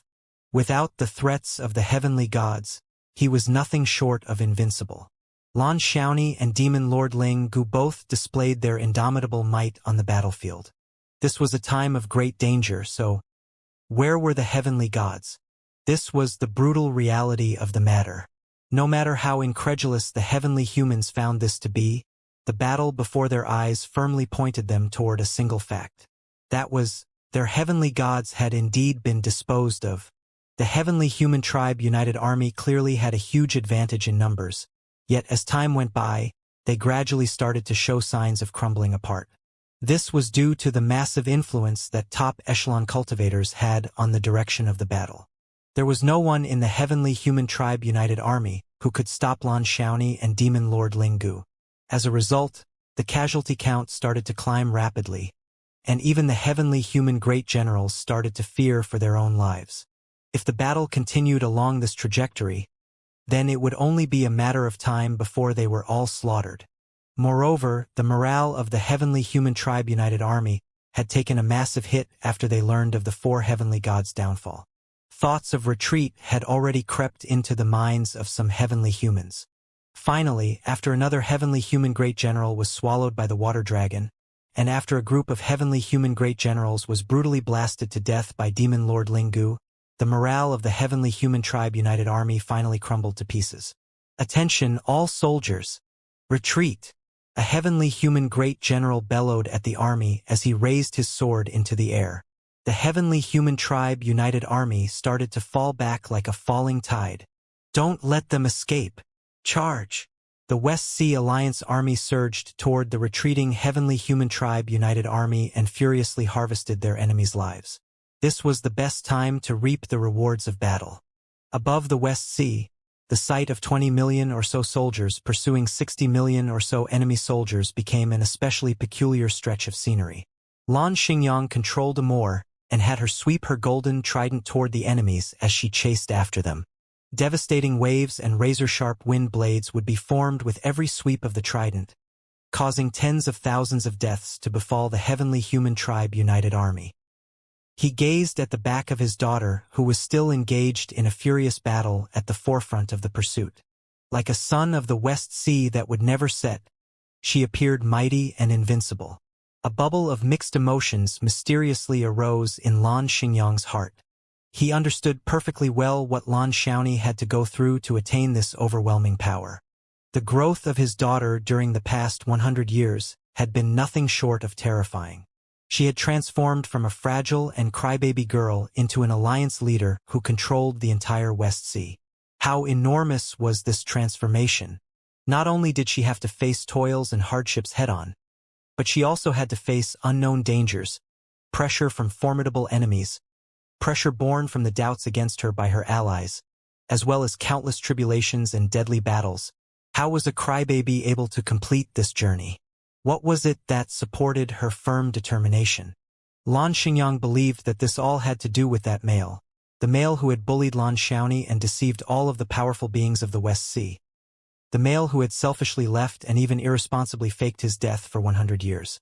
If it weren't for the divine Phoenix Maiden, Lan Xingyang would likely have personally visited that male to ask him when his daughter would go from being his underling to becoming his wife. Lan Xingyang involuntarily glanced toward the east. What was that male doing right now? The sun gradually set from the sky. Streaks of golden and fiery red colors appeared above the horizon. Dusk silently set in. On a battlefield that was located in the center of the Taichu continent, there was an orb of darkness. Like a harbinger of the dark night, it appeared especially eye-catching. A pure darkness ripped at the chest of a youth who had a semi-transparent amber-like body and an azure-yellow divine halo above his head. The gash on his chest appeared like it would never be able to heal and would eventually engulf all of the wounds on his body. This wounded youth was none other than the heavenly earth god, a being whose existence terrified the entire continent. He wielded a paramount heavenly Tao power. He was also a paramount heavenly god of the heavenly human tribe. At the same time, he was also one of the human tribe's greatest enemies. You're actually this quick? The heavenly earth god stared at the sword-wielding male before him in shock. He had initially thought that the male would be no match for him if he didn't unleash the full power of his heavenly darkness power. After all, they were both paramount heavenly gods, and he was more so a complete paramount heavenly god.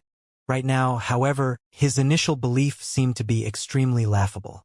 He had overlooked one very important point. That was, the suppression caused by the subconscious will of the heavenly Tao was completely different for him and Enlin. Swish! A milky white liquid radiated with a brilliant glow before transforming into countless golden swords and piercing toward Enlin's chest. Enlin flicked his wrist, and his evil-slaying sword instantly became a blur of black as it slashed all of the approaching golden blades into nothingness. The blades weren't simply shattered or disfigured. Rather, they were thoroughly erased along with the milky white liquid. The heavenly earth god's expression became even darker as he shot back in retreat. Even the independent vital substance is useless against you now? Who would have thought? You're actually able to manipulate the unique properties of the heavenly darkness power to this extent already. And Lin didn't speak. Instead, he silently gazed at the heavenly earth god. It was as though he had become a completely different person.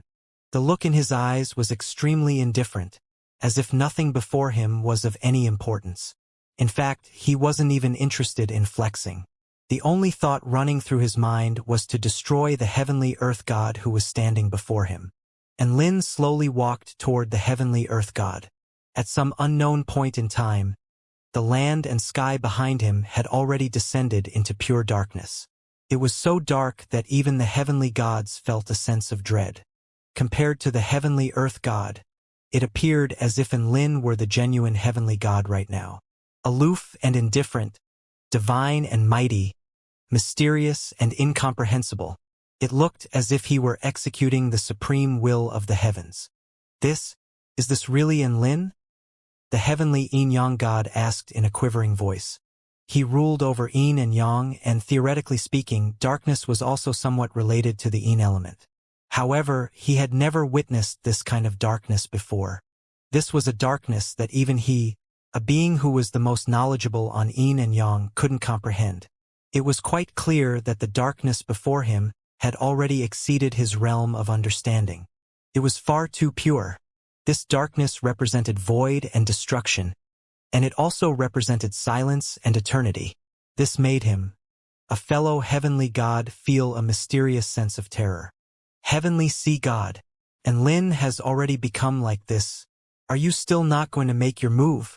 There was a hint of extreme anxiousness in the heavenly Yin-Yang god's voice.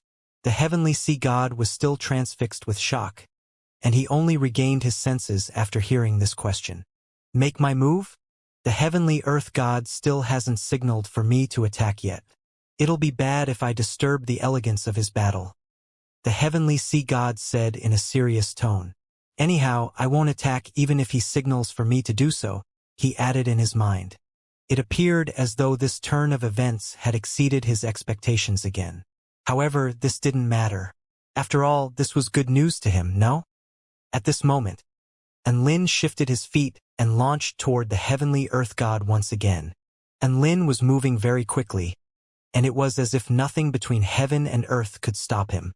Anything that dared to stand in his way was engulfed by his darkness. His evil-slaying sword fell viciously upon the heavenly earth god. Do you really think I can't do anything to you just because you dispelled my independent vital substance? The heavenly earth god's expression cooled, as he evaded Enlin's attack through the use of extremely exquisite movement techniques. He clenched his hand into a fist before throwing a punch at Enlin. Bam! Greenish-yellow heavenly power surged. Absolute power that represented the boundless earth struck Enlin's body. The fist encompassed the entire heaven and earth, affording Enlin no avenues for escape. There was no way to evade that punch. He could only take it head-on. A solemn expression appeared on Enlin's face as he retracted his sword to defend himself. Just as he did so, the oncoming fist struck the blade of his sword. In that instant, heaven and earth fell completely silent. What followed was an earth-shattering boom. Boom! The earth was torn apart while the heavens collapsed. Boundless greenish-yellow energy erupted forth, surging frantically into the vast expanse of absolute darkness. From a distance, it looked like a battle between black and greenish-yellow. The heavenly earth god had injected all of his power into that punch. The entire Tai Chu continent was resonating with him as the boundless power of the earth converged toward his fist. And Lin felt as if the entire continent had come crashing down upon him. The darkness behind him surged in a frenzy and was showing signs of receding. The earth represented matter, while darkness represented nothingness. Those were two completely opposite concepts. It was the first clash between matter and nothingness of the highest caliber. Heaven and earth were robbed of all colors. Everything was replaced by the vast power of the earth and the purest power of darkness. Both the heavenly sea god and heavenly yin-yang god were forced into retreat by the shockwaves from the clash. Even the surrounding marine cage had been torn apart.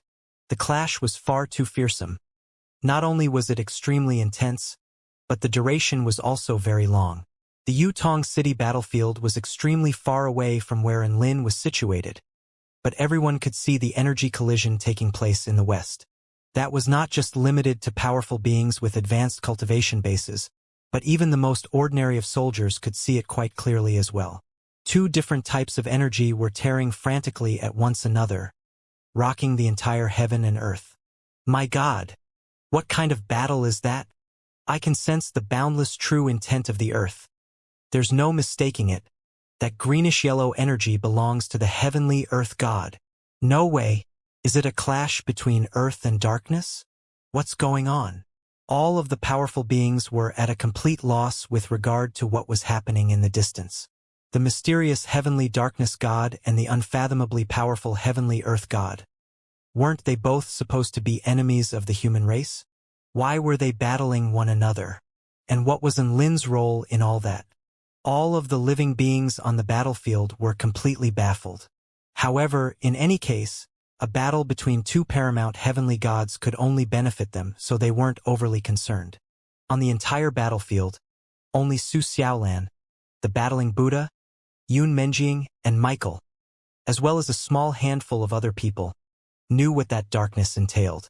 Some of them were concerned, some were excited, and some wanted nothing more than to ditch the battle at hand to spectate the epic struggle taking place in the west. Who didn't want to see a battle between two paramount heavenly gods? The sun gradually set below the horizon, and dusk began to settle. The greenish-yellow energy was still clashing with the vast expanse of darkness. The power of the earth originated from the entire Taichu continent, so it could be said to be limitless.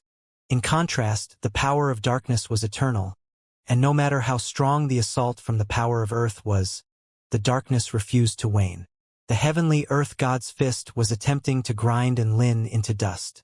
Meanwhile, Enlin's evil-slaying sword was supported in front of him, and he was also trying his best to push its blade toward the heavenly earth god. Black sword intent emanated forth, slicing into the heavenly earth god's body. The impasse between the two of them had lasted longer than anyone could imagine. The heavenly yin-yang god was quite astonished. Never would he have thought that Enlin would be able to last so long against the heavenly earth god, especially after the latter had unleashed his full strength. Did that mean that he already possessed power comparable to a paramount heavenly god? However, he quickly began to hatch a plot again. He kept on making eye signals at the heavenly sea god, but the latter remained completely oblivious, and his eyes were firmly focused on the battle taking place up ahead. The heavenly yin-yang god wore an urgent expression and said, "Heavenly sea god, the two of them have reached an impasse. If you enter the battle now, you'll be able to break their balance and kill Enlin with ease. Enlin has too much potential and power. He can't be allowed to live. He must be eliminated right here. If we allow him to continue to develop, he's going to present countless troubles for us in the future." The heavenly yin-yang god urged in a heartfelt voice. The heavenly sea god remained unmoved. Interrupting the battle now would be an insult to Earth. I won't attack unless he asks for my help. The heavenly sea god staked the moral high ground. The heavenly yin-yang god's face convulsed at the sight of the heavenly earth god's battle with Enlin. The former was completely focused on the clash, and it was difficult for him to utter even a single word. How was he supposed to ask for help? All of a sudden, a thought occurred to him. If the heavenly sea god didn't want to attack, then he would just have to attack in his stead. The heavenly earth god couldn't bring himself to request assistance, so it was up to the heavenly yin-yang god to make a difference. The heavenly earth god might scold him a little for barging in on the battle, but perhaps he would actually be pleased with his intervention. Besides, the top priority was to eliminate all enemies that could harm the heavens. As such, they had to kill Enlin as quickly as possible. Fighting for honor at a time like that was nothing more than a joke. With that in mind, the heavenly yin-yang god made his decision. He tore through space and hurtled toward Enlin at an extremely fast speed.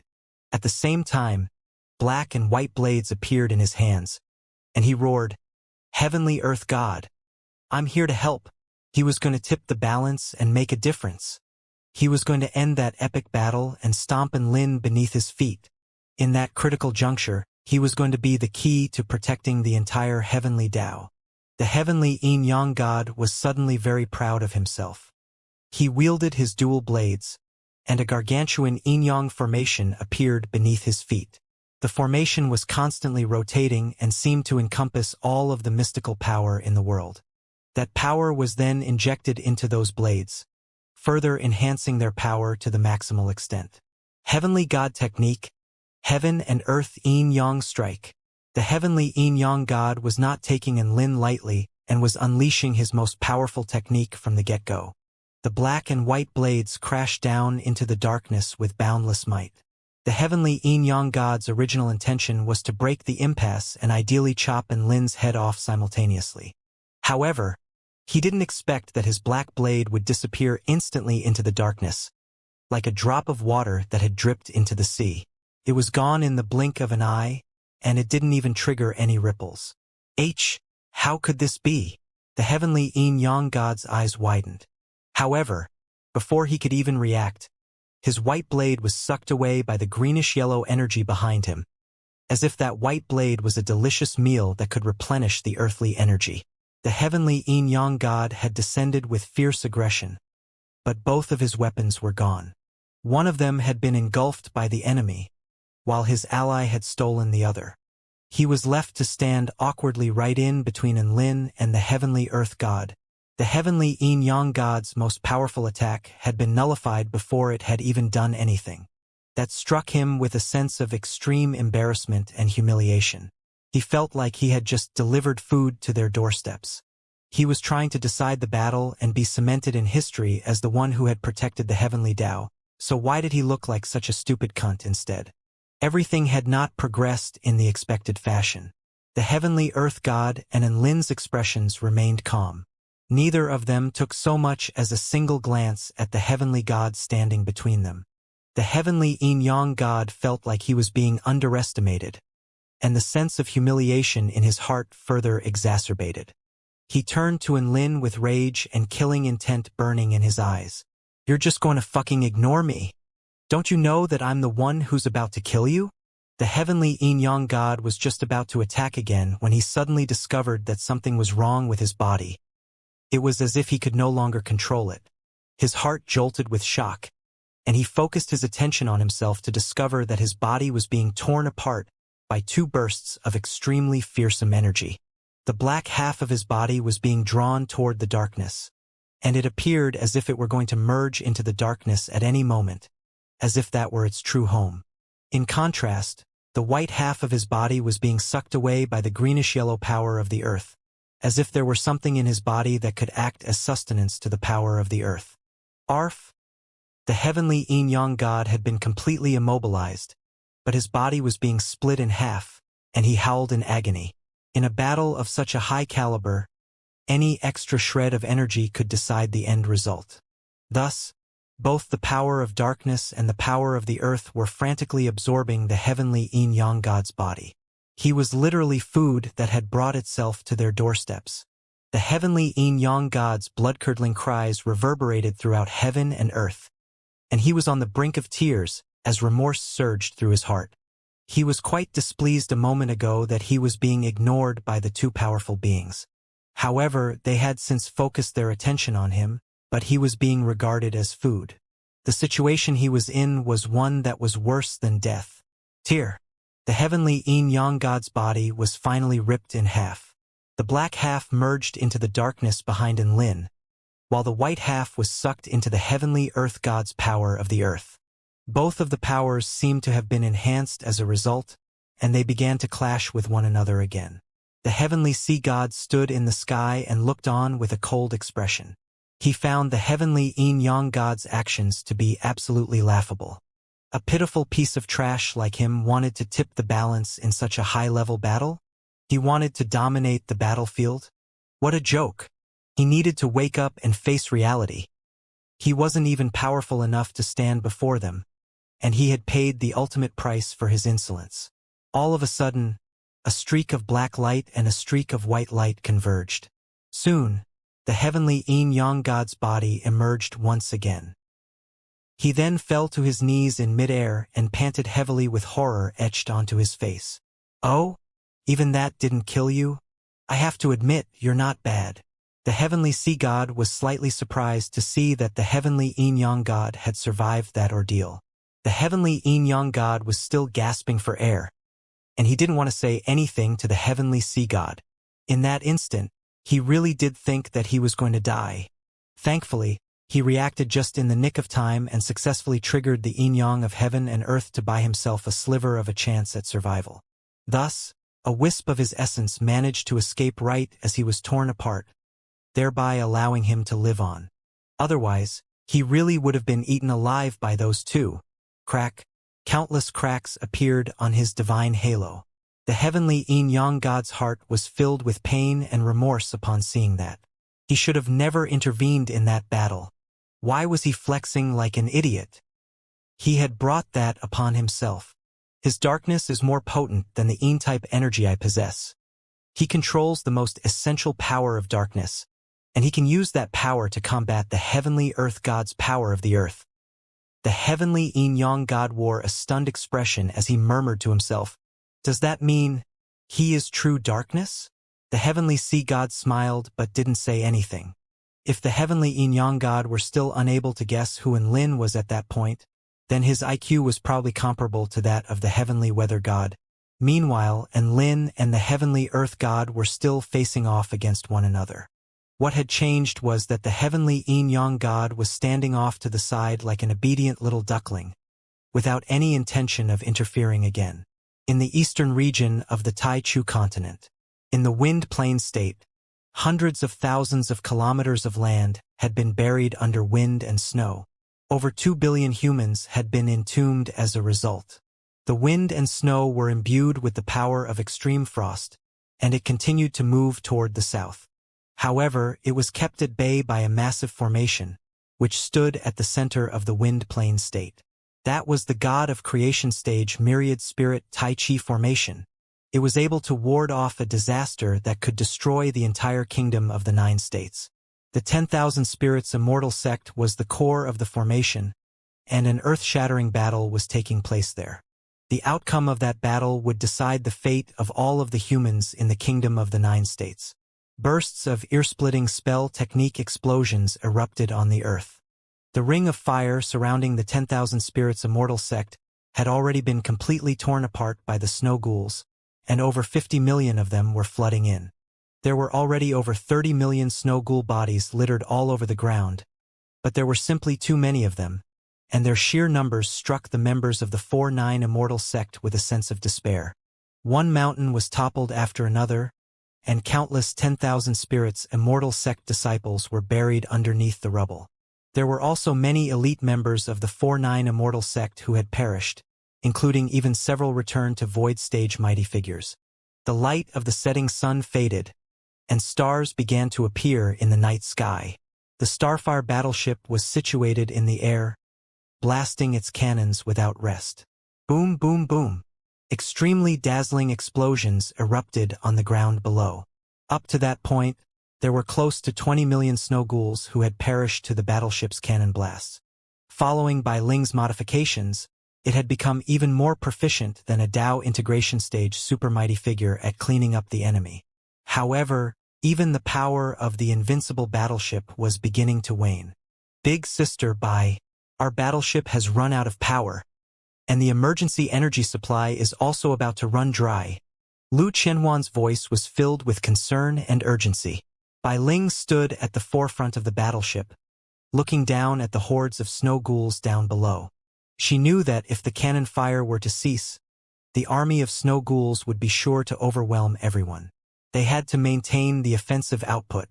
Bai Ling was placed in a very difficult situation. At that moment, An extremely handsome man wearing a white robe descended gracefully beside her. He glanced at the cannon blasts, which were growing weaker and weaker, and he immediately offered, "Pavilion Lord Bai Ling, use my power." Bai Ling turned to him and clenched her fists as she replied, "Shenyuancheng, we haven't reached that stage yet. Let me see if there is another way." Shen Yuanchang looked on at the collapsed mountain peaks and the bodies of white-robed cultivators on the ground. He shook his head and said, "We don't have any time left." Bai Ling gritted her teeth.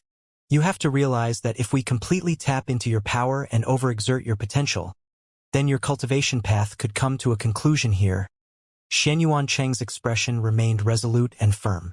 "So many brothers of mine have already sacrificed themselves. Why can't I do the same? I'm willing to give up my life, let alone my cultivation path." Bai Ling. She was silent for several seconds. That brief span of time felt like an eternity. She finally took a deep breath as she made up her mind. "All right, let's begin then. Initiate the 4-9 True Yang project." Within the core control cabin in the Starfire battleship, a door opened up in the energy crystal, and Lu Qianhuan's long legs strode through. She emerged in her usual young sorceress costume, and she turned to the man before her with a complex expression. "Who would have thought that a day would come when I would relinquish my spot as the battleship pilot?" Shenyuan Chang replied with a warm smile. "Don't worry, I'll only use it once. I probably won't get another chance to do so in the future." Lu Qianhuan bit down on her lower lip and retorted in a quiet voice, "What are you saying? I'm a very generous girl.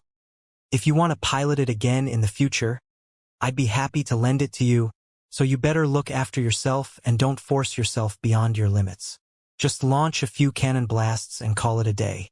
I'll take care of everything outside." Shen Yuanchang strode through the cabin door. "If I don't come back, then tell Xu Honglan." "All right, I'll give Xu Honglan happiness." Lu Qianhuan nodded and interjected, "Shen Yuancheng, if you don't want me to take Xu Honglan, then you better come back alive and well." Lu Qianhuan's usual cheeky demeanor was replaced by an earnest expression. A surge of warmth flowed through Shen Yuancheng's heart, and he nodded in response.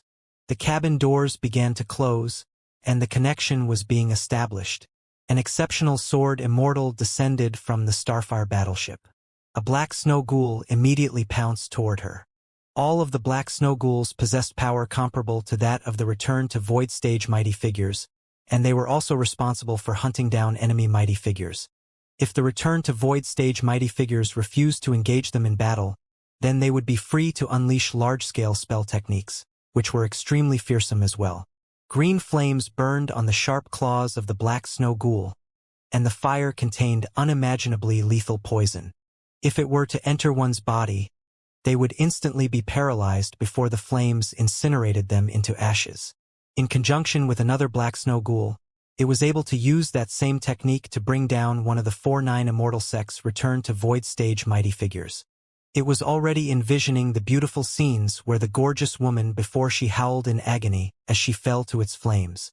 With that in mind, the black snow ghoul's grin became even more sinister. It was moving extremely quickly, but after reaching within a 5-kilometer distance away from the woman, it suddenly felt its movements grow more sluggish. Furthermore, it was only getting slower the closer it approached her. What was going on? The black snow ghoul looked up at the woman, only to find that she was wielding her great ice sword, and her speed had not been hampered in the slightest. In that instant, a sense of horror suddenly welled up in its heart. The toxic flames that it was so proud of had suddenly been frozen solid in that peculiar domain. "No!" Whoosh! The blade of the sword flashed through the air. The black snow ghoul was sliced cleanly in half, and its life force completely disappeared. It wasn't even able to unleash so much as a single attack before it was insta-killed. That female sword Immortal was none other than Lu Qianhuan, and even when she was only at the Return to Void intermediate stage, she was already capable of slaying Dao integration initial stage super mighty figures. She had since reached the Return to Void pinnacle stage, so taking care of a black snow ghoul was a very simple task for her. After slaying that enemy, she didn't falter in the slightest before she rushed toward another black snow ghoul. moving in a graceful and elegant manner. She was like a peerless female sword immortal that could kill anyone in her way and the subject of nightmares to all of the snow ghouls. She was tasked with destroying all of the powerful beings among the snow ghouls who were trying to threaten the Starfire battleship. As for the massive snow ghoul army down below, that was something for Shen Yuanchang to take care of. Aside from Lu Qianhuan, the likes of Yi Ling, Cassidy, Tobias, and Long Outyen were also nightmarish beings to the snow ghouls. Their powers far exceeded their cultivation bases, and they formed a defensive circle around the Starfire battleship, one that was proving to be impenetrable to all of the snow ghoul powerful beings. The return to Void Stage black snow ghouls were unable to break through, so they could only place their hopes in the massive army of 50 million snow ghouls down below. No matter how powerful their enemies were, they would be tired out at some point. Wearing them down through sheer numbers appeared to be quite an appealing option. The power of the Starfire battleship's cannon blasts weakened further and further, allowing the snow ghouls to advance far more quickly than they had in the past. A sea of white surged forth, quickly closing in on the main mountain peaks. Quick! Let's crush them once and for all. Their battleship is out of ammo. Let's tear them apart. Then tear their battleship apart.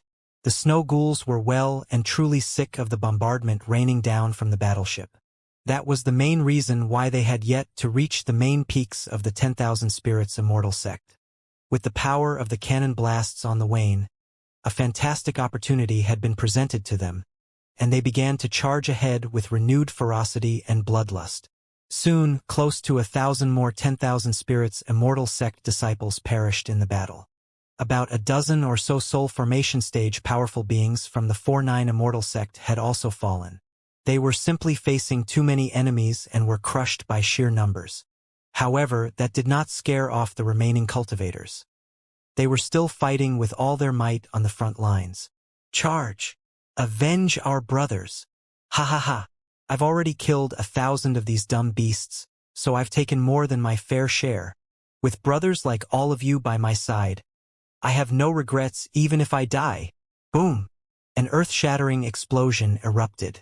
Just as he was about to be inundated by a wave of beasts, a man chose to burn the energy within his body and self-detonate. The resulting explosion reduced several hundred of the snow ghouls around him into chunks of flesh and blood. Brother Wang Yu! Damn it! The cultivators from the 4-9 Immortal sect gritted their teeth and fought with all their might. All of them were riddled with wounds, but they still stood in the face of the overwhelming snow ghoul army like pillars of strength and fortitude amid turbulent waves. There are countless vulnerable citizens behind us. We must hold on. I haven't even had a chance to touch sect leader and Lin yet. I must hold on. The greatest thing that has ever happened to me is joining the 4-9 Immortal sect. I no longer have any regrets in life.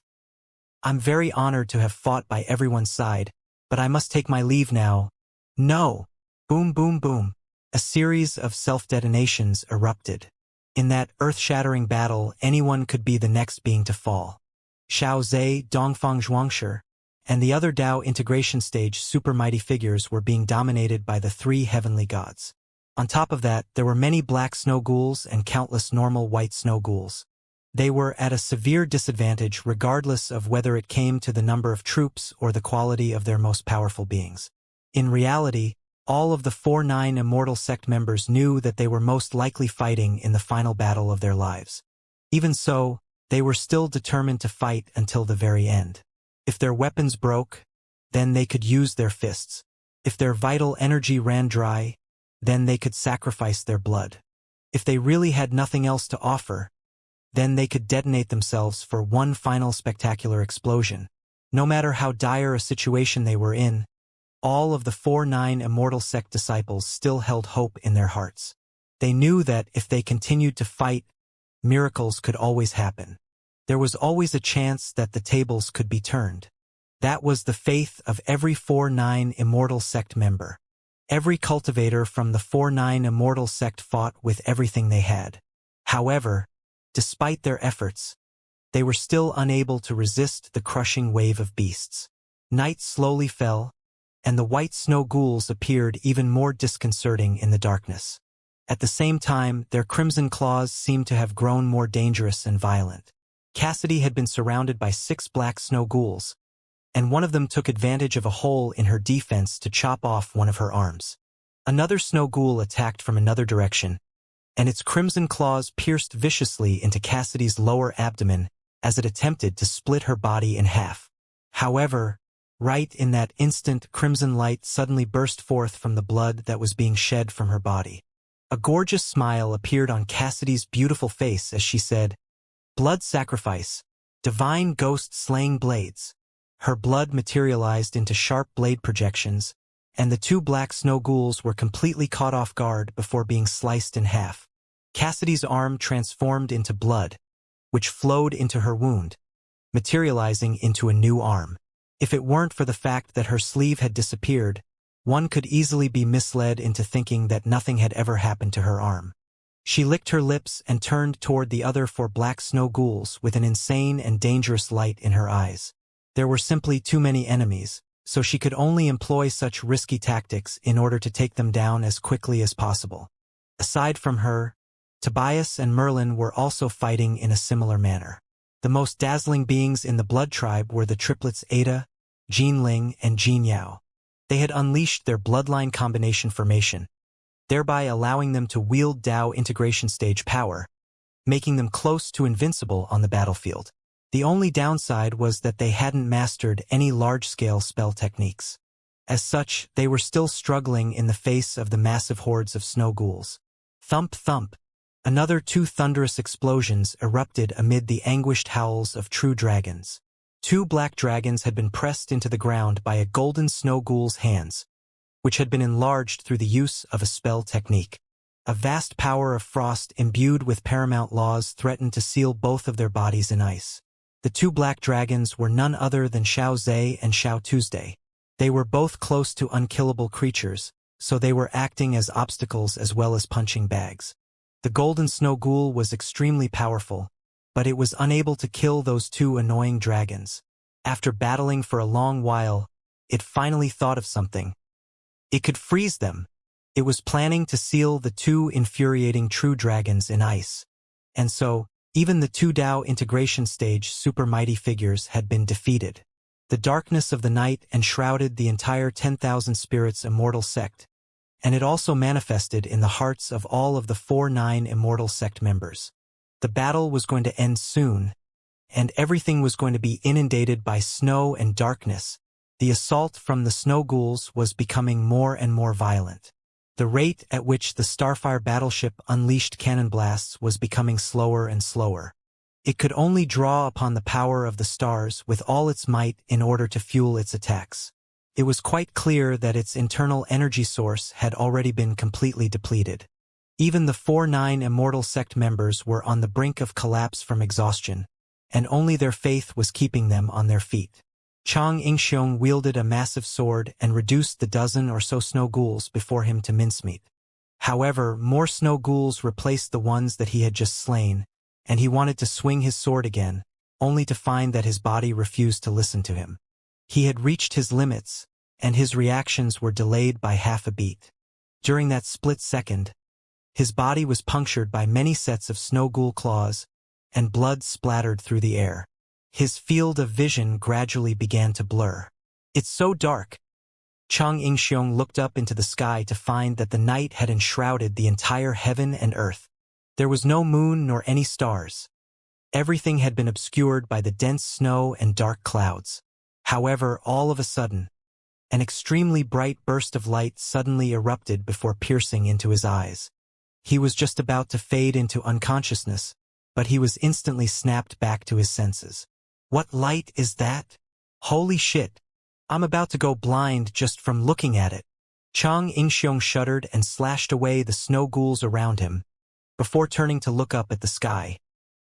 His slightly disgruntled expression gradually congealed on his face, and his mouth gaped open as his eyes widened, as if he had seen something extremely astonishing. In the sky above, a scintillating golden light was radiating from the Starfire battleship. At the same time, the projection of a yin-yang symbol was slowly revolving beneath the battleship, releasing extremely powerful Tai Chi true intent. This Did the Starfire battleship become the Tai Chi battleship? Countless disciples were stunned by the scenes unfolding before their eyes. That aura! It belongs to Pavilion Lord Shenyuan. You're right. It's Prince Charming Shenyuan. Some of his fangirls were already squealing with excitement, and they seemed to have been instilled with a new burst of energy as they slew their enemies with renewed vigor. Is he operating the battleship? Isn't the battleship out of ammo? And why has he taken over the battleship? Everyone was quite confused. Immediately afterward, something truly sensational took place. The density of the Starfire battleship's cannon fire suddenly increased by twofold. The cannon blasts crashed to the ground, sending one astonishing mushroom cloud after another rising into the air. Boom, boom, boom. The heavens tremored while the earth split open. Destructive power assaulted the surrounding snow ghouls, blasting large hordes of them to death. The battleship suddenly became stronger? This is great. We can turn the tables now. Long live Pavilion Lord Shenyuan. The 4-9 Immortal sect disciples didn't know why the Starfire battleship had been revitalized, but they knew that Shenyuan Chang was definitely responsible for its resurgence, and they all began to whoop with excitement. The Starfire battleship's offensive output increased once again, and resounding booms reverberated relentlessly as mushroom clouds exploded on the earth below. As a result, the number of snow ghouls was falling at a dramatic rate. The 4-9 Immortal sect disciples could finally catch their breaths. Everything was back to how it should be. The Starfire battleship would bombard the enemy, while they cleaned up the straggling survivors. The Starfire battleship had played a major role in their defensive efforts, and was the only reason why they were able to last so long against the oncoming snow ghoul army. That notion was highlighted by the dire situation all of the 4-9 Immortal sect disciples faced after the battleship ran out of power. Thankfully, the Starfire battleship was alive again, and they were presented with new hope. To them, the Starfire battleship was the sun. The battlefield hung high in the sky, releasing shiny golden yang-type energy, which had significantly dispelled the biting chill in the air. Even bombers could warm one's heart in their own way, let alone a bomber as handsome as Big Brother Chung. The battlefront was finally stabilized, but the battle was still raging. Within the Starfire battleship, Shenyuan Chang connected the Tao he had attained with the battleship itself. The Starfire battleship was then able to gather the myriad spirit Tai Chi power in the entire heaven and earth before using that to strike the snow ghouls. In doing so, Shenyuan Chang's power was maximized. It could be said that he was the one blasting the cannons as opposed to the Starfire battleship. However, using such a method to drastically enhance one's power presented severe side effects. Aside from the fact that he was going to overexert his power, even his Tao would be significantly damaged. In a best-case scenario, his cultivation base would be unable to progress any further. In a worst-case scenario, he would lose his entire cultivation base and could even die. Shenyuan Chang was well aware of all that. In fact, this was a trump card that he had devised, so he was already mentally prepared when he took over control of the Starfire battleship. If sacrificing myself can bring victory for all of us, then I would gladly do so. Within the cabin, a smile appeared on Shenyuan Chang's handsome features. Now then, let me present to them the most spectacular explosion banquet. Beneath the Starfire battleship, a brilliant light burst forth from the Tai Chi Yin-Yang formation. For every blast that was fired from the pitch-black cannon barrels, the formation would enhance it with a burst of golden energy, which was imbued with the mighty power of heaven and earth. As such, the cannon fire became even more destructive and wreaked havoc upon the opposing army. The concentrated bursts of cannon blasts illuminated the entire 10,000 spirits Immortal sect, making it appear as if it were still daytime. The oncoming snow ghouls were once again plunged into the horror of facing the battleship's relentless bombardment. Some of them were burned to death by the extreme temperatures, while others were killed by the shockwaves from the explosions. However, despite the intense barrage unleashed by the Starfire battleship, they only became more and more frenzied in their charge. Even if the energy explosion hadn't completely dissipated up ahead, they still chose to rush forward without any regard for their lives. Tear all of the humans apart. Roar. Kill, kill, kill.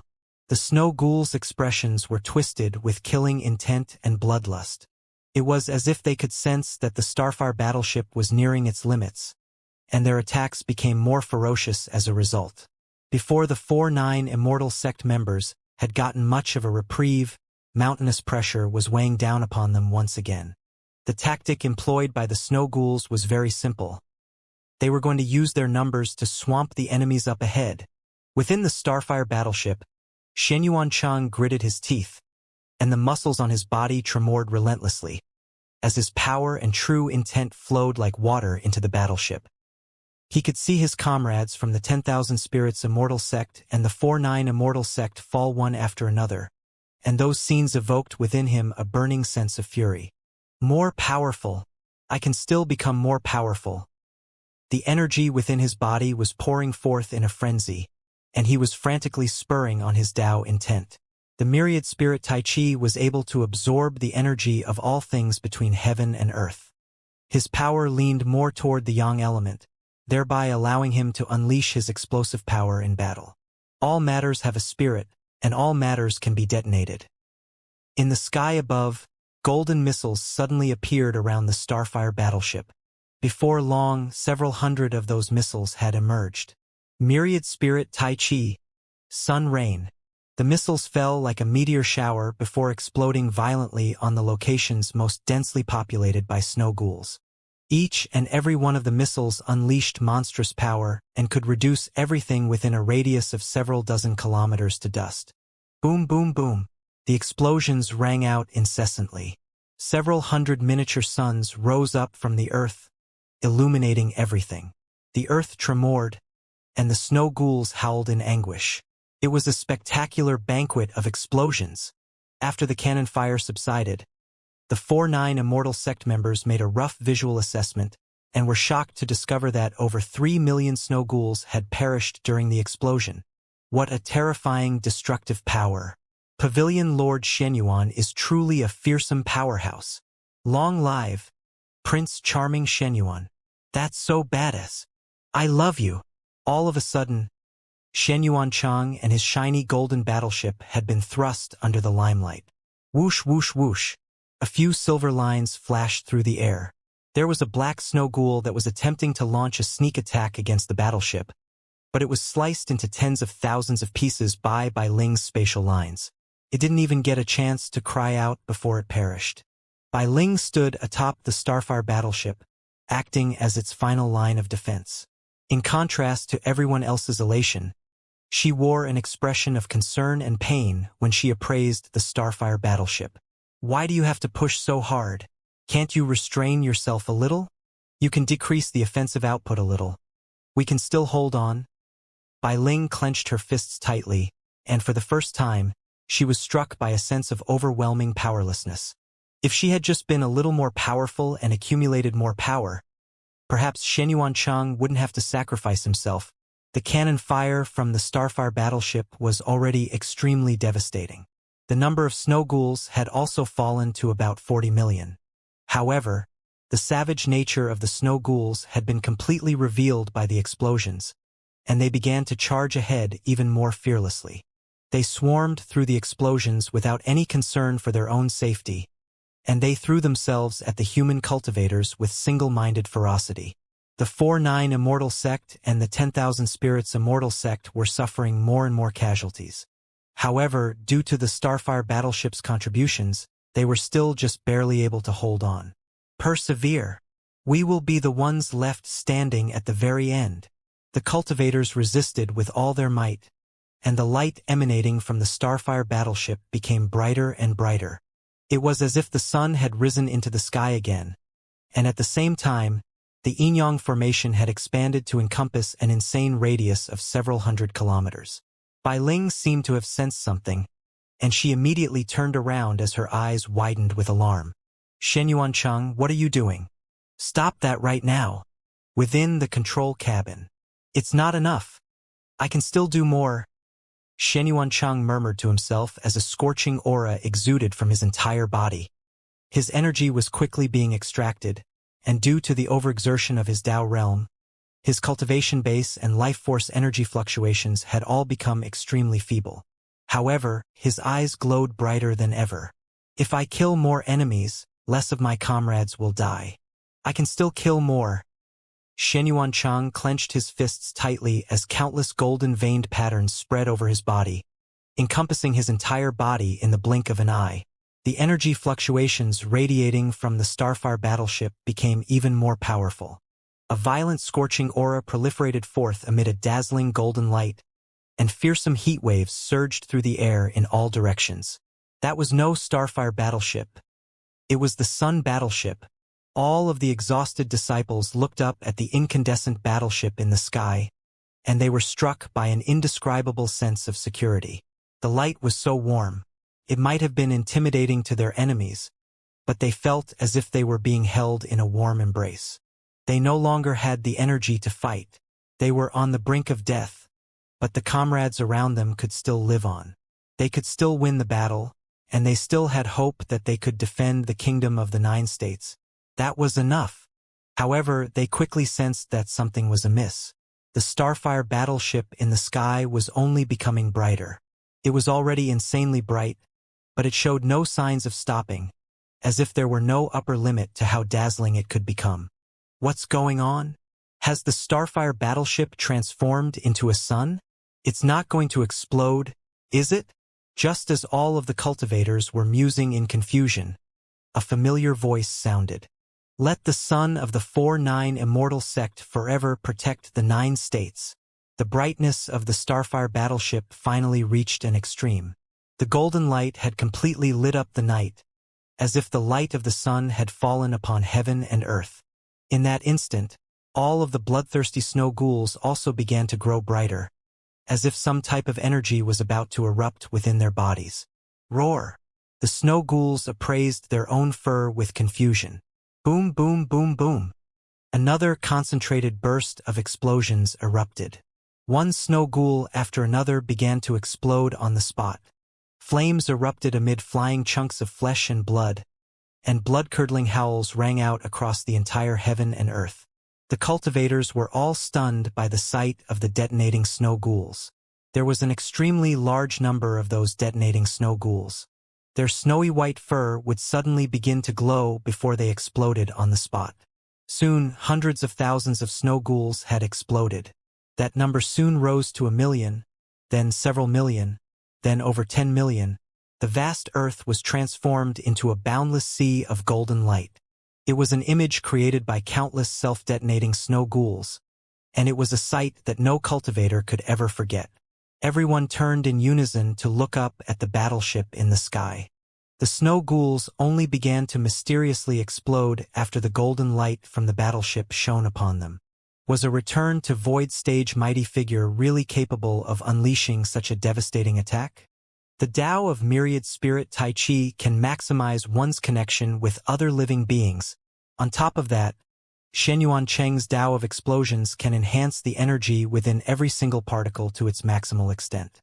That's why his spell technique is able to encompass so many living beings, thereby causing them to explode on a cellular level. Bai Ling murmured to herself as she looked on in awe. This was an extremely accurate and precise attack that only targeted the snow ghouls. Normal mighty figures wouldn't even be able to imagine how difficult that was to accomplish.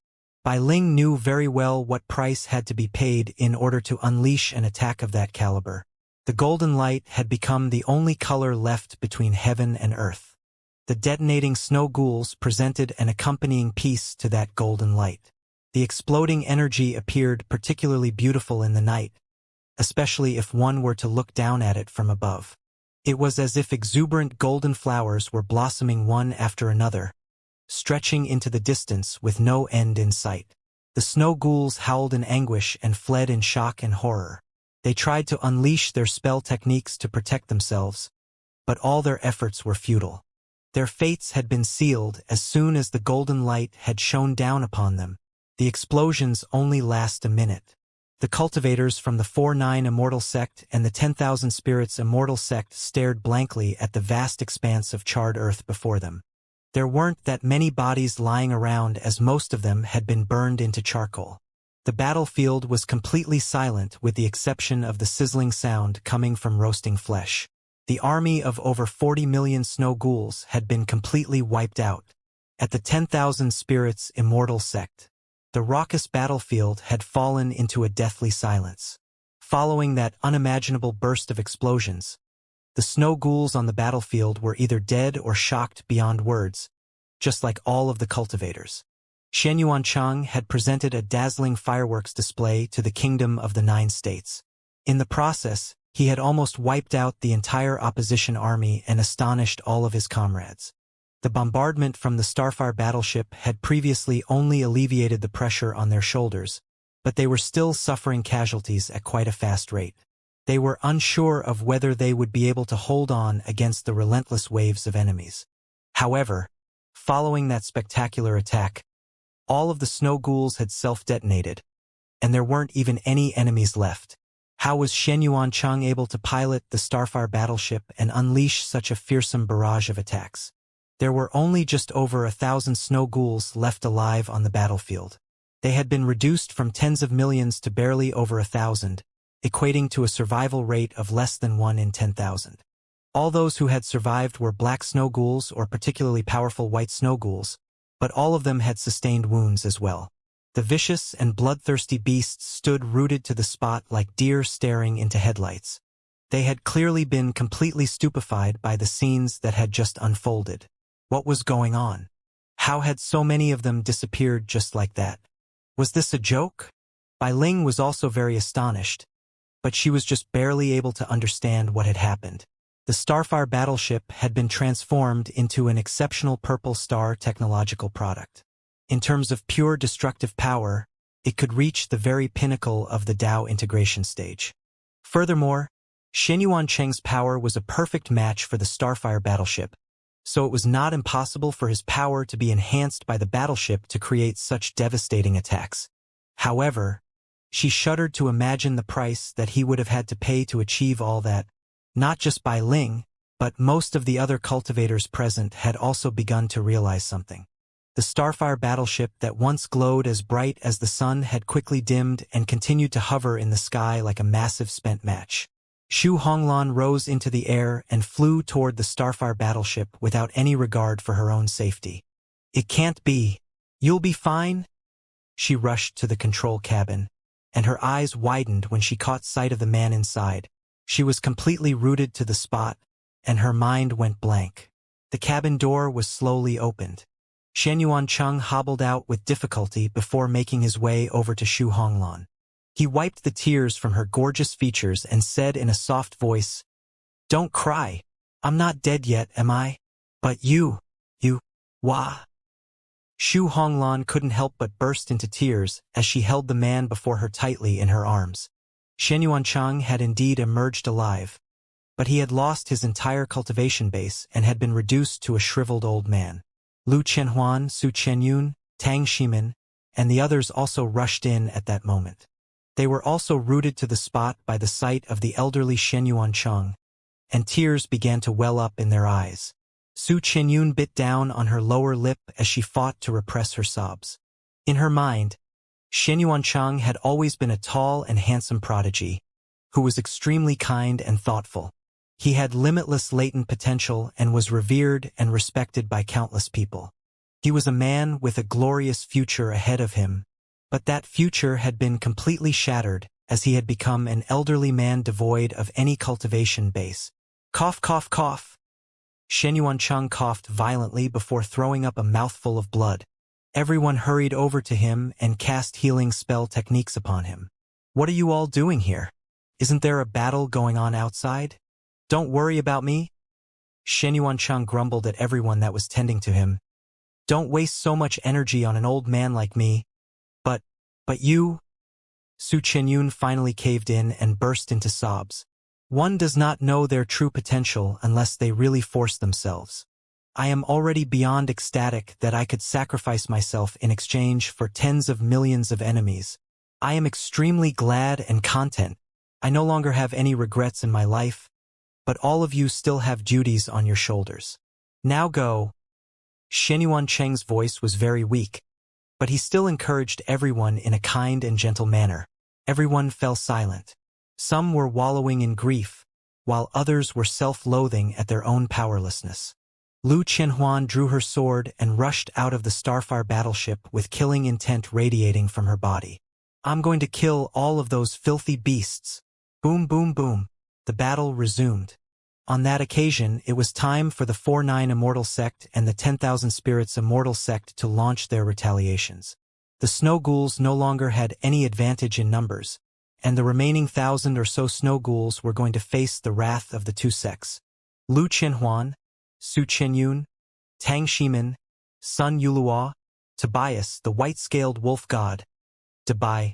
One returned to Void Stage mighty figure after another tore through the snow ghouls in a frenzy. It was the final battle, and they weren't going to hold back at all. Xu Honglan held Shenyuan Cheng in her arms and carried him to the front of the Starfire battleship, where they overlooked the entire battlefield. Shenyuan Cheng said that he wanted to see the 4-9 Immortal sect and the 10,000 Spirits Immortal sect secure the final victory. He wanted to witness his two sects defend the kingdom of the 9 states with his own 2 eyes. Thus, Xu Honglan carried him to the best vantage point in order to fulfill his wish.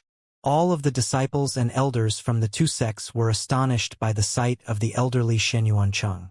That astonishment was then converted into fury as they attacked the snow ghouls with even greater ferocity. There had been far too many people who were sacrificed during the course of the battle. They didn't even have time to stop and grieve. All they could do was vent their emotions upon the snow ghouls before their eyes. Shenyuan Cheng had turned the tide of the entire battle on his own, completing a miraculous comeback.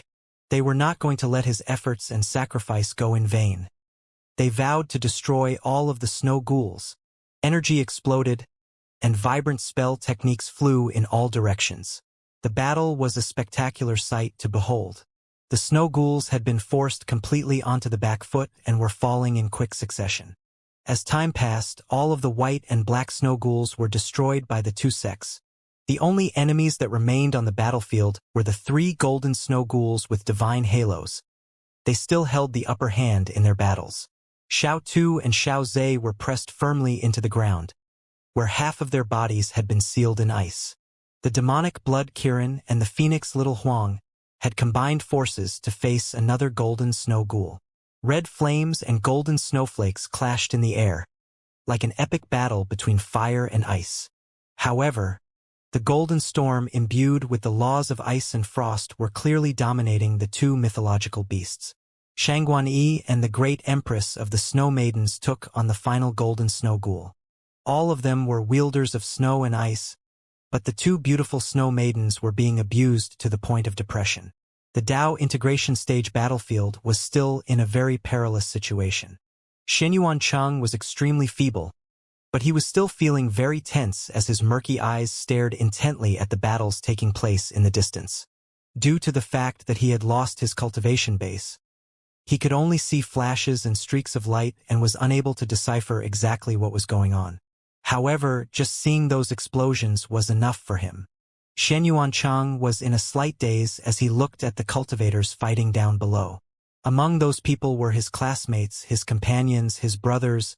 All of them were so valuable to him. And then, there were Enlin and Su Xiaolan who were far away in Yutong City. It was a pity that he wouldn't get to see them one last time. Shenyuan Cheng heaved a faint sigh, and even though he was feeling quite wistful, he still maintained a placid expression. Xu Honglan had her arms around Shenyuan Cheng's neck, and her head was resting on his shoulder. She suddenly said in a gentle voice, "Ah Cheng, I love you." Shenyuan Cheng was taken aback by her sudden words. How many times had she confessed to him already? He recalled that in the past, he had always brushed her off without giving her a definitive reply. He looked at the gorgeous woman beside him, and he could see the unprecedented determination and passion in her eyes. Shenyuan Cheng smiled. "I also love you." In that instant, it was as if the entire heaven and earth had fallen silent. Xu Honglan looked at his elderly features, and she felt as if she could see that handsome face from the past. She also smiled. After confessing so many times, she finally heard the answer she had dreamed of on countless occasions. However, she was not as elated or excited as she thought she would be. Perhaps that was because she already knew the answer long ago, and hearing him actually utter those words only acted as confirmation. Xu Honglan pecked Shenyuan Cheng on the face and asked with a blush, "Are you only willing to admit it because you think you don't have long to live?" Shenyuan Cheng thought about that carefully before shaking his head. "That's not the case. If you were to confess to me again, I think I would have admitted it no matter what condition I was in." Xu Honglan's mouth gaped open upon hearing that, and her tears finally overflowed. Those words were undoubtedly a heavy blow to her. How could fate be so cruel?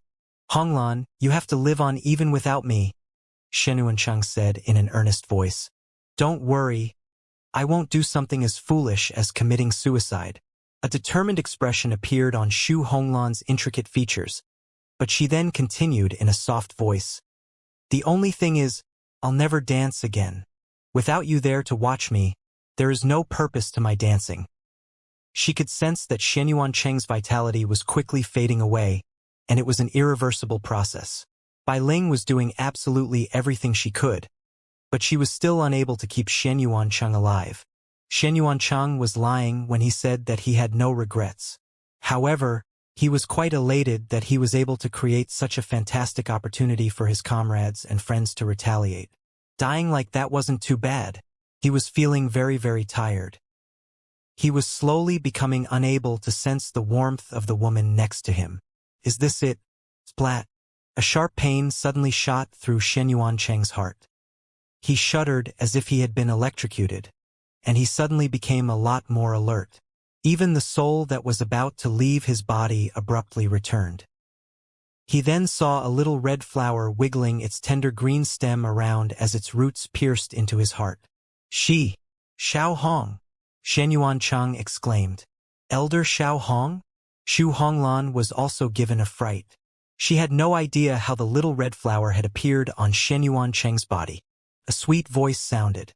"Sai, what's going with you and your dad? I only just managed to save your father, and now you're about to die as well. You two are exhausting to look after," Xiao Hong grumbled. "If I want to bring you back, I'm going to have to sunbathe for a long time to recover." Shenyuan Cheng and Xu Honglan were both stunned by her words. Bring me back?" Shenyuan Cheng murmured in disbelief. Xu Honglan's eyes were wide with ecstasy, and she asked in a trembling voice, "Xiao Hong, why you can save a Cheng? Is that true? Can you really save him?" "I can, but you're even harder to save than your father was. I can only bring back your lost lifespan and cultivation base, but your Tao is already severely broken, and I can't do anything about that for now," Xiao Hong replied with a forlorn expression. Shenyuan Cheng and Xu Honglan were both astonished once again. Not only could she save his life, but she could also even recover his lost lifespan and cultivation base. Why did she look so disappointed in herself? Shenyuan Cheng and Xu Honglan were about to weep tears of joy. If survival was an option, who would want to die? They were extremely thankful that he could be kept alive at all, and they felt like they were in heaven after Xiao Hong told them that even his lifespan and cultivation base could be recovered. Xu Honglan trembled uncontrollably as she thanked her over and over again. Shenyuan Cheng was also expressing his gratitude, but at the same time, he was asking whether Xiao Hong would have to incur harm upon herself in order to save him. He really wanted to live, but he wasn't selfish enough to ask others to sacrifice themselves for him. Xiao Hong laid his concerns to rest by telling him that the process would be very exhausting for her, but there were no long-term detrimental effects, and that she would recover after some sunbathing. Thus, the treatment began. A faint golden light merged into Shenyuan Cheng's body, and his dry and shriveled skin returned to their former texture and luster, while his white hair turned black again. It was as if a miracle were taking place. Not only that, but even his cultivation base was recovering at an extremely slow rate. In the eyes of Shenyuan Cheng and Xu Honglan, Xiao Hong was like an omnipotent goddess. They were completely unable to comprehend how Xiao Hong was doing what she was doing, and both of them were thinking the same thing. Was this how badass one became after integrating the Tao of Light? Even the vastly knowledgeable and experienced Bai Ling was rooted to the spot, let alone Shenyuan Cheng and Xu Honglan. What Xiao Hong was doing was something beyond her realm of comprehension. Xianyuan Cheng's life force and cultivation base were like a lit candle that had nothing left to burn. Everything was flowing into heaven and earth as light and heat as well as free particles of matter. The most Bai Ling could do was to gather the gases and other substances emitted during the combustion of the candle. However, Xiao Hong was far more impressive. She was able to recycle the light and heat exuding from the candle as well. A Dao integration stage super mighty figure simply shouldn't be able to wield such power. What else could Xiao Hong be hiding? Bai Ling's heart was filled with curiosity. She discovered that Xiao Hong had always been inconceivable to her. She sat around doing nothing all day, but her aptitude defied the natural order, and she progressed in her cultivation at an astonishing rate. Even her abilities were extremely strange and unfathomable. However, Bai Ling shook her head with a smile soon after. Was there a shortage of strange things going on in the 4-9 Immortal sect? Not taking into account Enlin and Su Xiaolan, but even Tina, Yiling, Shui Zhantian, and everyone else were super weird.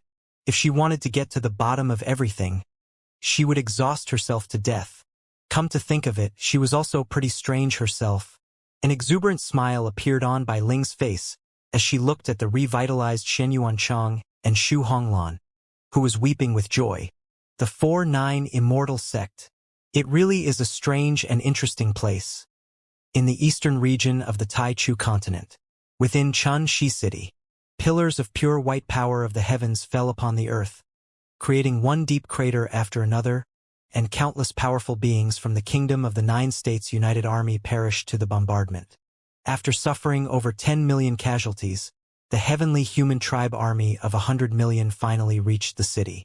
The first protective formation around Chunxi City was already riddled with holes from the heavenly humans' attacks, and it was on the verge of collapse. The Celestial the Arch stood at the forefront of the formation in a white imperial robe with golden edges. His aura was as vast as the ocean, and it surged forth like a tsunami, intimidating the opposing army, of which less than 90 million remained. There were 5 heavenly gods standing before him, all of which were exuding terrifying auras of their own. But the Celestial the Arch remained quite calm and collected. He was a man who had seen everything, and the current situation was something that he could still handle. Thinking back to when he had first arrived at the Eastern Front, 9 heavenly gods had suddenly appeared on the battlefield, and his legs almost gave out from under him.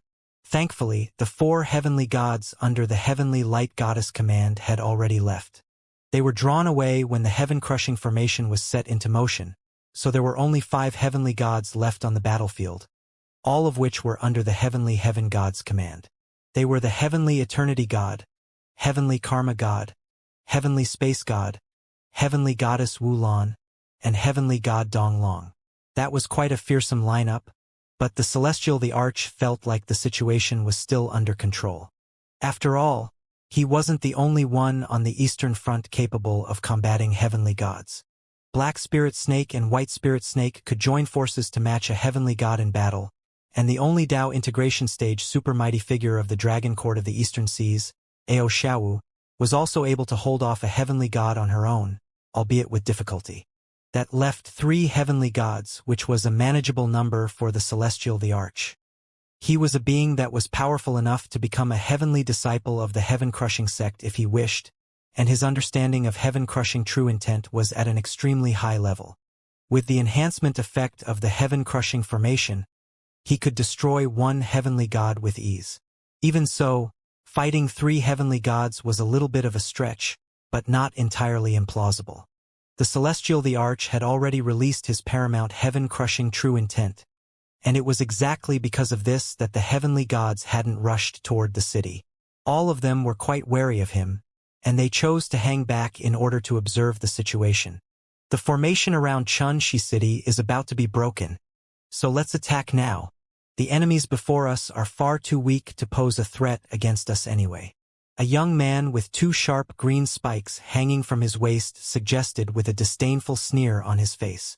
No, the enemy appears to be quite weak, but they definitely have many trump cards. It would still be dangerous for us to rush in recklessly, so I suggest we wait and force out the enemy's trump cards first. A petite young woman countered. She had long silver hair, and her limbs were hidden within a golden turtle shell around her body. Those two were the two divine heaven stage heavenly humans, Heavenly God Donglong and Heavenly Goddess Wu Lan. Why are you always such a coward? You're a heavenly goddess. Aren't you ashamed to always be in that shell of yours? Heavenly God Donglong pursed his lips. You don't know anything. I am simply observing the situation and using my brain so that I can grasp the entire battlefield. Heavenly Goddess Wu Lan replied in a calm and slow voice. Her head was half obscured by her turtle shell, and she was appraising the city wall of Chun, she city with a pair of dead fish eyes. Heavenly God Donglong scoffed at her words as he turned his attention to the celestial the arch, and a smirk appeared on his face. All right, then you keep cowering here. I'm going to attack. Right at that moment, a tall and handsome man with long black hair held Heavenly God Donglong back. Wait for a while longer. Heavenly God Donglong finally curbed his arrogance slightly upon seeing that man.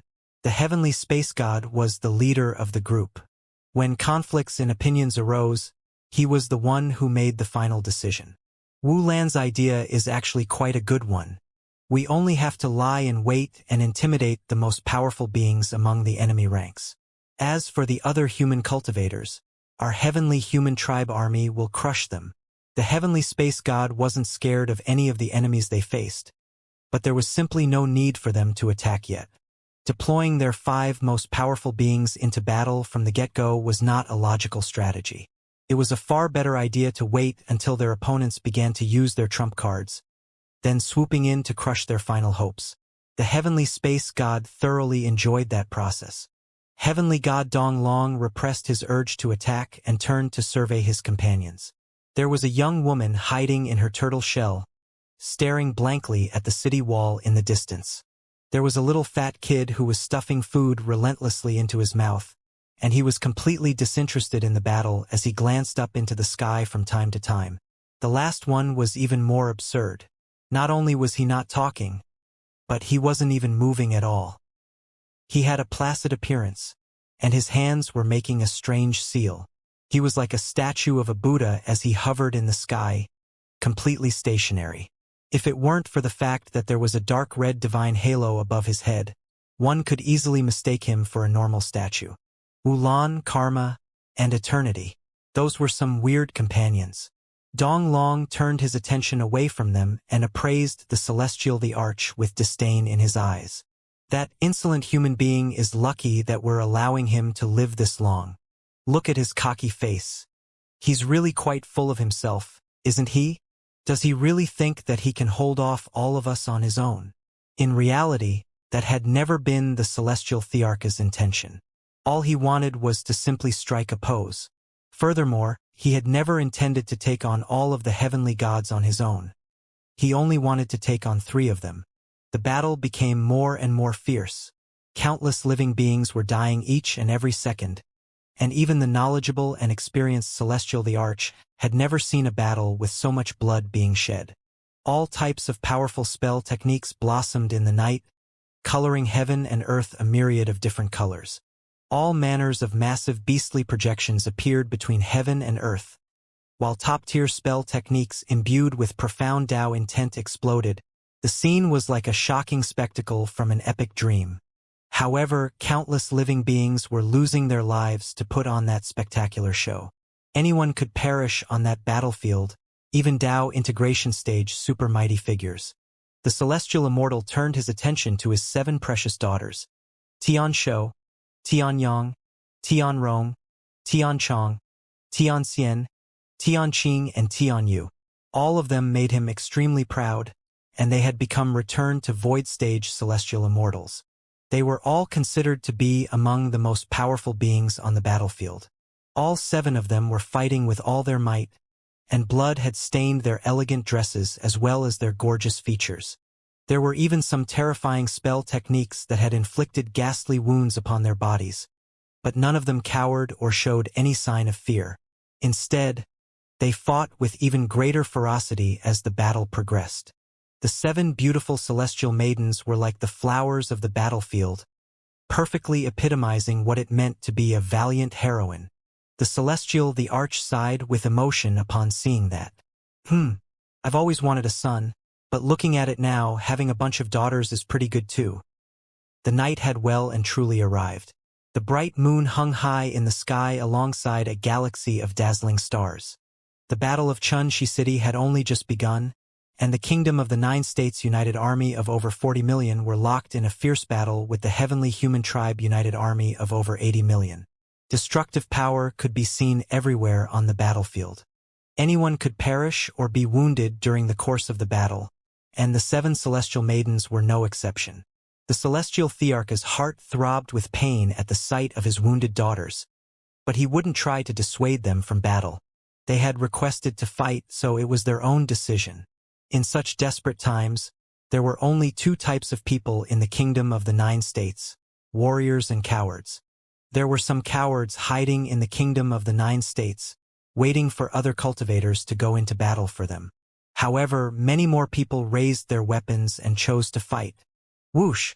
A pure white celestial sword suddenly fell from the sky. It tore a 100-kilometer-long trench into the earth, splitting countless small mountains down the middle, and killing over 10,000 living beings in the process. Big sister! Damn it! The expressions on the faces of the 7 celestial maidens changed drastically. A celestial maiden in a red dress had just had an arm severed by that celestial sword, and she had also been struck by the surging sword intent, causing her to throw up a mouthful of blood before tumbling to the ground. That wounded celestial maiden was none other than the eldest of the 7 celestial maidens, Celestial Maiden Xianxia.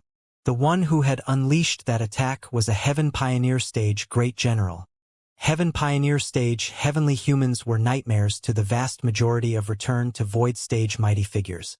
After all, they weren't considered to be invincible below the Tao Integration Stage for nothing. Most of the Heaven Pioneer Stage Great Generals were being dominated by the Tao Integration Stage super mighty figures on the battlefield, but there were inevitably a few that had slipped through the cracks. That Great General was one of them. Oh? You can block one of my sword strikes and still survive. A male Great General with flowing black hair descended from the sky. He looked at the gorgeous celestial maiden who had been severely wounded by him, and a sinister smile suddenly appeared on his face as he cackled. Such a beauty! I really look forward to seeing you die. A flash of excitement appeared in his eyes as he spoke, and he quickly hurtled toward Celestial Maiden Xianxia. Ha ha ha! Fear me! Weep before me! Bow to me and beg for mercy. The male Great General was a little twisted in the head. He was an avid destroyer of all things that were good and beautiful, and he loved nothing more than to annihilate something beautiful after stripping it of its dignity. However, what was disappointing to him was that the woman in the red dress didn't appear to even be close to begging for mercy, even though she was on the brink of death. Instead, she wore a ferocious expression on her face, as if she were determined to inflict some scars upon her tormentor before her death. Don't hurt my big sister! A celestial maiden with a blue dress rushed over before slashing a blue immortal sword toward the male Great General. As the blade passed through the air, even the surrounding space was frozen solid. Oh? Is that another beauty I see? He was elated by the sight of the oncoming celestial maiden, and he grinned as his invasive gaze roamed her body. He tore through the frozen space with his pure white holy sword before unleashing a sword strike toward his assailant. Tear! A white sword projection broke through the frosty sword intent before striking her on the chest. PFFF? A ghastly sword wound was inflicted upon her delicate flesh, and she threw up a mouthful of blood as she was sent flying through the air. The Great General licked his lips. Beautiful things are always at their most captivating right when they're about to fall. He strode over and prepared to land the killing blow on the celestial maiden in blue. Don't hurt my big sister and sixth sister! An enraged cry erupted from behind him. The Great General became even more excited and ecstatic. There was another one coming. Celestial maidens were flocking to him one after the other. It was his lucky day. He was going to be able to witness so many celestial maidens howling in agony beneath him. The Great General turned to the celestial maiden behind him. However, he was greeted by the sight of a white crane flying toward him. The crane had a long and graceful body, and its pristine white feathers were filled with a sense of artistic beauty. Most importantly, it had a pair of massive eyes, each of which was even bigger than its head. The great general was a little dumbfounded by that sight. He had thought that he would be able to lay his eyes on a new celestial maiden, but what was this freakish crane thing? Just as he was caught in a stunned stupor, the big-eyed white crane tore through space with its wings and lashed out at his neck and waist. It was attacking as quickly as the sword strike of a seasoned return to void stage sword Immortal. However, the great general's reaction speed was even faster. His holy sword slashed through the air in a flawless trajectory, sending a sword projection hurtling forth and slicing the oncoming crane in half. Hee. A mere return to void stage celestial Immortal dreams of hurting me with her attack. The great general chuckled coldly with an arrogant expression. All of a sudden, the halved white crane was revered back to ink. But the same thing didn't happen to its watermelon-sized eyes. Those black and white eyes were completely bloodshot and appeared extremely sinister as they stared intently at the great general, flying directly toward his face. Crap! The great general suddenly discovered that the eyes made up the true body of the crane. Right at that moment, extremely piercing light began to erupt from the huge eyeballs. Boom! Both of them exploded at the same time. Devastating explosive force rocked heaven and earth. Terrifying energy accompanied by twisted heaven-crushing true intent engulfed everything in the surrounding area. A beautiful woman in a plain Taoist robe slowly descended amid the shockwaves of the explosion. Her robes flapped around her as her shimmering eyes stared intently at the explosion up ahead. Did that do it? The woman was none other than Celestial Maiden Tianyu, and the big-eyed crane spell technique she had invented was a top-tier assassination technique. It could often catch the target off guard, and more powerful beings had perished to that attack than she could count on both hands. However, it was the first time that she had used it on a Heaven Pioneer stage great general, so she really didn't know if it would be enough to kill the enemy. Whoosh! A white sword projection suddenly tore through the explosive flames, before hurtling toward Celestial Maiden Tianyu's head at an alarming speed. Tianyu's expression stirred, and she immediately tried to evade. However, the sword strike was simply too fast. She managed to avoid being struck in any vital regions, but the blade of the sword still punctured her shoulder, sending blood splattering through the air. She let loose a cry of pain and was just about to retreat. At that moment, a figure had already torn through the flames and was pouncing toward her. "How dare you hurt me? I'm going to kill you!" The great general's clothes were in tatters, and his body had been reduced to a gruesome mass of flesh and blood. Many parts of his skin had been charred black, but his insane and formidable aura suggested that his current combat prowess was nothing to be scoffed at. Imperial Seal Palm. Celestial Maiden Tianyu gritted her teeth and extended a palm toward the great general. The golden palm seal hurtled toward him with an overwhelming power. He lashed out with his holy sword, and the Imperial Seal Palm was sliced in half while the sword projection continued to rush toward Tianyu. Imperial Seal Palm? What a pile of dog shit! The great general spat out a mouthful of blood, and a cruel smile appeared on his face as he appraised Celestial Maiden Tianyu. "This is what you get for hurting me. I'm going to inflict 108 gashes on your soft body, chopping you into pieces, then grant you your death." Before he had a chance to finish his sentence, a hand suddenly appeared out of nowhere and clamped itself onto his head. Boom! His head was rammed viciously into the ground, and the excruciating pain made him feel as if his head was about to explode. He struggled and saw an almighty figure standing before him. It was a man radiating supreme might, and the mere sight of him made the great general feel as if the entire sky was falling upon him. His head was tightly locked in the man's hand, and he was like an ant that could be crushed at any moment. You're the Celestial the Arch." The great general's cockiness and insanity had completely disappeared and was replaced by intense shock and horror. "I heard that you denounced my Imperial Seal Palm as a pile of dog shit?" The Celestial the Arch chuckled as a boundless golden light erupted from his hand. "Then let me give you a taste of dog shit." "No! No!" The great general screamed in terror. Bam! His head was detonated by the Celestial the Arch. The Celestial the Arch stood up nonchalantly, as if he had done something inconsequential. Celestial Maiden Tian Yu lay on the ground and stared blankly up at the Celestial the Arch. Her mouth gaped open slightly, and she called out in a faint voice, "Father." The Celestial the Arch helped his daughter up with a gentle smile. "Little Z, you have to be more careful next time. Stay far away from the Heaven Pioneer stage great generals. Let the Tao integration stage super mighty figures take care of them." "I will." The Celestial Maiden Tian Yu pursed her lips and nodded with an earnest expression. At that moment, 5 figures suddenly surrounded the Celestial the Arch. Their combined aura crashed down like the wrath of the heavens, making all of the surrounding living beings bow their heads and tremble uncontrollably. "Celestial the Arch, you've finally made your move." A cold voice imbued with boundless heavenly might erupted. "We've been waiting for this moment for a long time. Seeing as you've stepped onto the battlefield, then that means you're ready to fight us, right?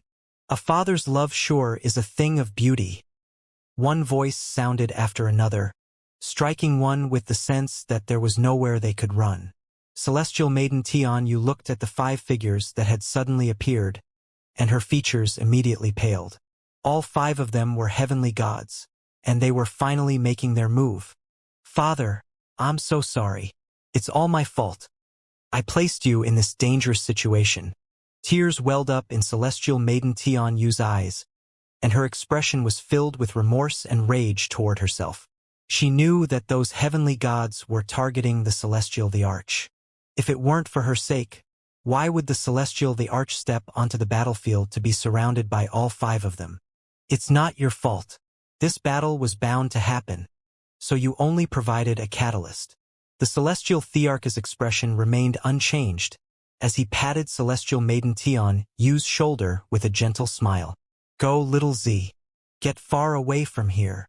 "Yes, Father. Please be safe." Celestial Maiden Tian Yu pursed her lips and looked deep into the Celestial Thearch's eyes before turning and flying into the distance. She knew that her presence would only weigh her father down. The best thing she could do was to get away from the battle, so that the Celestial the Arch wouldn't have to worry about her. The heavenly gods couldn't be bothered to stop her. At their level, returned to void stage celestial immortals were mere ants. The Celestial the Arch looked at Tian Yu's departing figure, and he wore a slightly complex expression on his face. He had thought that, on the battlefield where countless people perished, he would be able to control his emotions. He thought that no matter who encountered life-threatening danger, he would be able to repress the urge to save them and look at the big picture. However, right when Celestial Maiden Tian Yu was about to be killed, he discovered that he was wrong. He simply couldn't just watch as his daughter was killed. He was not fit to be the commander in this battle. The Celestial the Arch heaved an imperceptible sigh. As things were, he had no choice but to fight. He looked at the 5 heavenly gods before him, and he unleashed his most powerful aura. A white pillar of light erupted into the sky while power fell relentlessly from the heavens, merging flawlessly with his body. The heavenly gods' expressions all changed upon seeing that. They discovered that, despite the fact that they were beings born from the heavenly Tao, the Celestial the Arch was able to borrow more power from the heavens than even them.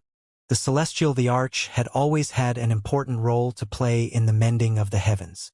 However, after Nuwa recruited Lin and Little Hongling, he had been substituted. However, that was not a bad arrangement. He could stay and put all of his efforts into protecting the human race and the kingdom of the 9 states. The Celestial Thearch's mind was very clear, and at that moment, his cultivation base inched slightly closer to the God of Creation stage. Mighty power continued to descend from the sky before flowing into his body. He released a unique yet powerful aura while his imperial robe flapped around him. He clasped his hands behind his back and appraised the 5 heavenly gods with a calm expression.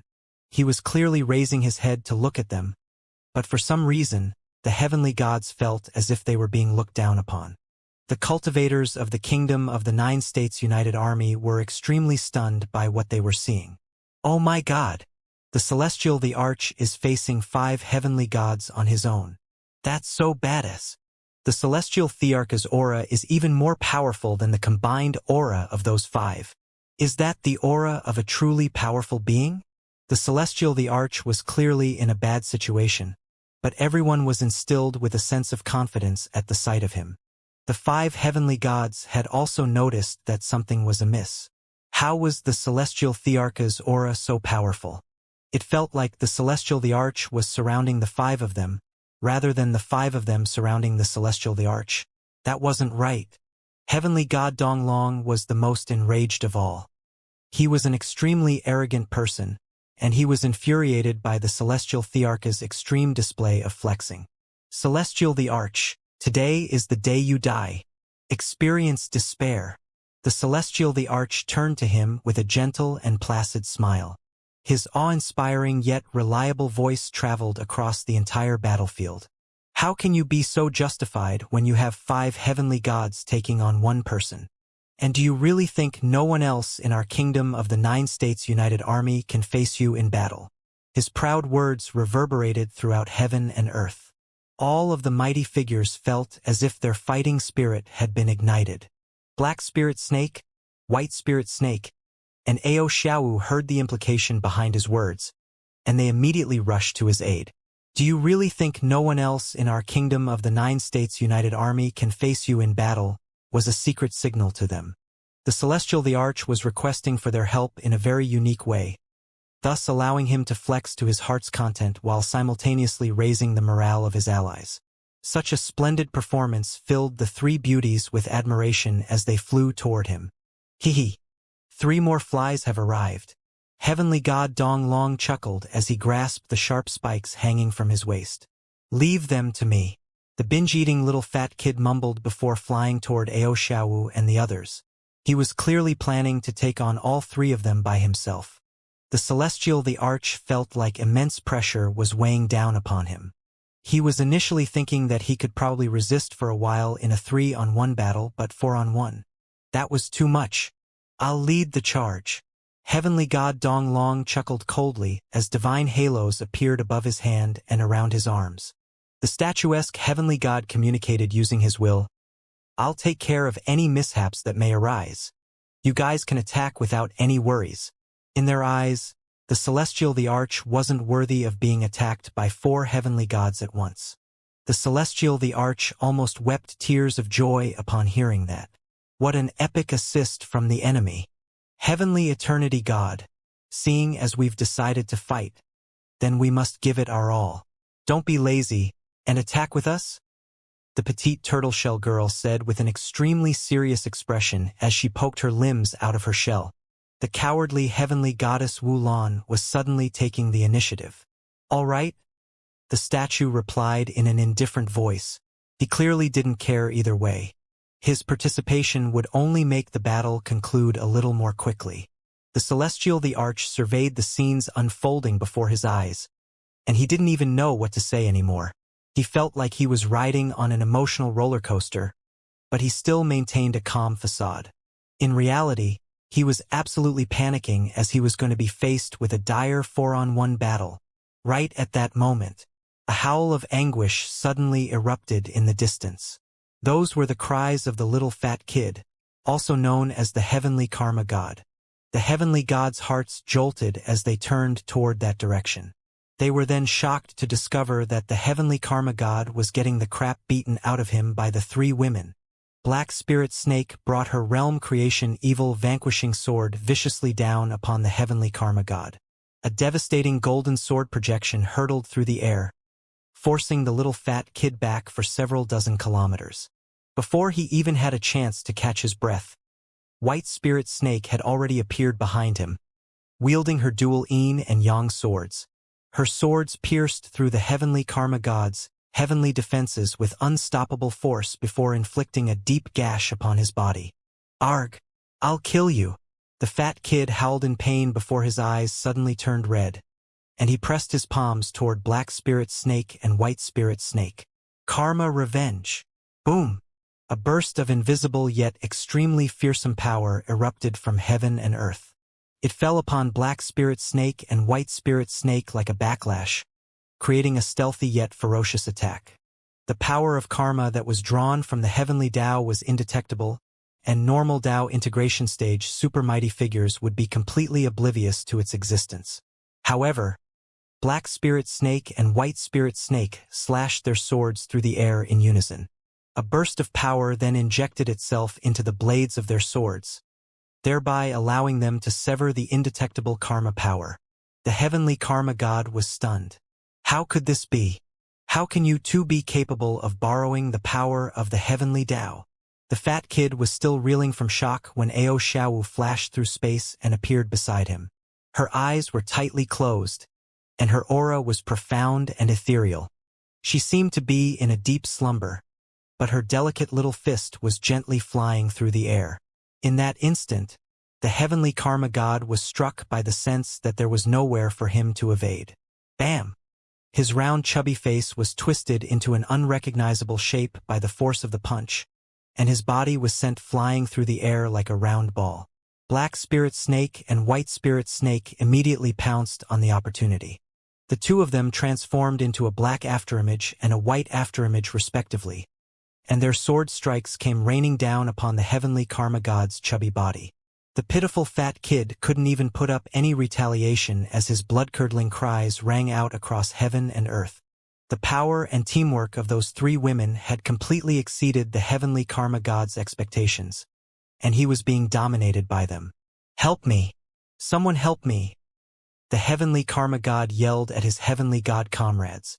The other four heavenly gods were all speechless. They were preparing to crush their enemies, so why was it that one of their allies was crying for help first? That little fat bastard had been so full of confidence when he told them to leave the three women to him. But less than 2 minutes had passed and he was already howling like a pig at the slaughterhouse. What a disgrace!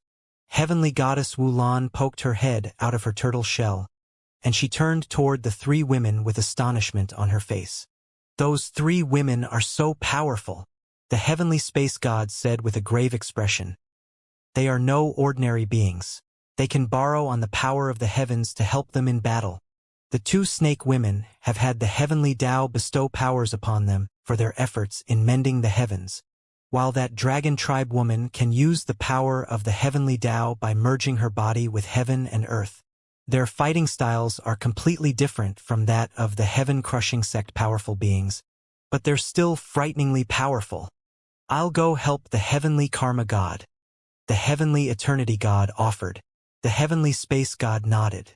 Thus, the statuesque heavenly eternity god began to fly toward Ao Xiaowu. Ao Xiaowu was still sleeping as she bashed the crap out of the little fat kid. All of a sudden, heaven and earth fell completely silent. All air, vital energy, and matter had become still, creating a placid still image. The statue approached Ao Xiaowu from behind, and he was still completely stationary as if he were rock flying toward her. However, that rock suddenly materialized a gray spear in his hand, which was aiming directly toward Ao Xiaowu's head. Ao Xiaowu was completely frozen on the spot. Even her strands of dancing hair were motionless in mid-air, as if she had been sealed away by time for all of eternity. Eternity entailed never changing and always maintaining the same state. Eternity entailed that all things in heaven and earth had to be stationary, and only the heavenly eternity god had the right to change that state of eternal stillness. In other words, that was a domain which the heavenly eternity god presided over. The spear thrust through the air. The heavenly eternity god could already envision Ao Xiaowu's body being punctured and blood being splattered through the air. However, right at that moment, the sleeping and dreaming woman somehow managed to cock her head to the side at the last split second, thereby evading the spear strike, even though she had her back to her assailant. Furthermore, her eyes were still closed, and she was still asleep. The only thing that had changed was that the heavenly eternity god had seemingly been forcefully dragged into a dream. It was only for a split second, but that was enough to change many things. Not only had Ao Xiaowu escaped his eternal bind, but she had even evaded his attack, and her fist had already rammed into his face. Destructive power that resonated with heaven and earth came crashing down. Not only could Ao Xiaowu create resonance with the heavenly Tao, but she had also studied heaven-crushing true intent. The ancient dragon empress had even invited her to become a heavenly disciple attendant. an offer that she turned down without any hesitation. However, it was still quite evident from that her heaven-crushing true intent was definitely of an extremely high caliber. Bam! An earth-shattering boom erupted. That was followed by a burst of painful murmuring from Ao Xiaowu. Ouch! Ow wow! Ao Xiaowu had struck the statue in the face, but she was the one who was hurt instead. Her fist had turned bright red, and she was almost jerked awake by the pain. Hee hee. Do you really think you can beat me just because you broke my eternal domain? Don't forget that I am the heavenly eternity god. Even my body is eternal, and it cannot be damaged by any power, so you should just give up. The heavenly eternity god's mighty voice echoed between heaven and earth, and he struck out at Ao Xiaowu with his spear. Ao Xiaowu was in deep sleep standby mode, and her body was capable of moving extremely quickly, thereby allowing her to flawlessly evade all of the heavenly eternity god's attacks. It was as if she had a clairvoyant ability that allowed her to predict her enemy's attacks, as she was always able to react to the heavenly eternity god's spear strikes in advance. As the battle progressed, the heavenly eternity god became more and more astonished. Why did it seem as if she was seeing through all of his attacks? He was the heavens. The will of the heavens was indetectable to all living beings. So how was Ao Xiaowu able to perfectly guess his intentions every single time? The heavenly eternity god suddenly understood something as he looked at the snoring Ao Xiaowu. The will of the heavens was indeed imperceptible, but what if his opponent was the heavens? In her standby mode, Ao Xiaowu only transmitted an instruction to the heavens to kill the heavenly eternity god. Thus, her duty in battle was delegated to the heavens. That meant that it was the heavens using Ao Xiaowu's body to fight the heavenly eternity god. The heavenly eternity god finally understood. No wonder Ao Xiaowu was able to see through all of his attacks. He was essentially fighting himself,